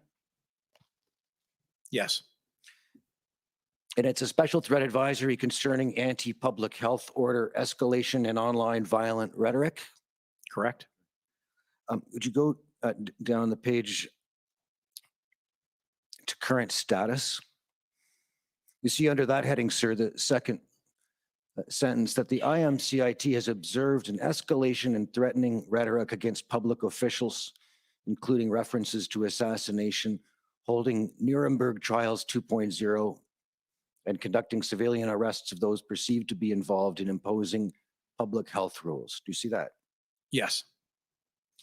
And if you look at the footnote concerning Nuremberg trials there, it says the Nuremberg trials reference is in relation to a set of research ethics developed after German doctors conducted unethical human experimentation during the Second World War. It's been used by COVID-19 vaccine opponents throughout the pandemic to argue that vaccines violate the Nuremberg Code.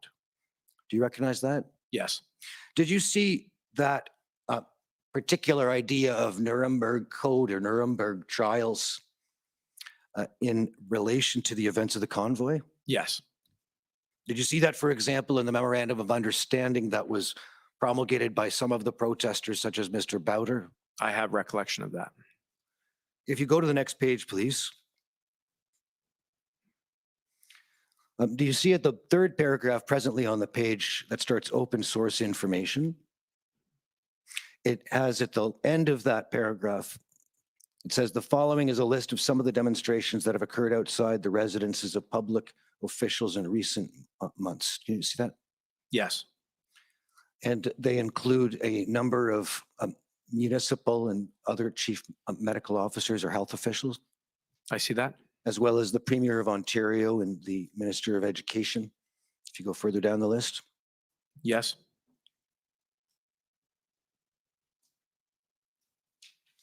Was this information briefed to you by the RCMP or information of this nature ahead of the arrival of the convoy?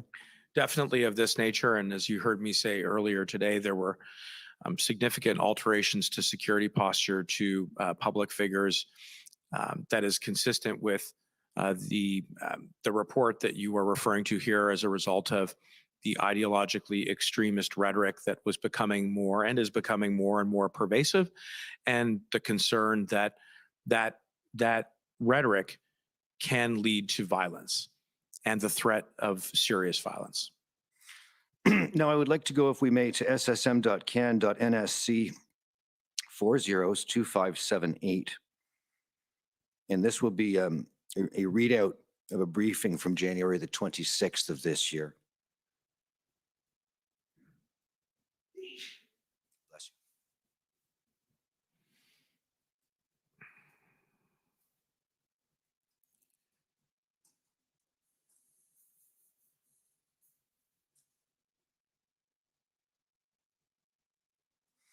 If you go to the bottom of the page, of the first page, please, there you go, to the email header.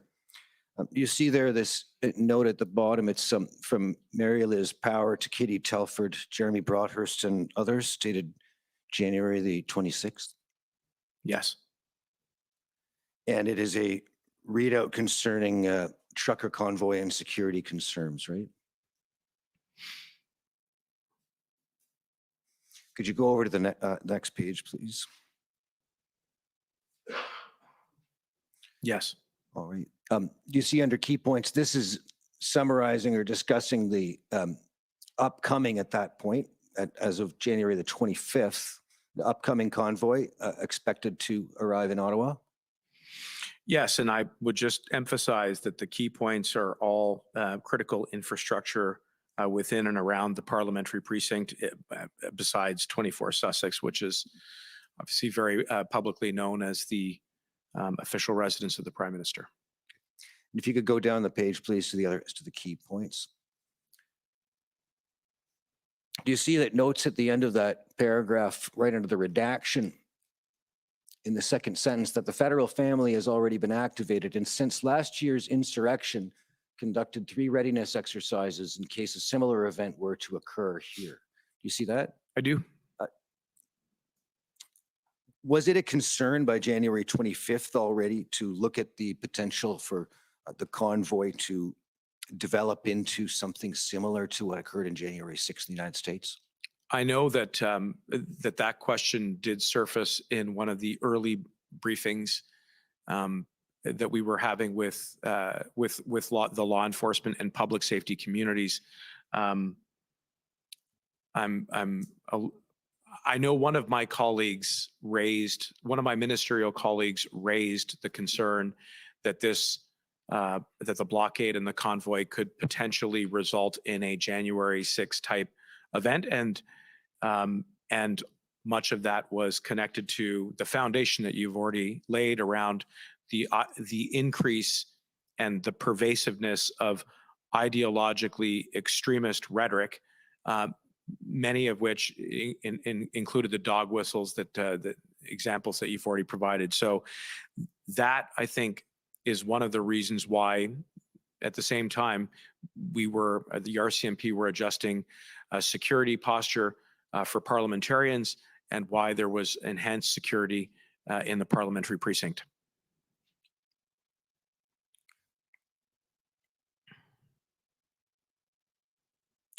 Could we go to pb.nsc.can 50996, please.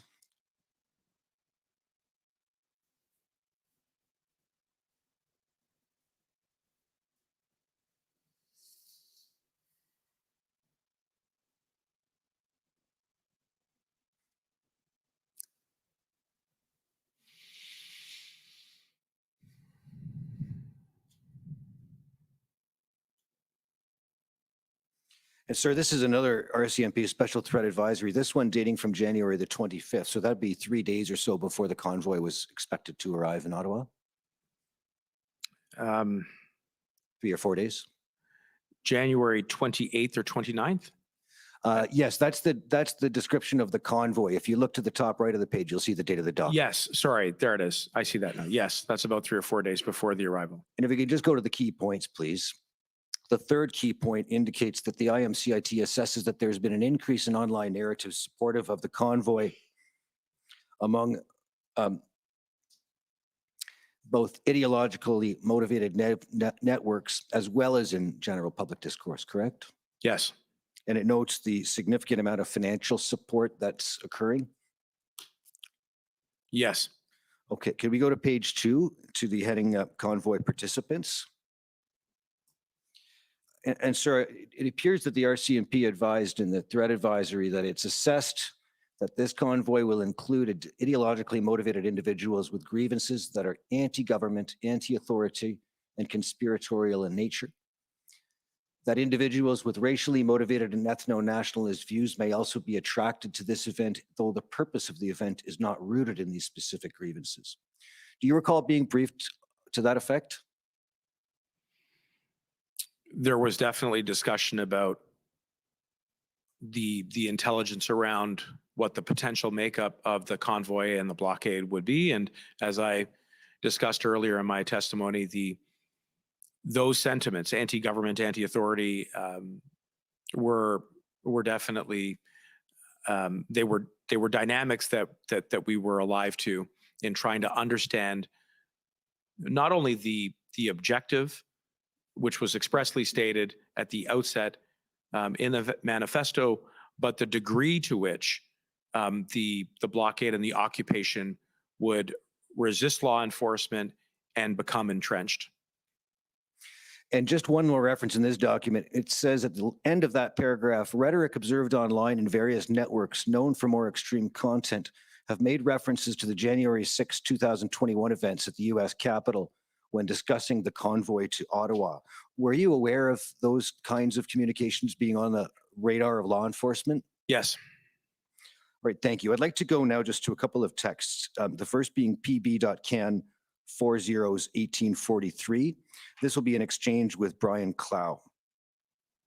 You're familiar with Mr. Clow as the Deputy Chief of Staff to the Prime Minister? I am, yes. It'll be page 2 once the document's up.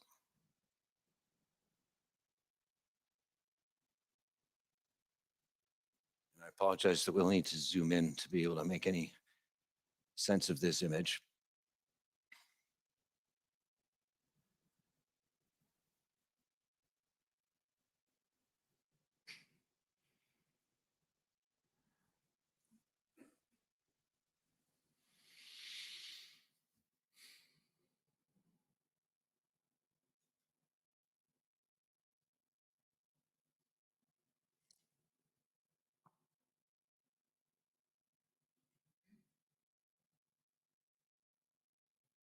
If you could scroll down, please. Continue to scroll down to the next image. All right, there we go. Do you see there that you send to Mr. Clow on January 29th? And if you can go down, you can see the text that actually follows the image. It is a text from a gentleman named Randy Hillier, or sorry, a tweet from a gentleman named Randy Hillier. Are you familiar with him? Yes. And I believe he's complaining that the police have restricted access to Parliament Hill. And he goes on to say, well, sorry, he indicates that the PPS are restricting access to Parliament Hill. Do you see that? Yes. Was Mr. Hillier later arrested on 9 charges, including counseling the commission of indictable offenses and mischief in relation to the convoy events? I can't speak to the exact nature of the charges, but I do recall he was arrested, yes. If you could go down actually, if we can go to pb.can.40's 1847.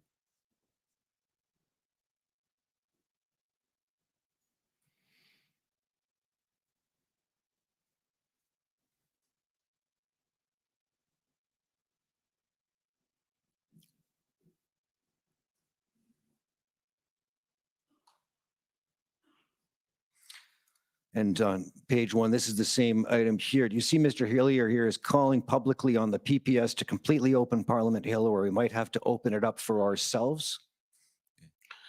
Not only do I remember the tweet, I remember some of the reporting around that time, and I was, again, extremely concerned that by sheer size of the crowd, that they would try to impose themselves on the PPS. And if memory serves, there were a couple of what I would describe as brushes with law enforcement on the Hill, where PPS was there on the stairs, trying to, I think, urge calm and to hold back from allowing the crowds to walk up towards Center Block. And I think actually this may have been closer to West Block, but the PPS officer was completely overwhelmed. And the concern, the very real concern that I had at the time was that that could immediately spill over into serious violence that would jeopardize the safety of everybody involved. And the former parliamentarian in question, Randy Hillier, was, I think, clearly trying to provoke and incite people to follow him up the Hill. Can we just go back for a moment to pb.can.40's 1843, which is the last item we'd looked at with Mr. Clow? And I'm sorry, for the record, this last one was with Ms. Khalil. Okay.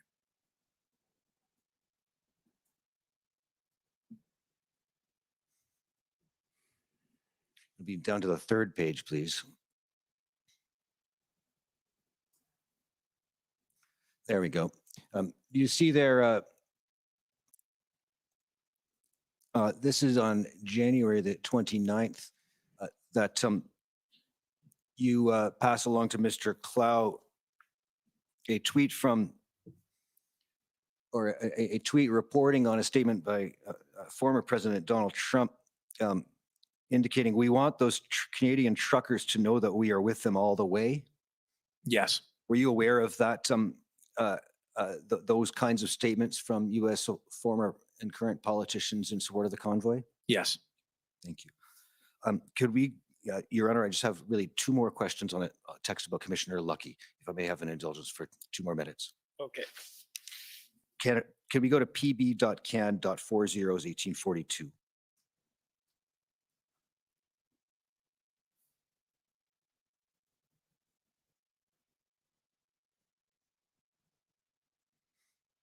It'll be page 10.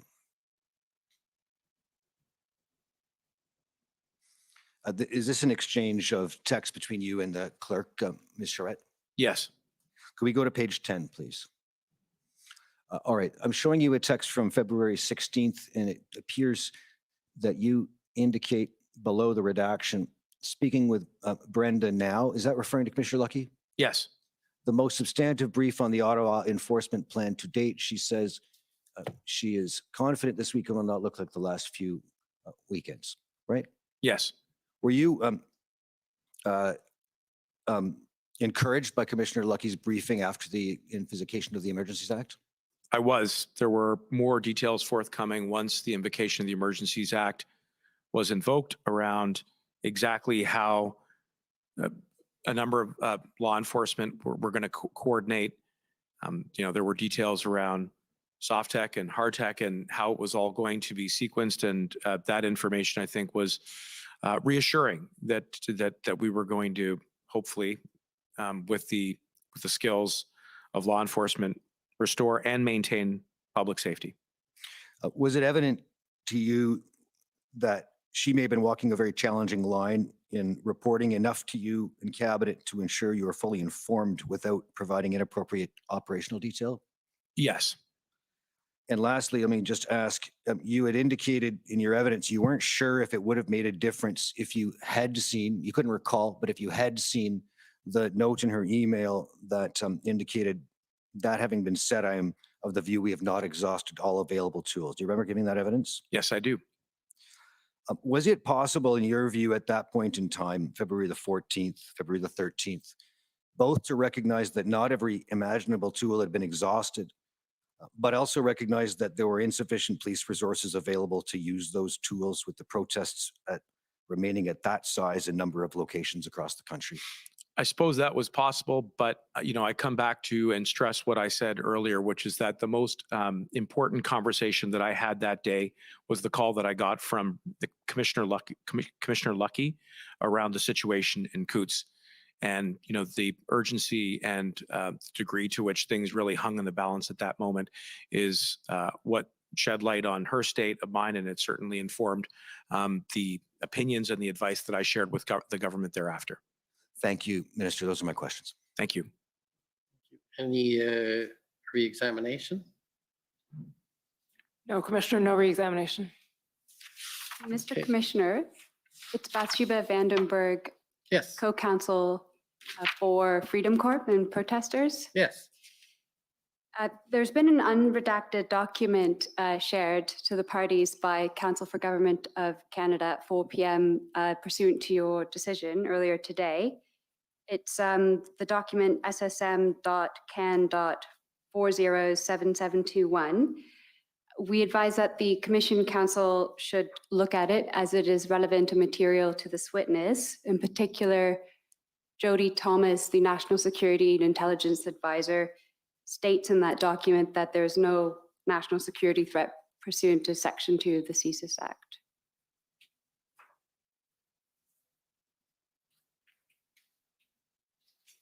I believe that point was canvassed this morning with the witness, that it was put to him that it had been concluded by CSIS that there was no threat pursuant to Section 2 of the CSIS Act. Mr. Commissioner. Yeah, I guess maybe just have the document put up. If we can have the put up. doc ID number. The ID number is ssm.can.407721.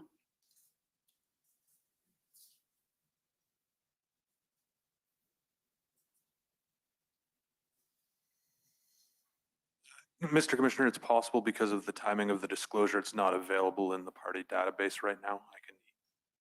But the clerk's been emailed a copy.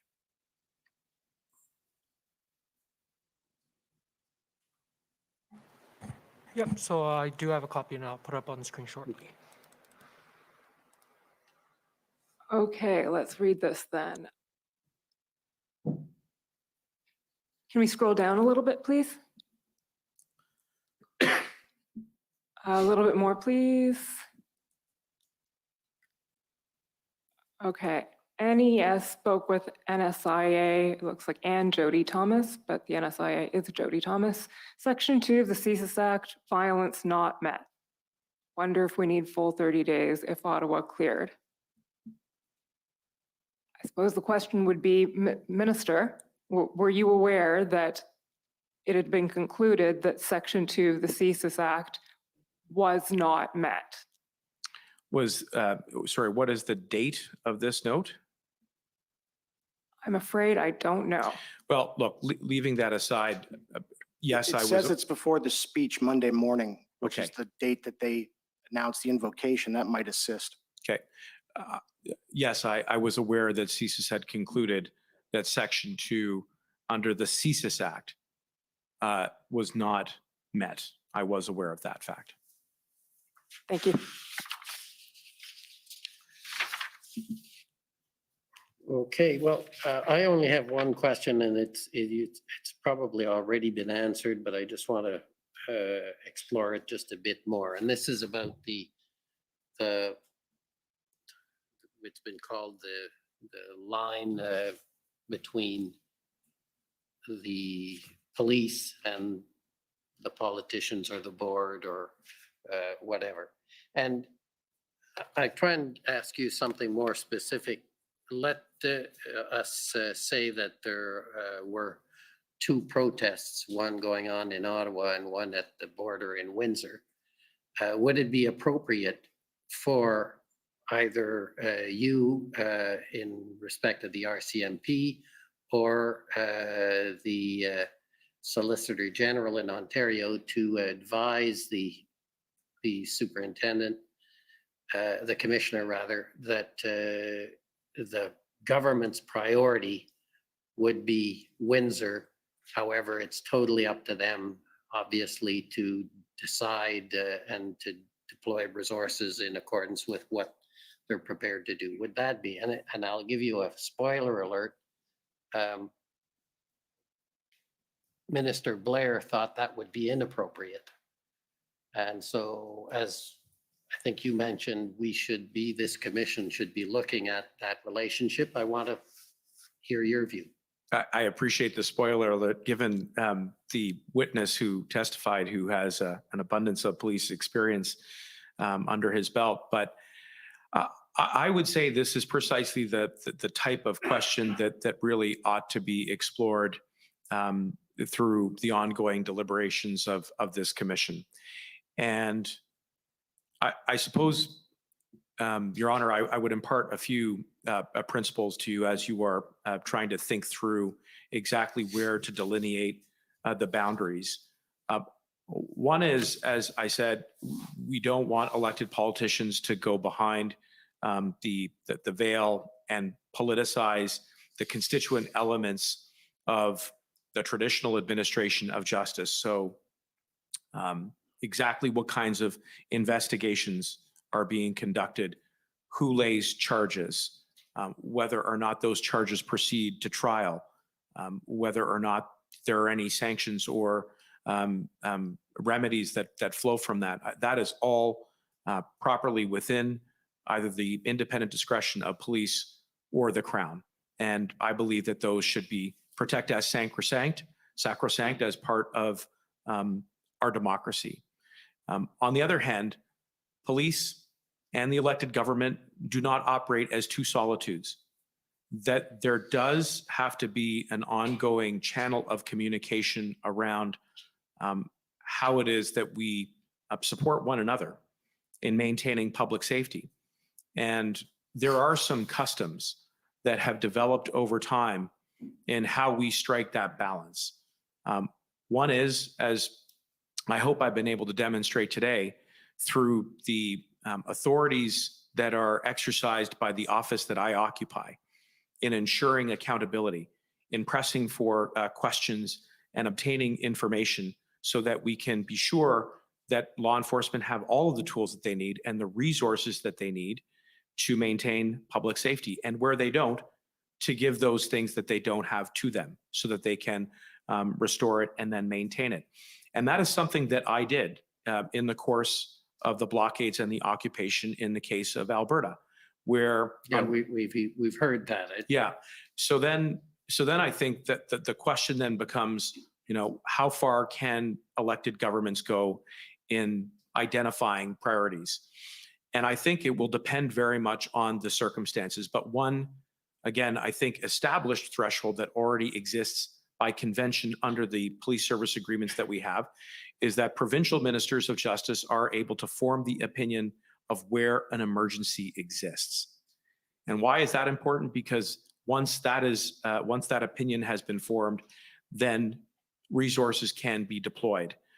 I think that is a principle that might be potentially expanded, or that could be explored on a national scale, because then there might be a way to stitch together the way law enforcements operate and cooperate at the municipal, provincial, and federal levels. I do think, though, as you consider that question, that you also have to, I think, take an inventory and a landscape of the big gap that exists right now between Provincial Police Services Acts and the Emergencies Act. And the Emergencies Act does afford the elected government a fair bit of scope and latitude. But what we did here was, rather than just divine those tools, we looked to law enforcement to identify where those gaps existed and then use that to fill them in with the regulations under the Emergencies Act to address the situation at hand. It will be very much driven by the particular circumstances of each case. So coming back to your hypothetical, I think it is possible, and it doesn't have to be even in Ontario, but let's assume your hypothetical was in Alberta. It is open to the Minister of, the Solicitor General there, or the Minister of Public Safety in Alberta, to determine which of those two may constitute an emergency or not. And by exercising that discretion, then open the door to granting the requests of assistance to deploy additional resources and to make that decision on the basis of the police, who can then operationalize where to go first based on where the emergency's at. So I hope that's helpful. Yeah, but you've dodged my question, which, and if you don't want to answer it, that's fine, given the spoiler alert I gave you. But I am literally very, very interested, obviously, in what you gave me as answer, which is helpful. Right. But I am curious about something as clear as that question I asked. And if you really don't have a view, that's fine. Well, again, I mean, I want to be as responsive as I possibly can be, and we are working with a hypothetical. But I guess the dilemma would be if both events were absolutely identical. Would it be appropriate for the elected government to sort of pick? And I'm inclined to agree with Minister Blair that that's not the kind of choice or dilemma you want. On the other hand, if they're not completely identical and there is a threshold question as to whether or not one poses an emergency as opposed to the other, then I think on the basis of some conventions that already exist under the Police Services Agreement, it may be appropriate for elected government to say, no, there is an emergency here, and that then opens the door to deploying police services. But I think going beyond that, for example, the number of police officers, precisely the type of equipment that is used, all of the other things that I've already outlined to you, elected governments should steer wide clear of that. And for good reason. I think there is a slippery slope there that would be very difficult to escape from if we went down that path. Okay, well, thank you very much. I have no further questions. I do appreciate you coming to testify and to being patient as we went a little bit over time. So thank you. Thank you. Merci. So we're now going to go to our second witness. I probably should take about 5 minutes while we get change the witness and get organized. So we'll take a 5-minute break. Thank you. The commission is in recess for 5 minutes. La commission est levée pour 5 minutes.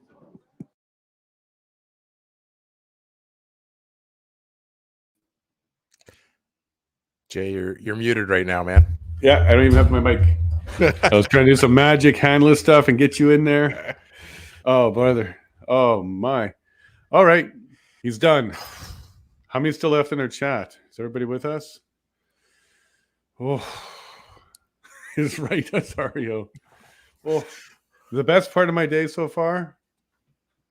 I don't have this. Aww. I don't have this. Yeah, I don't have this out in Alberta. I love that. I used to have that for lunch all the time. All right. Let's get back into it. I think we have, what, 5 minutes here? Just a little about 5 minutes, I think he said. Okay. So. Okay, well, let's go with your highlights. What do you got there, bud? It was damning at the end. There were the commissioner was giving up Blair's answer ahead of time, just kind of leading the witness, if you may, and keeping him out of trouble. Most certainly. Yeah, I think it was to keep him on the straight and narrow. So that wasn't good. And he still didn't answer the question.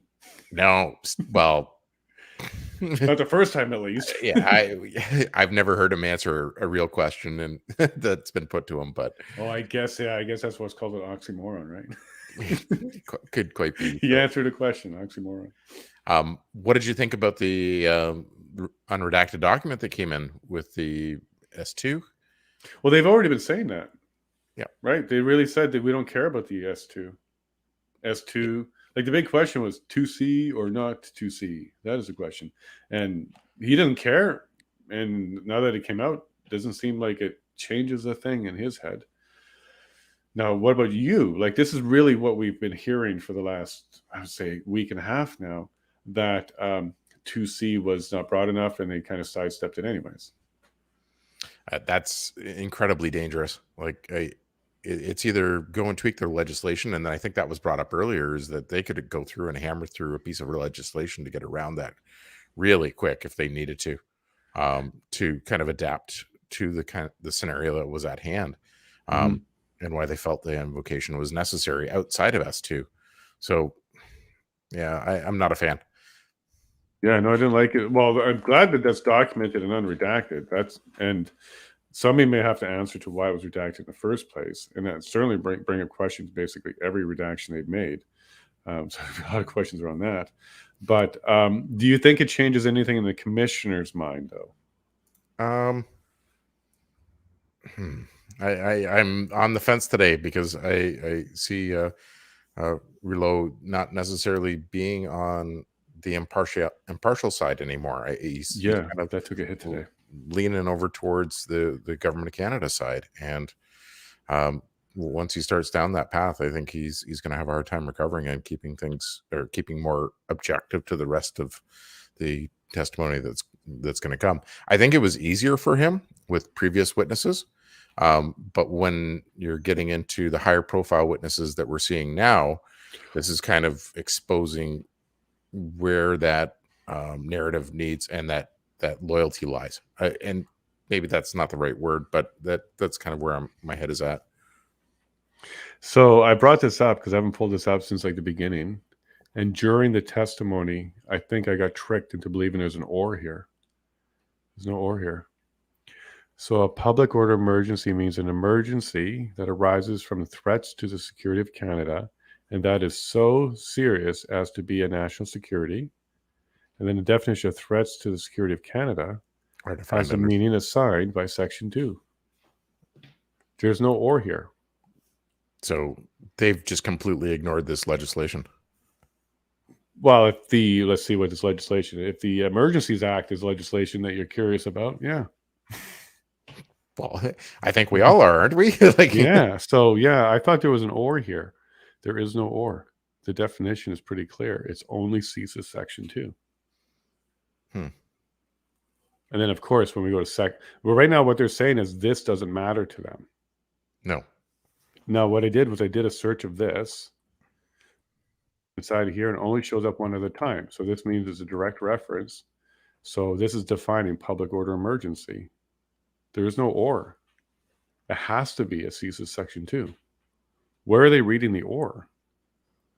Yeah, that's eluding me a little bit as well. I don't know where that's coming from and why they think that satisfies the requirements for invocation. Yeah, now let's see all the uses of public order emergency. This is kind of how law stuff works. Like the words all matter. Definitions matter. Okay, this is everywhere, but not so bad. Declaration, public order, declaration. Public order exists and necessitates the taking of special temporary measures for dealing with. There's no or here either. No. On reasonable grounds that it exists. So now we come back to here. That goes back to here. It goes to CSIS 2. Yeah. And the necessities for taking temporary measures for dealing with the Emergency Act. The Council has such consultations required by Section 25. But proclamation there, Ellen. Proclamation. By proclamation, so declare. There's no or. They're creating an or real time that doesn't exist. Okay. Sorry, I had to clear that up because I was not certain that there was an or that they can basically put whatever they want in there. That's pretty damning then. Like, I mean, they're really now. Why would they parade that in front of the commission though, and say that's for the press, that's for the media, that's for the sound bites, I guess. But anybody that's doing kind of critical analysis of this is going to look at it and go, well, they didn't meet the objective or the bar for it to actually be invoked. So yeah, well, now that they've said Section 2 no go, now that it's actually confirmed, we got that redacted at this point, Azario, I believe the government has admitted Section 2 was not met. Now at this point, you're 100% right. So what do they do with that? Like, I mean, and we probably can't get into this very much in a couple of minutes here, but we were speculating as to what the next steps would be, like, and who was going to get tossed under the bus and that sort of thing. Well, let me just tell you the bad news. The Emergency Act, the penalties it has, is only for people violating the order. There's no penalty for misusing the act. Could that have been the actual recommendation or opinion of council that the government of Canada received? Sorry, which part? That there's no penalty, or that There's no penalty for the invocation if they did it? Well, the act will have it written in it. No. But if you invoke it in bad faith Mhm. or not under provisions that are outlined in the act, Mhm. what are the penalties? And I think you're starting to get to treason now. This is where other people are bringing this up. That treason is a very, very, very, very high bar, but you're starting to get there because you're working against government law and the infrastructure and system of government itself when you do that. This is why I'm having a hard time finding out what would be the charge. It might be treason. Let me look up treason, the definition under our code in Canada. I don't know that it encompasses the yeah, I'm trying to see what would be the right one. Go on. willfully ignoring a statute. I still think that would be under the criminal code somewhere. Oh, no, wait. Oh, it is criminal code. Treason's under criminal code. So I'll pull it up right now. It actually might be high treason. I just found the document. Let me just show you what I found. Because this is what we would have to stretch like they're stretching. But under 46(1)(c), if globalist and WEF is determined to be an enemy of some kind, then this would apply. Mm-hmm. Like, it depends what you define as enemy, right? Now we get to start playing word games with enemy and what at war means. Now we can look down to just regular treason. Force, violence. Now violence means everything now, right? So we can use that word like crazy. For the purpose of overthrowing a government of Canada or province, Harp make that argument. Well, if someone communicates or makes available to an agent of a state, this might have happened, by the way. Like communication with Klaus might be an issue here. Yeah. Plan, article, note, documentation. Okay, a person to commit high treason or to do anything mentioned in paragraph A. So you're treason and high treason. That makes weird sense there. To do anything with high treason as mentioned in paragraph A and manifest. Oh wow, not a fan of manifest. That intention by an act or conspires or a person to do anything mentioned in B. So now we're here. Or forms the intent to do anything mentioned in B and manifests the act. Okay. It could be argued. It could be argued. Go on. I'm not sure it meets the bar. I'm looking at. Well, if we're like them, we can make it reach all of them. Yeah. If we're like them, we could get there. We could get there. But if you and I'm not a lawyer, nor do I pretend to be one on TV. So, section 1 or section 2. I'm just seeing if there's any other things that might work. Where the treason. There might be something else. If you guys have an idea of what the law would be for government not following government, I think it's just dereliction of duty. I don't know that it is treasonous unless it is serving interest of another foreign entity. Well, they might be part of that club. That would be the well. I mean so that would be maybe the stretch that we can try. Making that link though is very difficult to do. Oh no, in my mind. Yeah, but unless you're working for the government, then you can change all the words you want. Oh, that's true. You can redefine the word. Well, no, I'm not going to say it. Well, you can redefine the word deficit, right? That's no problem. Or recession, I think, was what the U.S. government caused it to go. It looks like we're back. Okay, go ahead. Okay, thanks, Cesario. So this is a small break. We should be on for about an hour or two with questions of this guy now. Okay, cheers. Cheers.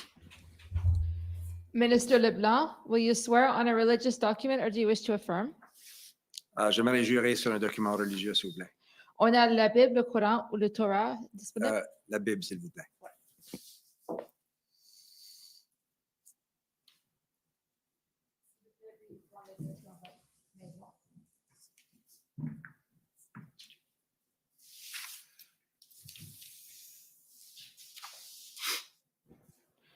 Pour les fins de procès verbal, s'il vous plaît, veuillez indiquer et ensuite appeler votre nom.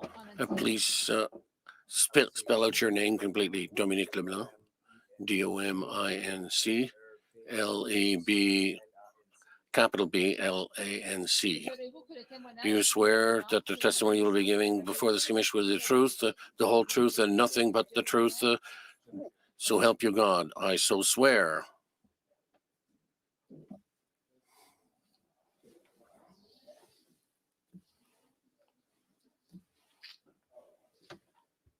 Good afternoon, Minister. Good evening. Good evening, exactly, almost. Just avant qu'on commence, si vous voulez Before we start, you can answer in French if you wish. I might nonetheless ask the questions in English, but you answer in the language of your choice. I will be answering mainly in English, but there might be times when I slip into French. Same thing for me. with a little housekeeping then. You'll recall Minister LeBlanc having sat for an interview with Commission Council on September 9th. And, oh, sorry, for the record. Yes, I do, in Vancouver. Yes, that's right. And following that interview, we prepared Commission Council prepared a summary of that interview, and you've reviewed that summary. Yes, I did. Okay, and you can confirm that it's accurate? It is. Okay, perfect. Sorry, just anytime you're nodding or. Understood. It's better for your record. Perfect. So for the record, Mr. Clerk, that's WTS 5073. No need to call it up. So, Minister LeBlanc, obviously you were the Minister of Intergovernmental Affairs, and I'll just ask you to start off by describing very briefly what that entails. What is the role of the Minister of Intergovernmental Affairs, generally speaking? So I would probably be the Prime Minister's representative, principal representative, in terms of his ongoing relationships with provinces and territories. So it can cover a number of different federal, provincial issues. I would normally be present when the Prime Minister meets other First Ministers. I'm supported by the Privy Council Office, which is the Prime Minister's department.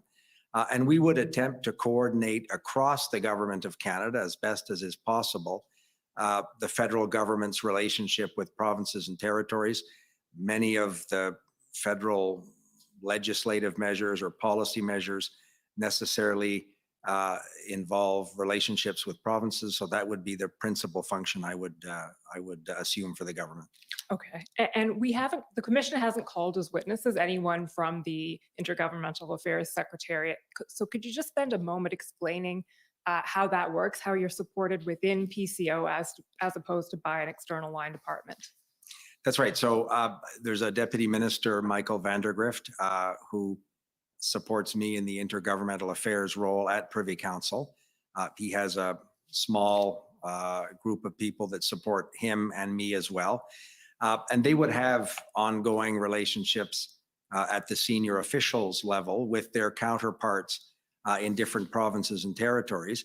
And perhaps the unique role of an intergovernmental affairs minister is, I think with the exception of the province of Quebec, many premiers have kept for themselves the role of being intergovernmental affairs minister in their province or territory.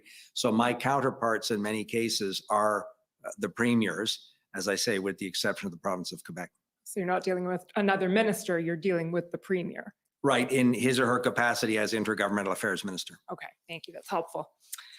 Okay, well, as you know, we're here today to talk about the events that led to the emergencies inquiry, and we have about an hour and change to do so. So we'll take it pretty quickly. But to start off, can you give us an overview of what your involvement was, essentially? What role did you play in the federal government's response to the events of late January, early February?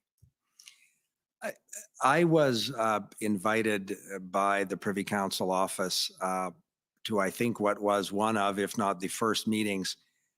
It was originally a sort of an ad hoc or informal briefing of a small group of ministers on the preparations for the arrival of the convoy. It was before the first weekend of the convoy arrival in Ottawa, and Privy Council Office decided to bring a small group of ministers together to bring us up to date on the preparations, including relationships with the House of Commons or the Parliamentary Protective Service. I also sit on the board of internal economy of the House of Commons as one of two ministers that has a role in terms of the security of the parliamentary precinct as well, which was obviously the initial target that people identified on that first weekend.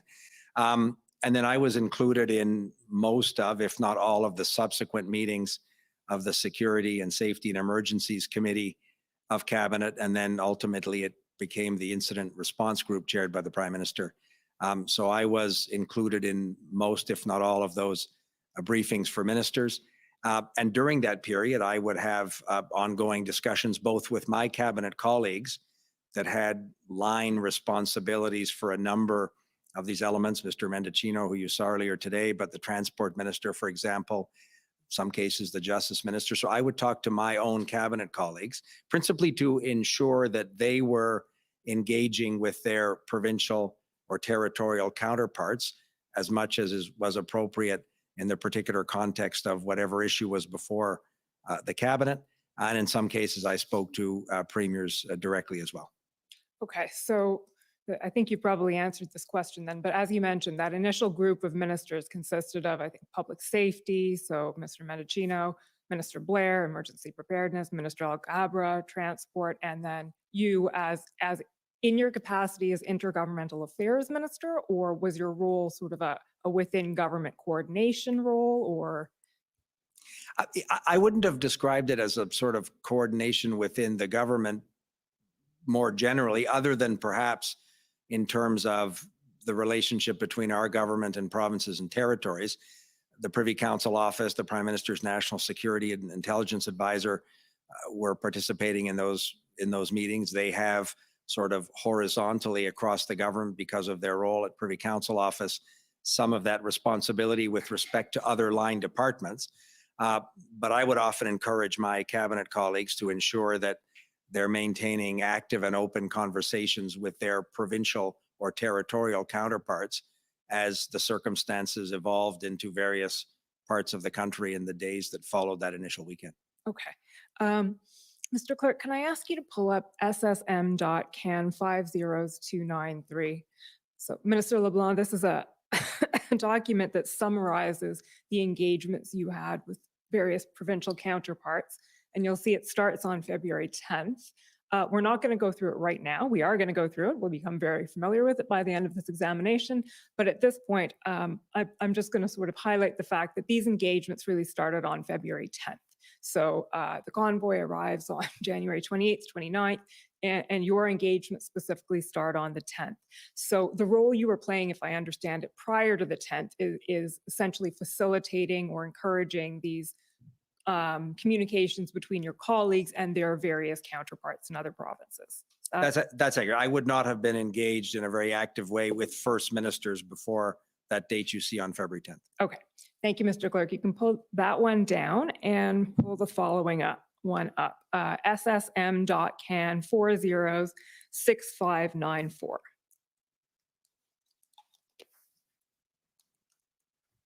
So Minister LeBlanc, given the short time we have, we're skipping a lot of narrative and going to some pretty specific questions that affect your participation and your role in all of this. So you'll just have to bear with me in that.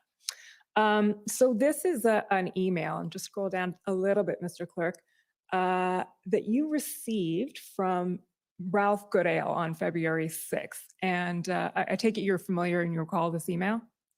Oh, absolutely. I had been asked to talk to Mr. Goodale, and I think prepared that email after my conversation with him. Okay, so that was my first question. How did it come about? So you were asked to speak to him. I think this email is him emailing you. Following my conversation with him. Following your conversation with him. Okay, so maybe we'll start with your conversation with him then. Can you tell us about that conversation? Sure. So Mr. Goodale has been a friend of mine and somebody that I've worked with obviously for a long time. He was a public safety minister himself for the first 4 years of our government. He's from the province of Saskatchewan, which is unique in terms of his parliamentary experience in our government. And he had a very broad perspective. He himself is a lawyer. And it was suggested to me that it might be interesting to see how he, from his current position as Canada's High Commissioner in the United Kingdom, but still very much following domestic events clearly, to see what he's thinking and what are his views on the situation as it was evolving in that week of February 5th and 6th. So I had sent him an email and said, can I speak to you at the end of the day? and set up a phone conversation and had a lengthy conversation with him. Okay. And is the content of that conversation more or less reflected in the email that we're about to read out, or is there anything that you want to say about it before we do? No, his email to me, which you see, as I say, followed that telephone conversation, and it largely summarizes what he had said to me in the telephone conversation. Okay, I can appreciate that it was probably a lengthier conversation than what we see here, but we'll just read the summary in the email. So he's sending this to you and he says, see this tweet from Mayor Tory. The point is clear. Toronto and many other cities handled this municipal policing problem in a professional and competent manner. Granted, the volume of the protest in Ottawa was greater and came without as much warning, but the City of Ottawa and the OPS have proven themselves incapable of grappling with this problem. And it is now the duty of the responsible senior authority, i.e. the Public Safety Minister of Ontario, under provincial policing legislation, I'm emphasizing the shouty capitals, to rectify that problem, including taking control, I think it's taking, not talking, if and as necessary. There should not be an unconstitutional leap to pin this on the feds or the RCMP. Federally, under mutual assistance agreements, we can/should provide resources and personnel as requested, but the authority and responsibility rests with the municipality and the province.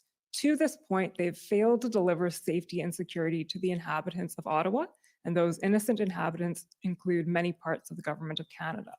Scrolling down, please, Mr. Clerk. It remains essential to delve deeply into the true genesis of this demonstration and who is controlling and directing it. Stephanie Carvin, I believe is an academic, suggests that it is the work of organized violent right-wing extremists. It may even have US roots. She could be correct. Our intelligence and national security experts must absolutely get to the bottom of this horrific set of events and prepare for the next one. So Mr. Goodale is expressing a few things in this email, but one thing that comes out clearly is that he views this as he sees a policing problem and views a solution as municipal and provincial with a federal overlay. Is that fair to say? Yes, that would have reflected my conversation on the phone with him, and it's certainly faithful to, I think, what he expressed in that email. Okay, and what was your take on that at that point, or your reaction to that conversation? As I said, I think one of the benefits for me in terms of having that conversation with him was his 4 years of experience as our public safety minister. And I thought he put in a very concise way that I may not have appreciated until that conversation with him, the sort of escalating orders of government that have to respond to these situations. So we had seen obviously a pretty significant failure of municipal authorities in Ottawa in those weeks that preceded this. And I thought his insights into the responsibility of different orders of government, and not perhaps because it was the nation's capital, there was a great deal of confusion, certainly in the public conversation, about what's the Government of Canada doing about Wellington Street.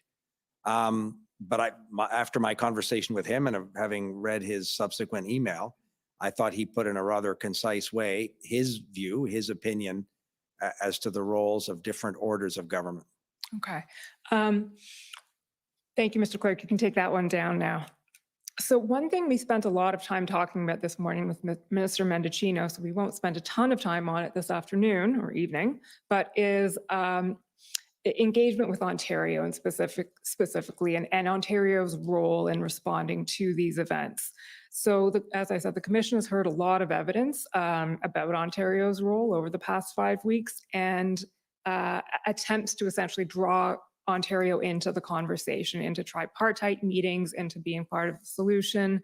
And it seems that, I'll just try and summarize this, Ontario's position at first may have been, as you sort of just articulated, well, it's Parliament. It's a federal vaccine mandate and it's happening at Parliament, so this is really a federal problem.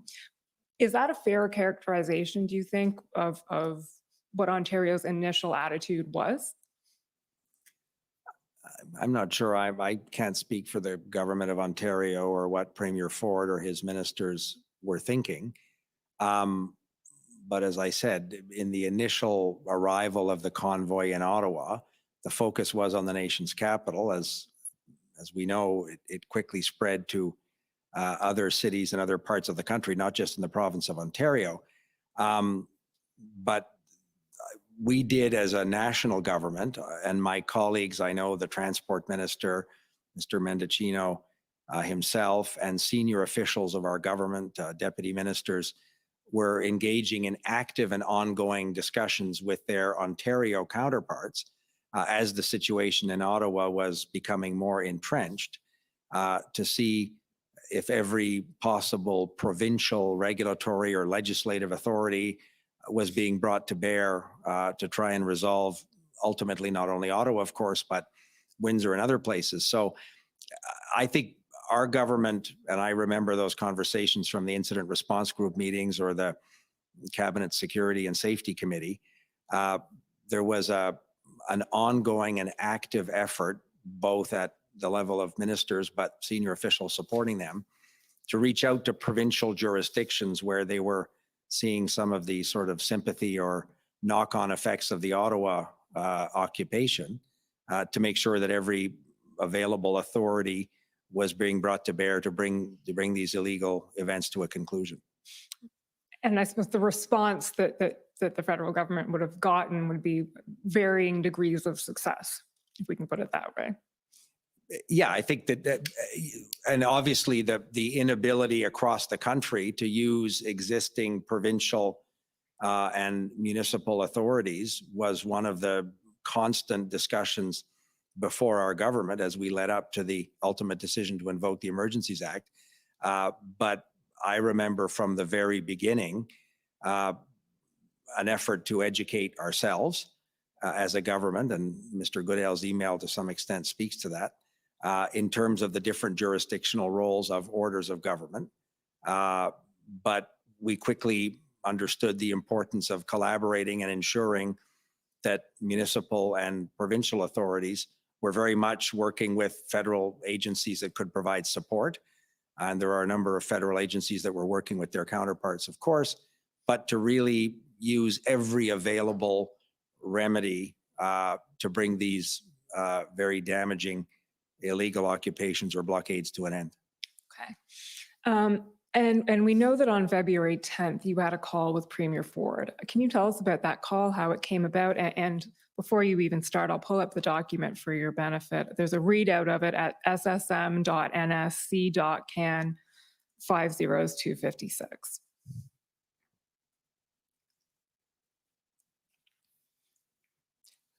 So just situating in time, this would be the Ambassador Bridge blockade is in full swing. February 10th is the date of the first IRG, so we're fairly advanced in the events of the time period we're looking at. And scroll down, is that the right document?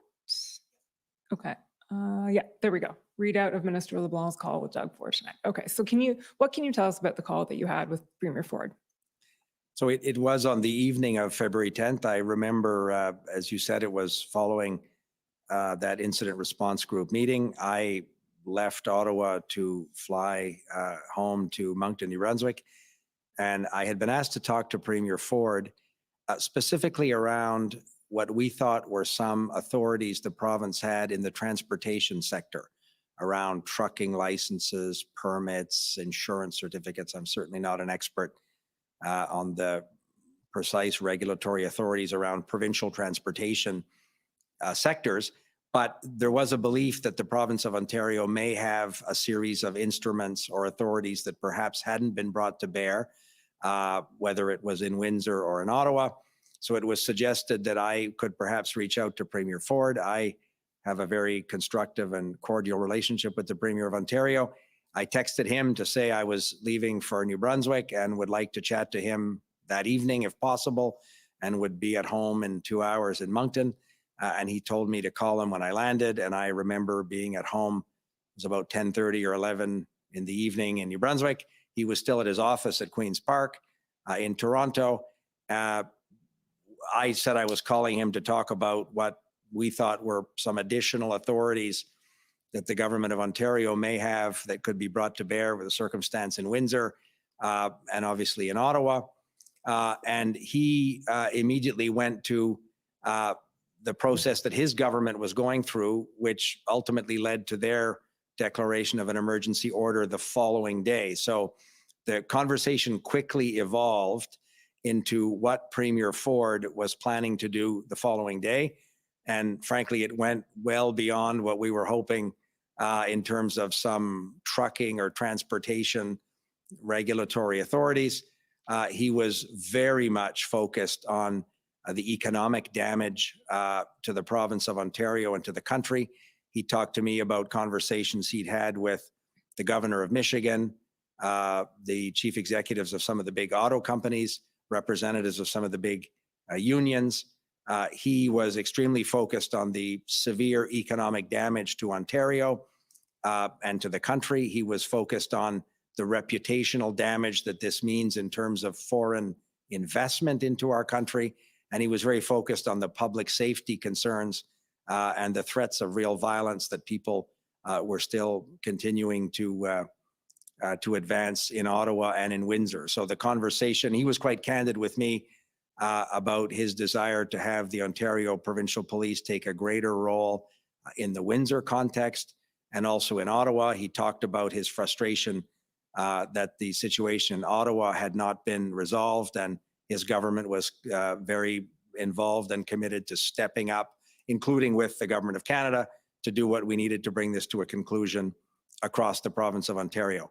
And I offered, obviously, as had my cabinet colleagues, to provide any federal resources, policing resources, regulatory authorities that the Government of Canada may have to support the plan that he outlined to me in that conversation. And the next day he had a news conference which laid out most of what he told me on that evening conversation. Okay. Just before we leave the readout, Mr. Clerk, can you scroll down a little bit? There's just one thing I want to ask you about.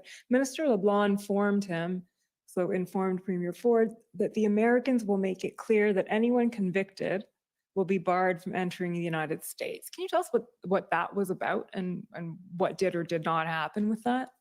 So in terms of what happened afterwards, I probably wouldn't have precise information, but whether it was the Canadian Border Services Agency or the National Security Advisor to the Prime Minister, who had been having conversations with her counterparts in the White House, Jody Thomas had been briefing the incident response group and a number of ministers around the real concerns the Americans had. I know my colleague, the Transport Minister, who I think you'll see tomorrow, had spoken to his counterpart, the Secretary of Transportation in the United States.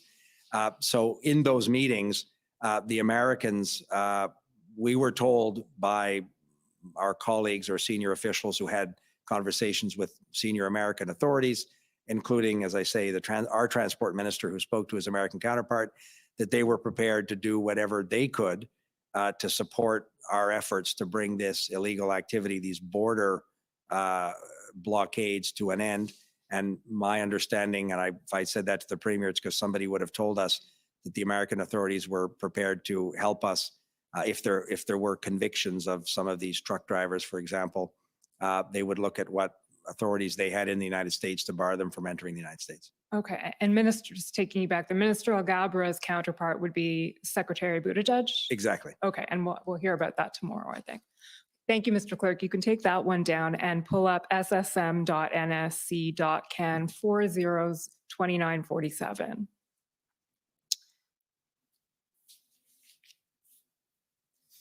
So, Minister, this is, as it's being pulled up, I think shortly after that call, you reported on it to the PMO.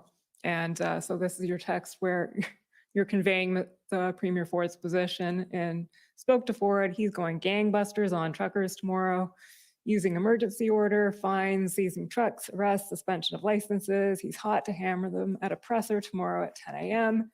You will introduce legislation to make sure this can't happen again, and wants us to work on plan together to secure border/critical infrastructure going forward. You will then do a presser on Monday to diminish public health measures, but tomorrow is hard on enforcing against blockades response comes excellent. So is it fair to say that at this point, whatever happened leading up to this, Premier Ford and the federal government are aligned on an approach? Oh, very much so. And that, I think, probably was a message I would have sent to the Prime Minister's office following that conversation that evening on the 10th of February. And it's certainly faithful to my recollection of that conversation. What I would do is, as I would talk to or exchange messages with the premiers, I would often ensure that Michael Vandergriff, the senior official at Privy Council office, had a readout of the substance of those calls that he could then circulate as well. But that would have been a message I would have sent to the Prime Minister's office. And I certainly agree with your characterization. That evening, I finished the conversation with Premier Ford very reassured that the governments were going to work together to bring this to a conclusion, not just in Windsor, but obviously in Ottawa. And I would think the 10 or 12 days that followed were a proof point that that was the case. So both of you are going gangbusters? Hot to hammer at oppressor. I think the context was very much a frustration that what we had seen in Ottawa was now dragging into the third weekend. The border blockages, as I said, at the Ambassador Bridge in Windsor, were having huge economic and reputational damage to our country. And there was an enormous sense of frustration, I think, in both governments, that we needed to bring these illegal blockades and occupations to a safe and proper conclusion.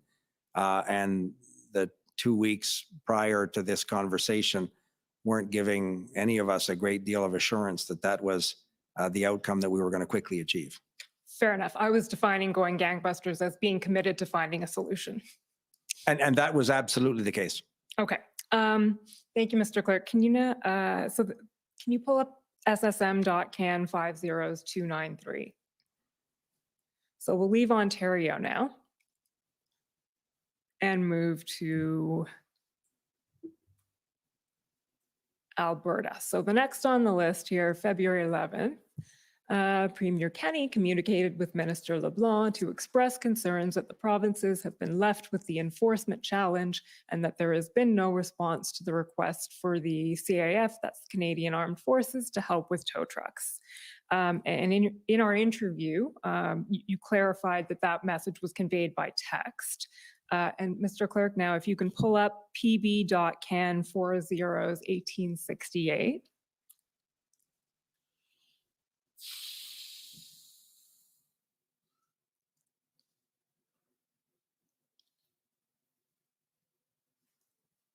Not particularly legible, but Minister LeBlanc, maybe you can confirm that this is the text exchange to which you were referring. Scroll down one page, please, Mr. Clerk. There we go. So this one reads, this is from you it's a chat with Minister Alghabra and Minister Mendicino. And so you're reporting, I got these two messages from Jason Kenney last night. Your guy has really screwed the pooch. This technical term, this trucker vax policy is obviously just dumb political theater. Calling them all Nazis hasn't exactly helped.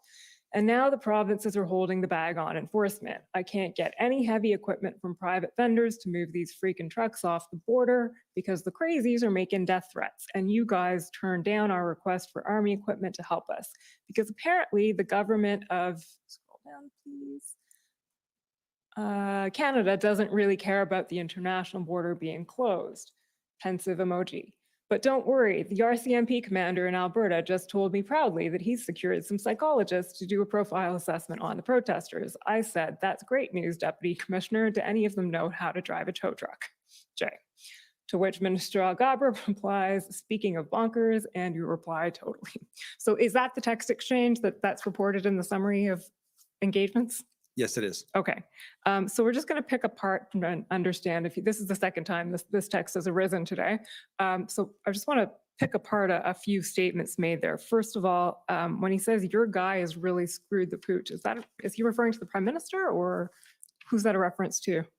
I didn't ask him. I didn't reply and ask him exactly which guy he was referring to. So I don't think I could speak for Premier Kenny when he sent that message. Okay. What was your reaction broadly to these texts? I had developed as a member of parliament a cordial and rather amicable relationship with Premier Kenny. We had kept in touch on a whole range of issues. So we had a sort of an ongoing conversation on a whole bunch of issues. When I was in Alberta, I would see him from time to time. I knew, and I think we saw Mr. Mendicino talk about that today, that the government of Alberta had considerable concerns around the ability to get tow trucks with respect to the blockage at the border crossing in Coots, Alberta. And I knew again from probably Bill Blair or Marco at incident response group meetings that the government of Alberta was seeking potentially some military assets to help heavy military tow trucks to move some of these trucks from the border blockage in Coots. So this text message was the Premier emphatically expressing his frustration, which I think he had shared with other colleagues, including Marco Mendicino. Okay.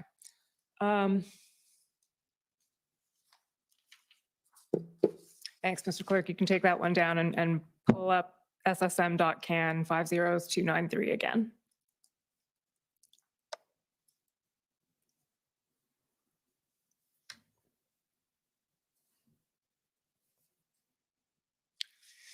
Okay, so we've been now through Ontario and we've been with Alberta, and the remainder of this document, Minister, reports on various other engagements you had with provincial premiers all around the time February 12th through 15th. So it's February 12th onwards. And with the assistance, feel free to keep it up. Can you tell us about the various conversations you were having and what you were hearing? Sure. So you'll see, I think it was the Saturday, February 12th. That was the weekend we were having, I think, daily, almost daily incident response group meetings that the Prime Minister was chairing, in which I was participating. The situation from our perspective was becoming more and more alarming. There were a lot of public discussions of potential pop-up blockades or demonstrations. And I'm going by memory, but a number of provincial legislatures saw demonstrations. There were some in Toronto, some in Quebec City, a number of provincial capitals.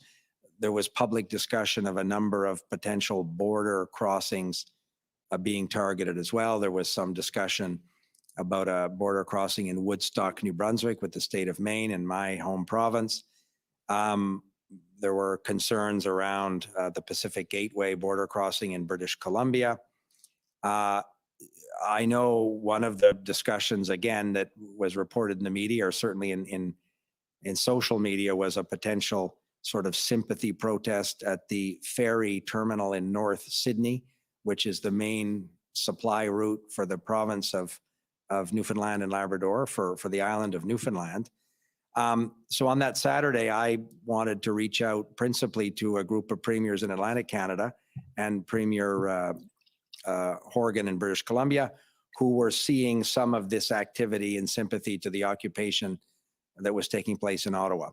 I wanted to offer those premiers, again, as they knew from their conversations between their senior officials, but I wanted them to hear from me that the Government of Canada was absolutely ready, in as much as we could, to provide any support that they thought would be useful.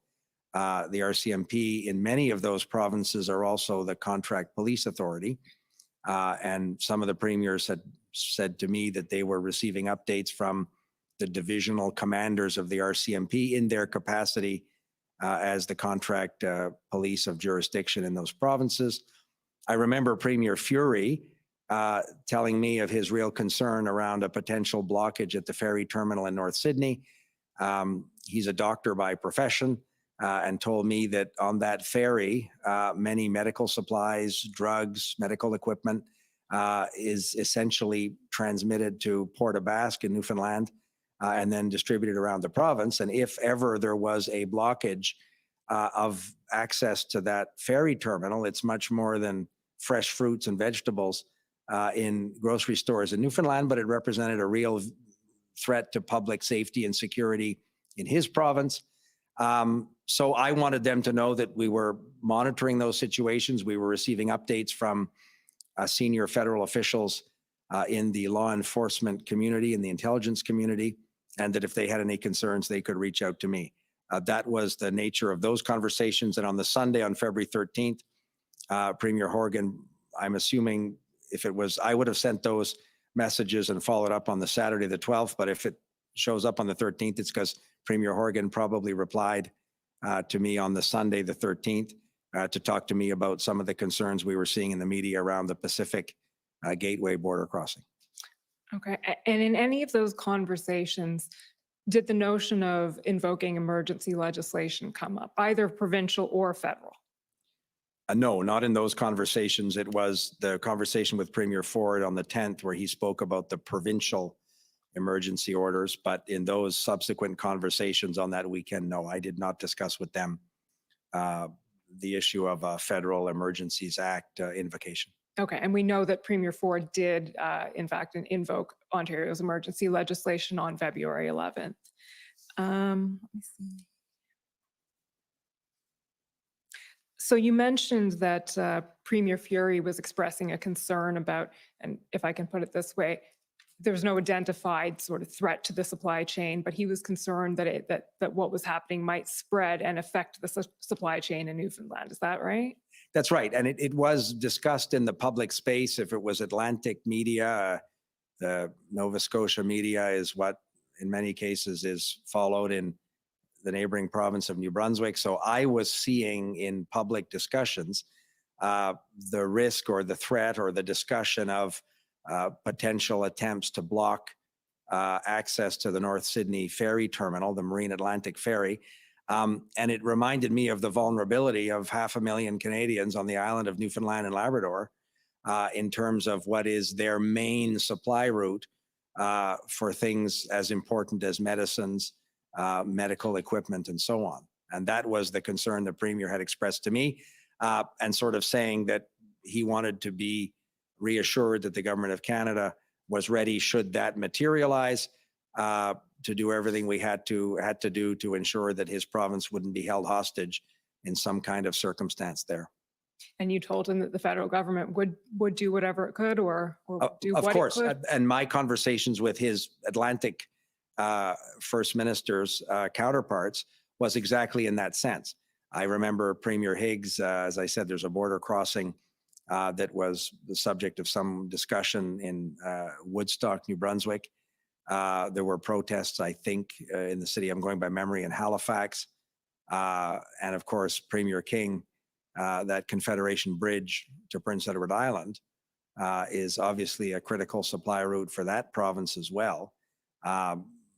That's not far from where I live, that bridge. It's a 2-lane bridge, and it wouldn't theoretically take much to create a lot of confusion in accessing that bridge. So there was a heightened concern that I was hearing, both publicly, but from first ministers, from premiers, about what, I think they were seeing what was happening in Windsor, principally, but other points as well. And they were sharing their concerns with us. Whereas Premier Horgan in BC, if you'll see the middle sort of bullet there, February 13th, he sort of seems to be conveying that from his perspective, things are pretty under control in BC. Is that fair? Absolutely. Okay. Thank you, Mr. Clerk. You can take that one down.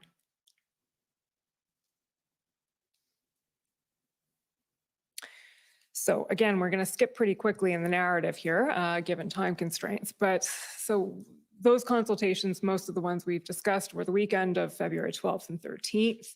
We know now essentially the chronology of what happened on February 13th. So the IRG meeting in the afternoon, leading to a cabinet meeting in the evening. And the outcome of that cabinet meeting has been described to us by the clerk as the decision was to call a First Minister's meeting to discuss the potential invocation of the Emergencies Act. Is that fair? Yes, that cabinet meeting, both at the IRG Incident Response Group meeting the Prime Minister chaired earlier in that day on the 13th, and the cabinet meeting, which was quite late in that Sunday evening, the Prime Minister made it very clear to ministers that he had not come to a decision. He was very clear that he had not come to a conclusion around invoking the Emergencies Act, that he was going to hear from premiers the following day. But the discussion was amongst ministers in terms of what are the steps that are necessary to bring these illegal occupations and blockades to an end, and to restore some sense of public confidence, because even if particular activities or blockades were perhaps being resolved, Ottawa certainly wasn't, but there was a concern, as I said, about a spreading effect or what would be the knock-on effect. So he listened to ministers. We were briefed by the senior officials responsible for a number of federal law enforcement agencies, the National Security Advisor, for example, the Commissioner of the RCMP, the Canadian Border Services. Some of the officials I'm sure you've interviewed would have described to ministers their sense of the evolving situation. And then the Prime Minister would have heard from ministers in terms of their views on what was necessary to resolve this. Okay, and well, you'll be glad to know that given your role as Minister of Intergovernmental Affairs, I'm going to be focusing on that as opposed to going through all of the inputs that were received before Cabinet that night. So, Mr. Clerk, can you then pull up, please, MAN 6048.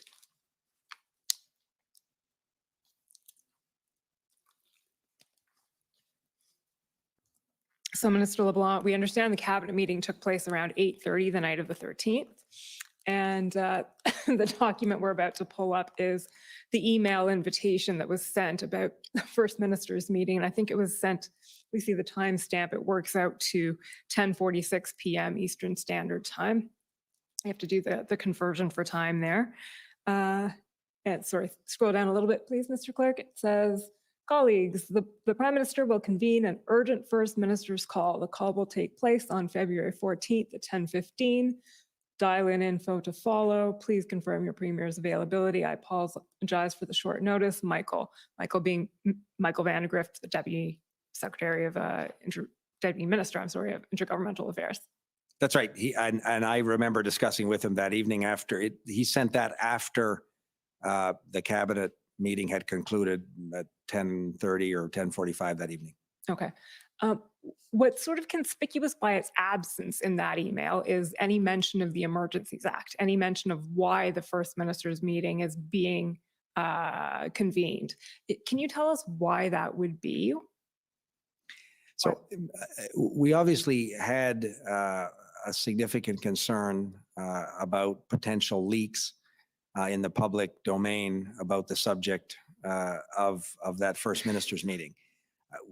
I had no doubt that had we said we're convening this First Minister's conversation on the Emergencies Act, everybody on their morning radio shows would have heard that the Prime Minister has a meeting with the premiers to discuss the Emergencies Act.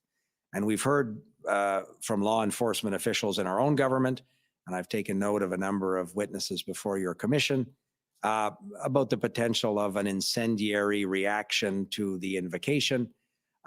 So we thought that it would have been irresponsible to risk that going out into the public space before the First Ministers had had an opportunity, absent from everybody's early morning radio shows, to talk to the Prime Minister about that issue. So there were two reasons probably why Mr. Van der Grift didn't put a subject line. One was to minimize the inevitable leak to media or in the public space. We had a lot of experience with First Ministers meetings in the COVID context, and very rarely were those discussions not in some extent reflected in public comments. So that was a concern.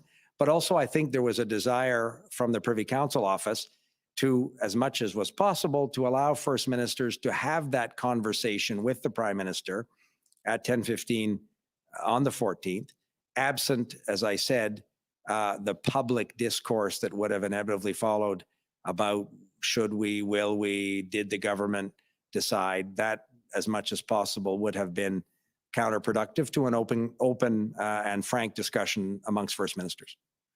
And one thing Madame Drouin said about on this point when she testified on Friday was her words, I believe, were they knew that from the moment the government starts talking publicly about invoking the Emergencies Act, the timeline to take a decision is very short. So does that reflect what you're discussing right now? It was kept quiet because once it's out there, who knows what happens?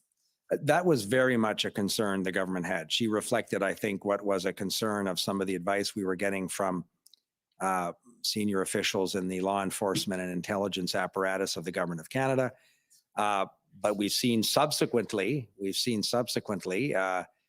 premiers who had expressed in that meeting concerns around the public effect of a discussion of a potential invocation. So the shortest period of time between the public discussion around should the government or will the government proceed to an invocation of the Emergencies Act, the shorter period of time would perhaps be conducive with the public safety imperative of making that decision in a way that was responsible. Well, I think in the end it clocked in as under 24 hours, so that was mission accomplished. Yeah, and obviously some people would have said that we should have had an open and extensive public conversation around these issues. In the particular context of the illegal activities that were taking place and the real threat to the safety of Canadians, we as a government concluded that a prolonged and public conversation of this would not be conducive to a safe and efficient and effective ending of these illegal blockades and occupations. Understood. And because you mentioned it, the various First Ministers' conversations or calls rather that were had around COVID back in, I think probably March 2020 around then is something that's arisen sort of tangentially in passing a couple of times in testimony before the commission, but so I'll just ask you to also address it tangentially in passing. But can you tell us a little bit about how those meetings were convened and how they proceeded and what they were about? Because obviously we know that those meetings touched in part on whether emergency legislation would be appropriate in that context. So obviously in the context of the pandemic, federal provincial cooperation on public health measures, on things as important as vaccine procurements, vaccine distributions, border measures. The government of Canada has responsibility obviously for international borders. So there was a very effective, I would argue, and extensive federal provincial collaboration around the fight against COVID. That was one of, I think, our country's successes in terms of managing our federation. That required, in some cases, weekly or bi-weekly calls. The Prime Minister would convene with First Ministers. I would participate in most, if not all of those calls, usually as an observer. But the Prime Minister wanted to coordinate as much as possible the various public health measures. Dr. Tam would provide updates. So that was an ongoing discussion. At one point, there was a discussion, I don't remember, but I think it was in 2020, in the first months potentially of the pandemic, around could the Emergencies Act be an instrument that would be helpful in our collective fight against COVID. And I think my colleague David Lametti consulted some of his provincial and territorial counterparts, or not some of, consulted provincial and territorial counterparts. There was a process, and the government concluded that at that moment, there was never a conclusion that we would never or could never perhaps have recourse to the Emergencies Act around the COVID measures. But certainly we concluded, having had that conversation with premiers and public health experts, that it wouldn't have been a particularly advisable tool at that particular moment. Okay. But that was not an active part of the First Minister's conversations around the COVID measures. It probably came up once or twice, but to say it was a source of significant discussion at the First Minister's level, I think might not be an accurate representation, but it certainly had come up. Okay, that's perfect. And certainly before this First Minister's call, the idea of invoking the Emergencies Act in the context of the Freedom Convoy had not come up in conversations with any premiers. Absolutely. Okay. That's accurate. How am I doing for time? I completely neglected to write down when I started. You have lots of time left. You have Okay. about, I think about 20, 30 minutes. Perfect. Okay. So then I want to take you, Minister, to the chronology of February 14th. And I'll ask Mr. Clerk to pull up now OPS 301456. No, sorry, 14566.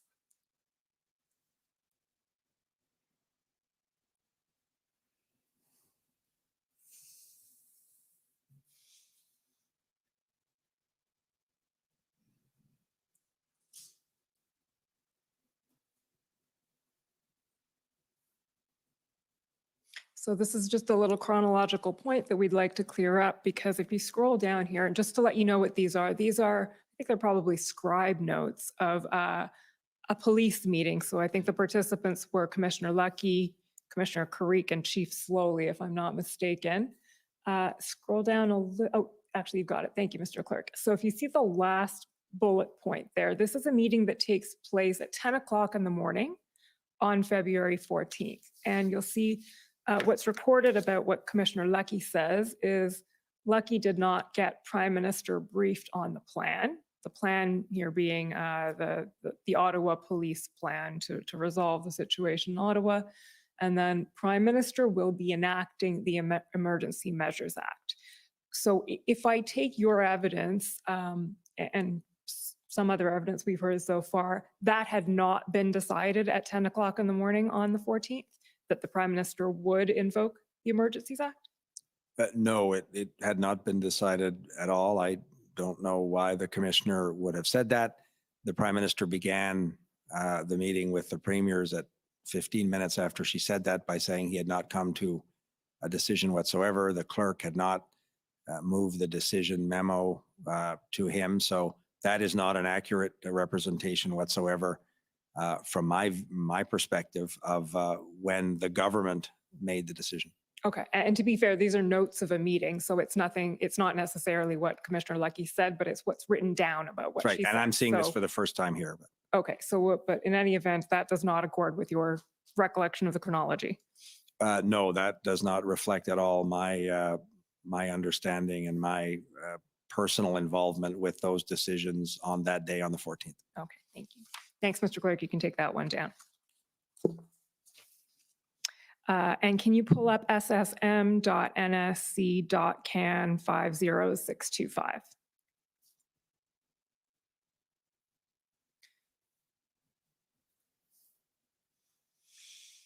This is the readout, Minister LeBlanc, of the First Minister's meeting itself. So with the assistance of this, I'd like you to just walk us through it. How did that meeting unfold? How did it take place? Obviously not every detail, but what were the various opinions being conveyed, being expressed, and how were they received? So I obviously have familiarized myself with this summary of that conversation, and I participated, of course, in that meeting. I made a brief intervention at the front end of that conversation. The Prime Minister began by stressing that he had not come to a decision on whether we should invoke the Federal Emergencies Act. He spoke at length in terms of these measures would not supplant existing provincial authorities. I think later in the conversation, there was some discussion about whether command structures of provincial police authorities would change. The Prime Minister wanted to, at the front end of the meeting, make it very clear that these were designed to be complementary measures that provincial and municipal law enforcement authorities could use when they thought they were needed.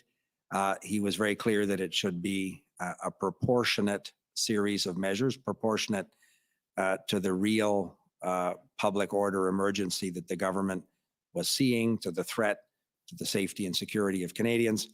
And he also made it clear to the premiers at the front end that nothing in the invocation of the Emergencies Act would take away the charter protections that Canadians enjoyed, and that this could be done in a way that was compliant with the Charter of Rights and Freedoms. Okay. Mr. Clerk, can you scroll down to the next page, please? We're just going to go through a few of the views that appear to have been expressed by various participants on the call. So Premier Horgan sees he says the approach sounds measured and practical. We're as susceptible as anyone across the country. But then he says only concern is that these measures would be implemented by the RCMP, which are already fully taxed, and then concern about emboldening those losing public support. People are exhausted but have taken 3 shots, worry that too heavy a hand may embolden others. But then he says in the end would support this at this stage. So can you explain to us in your words essentially what Premier Horgan was conveying to you at the meeting? So my recollection of his intervention, the Prime Minister started on the West Coast and went across the country. Sometimes he started in Newfoundland and Labrador. This time he started in British Columbia. And Premier Horgan reflected or offered a concern that was shared by a number of premiers during that conversation around the potential risk of inflaming or emboldening some of the actors that were already entrenched at various blockades or in the city of Ottawa. He talked about the importance of the proportionality of it, that the measures have to be targeted to the specific threat, but the measures would need to be tailored to bring it to a successful and safe conclusion as quickly as possible. A number of premiers, I think Premier Horgan, it's not reflected in these notes, but a number of premiers expressed their concern for what they saw was happening in the city of Ottawa. That clearly was a source of a lot of national attention. But Premier Horgan, we took Premier Horgan's support to be very important because his province had not been immune from some activity, including some threats to the Pacific border crossing with Washington State. Scrolling down a little bit more, Mr. Clerk, until we get to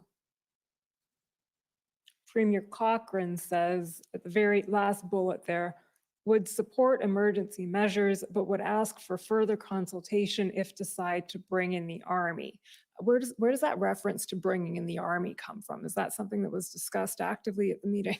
No, it wasn't discussed by my recollection until she raised it. One of the confusions that I worried about, and it's reflected in the interview summaries of our conversation in Vancouver, because this was the first time the Emergencies Act was potentially going to be invoked, many people went back to the 1970s context where the legislation had a different name and some of the enforcement was not done by civilian police officers, or some of the physical security presence, I think is a better way to say it, was not only done by civilian police officers. So Premier Cochrane raised it, and the Prime Minister, I think later on in the meeting, made it very clear that having military personnel deployed in an enforcement or security context on the streets in Canada was an absolute last resort, and it was not being contemplated whatsoever in any of the conversations we had in terms of what might be the measures in a potential declaration.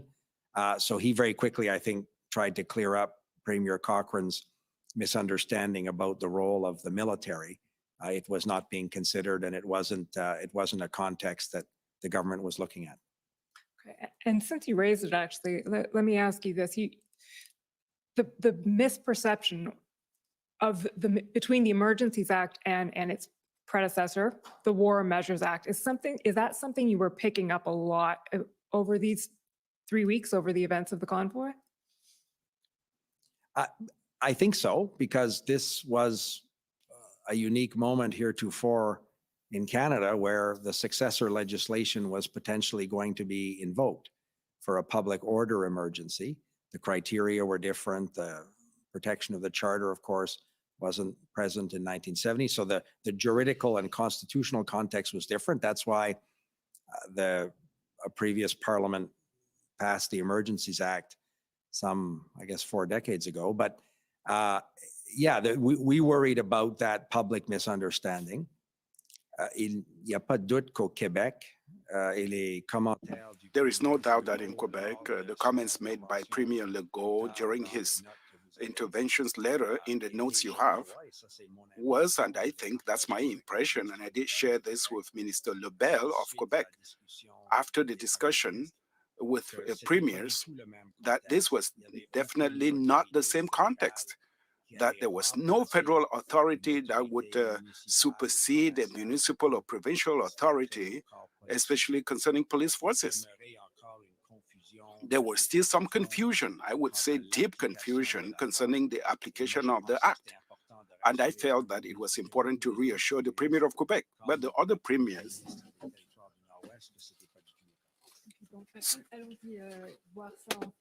Well, let's go there and see and check for ourselves. This is on page.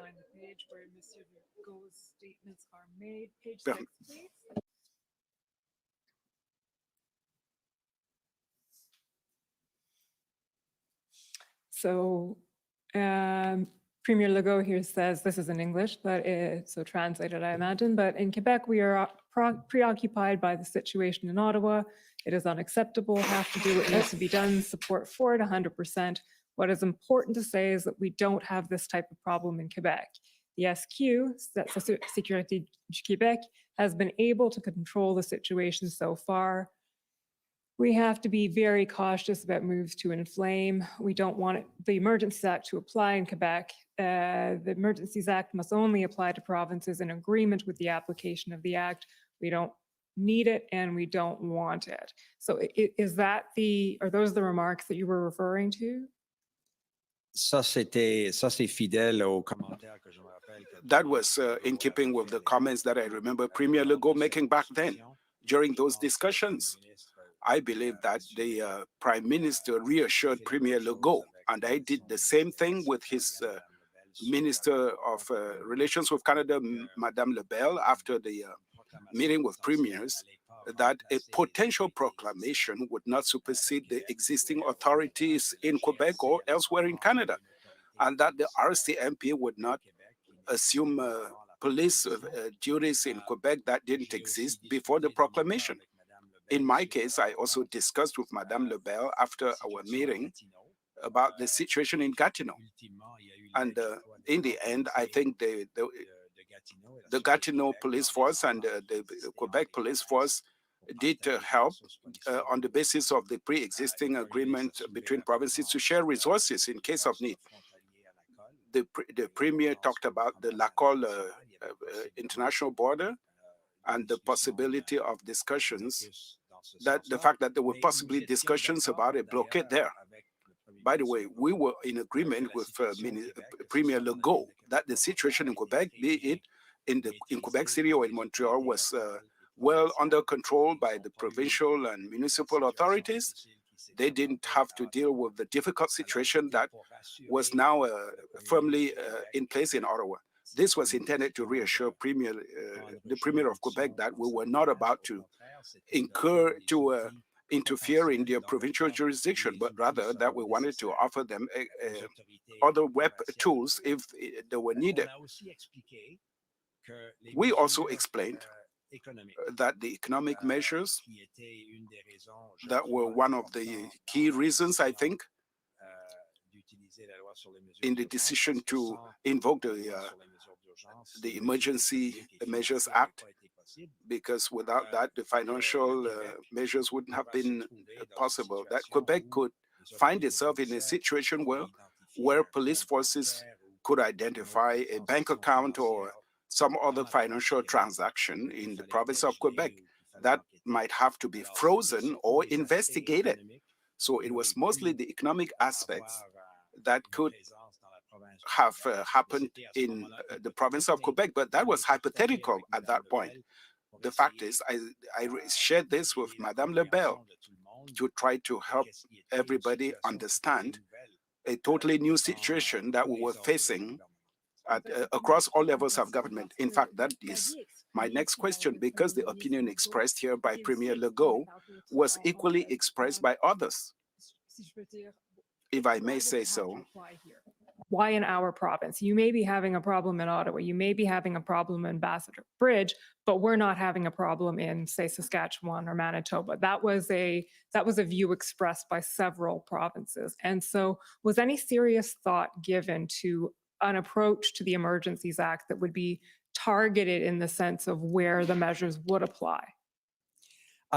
Sure, the government considered one option under the Act, and I don't have a complete juridical sense of the different interoperability of different sections of the Emergencies Act, but there is a possibility to invoke it in a geographically specific context. That was determined not to be the appropriate course of action, I think for two reasons. First of all, the concern about the financial measures, which we believed and which law enforcement, senior officials of the finance department believed might be one of the most effective ways to bring this illegal occupation and these blockades to an end, is to choke off the very real supply of money that they were generating in ways that hadn't been contemplated perhaps when some of this legislation was drafted. So that instrument was seen as one of the effective, and it, in my view, turned out to be quite effective in dissuading other protest activities and bringing to a conclusion, particularly the context in Ottawa. So there was the requirement for a national application of the Act to ensure that those economic and financial measures, if you're a trucker from New Brunswick that's parked on Wellington Street and your bank account is at La Caisse Populaire Unie in Caraquette, New Brunswick, you shouldn't be able to evade the financial measures that were necessary, in our view, to bring this to a conclusion. And the other very compelling reason from our perspective to have a national application was because the situation was very dynamic and it was very fluid. And it wasn't clear that if the Ambassador Bridge had been and was in the process of being cleared, it wasn't clear that these people wouldn't come back. It wasn't clear that they wouldn't show up in another jurisdiction. There were still threats identified in other provinces. So we thought that the national application, in the event that there was a sympathy or pop-up blockade that was illegal, it would give the law enforcement authorities in those jurisdictions those instruments. But it also had a dissuasive effect. It would have allowed enforcement authorities to designate critical infrastructure to prevent people from bringing children into an illegal protest or illegal occupation. So we think that it had a dissuasive effect in terms of spreading the serious and illegal occupation in Ottawa to other jurisdictions across the country. So it's really those two branches or those two aims. One, the application of the financial measures, cutting off funding, and two, the preventative or dissuasive effect that in the government's view meant that the Act had to apply nationally if it was going to be effective. That's right. Maybe the second one might be sort of 2A and 2B. There was a dissuasive element, but there was also the preventative element of giving those jurisdictions those tools should they suddenly arise that the ferry terminal to Newfoundland was blocked, that we wouldn't have to re-invoke some special measure to allow the authorities in the province of Nova Scotia to have the measures to designate a critical piece of infrastructure and to render illegal an activity that was designed to disrupt the peace in one of those contexts. Okay, thank you. You can take that document down now, Mr. Clerk, and pull up briefly ssm.nsc.can 403224. And you can scroll down to page 3, please. So, Mr. LeBlanc, as you know, the consultation with the provinces is part and parcel of the Emergencies Act under Section 25. It's an obligation that must be fulfilled before the Act can be invoked. So this is what we're looking at right now is the decision note prepared by the Clerk of the Privy Council delivered to the Prime Minister on February 14th. And at the bottom of the page here, she talks about the consultation requirement, and she says, on February 14th, 2022, you convened a First Minister's meeting to discuss with the Premiers, seek their views on this scenario and the measures being explored. We can scroll down a bit because we know essentially what was said during the meeting. She resumes now. She summarizes the various opinions that were expressed, and then she says, this First Minister's meeting will meet the requirements for consultation with the provinces under the Emergencies Act. and then follows that with a letter. So I suppose the question to put would be, so this was one First Minister's meeting, and I think it lasted about an hour or something like that, if that's correct. If this meets the consultation requirement, is there anything that wouldn't?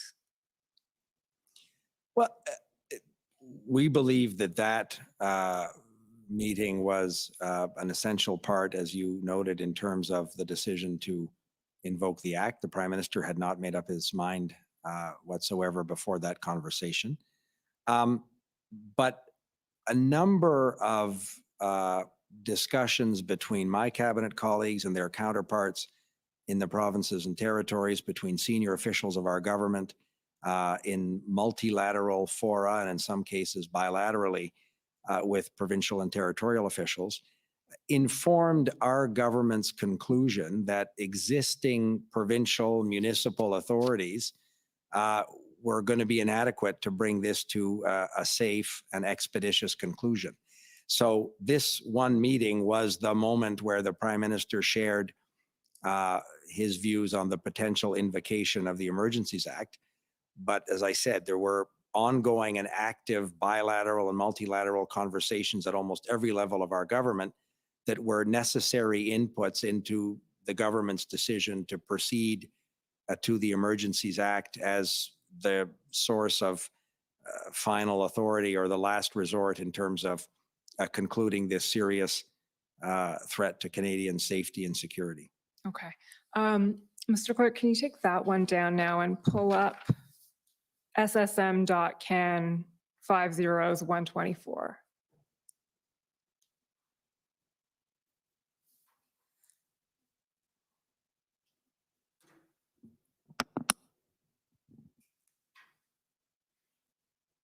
So this is the report to Parliament on the consultations, which I assume you're quite familiar with, Minister LeBlanc, and it goes to the point you were just making, I believe, which is, sorry, scroll down a bit, please, Mr. Clerk, so we can just see what goes. So the first thing that's listed here, well, there's the background, and then a subheading that says engagement. And over the next few pages, we're not going to go through it all. A lot of it we've heard about over the last few weeks, but scroll down. It describes the various engagements that were had at both the political and officials level over the course of the convoy events. Sorry, Mr. Clerk, can you just keep scrolling for a little bit? Scroll down, we see Prime Minister speaking to the Premier, scroll down again, keep scrolling, and then we see on page, I've lost count, consultations on the Emergencies Act with the First Ministers. And this describes the actual consultation with the First Ministers that we've just gone through. So if I take what you're saying and if I'm not putting it fairly, then please correct me. But the consultation requirement was fulfilled in the clerk's advice and in your view by the First Minister's meeting at which the premiers were directly consulted about their views on the Emergencies Act. But that was also, in some senses, informed by discussions that had been had broadly around the topic of how to resolve this problem prior to that.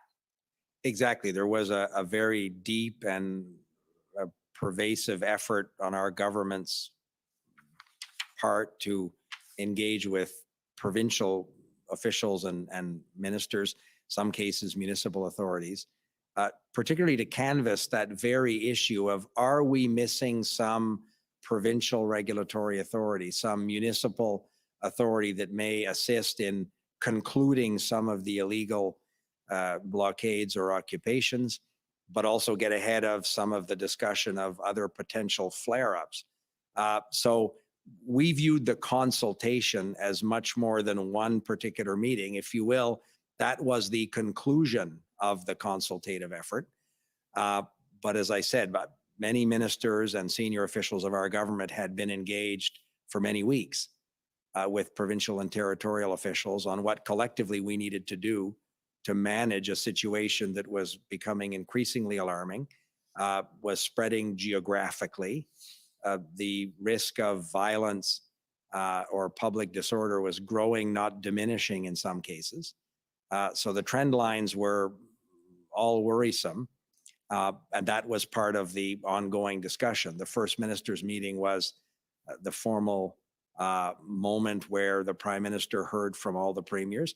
I think it might be instructive. As I said, he started on the West Coast and went to the East Coast with a trip across the North to hear from the territorial premiers.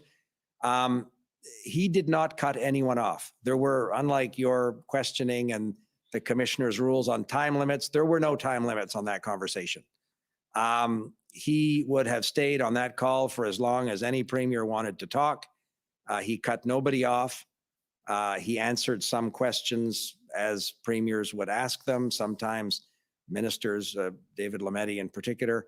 So every premier on that call had an unlimited opportunity to share his or her views with the Prime Minister and some ministers. And at the end, he asked if anybody had anything else to add before he concluded by saying he had not made a decision and that he would reflect on what he'd heard. And the governor and council process was engaged later that day. Thank you. That's helpful. And that actually, Minister, brings us to the end of the questions that I have for you. But before I sit down, I will ask you, is there anything else you'd like to add? No, thank you. It's been a privilege to answer your questions. And it's an opportunity for me that I've never had as a lawyer to participate in something like this. So thank you very much. Commissioner, those are my questions. Okay, so now we go to the next phase. Do you want a break before we do that or just press on? Mr. Commissioner, you've been at this longer today than I have, so if you're prepared to go on, I am too, but it's entirely up to you. No problem. We're used to long days here. Okay, convoy organizers, please. Good evening, Mr. Commissioner. Bathsheba Vandenberg, co-counsel for Freedom Corps and protesters. We have no questions for Minister LeBlanc. However, we would like to give 5 minutes of our time to the City of Windsor and 10 minutes to Justice Center and Democracy Fund. Thank you. That's a very good development. Okay, so just so I get that right, 5 minutes to Windsor and 10 minutes to the Democracy Fund JCCF, that's right? Okay. So next is the Government of Saskatchewan, please. Good evening, Minister. My name is Mike Morris, and I'm counsel for the Government of Saskatchewan. Good evening. I'm just going to advise, I'm better in English than I am in French, and my translation's not working, so it will probably work better if we can speak in English when possible, okay? Happy to do so. My mother was an Anglophone and my father a Francophone, so I'm Thank you, sir. happy to have our exchange in English. Okay. Minister, I understand that the Intergovernmental Affairs Secretariat is contained within the Privy Council office, correct? That's right. And Michael Vandergrift is the DM of Intergovernmental Affairs, correct? Yes, that's right. And I understand he was the DM in January and February of this year as well. Is that correct? Yes, it is. Okay. And there is an FPT, Intergovernmental Affairs Group, correct? There is. He has an ongoing dialogue with his counterparts in provinces and territories as well. I expect that group was very active in January and February of this year, particularly with respect to attempting to coordinate COVID-related responses. Is that fair? That's fair. That group was very busy, as I mentioned earlier, in our necessary and I would think quite effective federal provincial dialogue around the COVID measures. But there were also, in the COVID context, Dr. Tam had her counterparts, the chief public health officers. There were groups of health ministers. So the COVID context was much more than intergovernmental affairs. But they would have played, to your point, an active role in assisting the Privy Council group that works with me and Mr. Vandergrift in particular would have played an active role in supporting other federal agencies and officials in their relationships with provincial and territorial counterparts. Okay, but in spite of that, this particular group that DM Vandergrift led didn't meet with respect to the Emergencies Act until after it was invoked, correct? That's right. And as for the reasons I shared with your colleague, the Commission Counsel, we thought that if the government was ultimately going to conclude that that was the last resort, to bring these illegal occupations and protests and blockades to an end. It was not conducive to have that conversation in a public context, and the fewer meetings where that issue was raised increased the likelihood that we would be able to have that conversation in an appropriate way at the appropriate moment and not have it in the public space for days and weeks ahead of time. Right. And I'm just going to quote from the interview summary for what DM Vandergrift said. I expect this is exactly as you related it. DM Vandergrift explained that the reason for this was to avoid a leak of the subject matter such that premiers could express their views at the meeting without creating a public expectation around it. That sounds like it accords with what you've just explained, correct? Absolutely. Yes, that's correct. Okay.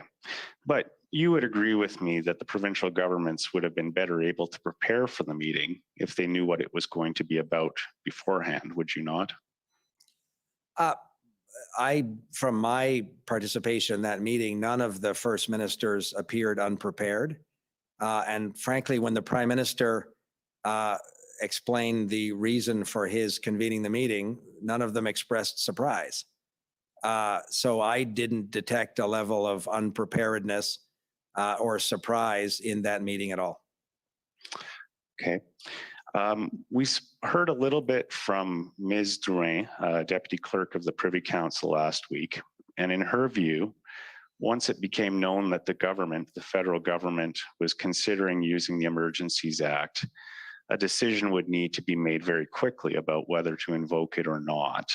Did you share that view as well? Yes, I shared that view, and I think that view was widely shared in our government. As I said, a protracted public discussion would not have been conducive to an effective use of the act, an effective invocation.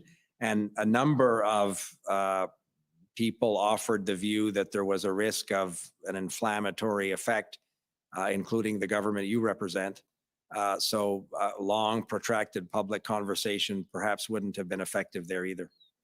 Well, actually, CSIS offered that view as well, didn't they? That's right. And the government considered that view, absolutely. Okay.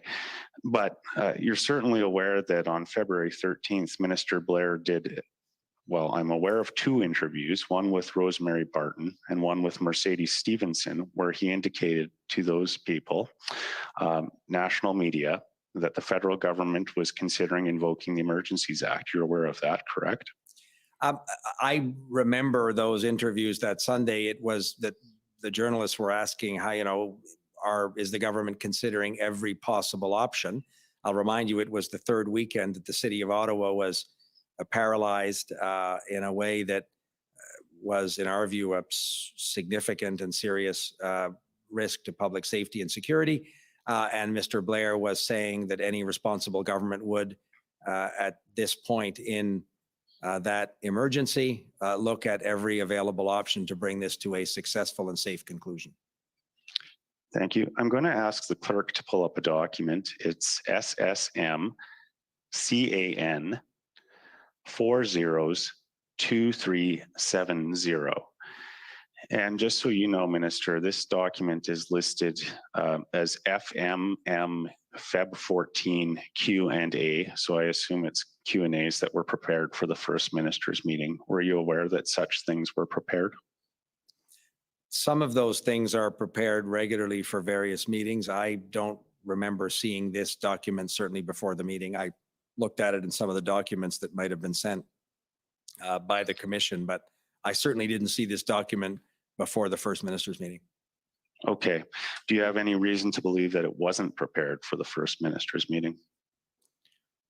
No, but I can't speak to which documents were prepared by which officials. I don't have a full recollection of what documents were circulated, but if you tell me that that was a Privy Council or federal government document that was circulated, I'm prepared to take your word for it, but I can't speak to it personally. Okay. And I just want you to take a look at the first two questions on this Q&A. The first one is, why did you wait so long to act? And the second is, when will this come into effect? Will you agree with me that these Q&As appear to have been drafted as if the decision to invoke the act had already been made by the time of the First Minister's meeting? No, that I can tell you without hesitation that the decision had not been made. If some communications official is preparing documents for other officials or for political offices, I say, I don't know who prepared these documents or where they were circulated, but there are a series of documents that are prepared for various hypothetical scenarios in the government as part of the routine course of business. So I would not agree with the characterization that that speaks to a decision made. Okay, or perhaps whoever drafted it may have been mistaken. Is that your view then? No, but maybe they were. I wouldn't have said it that way until you did. Maybe they were. But as I say, this is a normal course of business for communications officials in the government of Canada. That decision was clearly before the cabinet. The cabinet had been, the incident response group and the cabinet had been considering this second track process for a few days. I don't know when this document was produced even, but as that decision was being considered, it would have been normal for communications officials to prepare documents in contemplation of a decision, but it does not confirm a decision. That would not be accurate. Okay, sir, Commission Counsel took you to some of the things that were said during the First Minister's meeting. I would like to address some of the things that weren't said during the call. Will you agree with me that there was no discussion about there being an approved operational plan to clear the protest in Ottawa? That was a discussion that I remember at a number of incident response group meetings or but not at the First Minister's meeting. That's what I'm interested in, sir. I don't remember the First Minister's getting into operational policing details in the city of Ottawa. No, I don't. Okay. And will you agree with me that at that FMM meeting, the federal government did not advise that no police services said they needed additional authorities? Again, the Prime Minister convened that meeting to hear from premiers. We didn't provide them with detailed briefings on what police authorities had told our cabinet. Okay. Will you agree with me that there was no discussion of the specific measures that would be included in the emergency economic measures order? I want to see the document again that your colleague, the Commission Counsel, brought out in terms of the First Minister's meeting. I do know at the very front end of it, my colleague David Lametti explained 6 areas where the government was considering as potential sources of emergency authorities in the declaration, in a potential declaration. But I don't remember the detail that he would have given on particular financial measures. I do know that that was shared with premiers as one of the potential sources of authorities in this declaration. Okay, I think your counsel can probably take it up with you because they have some time at the end. I have limited time, unfortunately, but would you agree with me that there was no discussion, for example, of how credit unions may be affected by the order or how insurers might be affected by the order? No acknowledgement that there are provincial crown corporations that provide motor vehicle insurance that could be affected by the order. Will you agree with me on those points? Again, I don't remember the specifics of which financial institutions would or would not be affected, but I do know we shared with First Ministers the very clear option that should there be an invocation of the Emergencies Act, one of the authorities that we would purport to invoke would be a way to immobilize some of the very real financing, which was fueling, and no pun intended, because a lot of it was spent on fuel, I think, was fueling the illegal occupation in the city of Ottawa and some of the blockades at critical border infrastructures as examples. I think I can probably help out a little bit. The document that Commission Council showed you was prepared by the Government of Canada. So I just want you to confirm that you have no reason to believe that it was inaccurate in terms of what it put in or left out in terms of the summary, do you? I'm not trying to be difficult, but the Commission Council put a number of government documents before me. If you're talking about the one at the end where your colleague went through various premiers' comments at the Yes. First Minister's meeting, that was an accurate description as I remember that particular conversation at 10:15 on the 14th with the premiers. And you'll agree with me that several of the premiers, including Premier Moe, expressed concern that invoking the act could inflame circumstances. Yes, that's accurate. And in fact, that was similar to a concern that had been raised by CSIS, correct? That's also correct, yes. And several of the premiers indicated that demonstrations were being adequately handled with existing authorities, including Premier Moe. Is that fair? That's fair. Several also indicated concerns in their own jurisdictions, and the Premier of Ontario, as I'm sure you've noted, identified very real gaps. I also thought it was interesting the number of premiers that spoke of the challenge of getting tow trucks to clear, if it was in Coutts, Alberta, or if it was in Windsor. The inability to get heavy lift tow trucks was something that a number of jurisdictions had shared, and that, as you would know, was obviously one of the powers that the Emergencies Act may have provided. Sir, do you know when the caucus meeting was held on February 14th?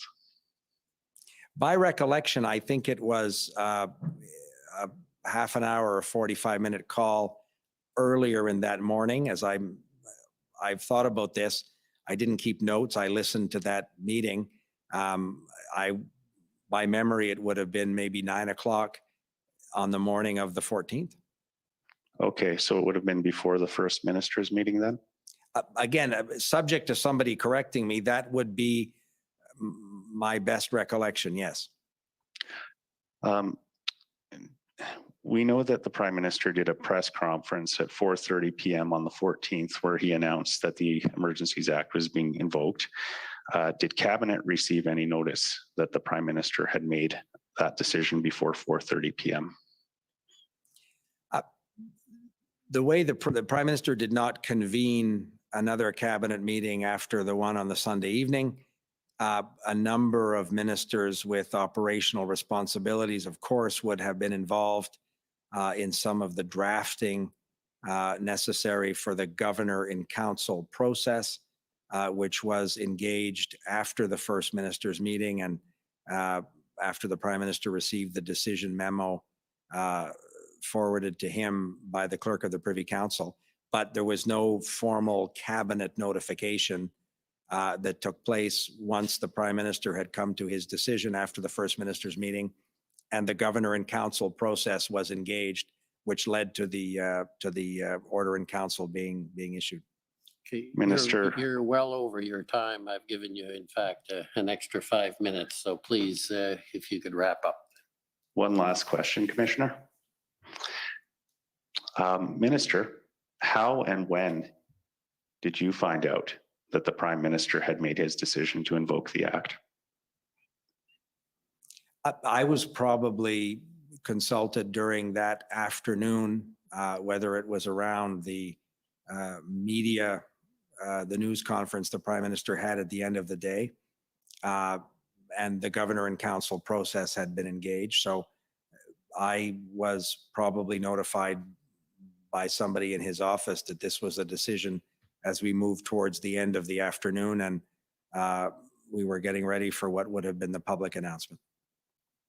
Thank you, Minister. I appreciate you answering my questions today. Thank you.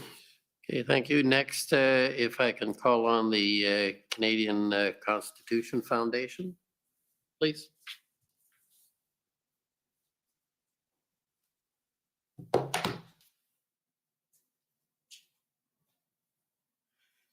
Minister LeBlanc. My name is Sujit Chaudhary. I'm counsel for the Canadian Constitution Foundation. So, good evening. Good evening. I'd like to pick up on a theme that was being developed by my friend from the government of Saskatchewan. And so the the theme I would submit to you is this, that as you know, the Emergencies Act has a number of requirements that has to be met to declare a public order emergency, correct? That's right. And so it's one of the questions that we're trying to get at is whether at the first minister's meeting, the Prime Minister and other members of the cabinet in attendance effectively communicated to the first ministers why they felt those requirements had been met.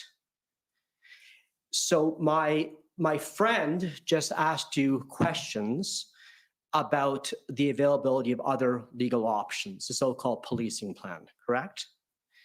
The policing plan, you're referring to the City of Ottawa policing plan? Well, or what Commissioner Loki has put into evidence, that there was in fact by the 14th a policing plan available or ready to be triggered.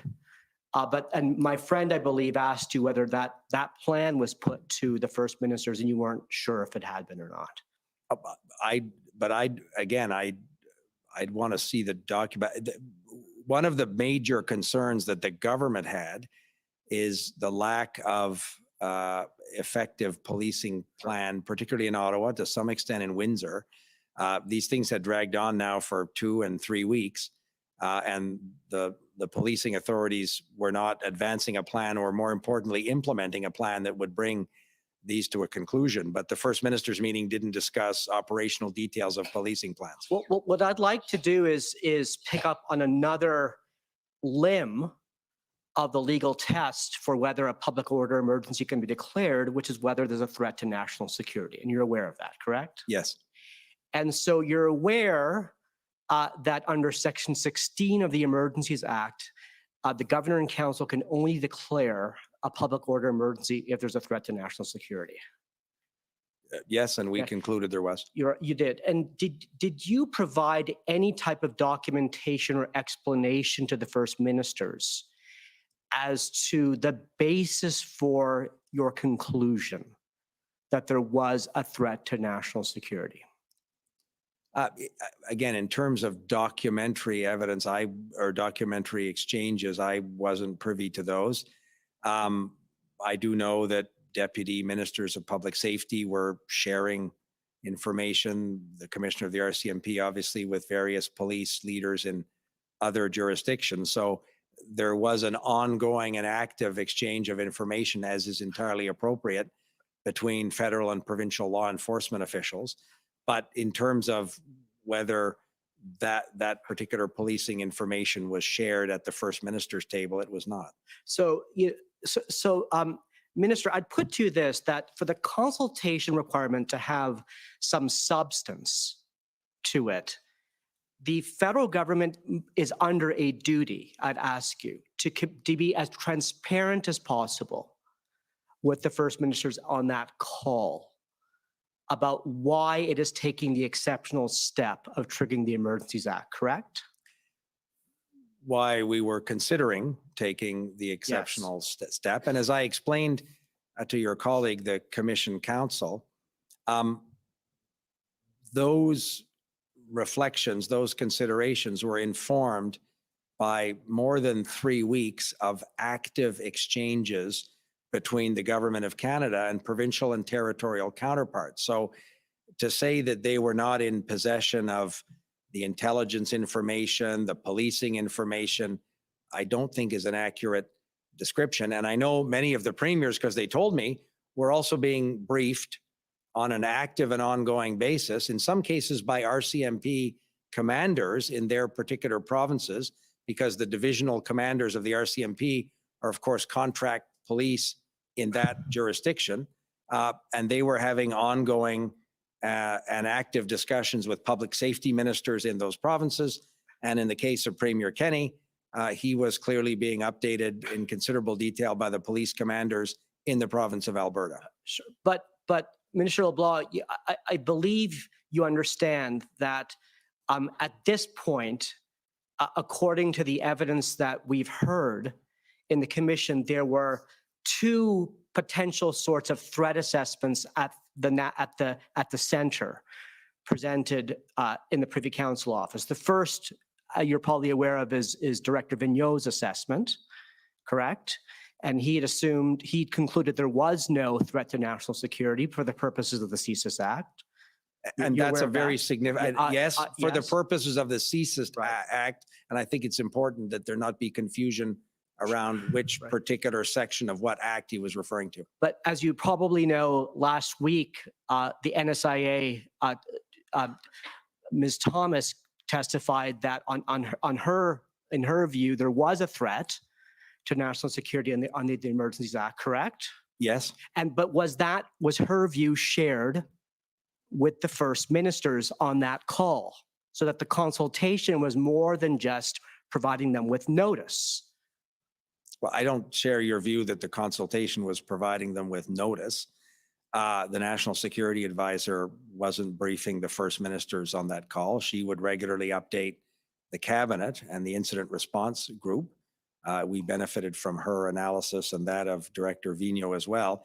But I'm not quibbling with you. The purpose of that consultation was not to have a legal discussion with First Ministers on the test that the Governor and Council was going to apply when and if we made the decision. My colleague David Lametti will be here tomorrow. He'll be able, I'm sure, to speak directly to the legal test that the government was using and concluded when the Governor and Council made the decision. We consulted carefully and listened very carefully to what First Minister said at that meeting and in a series of previous discussions in the preceding weeks as well. But just to be clear, at the First Minister's meeting, you don't recall if a detailed threat assessment was provided to the premiers? Again, first of all, that would not have been a secure forum. A telephone conference call is not normally where senior intelligence officials would share detailed threat assessments. So that particular venue would not have been possible or appropriate. But the way that information was shared with provinces and territories is through the ongoing and secure communications between law enforcement officials of the Government of Canada. And those premiers, many of them would talk to us about it, were being updated by their own deputy ministers of public safety or deputy solicitors general in some provinces, or senior police leadership in their province that had the benefit of an open exchange in a secure context with the Canadian intelligence and law enforcement officials that were briefing the Government of Canada. Minister, I have a couple of minutes left. I want to take you to a different issue, if I may. It's about your conversations with the Government of Quebec and the reservations expressed by Premier Legault and then your subsequent phone call with Minister Lebel. And if I understood you correctly, it was your position that the economic emergency measures that were taken had to apply nationally, correct? Oui, moi j'ai offert. Yes, I told Minister Lebel after the discussion with the premiers that for the economic measures to be effective, they had to be applied nationally. Because if somebody had a bank account, for instance, at the Caisse Populaire in Quebec or at the National Bank, that would not be actually out of reach from the measures that we'll take. But the same rationale does not apply to the non-economic measures, does it? Well, it does in the sense that they were preventative. We thought it was important, as I said to your colleague earlier, it wasn't clear that this problem was going to go away or that the people occupying the bridge in Windsor, Ontario weren't going to displace themselves somewhere else. There was an active discussion about risks to other critical infrastructure. So we thought that the national application of those measures, in the case it ultimately was necessary, would have given the local law enforcement authorities the tools, for example, that the City of Ottawa and the Ontario Provincial Police and the RCMP used so effectively to bring the occupation in Ottawa to a conclusion. Mr. LeBlanc, let me end with this question then, but wouldn't it have been an alternative to have offered those non-economic measures to those provinces that wanted them and to enable them to opt in as they wished to. So those provinces who needed and wanted those powers could have gotten them right away, and those that maybe needed them later could have opted in if they needed them. That wasn't considered as a responsible or realistic option because by enabling all of the local enforcement, law enforcement, and provincial police authorities to have recourse to those powers should they, in their judgment, determine they were necessary, was a more effective and comprehensive way to provide the deterrent effect to not have a particular group of illegal occupiers in one spot displace themselves somewhere else. So we didn't think we should be having governor and council processes every day following that decision. The more effective and responsible way was to enable those authorities in the other jurisdictions to have recourse to that should they, in their judgment, decide it was necessary. Thank you, sir. Thank you. Thank you. Next is the Democracy Fund, JCCF.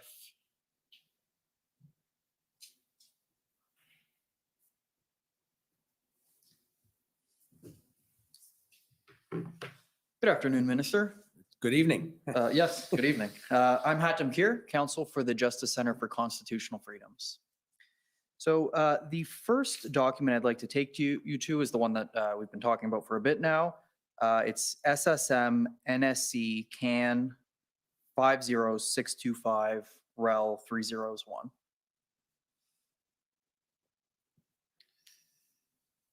And so while that's being pulled up, this is the document relating to the First Minister's conference call, as it says right there. And if we could please go to page 2.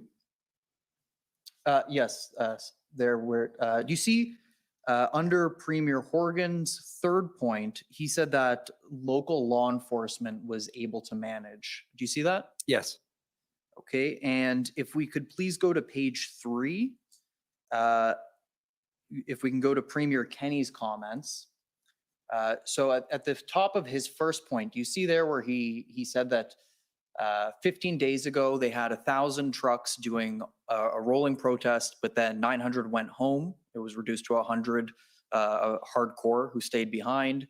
And then just a little bit beyond that, he says they're down to a group of 40 for the past several days. Do you see that? Yes, I do.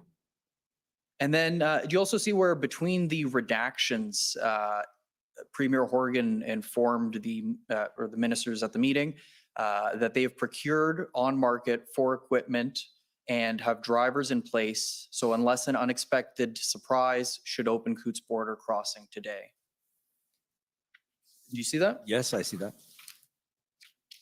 Okay, and then lastly, under the, lastly with respect to Premier Kenney, under the redactions, if we can just scroll down a little bit, it seems that Premier Kenney informed the First Minister's meeting that at a previous meeting he had asked the federal government to stop the vaccine mandate for truckers. He said he doesn't understand the public health rationale given the level of transmission. Truckers are isolated in cabs, do rapid tests, and that, quote, he said he, quote, thought it was an unnecessary provocation, end quote. Premier Kenney informed the First Minister's meeting of that? Yes, as I said, this is, in my view, an accurate summary of that meeting.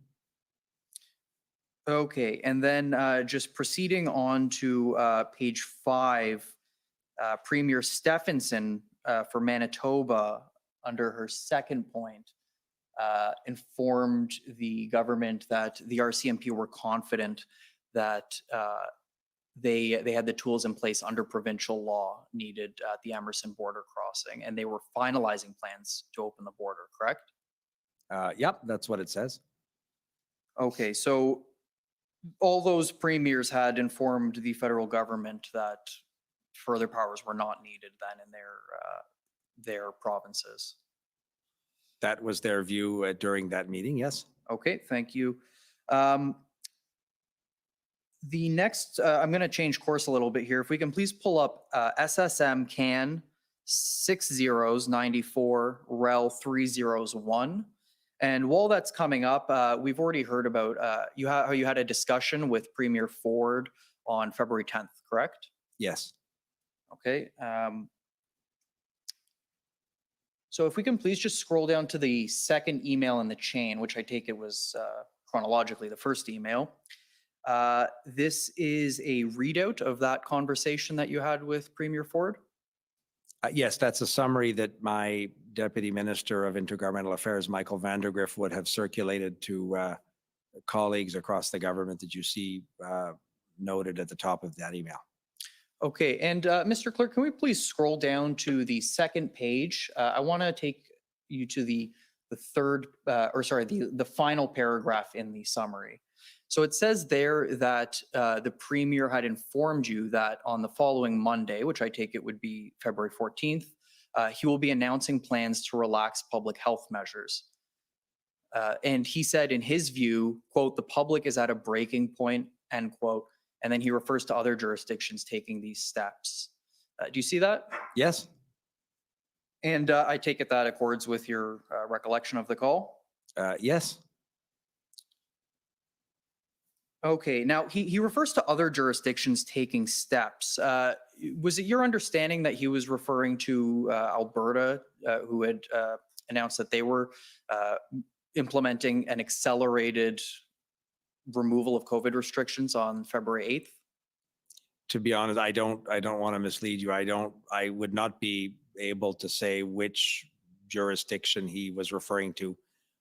He may have been talking obviously to other provincial premiers, and his officials would have been. They speak actively amongst themselves, as would Dr. Moore, who was his chief public health officer, with their counterparts. So I can't purport to remember the sequence of which jurisdiction was enacting or altering which particular measures.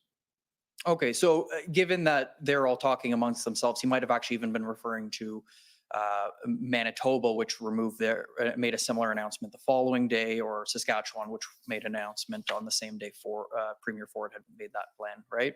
Again, I'm taking your word for it. I don't remember the sequence of which province changed what public health posture within their own jurisdiction, but I take your word for it if you have a sequence of provincial public health measures. Okay, I want to hone in on one point that Premier Ford raised there. He referred to the public being at its breaking point. Would you agree that the Freedom Convoy protest was one expression of that sentiment?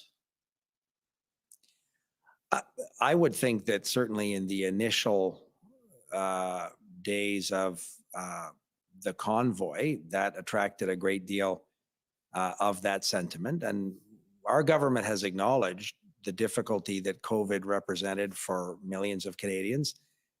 We, the Prime Minister, ministers have acknowledged that this has been extremely difficult on many Canadians, on sectors of the economy. We all know the list of very difficult circumstances that the pandemic brought. So we acknowledge that. And certainly as the convoy was taking form and the first day that we saw on Parliament Hill, there were probably a number of lawful protesters that came to express that sentiment. That wasn't the case as the thing dragged on and as it evolved. But in the initial steps, I think that might be a fair characterization that some of the people participating in some of the convoy activities fit in that category. Clearly, some didn't. But you'd agree as a general principle that generally the goal of protesters is to be heard by their government on an issue that concerns them? I'm not sure I'd generalize that across protest movements around the world or across the country. I can't speak to why particular protest movements are formed. One protests because one wants to bring public attention to a particular issue or bring a certain public policy or governmental policy to public attention. But I wouldn't purport to speak for why people show up at protests or organize protests. Well, you'd agree that that ability to protest is one of the reasons it's protected in our charter is because it's important to that democratic process. It's the voice of, it's one of the ways that people can have a voice. Absolutely. Lawful and peaceful protest is an essential part of any democracy. And as you said, it's protected constitutionally in Canada. So you'd agree that the provinces then that were responding to these protests by lifting their restrictions would be an example of protesters being successfully heard, right? No, I wouldn't speak for why provincial health authorities made those decisions. I have noted on a number of occasions that Premier Ford, in the case of Ontario, referred to following the medical advice from Dr. Moore, his chief public health officer, and other scientists. So no, I wouldn't purport to say, and I certainly don't purport to speak for premiers or their health ministers or their chief public health officers. They can explain why they made particular decisions with respect to their public health measures, but to say that it is in response to a protest, I think is a pretty simplistic analysis that may not be borne out by what a number of them have said publicly. What they've said publicly, but if we look at Premier Ford's comments in this call, I grant you, he says he has the support of Dr. Moore, but he says that the public is at a breaking point, and so he's going to put in a more aggressive schedule in Ontario. You didn't take him to be referring to taking action in response to the protest? No, because in that same conversation, he talked about his extreme frustration with the protests and the illegal blockades and the serious multi-billion-dollar damage it was doing to the economy of Ontario. He shared with me the conversations he had with the governor of Michigan. He shared with me the conversations with union leaders, business leaders about the investment climate that this was sending for Ontario. He spoke to me about the very real risk of violence in Ottawa, the illegal occupation of Ottawa. He was not crediting the illegal occupation or blockades with his decision to adjust public health measures. And in fact, he referred to his chief public health officer in that context as well. He wasn't crediting that decision, but it doesn't mean it wasn't motivating it, right? Well, Premier Ford is quite an articulate political leader. I can't speak for why he made particular decisions within the sovereign jurisdiction of the government of Ontario.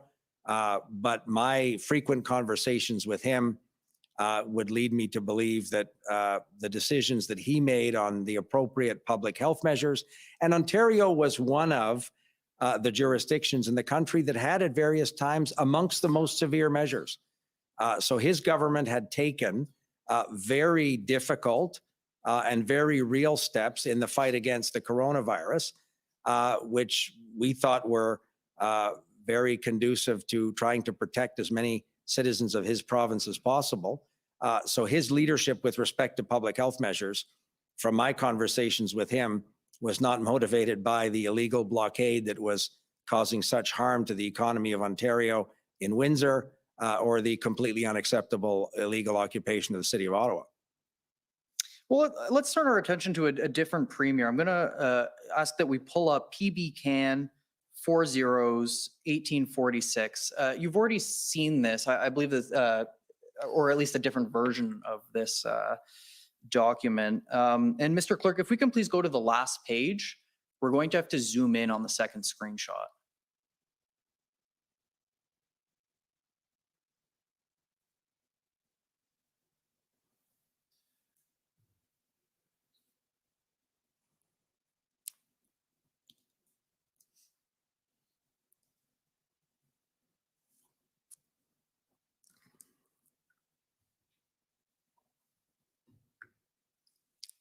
Perhaps if we can even just zoom in a little bit more, it's okay if the bottom gets cut off. Okay, so apologies for the quality of the screenshot. This is how we received it, but do you see there at the top, it says the date, Friday, February 11th? I do. Okay, and then it says there, Dominic, I take it that this was I think actually it was already in response to Commission Council. This is a message that you sent? Yeah, this is I had sort of copy pasted a text message that I had received. I'm guessing if it was 7:47 in the morning, I might have received it overnight from Premier Kenney, and I was forwarding it, I think, to my colleagues. Okay, so the message from Premier Kenney that you were forwarding, which has already been referred to, is that he said the trucker vax policy is obviously just dumb political theater. Calling them Nazis hasn't exactly helped, right? Those were his words and his message to me. Right. Now, my question for you, Minister, is was this sentiment ever relayed to Cabinet as a whole? I was updating my cabinet colleagues at the incident response group on various discussions with premiers. I would have forwarded that to, I think, I can't see the top of it, but I remember it was Minister Algabra, I think Omar, and probably Marco Mendicino. But I was updating my cabinet colleagues on those interactions. But so too was Dr. Tam, who was talking to her chief public health officer counterparts. So the sharing of information around the views of provincial governments was much broader than my summarizing for cabinet colleagues various conversations that I may have had with premiers. Given, and you know, we did see that Premier Kenney raised a similar statement, though perhaps a different language at the First Minister's meeting. Did the government consider lifting restrictions as a way to hear what the protesters were asking for? No, the decisions that we made on public health measures were informed by public health advice from doctors and from scientists. That was always the focal point of our decision making as a government with respect to these public health measures. I put it to you that Premier Kenney was right and that the removal of the exemption for truckers that led to this whole protest in the first place was just a political tactic. Well, it won't surprise you that I don't share that view. And I would also remind you that the United States had a vaccine mandate with respect to truckers that the government of Canada was not able to lift. So there was also a lot of confusion around whether, if ultimately based on medical and scientific advice, we determined that that particular mandate was no longer necessary. If the United States government hadn't lifted that particular measure, it wouldn't have changed much for truckers trying to cross that particular international border, as an example. Well, what about referring to the protesters as Nazis? I put it to you that that was also a political tactic. Again, I don't share that view. I didn't agree with the characterization of Premier Kenney. I shared his message with colleagues of mine. Okay, those are all the questions I have. Thank you. And I believe there's some time left over so I can pay back yesterday's indulgence with interest. Okay, thank you. So next is the CCLA, please.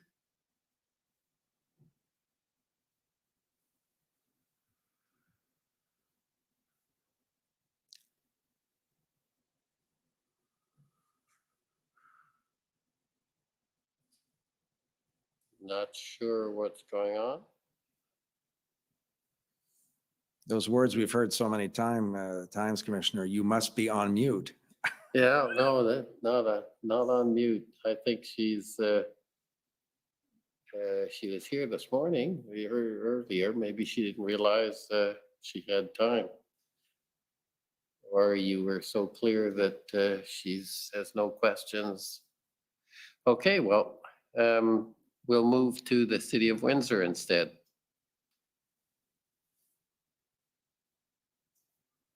And maybe Commission Council can. I'll do that. Thank you. Good evening, Minister LeBlanc. My name is Graham Reeder. I'm counsel for the City of Ottawa. Good evening. I want to start off by clearing up some comments you made to my friend for the Canadian Constitutional Foundation about the police operations in Windsor. It was not the case that there was no plan in Windsor, nor did it take weeks to resolve. The evidence before the Commission is that the blockade in Windsor began on February 7th. A preliminary plan was in place. Windsor Police quickly requested public order resources from the OPP and other policing partners. These resources quickly arrived and the plan was further developed. One integrated command was set up on the 10th. The plan was actioned on the 12th and 13th, at which point the blockade in Windsor was cleared less than a week after it was established. Just so you misspoke when you suggested the blockade in Windsor had been going on for weeks and there was no plan. Just wanted to clear that up. Thanks. Is there a question at the end of that? No, there was not. It's an odd way to carry out a cross-examination. I'm happy to ask if that accords with your understanding, Mr. Blanc. My understanding is that the economic and social disruption in Windsor was enormous, and it had gone on for many days and was a source of international concern at the highest levels in the American administration. We were obviously glad that it was resolved in the way it was resolved. But to have an international border crossing that cost billions of dollars to the Canadian economy and led to considerable reputational damage for Canada as an investment opportunity, we wouldn't describe as a very successful effort. But I certainly share your view that when it was resolved peacefully, it was a very important moment for the country. I'll ask Mr. Clerk to bring up SSM CAN 0003117. This is a letter from the Prime Minister to Premiers sent after the First Minister's meeting on February the 14th. And if we can go to page 3 under point 6, the letter reads, our government recognizes the importance of coordinating with provinces, territories, and municipalities to ensure the safety and security of Canadians. Do you agree with the Prime Minister here? Yes, and he was very clear in the First Minister's meeting and in various discussions across our government that that was the case. Thank you. Minister Blair and Minister Mendicino both told this commission that there's a responsibility for all 3 orders of government to communicate and cooperate when responding to an event like the protests earlier this year. Do you agree with them? Yes.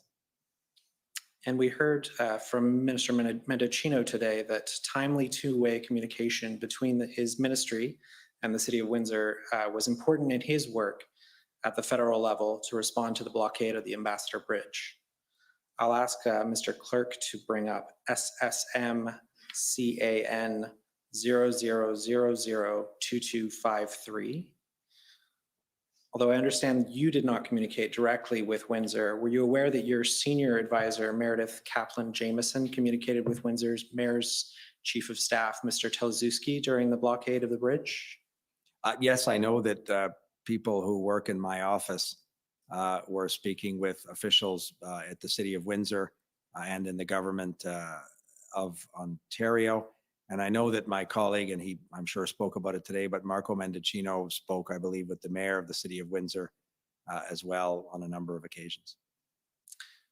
Ms. Kaplan-Jameson spoke with Mr. Teleszewski the morning of February 8th, the morning after the blockade started in Windsor. She relied on and Ms. Kaplan-Jameson relied on that information she received from Mr. Teleszewski in this briefing note to you on that same day. She talks about Mr. Teleszewski. If we can kind of slowly scroll through to give the minister a chance to see the briefing note. She talks about Mr. Teleszewski's download and highlights information that she characterizes the makeup of the convoy in Windsor, the situation on the ground, the city's key concerns, what next steps the city had already taken, and what the city's next steps were. Are you aware that Mr. Teleszewski continued to share information with Ms. Kaplan-Jameson throughout the blockade?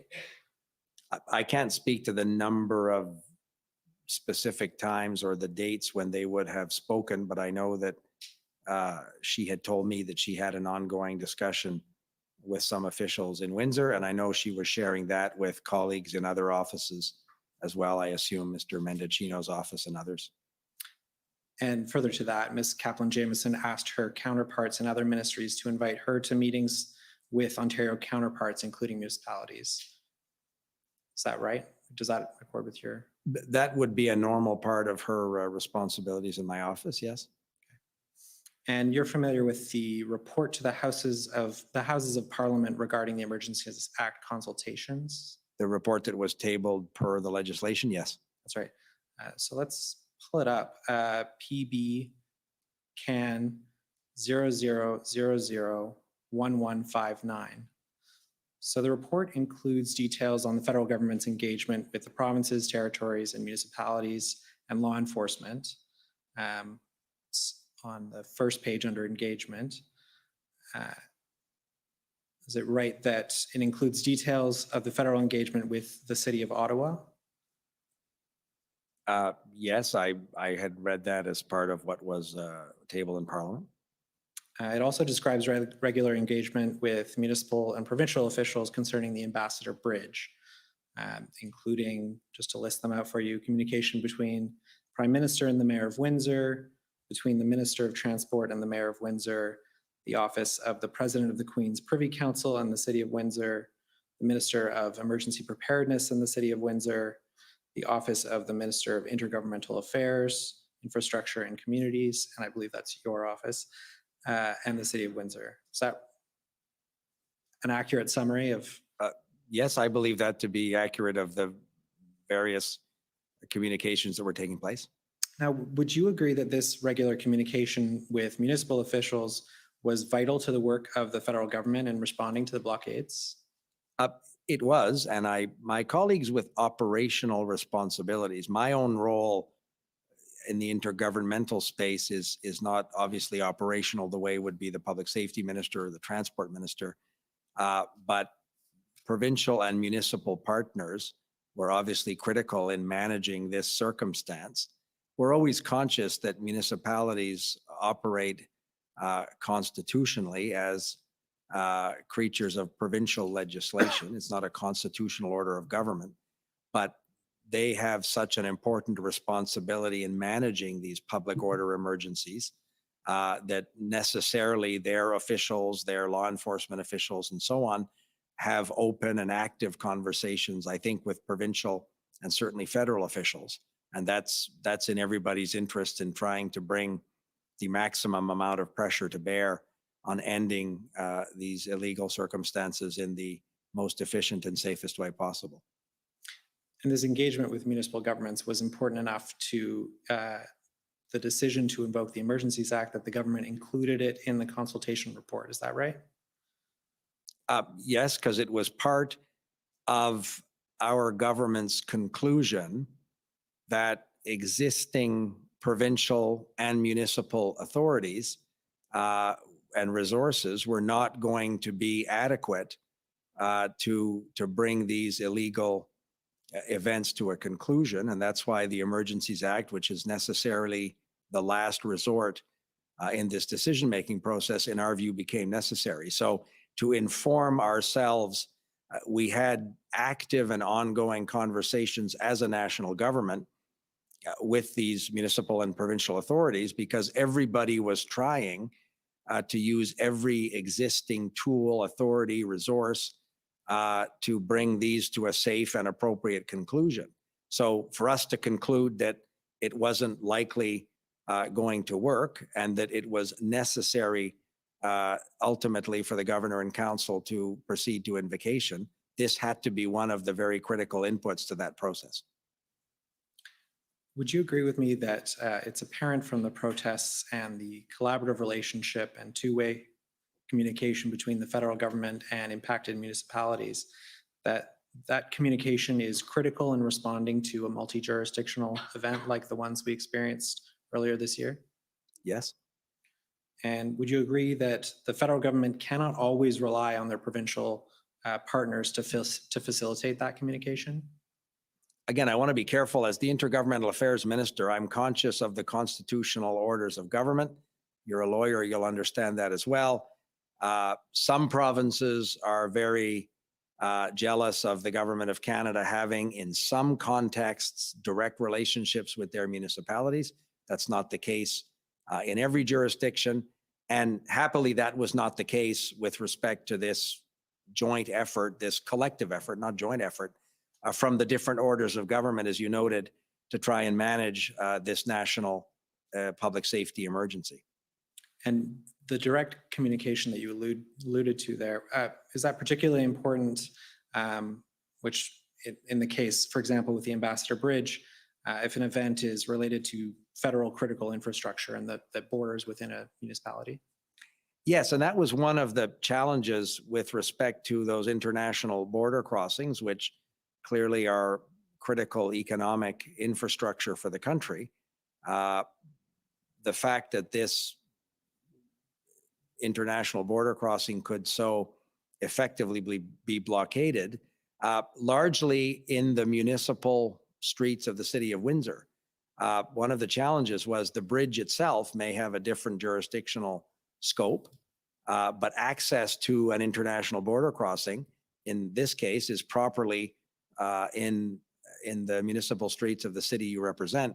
So that is exactly why it was important for us to have the appropriate situational awareness as we contemplated what would be the appropriate tools that might assist municipal and provincial authorities in bringing this to a conclusion.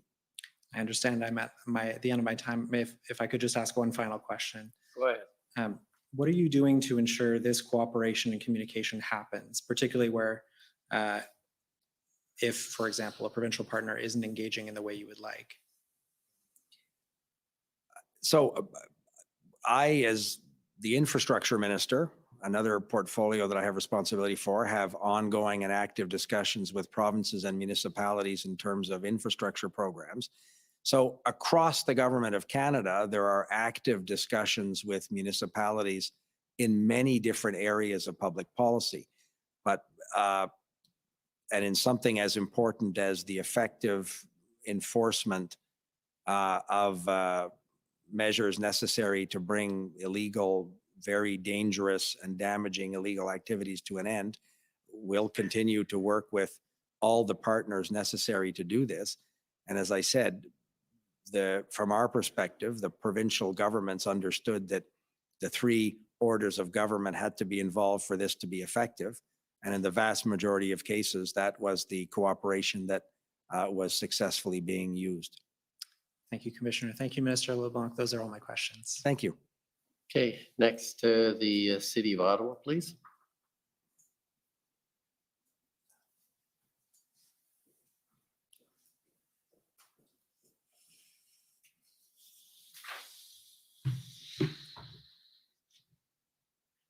Good evening, Minister LeBlanc. My name is Alyssa Tompkins. I'm one of the council representing the City of Ottawa. I just have a couple questions for you this evening. So I'm going to follow up on a document that Commission Council took you, the email from Ralph Goodell. So if we could bring that up, it's ssm.can.00006594.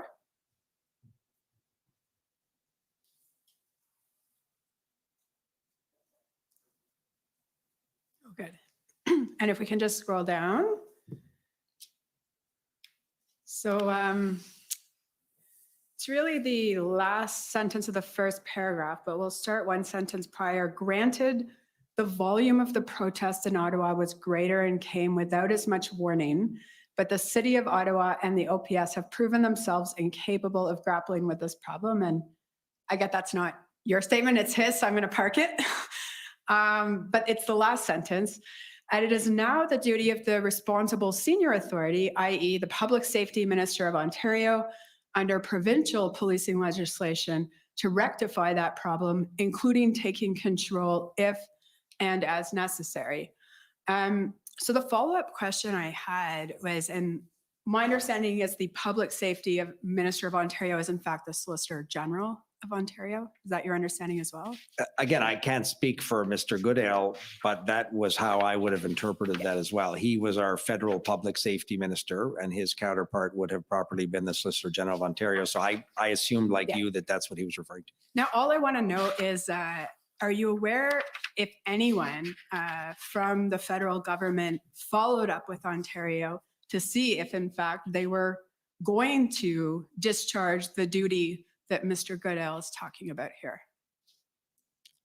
So I can't speak. I'm not an expert on the statutory application of provincial legislation in Ontario and what those authorities might be under the Ontario Police Services Act. So I have no ability. I received this email from the now High Commissioner of Canada to the United Kingdom, but a former public safety minister, as I said to your colleague, the Commission Council.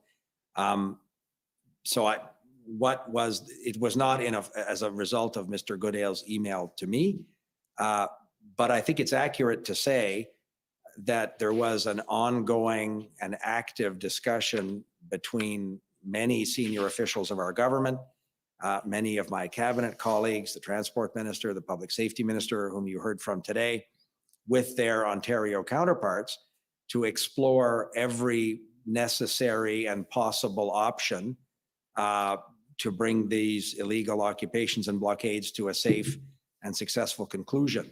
But what are the precise mechanics in the policing context? I can't speak to that. Perhaps Mr. Mendicino did earlier today, or maybe David Lametti can tomorrow. No, and I wasn't intending to ask you about that. I was just asking if you were aware of any interactions by your colleagues or by yourself with Ontario along this line. So yes, I know there was, as I say, a very active and ongoing discussion at many levels of our government.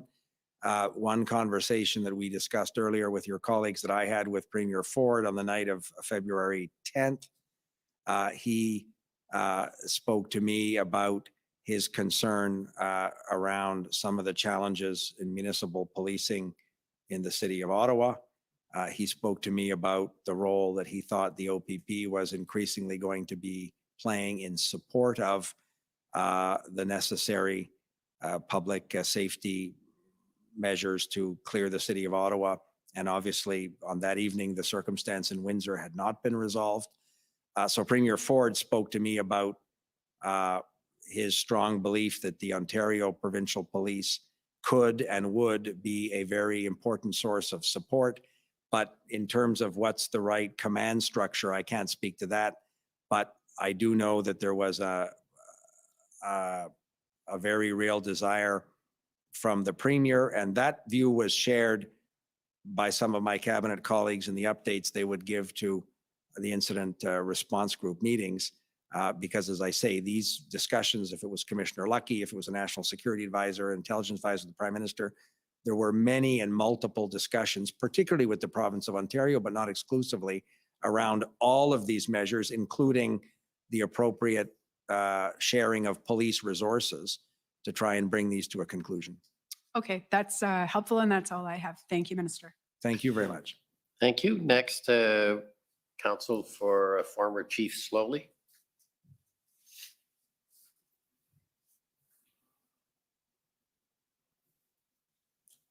Good evening, Minister. Rebecca Jones for former Chief Slowly. If we can actually pull up the same document, SSM CAN 6594.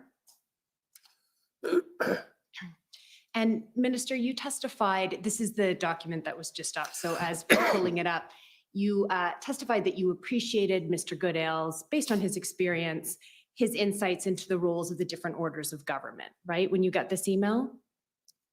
Yes, and him having held the public safety portfolio in our government, I thought might have given him an insight that other colleagues would not have had.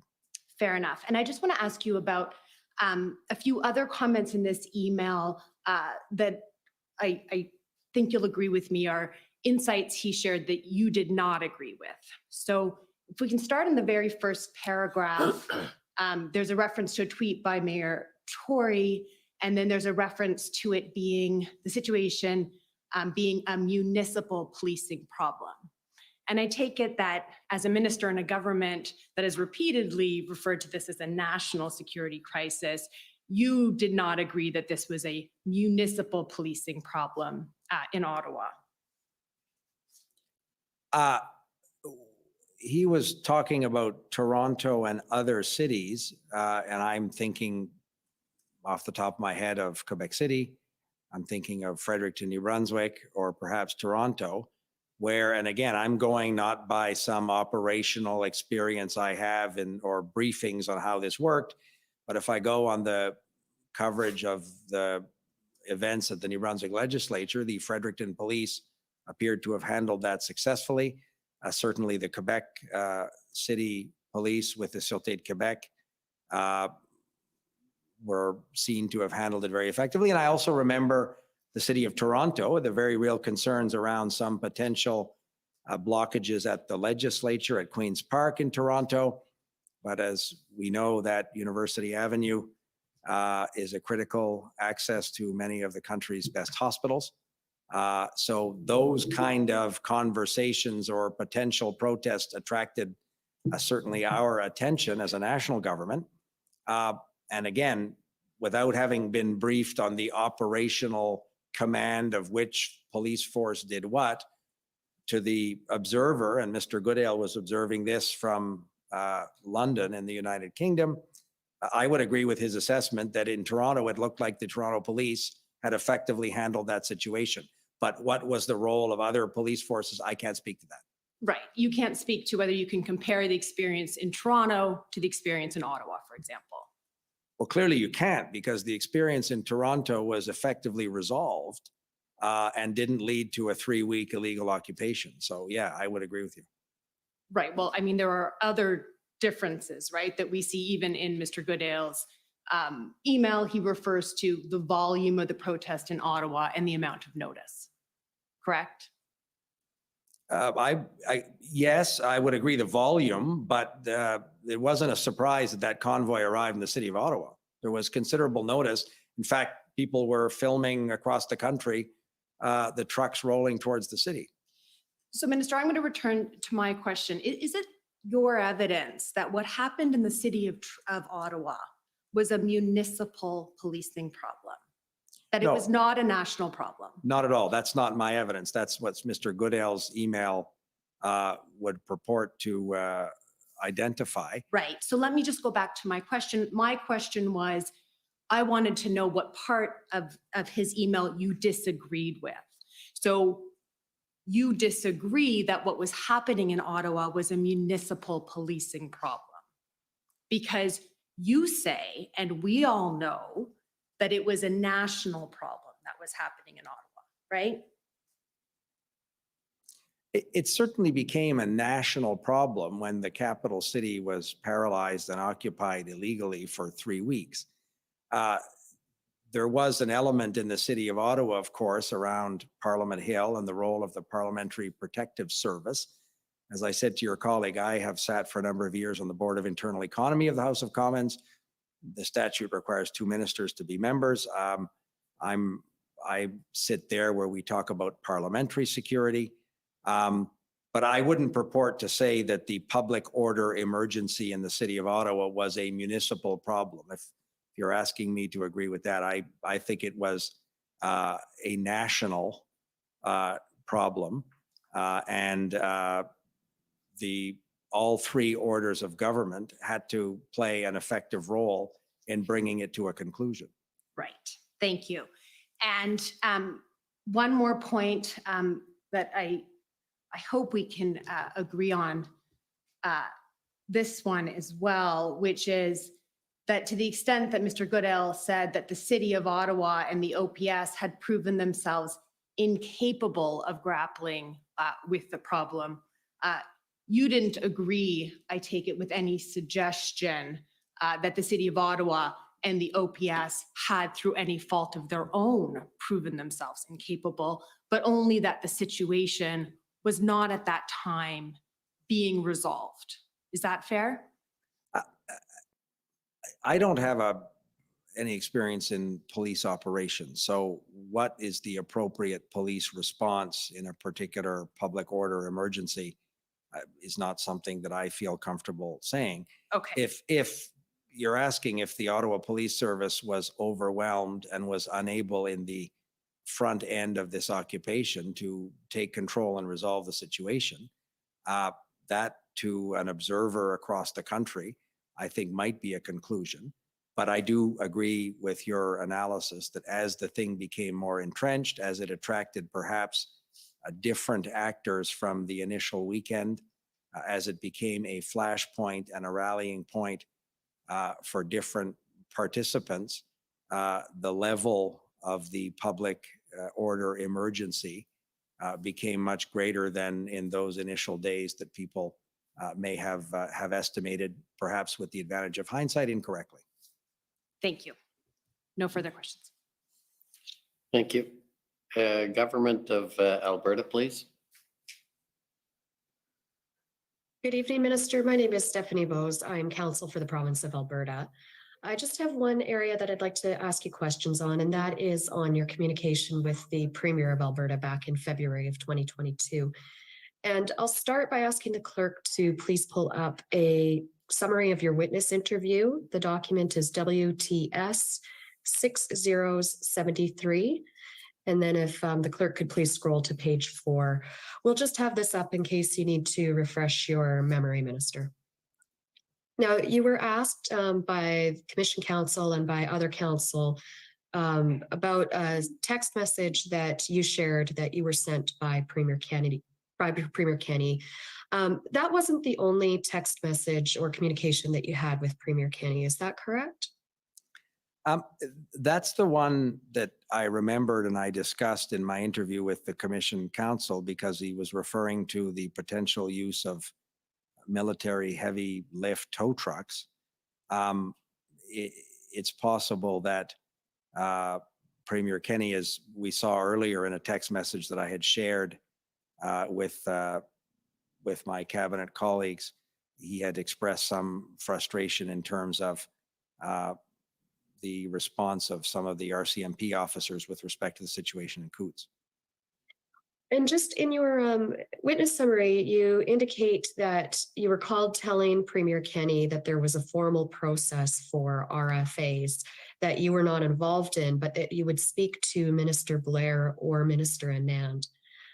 Do you recall that conversation with Premier Kennedy? Yes, it would have been an exchange of text messages. And yes, I do recall that. Mr. Kennedy, of course, was himself a Minister of National Defense. So he would have had, more than other premiers, perhaps, an insight into that whole request for assistance process. And at that time, were you aware that province of Alberta had in fact submitted an RFA on February 5th? I was not, until Premier Kennedy indicated to me that they had submitted it. No, I was not. That was being dealt with by my colleagues, Bill Blair, and obviously the Minister of National Defense herself was involved, but I was not. I would not normally be involved unless I was briefed in a meeting, incident response group meeting, in terms of that RFA process. Okay, and so it's fair to say that in your ministerial role, you don't typically handle RFAs, correct? That's correct. As I say, I would have been in meetings where my colleagues would have said, we've received or we're expecting to receive. These things are rarely surprises. They're worked on between officials. When the formal request for assistance arrives, there has, in the vast majority of cases, and most of these things you'll appreciate, there has been a massive increase in those requests for assistance in the COVID context. Yes, we heard evidence about that. Yeah, so the process is well worn and well known to provincial emergency measures organizations. There's nothing mysterious about this to provincial authorities. Right, and in indicating that you would speak to either Minister Blair or Minister Anand, do you recall if you did speak to either of those two ministers? Yeah, I would have, as you saw, I had forwarded a text message to the Transport Minister and the Public Safety Minister, but I would have said to, certainly to Bill Blair, when he was at the incident response group meetings I was at, that Premier Kennedy had reached out to me with respect to the potential use of military heavy lift tow trucks. All right, and that limited your involvement there to the RFA, correct? Yes, that's correct. Okay, and then just one other question. At no point in time prior to the invocation of the Emergencies Act did you discuss with the Premier or any other official from Alberta the potential use of the Emergencies Act. Is that correct? I have no recollection whatsoever of having raised that with any of them before we had that first minister's call that we discussed earlier this evening. All right. Thank you, Minister. Those are my only questions this evening. Thank you. Thank you. Do we have any news from the CCLA or? Yes, Mr. Commissioner, they've confirmed that they either did not request time, or if they did, they're not proceeding with it. If there is a party that requested time and has not been called, now would be the time to do it in case there was an issue with the sheet. Dangerous to say that there's 10 minutes sitting out there. I'm not necessarily endorsing that. I'm just saying it's a possibility. To be fair, that is true. If there is a bureaucratic error on our part, which wouldn't be the first, speak now or forever hold your peace. Okay, that's great. So call on the Government of Canada, please.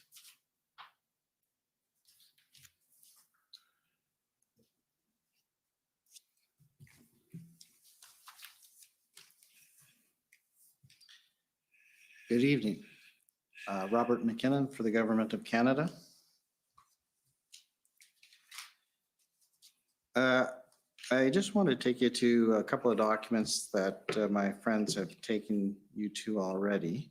So the first one would be the readout with Premier Ford, and that's ssm.can.several zeros 94. I think it's 7 zeros.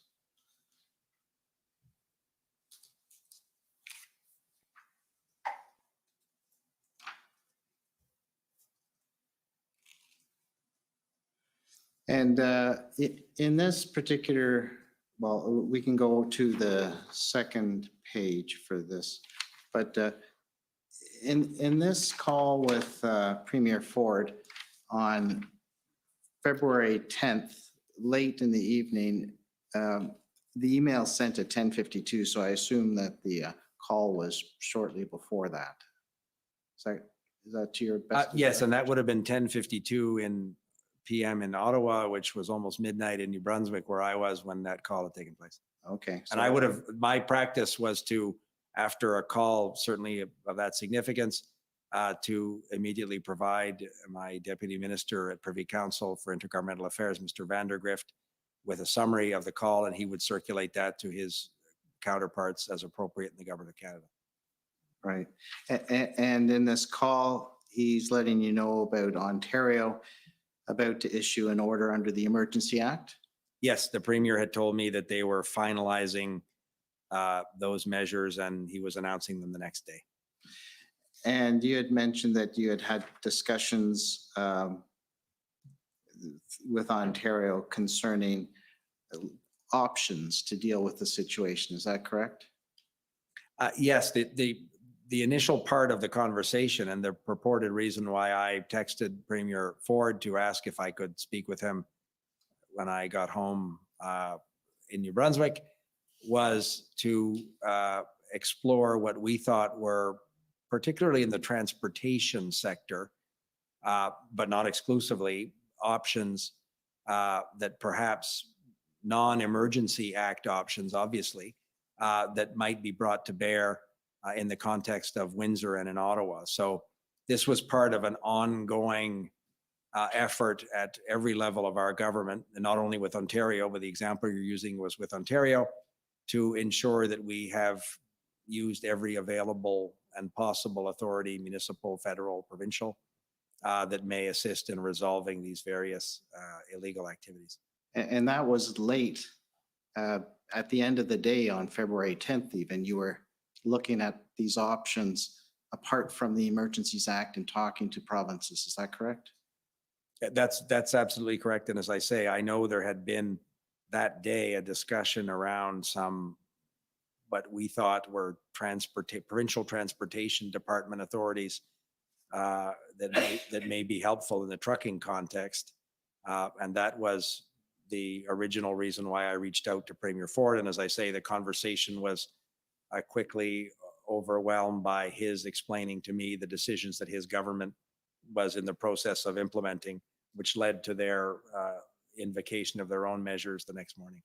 In fact, if you look at the second last paragraph, second sentence, it says Minister LeBlanc said that the RCMP is ready to provide whatever resources are needed as long as there's a good plan in place.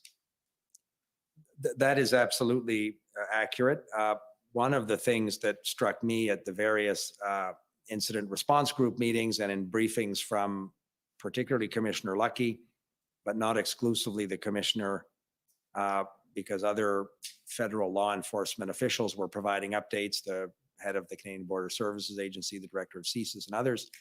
But police authorities, particularly in our case, the RCMP, the Commissioner of the RCMP, were very concerned about their counterparts in municipal or provincial police organizations having the appropriate operational plan in place that would enable the RCMP to then effect additional resources in a safe and effective way.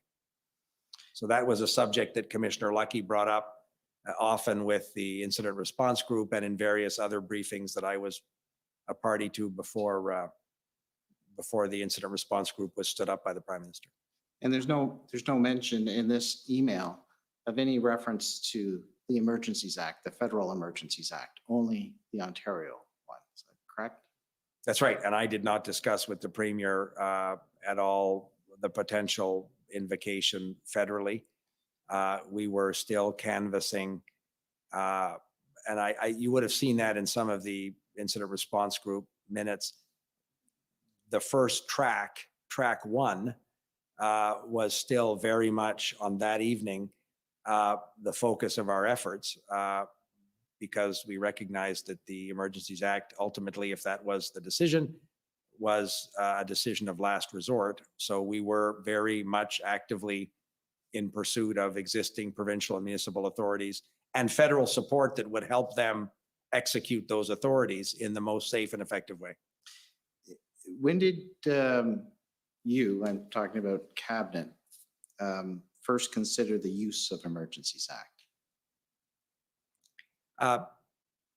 The first time I remember a discussion about the potential invocation or the necessary analysis that might lead the government to conclude that that was the necessary step of last resort was at a meeting earlier in the evening on the 10th of February in Ottawa, an incident response group meeting. And as I say, the briefing by officials was framed in the context of track one, which we had been pursuing since the very beginning of this public order emergency.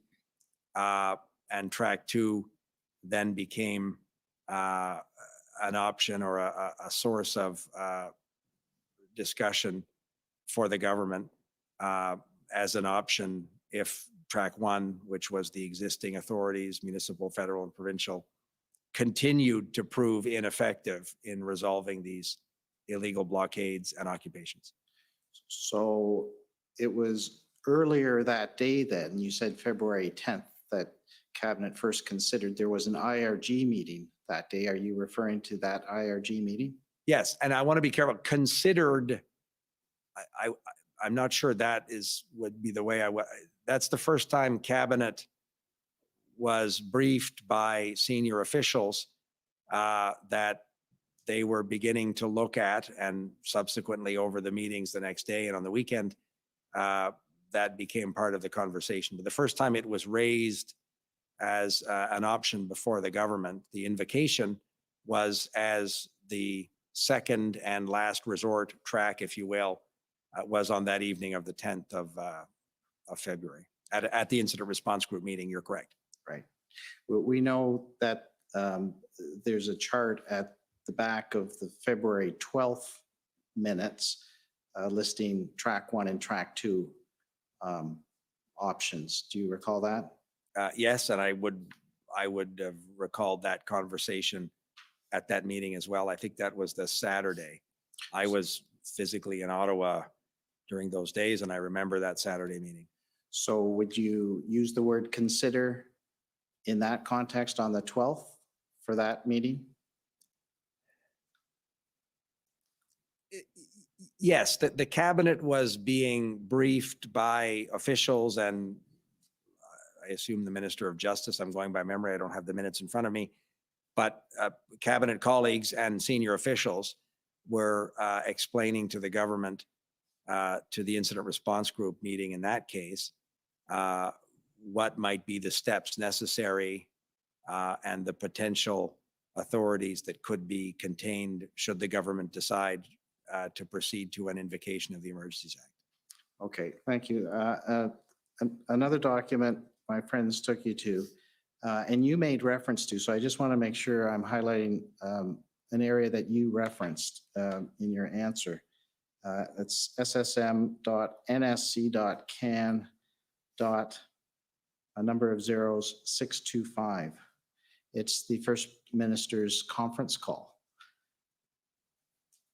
And the first page, you made reference in answer to my friend who didn't have this up at the time. You mentioned the first part that certain measures were listed, and he was asking you about certain measures, and you said you thought you recalled it in the first part, and I'm stop there. if you look at Minister Lametti, and you mentioned 6 measures. If you look on the 4th line, it says he highlighted 6 areas where measures can be taken. Do you see that? Yes, Are those the measures that you are referring to when you answered a question earlier? yes, I was. All right. And in there, it has 6. I won't read them all out, but it does have a measure that authorizing or directing financial institutions to render essential services to relieve the impact of blockades. Do you see that? Yes, I do. My friend asked you for more specificity, but the measure is referred to in there. Is that correct? The measure is referred to, and again, going by memory, my colleague David Lametti would have explained that one of the concerns we have is the financial support, which was very considerable to these illegal blockades and occupations. And these economic measures were only available should the government decide to invoke the Emergencies Act. And that was when I think it was your colleague representing one of the provincial governments. That was exactly, I'm going by memory. It's getting late, but it's not as late for some of you who've been here all day. But that was exactly what I was referring to. It is accurate to say that Mr. Lametti told First Ministers that there were these economic measures that financial institutions could take to effectively cut off funding of these illegal activities. All right. On the 2nd page, my friend referred to some premiers referencing the risk of further inflaming the situation. Do you recall that? Yes. And if you look at the response of, so Premier Horgan, the PM's response, that Premier endorsed the invocation, and then but recognized afterwards, the PM says we would be as proportional and measured as possible, recognize the risk of further inflaming. Also have to show a firmness that comes with this. Do you see that? Yes. So had Cabinet recognized this risk, that it could inflame the situation? There was a reference to a CSIS document the day earlier by one of my friends, inflaming the situation, although in that sense, CSIS was referring to the radicalization element. Did you have a comment on recognizing the risk and taking account of any concerns that the premiers had in that area?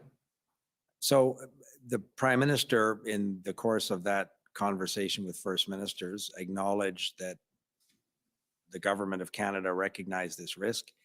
But that was also part of the discussions we had at the Incident Response Group meetings, when we would have received updates from the various federal intelligence and law enforcement officials that were updating those groups of the group of ministers constituted at these various moments. So it is accurate, I think, Mr. McKinnon, to say that the government of Canada and certainly the cabinet considered carefully the risk of further inflaming or the incendiary effect of a potential decision to invoke the Emergencies Act. That was part of the deliberative process that the government considered when we came to the decision that the circumstances were such that it warranted this measure of last resort. Okay. And on the 3rd page of the same document, there's a reference under Premier Kenney at the end. It's Premier Kenney. You go a little, about 2/3 of the way down. Yes. Yeah, that's the last sentence. There's the last line says, "Don't quibble using Emergencies Act, but there are other ways to reduce passions of people." Do you know what that is a reference to? That was a reference, and I remember listening carefully to that conference call, to that First Ministers meeting. I do remember the Premier of Alberta, then Premier Kenney, saying that he didn't quibble with using the Emergencies Act, but his focus had been on some of the risks, the public safety risks that were very real in Coots. He had shared with me his concern about the very high potential for violence in Coots. But I do remember being surprised that the Premier of Alberta did use the phrase that's accurately reflected in that readout of the conversation. All right, and my last reference in this document is page 10. I think or page six, sorry. There were 6 premiers and territorial leaders who had endorsed the invocation in this meeting, it appears by my count, one of them being Premier Ford.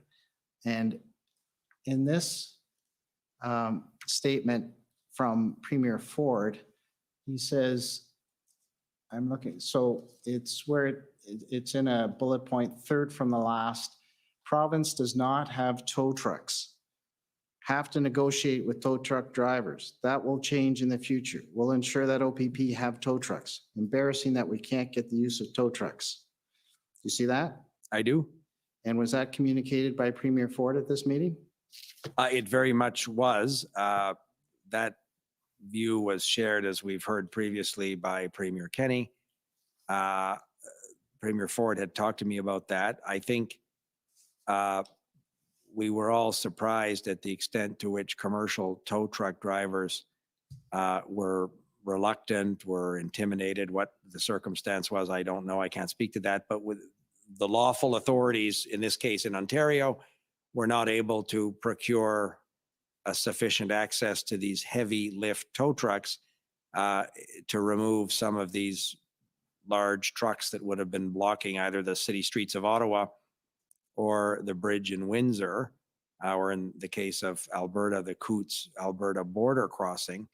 And one of the reasons why ultimately the governor and council, the cabinet, concluded that the Emergencies Act was a necessary and proportionate use of last resort was because it enabled in the Emergencies Act authorities to give local enforcement authorities the ability to compel tow truck operators or tow trucks. I may not be using the precise words, but this was seen as part of the solution to bring these blockades to a conclusion.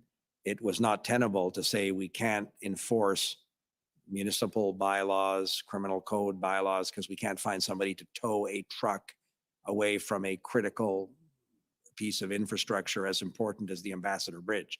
That seemed untenable, but Premier Ford correctly identified that as a real operational problem, which we viewed the Emergencies Act as being ultimately able to provide some relief. Right, and that was on February 14th.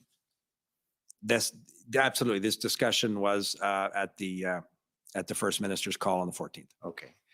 My friends also took you to your witness statement, WTS number of 073. At the very last page.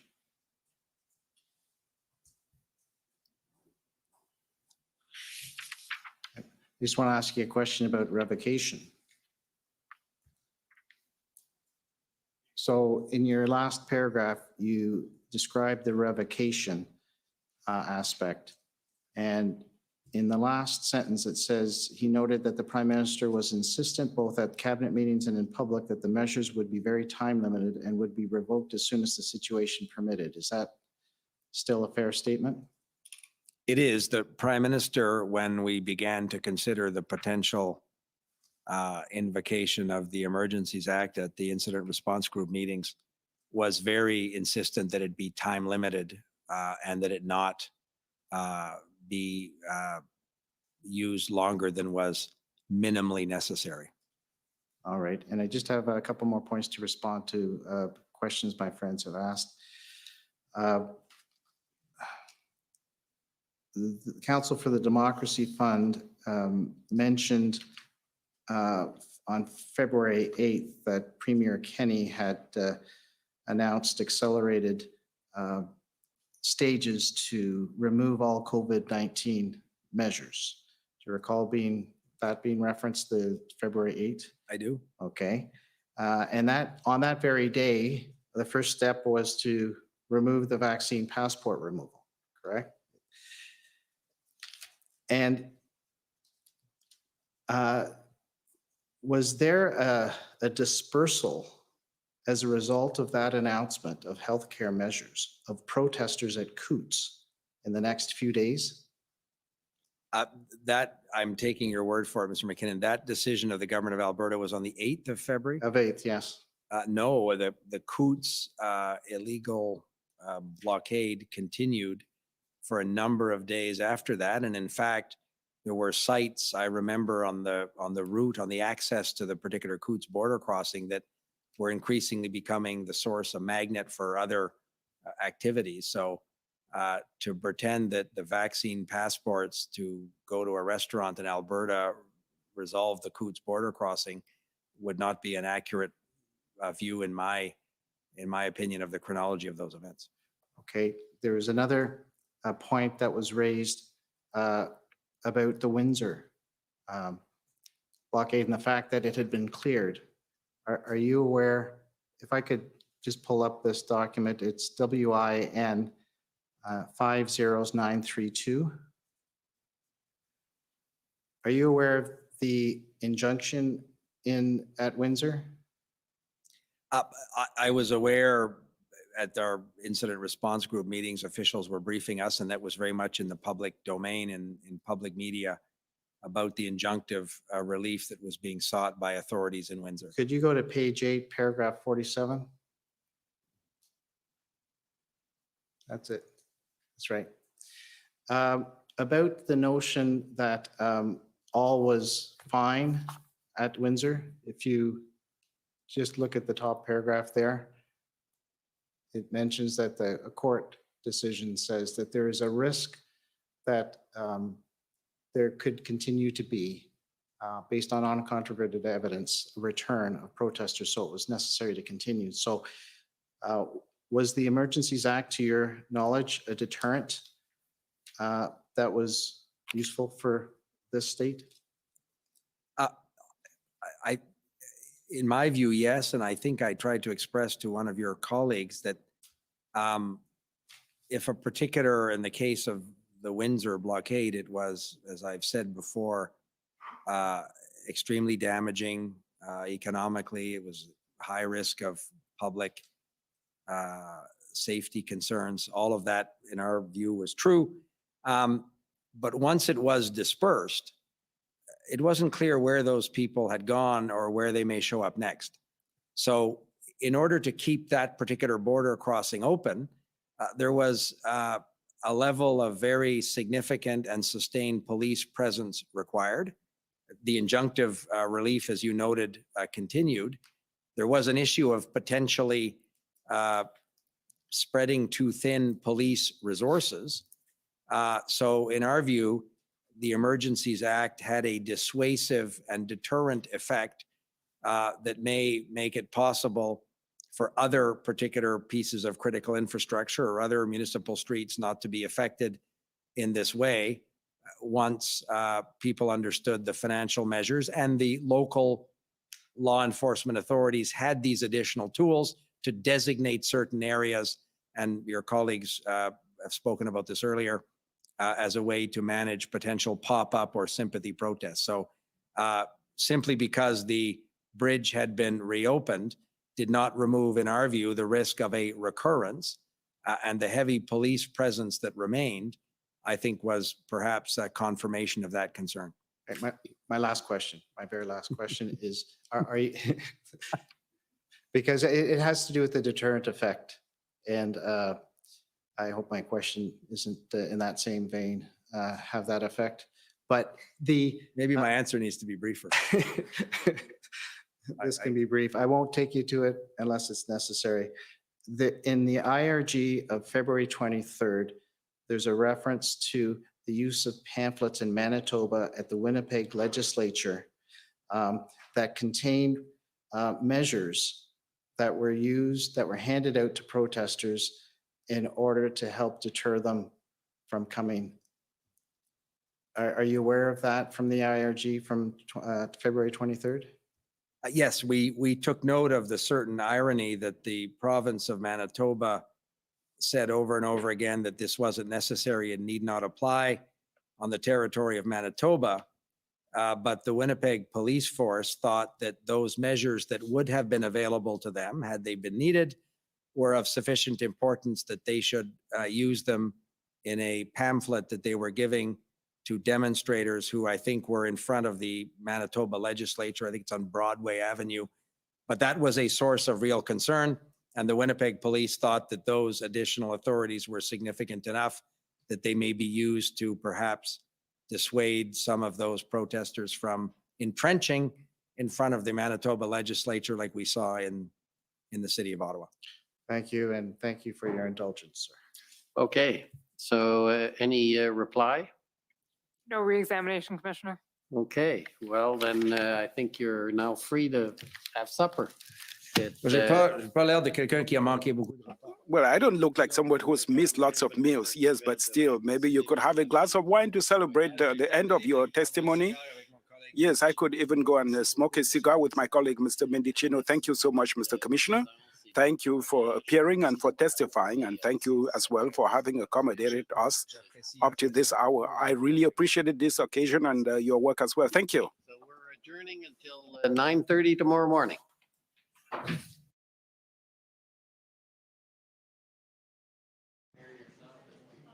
Longer than today, so.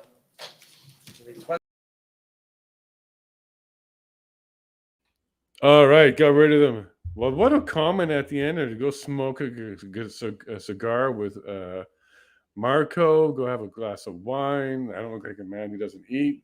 Too cordial, too comfortable there at the end, I think. Yeah, go smoke a cigar with my colleague Marco. Yeah, that was a weird comment, wasn't that, Clay? Even en français.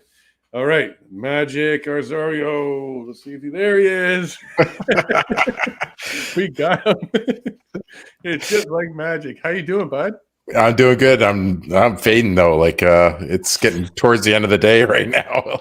Oh, Gee. that poker night didn't help any either. I don't think No, not at all. Oh, yeah, no, I'm burning out pretty quick here too. Yeah, I need a wine and a cigar, I think, right about now. Yeah. Well, we had a bunch of wine. We just need to get some cheese now. Yeah. Oh, that was scared. Oh. Oh, officials were being threatened. Oh, wine. Oh, today didn't turn out the way I thought it would. It was exciting. Like, we of course didn't see that Brendan stuff coming, but or maybe we did, because we heard some of the frustration yesterday.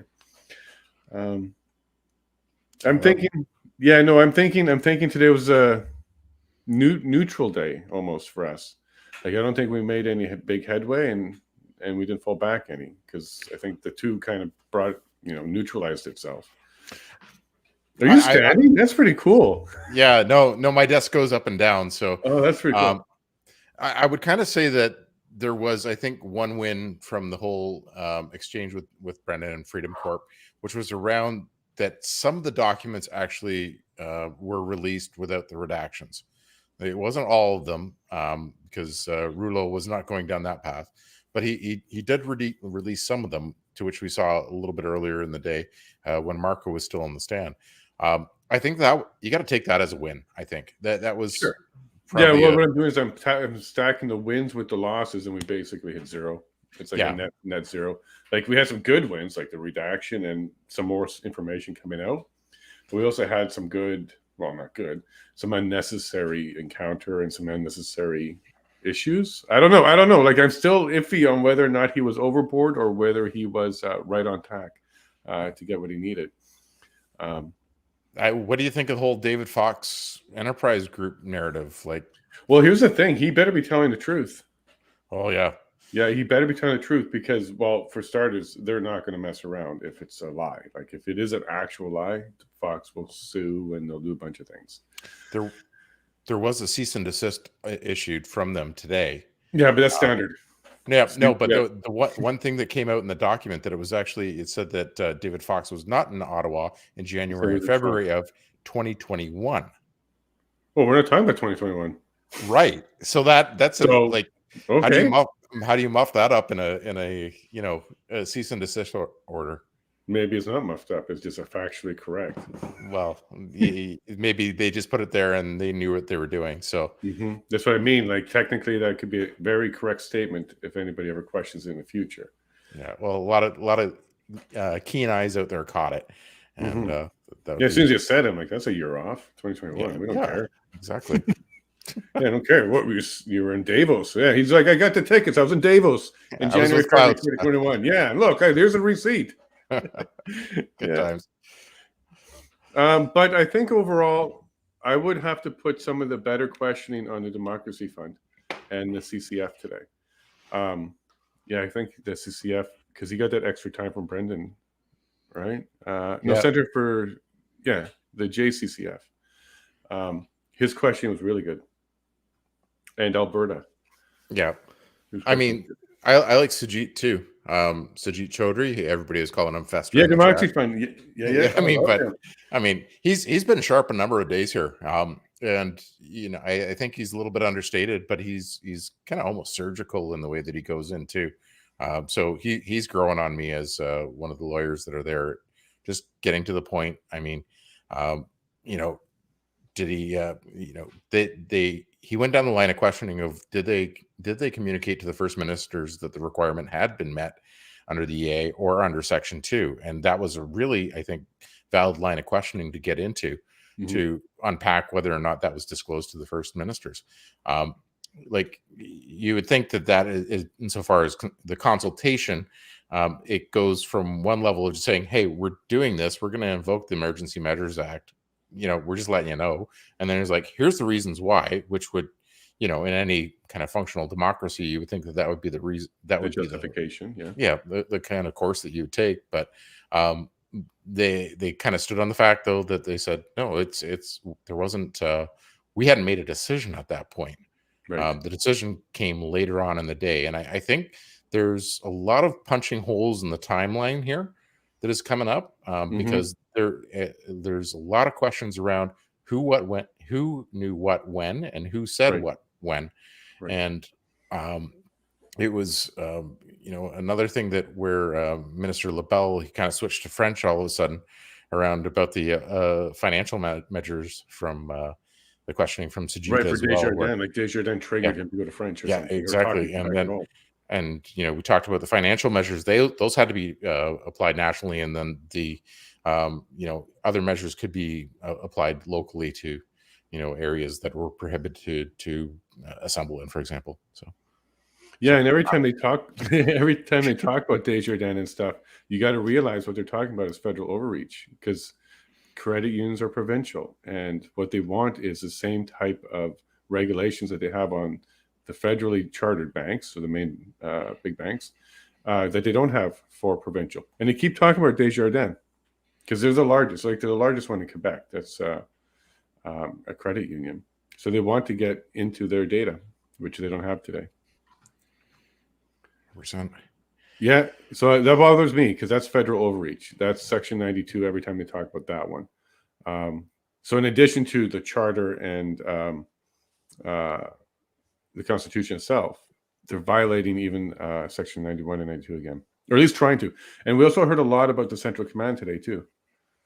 Yeah, that came up again, and that I know that scares the bejesus out of you as well. Yeah, but it's just kind of one of those things that's like they're playing with it and kind of setting it up. There's a possible outcome from this.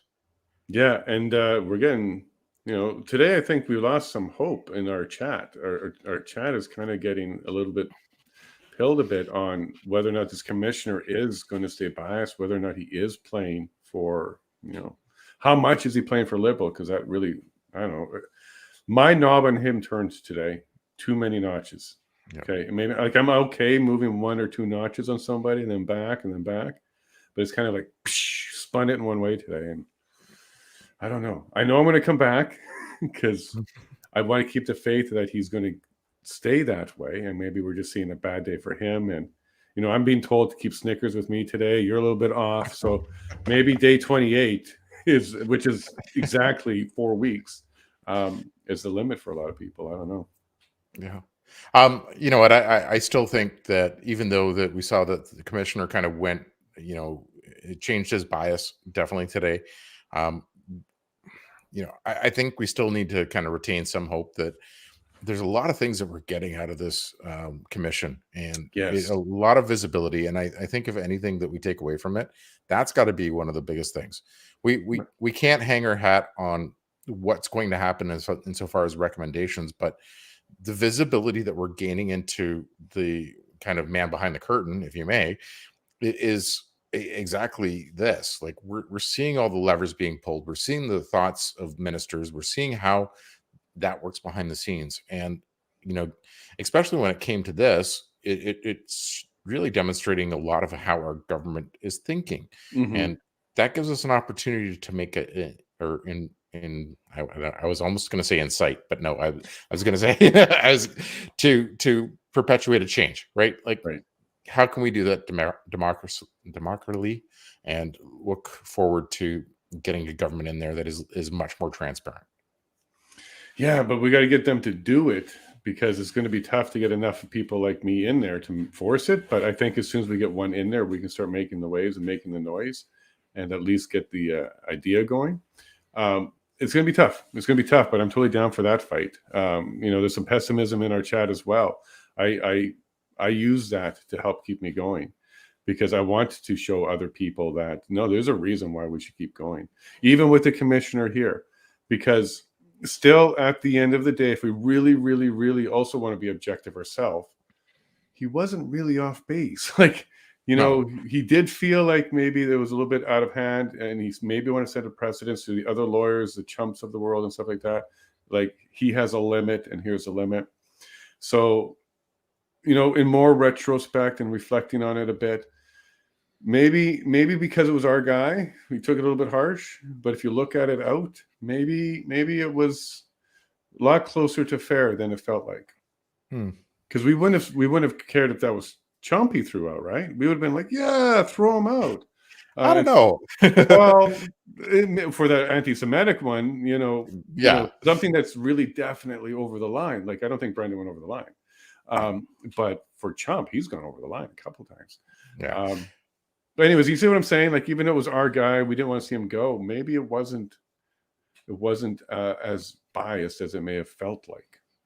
You said it was kind of cranked over one way. I felt it go over a couple ticks. I didn't really feel that it was like completely there. He'll show his colors. Like, I mean, we'll see how it goes over the next couple of days and whether or not that, is something that we need to reassess and kind of go, well, did he really went over to the government side or he's still trying to be impartial. So there's going to be a lot coming up, I'm sure, that is going to push him. I think Brendan and team have definitely got some more things in the hopper. But good on Brendan for saying, you know what, I apologize, be the better man. And well, stood he up very precise, and right? Yep. And Rouleau didn't say a dang thing to him in reply. No. Well, I'll tell you, though, that Brendan's apology wasn't accepted because the apology wasn't for anything other than the one thing that you can say as a lawyer you shouldn't do, which is overspeak the commissioner. He didn't apologize to the commission itself, to the commissioner himself, other than for the overspeak. Like, he didn't say sorry for being rude or anything along those lines, because I don't think he was, nor should he apologize for it. I thought it was it was a good hat in hand, but he kind of kept it here because he kind of just went, yeah, sorry for that part, put his hat back on and then went to work. So maybe he took Tom's advice. He doesn't apologize for things that he didn't do wrong, but he also understood that for decorum and for even the appearance and optics for the Freedom Corp itself, we had to be calm. We had to come in more like Keith and connect with the commissioner, or at least appear to. But his attempt was half-hearted. Like, it wasn't a genuine, I want to make the commissioner feel good. It was more, I know I need to do this kind of as the minimum. Yeah. So we can just keep going and put it behind us. But I think you're right. Because we've seen Brendan do this now, it's not that he's capable of it. I think it's a strategy. I think he's always able to do it. We might see more. Yeah. I love that he, like, during that cross, he was very composed. You Mhm. could see him just like, I'm keeping it down here. I'm not, raising up. And I Well, the think Brendan we saw the first couple weeks was like that. Yep. I think he got some coaching and just kind of said, hey, ratchet it back a little bit. Don't be so bombastic and over the top. Mhm. The one thing that's still bugging me is that he kind of walked away at the end, and and it was I'm trying to remember who was actually on that. Was it with Lametti that he walked away from, and Lametti was Marco, because sorry, Marco. Yeah, they didn't question. yeah, yeah. Marco he was still talking, and then Brendan just picked up his stuff and walked away from the podium. I think he's got to stop that. That's the second time we saw that. The first time at least I thought it was well placed, like it was showing some attitude. But no, maybe you're right, because part of this is, how do we want the convoy freedom fighters to look? Because he is a representation of them as well, half of them or so. Yeah. Because some of them aren't represented by him, but he does have that as well, and he also should understand fully by this point that the press will, barbecue him for this, and they'll skewer him for this. So maybe give him less sound bites, giving them less to work with. I don't know. This was I wasn't expecting today. Today was all over the place, but I think it's a zero-sum win today. I think we gained a couple steps and came back a couple steps, not major steps. Although the the 2C redaction's pretty good though, because that was for the minister meeting, right? Those are notes for the minister meeting. Yeah, right? those are all the ones that were going to the clerk, I think. Well, the notes for the clerk or the notes of the meeting itself? Okay, so we saw the ones that were of the meeting itself. Okay. But then I think that the request to get the redactions lifted were all the ones that were going to the clerk, because those were ones that did not have the cabinet confidence, right, attached to them. So right, okay, that right, was to what staff, right? Yeah. So anything that was going to staff would have been fair game, but I didn't really see all that was released in Rouleau's ruling today, and or decision on what would be included. Yeah, I would feel a lot better though not seeing so much redaction, because it does hurt my transparency bone when I see, here's something that's damning, here's something that's damning, and then there's a big black paragraph that's so damning that we'll never see it. I would love to see what's behind all those. I mean, I get the redactions if they're coming from CSIS. Well, if they're real, but now we've already redacted stuff because it wasn't right. Yeah. Yeah. I mean, if they're reporting on credible threats or their sources of and methods of gathering intel, that those are valid redactions to maintain their security. I would agree with you, but I don't think that's what's in here. I don't either, and so they're just going, here's the big wide Sharpie. Let's just color this all in and get it out of the play. Yeah, you see one on like January 28th, the unredacted, and it says, "We have Rouleau. He will do the commission later." What? So in January, you already picked your commissioner for the inquiry? Like, that would be quite the revelation. Absolutely. Yeah, but I definitely would love to one day, even if it meant in camera, I couldn't ever talk about it, that kind of thing. I definitely would love to see what's in those redactions. No, and because if it's anything where near credible, this is what they need to tell us and talk about. This is what we need. We need credible. Yeah. I'd love to see them too, just because we can't see it. That's why we're curious, and we just want to be able to get in there. Well, I was fine at the beginning until some stuff has been unredacted because they're being challenged. And if they're being challenged, then you kind of have to sort of know what's behind it, or sort of have a good idea to challenge it. And the fact that some of them have been released since then tells me whoever had the Sharpie was over Sharpieing and was playing the, well, I'd rather have it challenged and unredacted than be out there. So that means there's a whole bunch of stuff that definitely shouldn't be redacted, that unless a lawyer has a good enough argument to open it, no one's really going to be able to make the argument. So there's definitely going to be stuff that's redacted that should be open, just by the nature of mistakes. Yeah.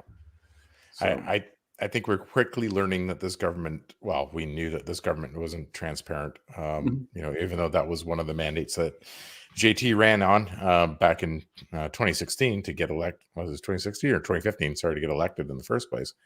so what transparency has he put in at all? Well, zero. Like, I mean, there's been nothing. Like Well, the Cannabis Act. yeah, it's So we like, stopped sorry, looking. so we're not going to look at you if you've Yeah. got weed. And no, I just because everything's been done behind closed doors, and he's been very tight-lipped with it on everything. So that is a campaign promise that has not been realized. He hasn't really touted that since, though, either, that we are, you know, a open and democratic society that shares all our information. No, we're not there. So no, it was just a hollow promise. Are you still Go ahead. feeling good about the commission, though? We only got a few more days. You're even thinking about possibly maybe getting up there for a day or two, right? You're thinking? I can't make Ottawa on the weekend or Yeah, till the weekend. So yeah, till the weekend. Yeah. Well, maybe they run on Saturday, or maybe you can join us for that dinner if it's worth it to come all the way up for that. We'll see. I'll see what I want to do with that. But it's a long round trip just for a day. I know. Done it a few times. Oh, good. Okay. Yeah. What did you think of the lawyer for Saskatchewan talking about with LeBlanc about Blair going out and talking to the media, you know, the Sunday before the invocation of the act? And then that night, the email to the first ministers was already, like, basically had no subject line in it, and, you know, indicating the reason for the meeting the next day, like that 10 o'clock meeting on the 14th. And they were basically saying, well, we don't want to alert the first ministers of anything because it's going to end up in the news. But on the Sunday, Blair is blabbering, saying, well, I think we're probably going to look at invoking the Emergency Measures Act. What did you think of that? Well, he did admit that they were thinking about it since the 10th, February 10th. Mm-hmm. So for him to talk about it on the 13th, he might have just not got the memo to STFU. So he might have been talking about it just out of turn. He might have been talking about it as he didn't get the memo that they are doing it, or he's just loose lips. Or what do you think? What's the third reason why he did it? Well, I almost think that they knew what was going on. And they sent Blair out there to soften it and said, this is what we think is going to happen. And then I don't understand. Preemptively. Yeah. And okay. I don't think that I still don't make any, I can't make any sense as to why they wouldn't tell the first ministers as to what they were going to talk about. If, you know, and you heard under that cross too, that they had not made the decision at that point to invoke the EA. And so far as at 10 o'clock on the Monday, you know, the time of that meeting, the EA was not 100% coming in play. Well, there's something we kind of have to think about. How does the process of the EA work? So we know that at one step, it has to go to consultation, not approval, consultation to the provinces. Now, my question is, does a decision to start the process of looking at the EA, is that the same as invoking it? Because if it gets through the entire process, it would be invoked. Or is there a pre-invoke stage where we have to do all these steps? And then once we got all those steps squared away, we can now then make a decision on whether or not to invoke it. I'm curious on where the actual invocation step is. Is it after consultation or is it before consultation? Like, is the invocation desire what kicks off the entire process? Go ahead. Yeah, I think it's the desire that kicks off the process. And then once those preconditions to actually declaring the emergency is, as long as the precursors to that are met, then it's done. And so as long as they have that consultation, they're good, and they can go on to the next step, whatever that might be. So it's kind of like marriage. First you do your engagement, and then you go to the city and get your permit and get everything squared away, and then you do the do. Yeah. Do the I do.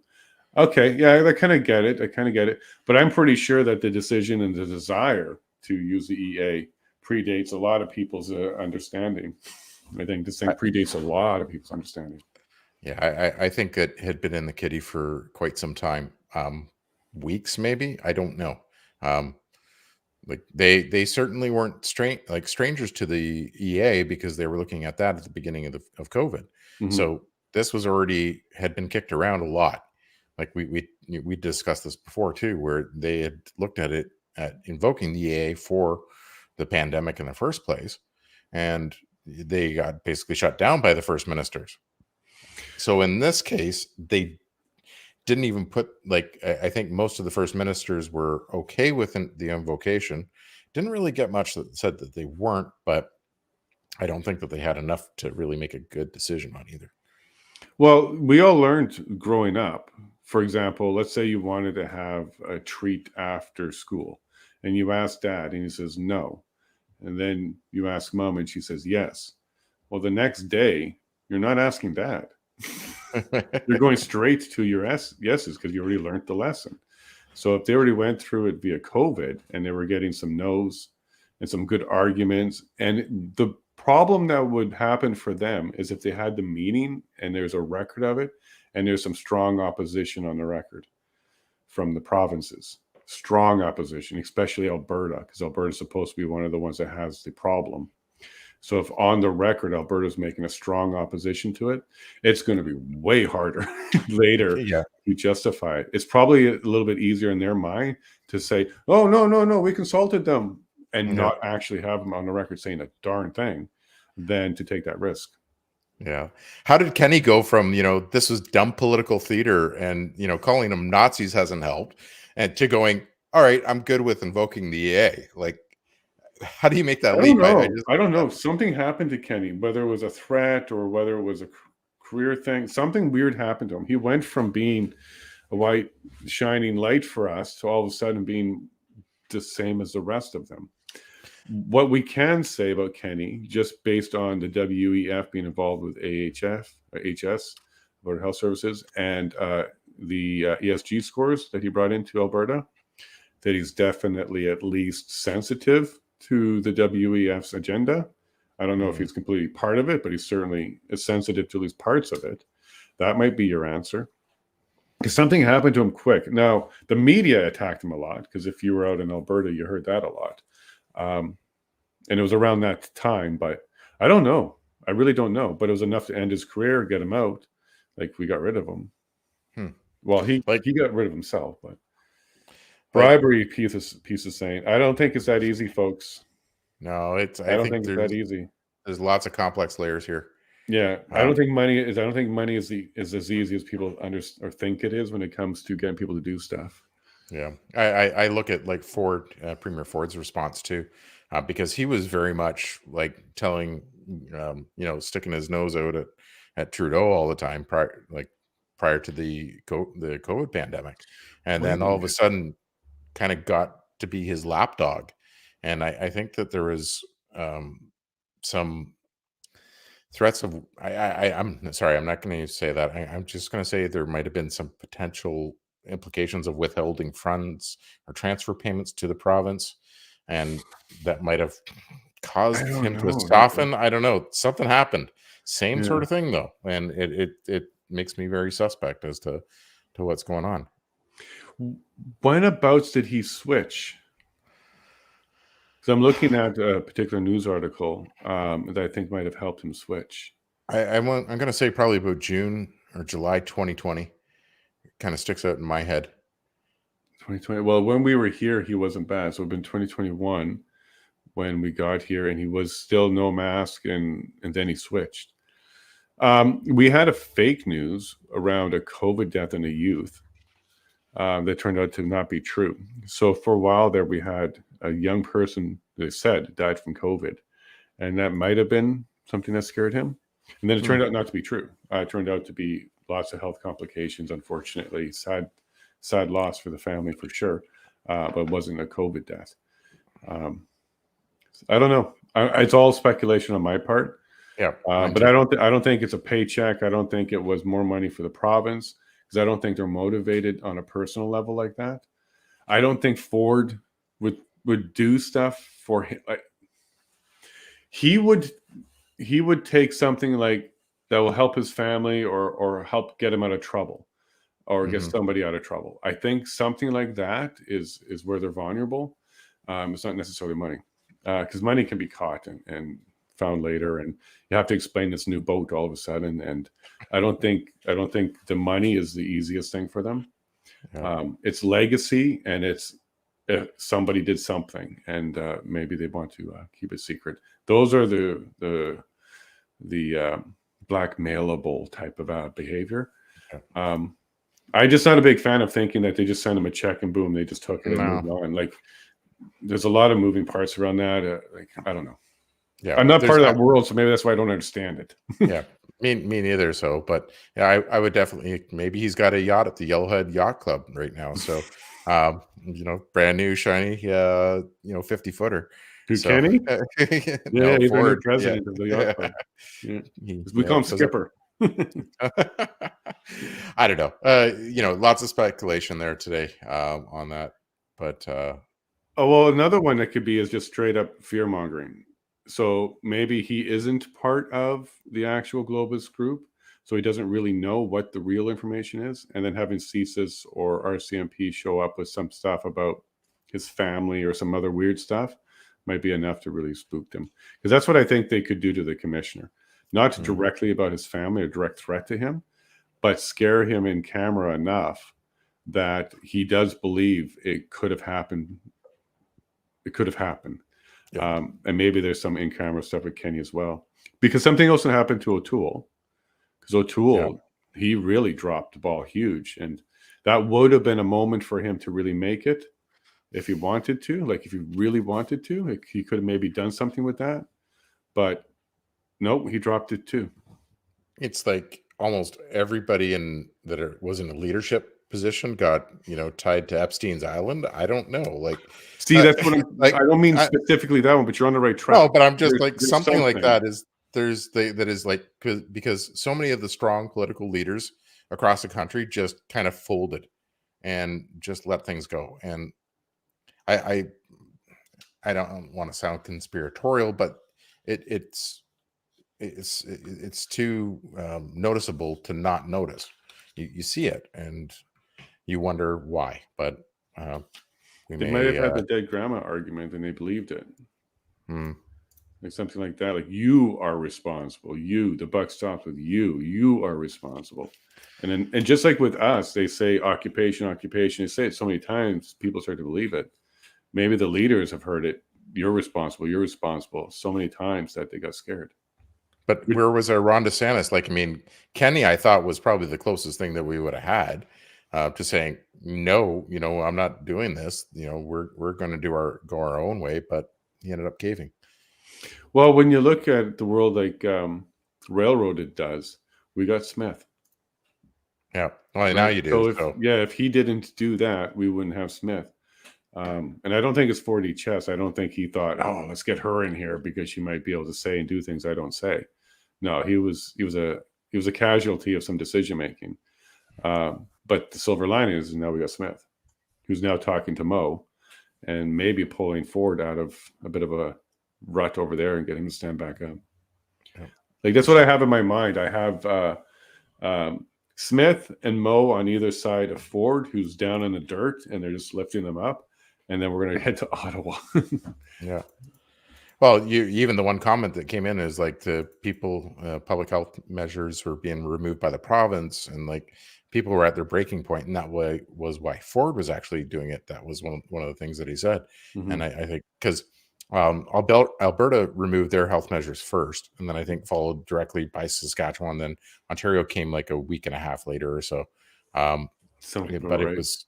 And but Ontario put it back on before us, and then we weren't too far behind. Yeah, exactly. So but it was, at least I could say Ford recognized that there was some challenges there and people had had enough. So I like have that message and then say, come on, feds, why don't you get rid of your US travel mandate for truckers coming into the country.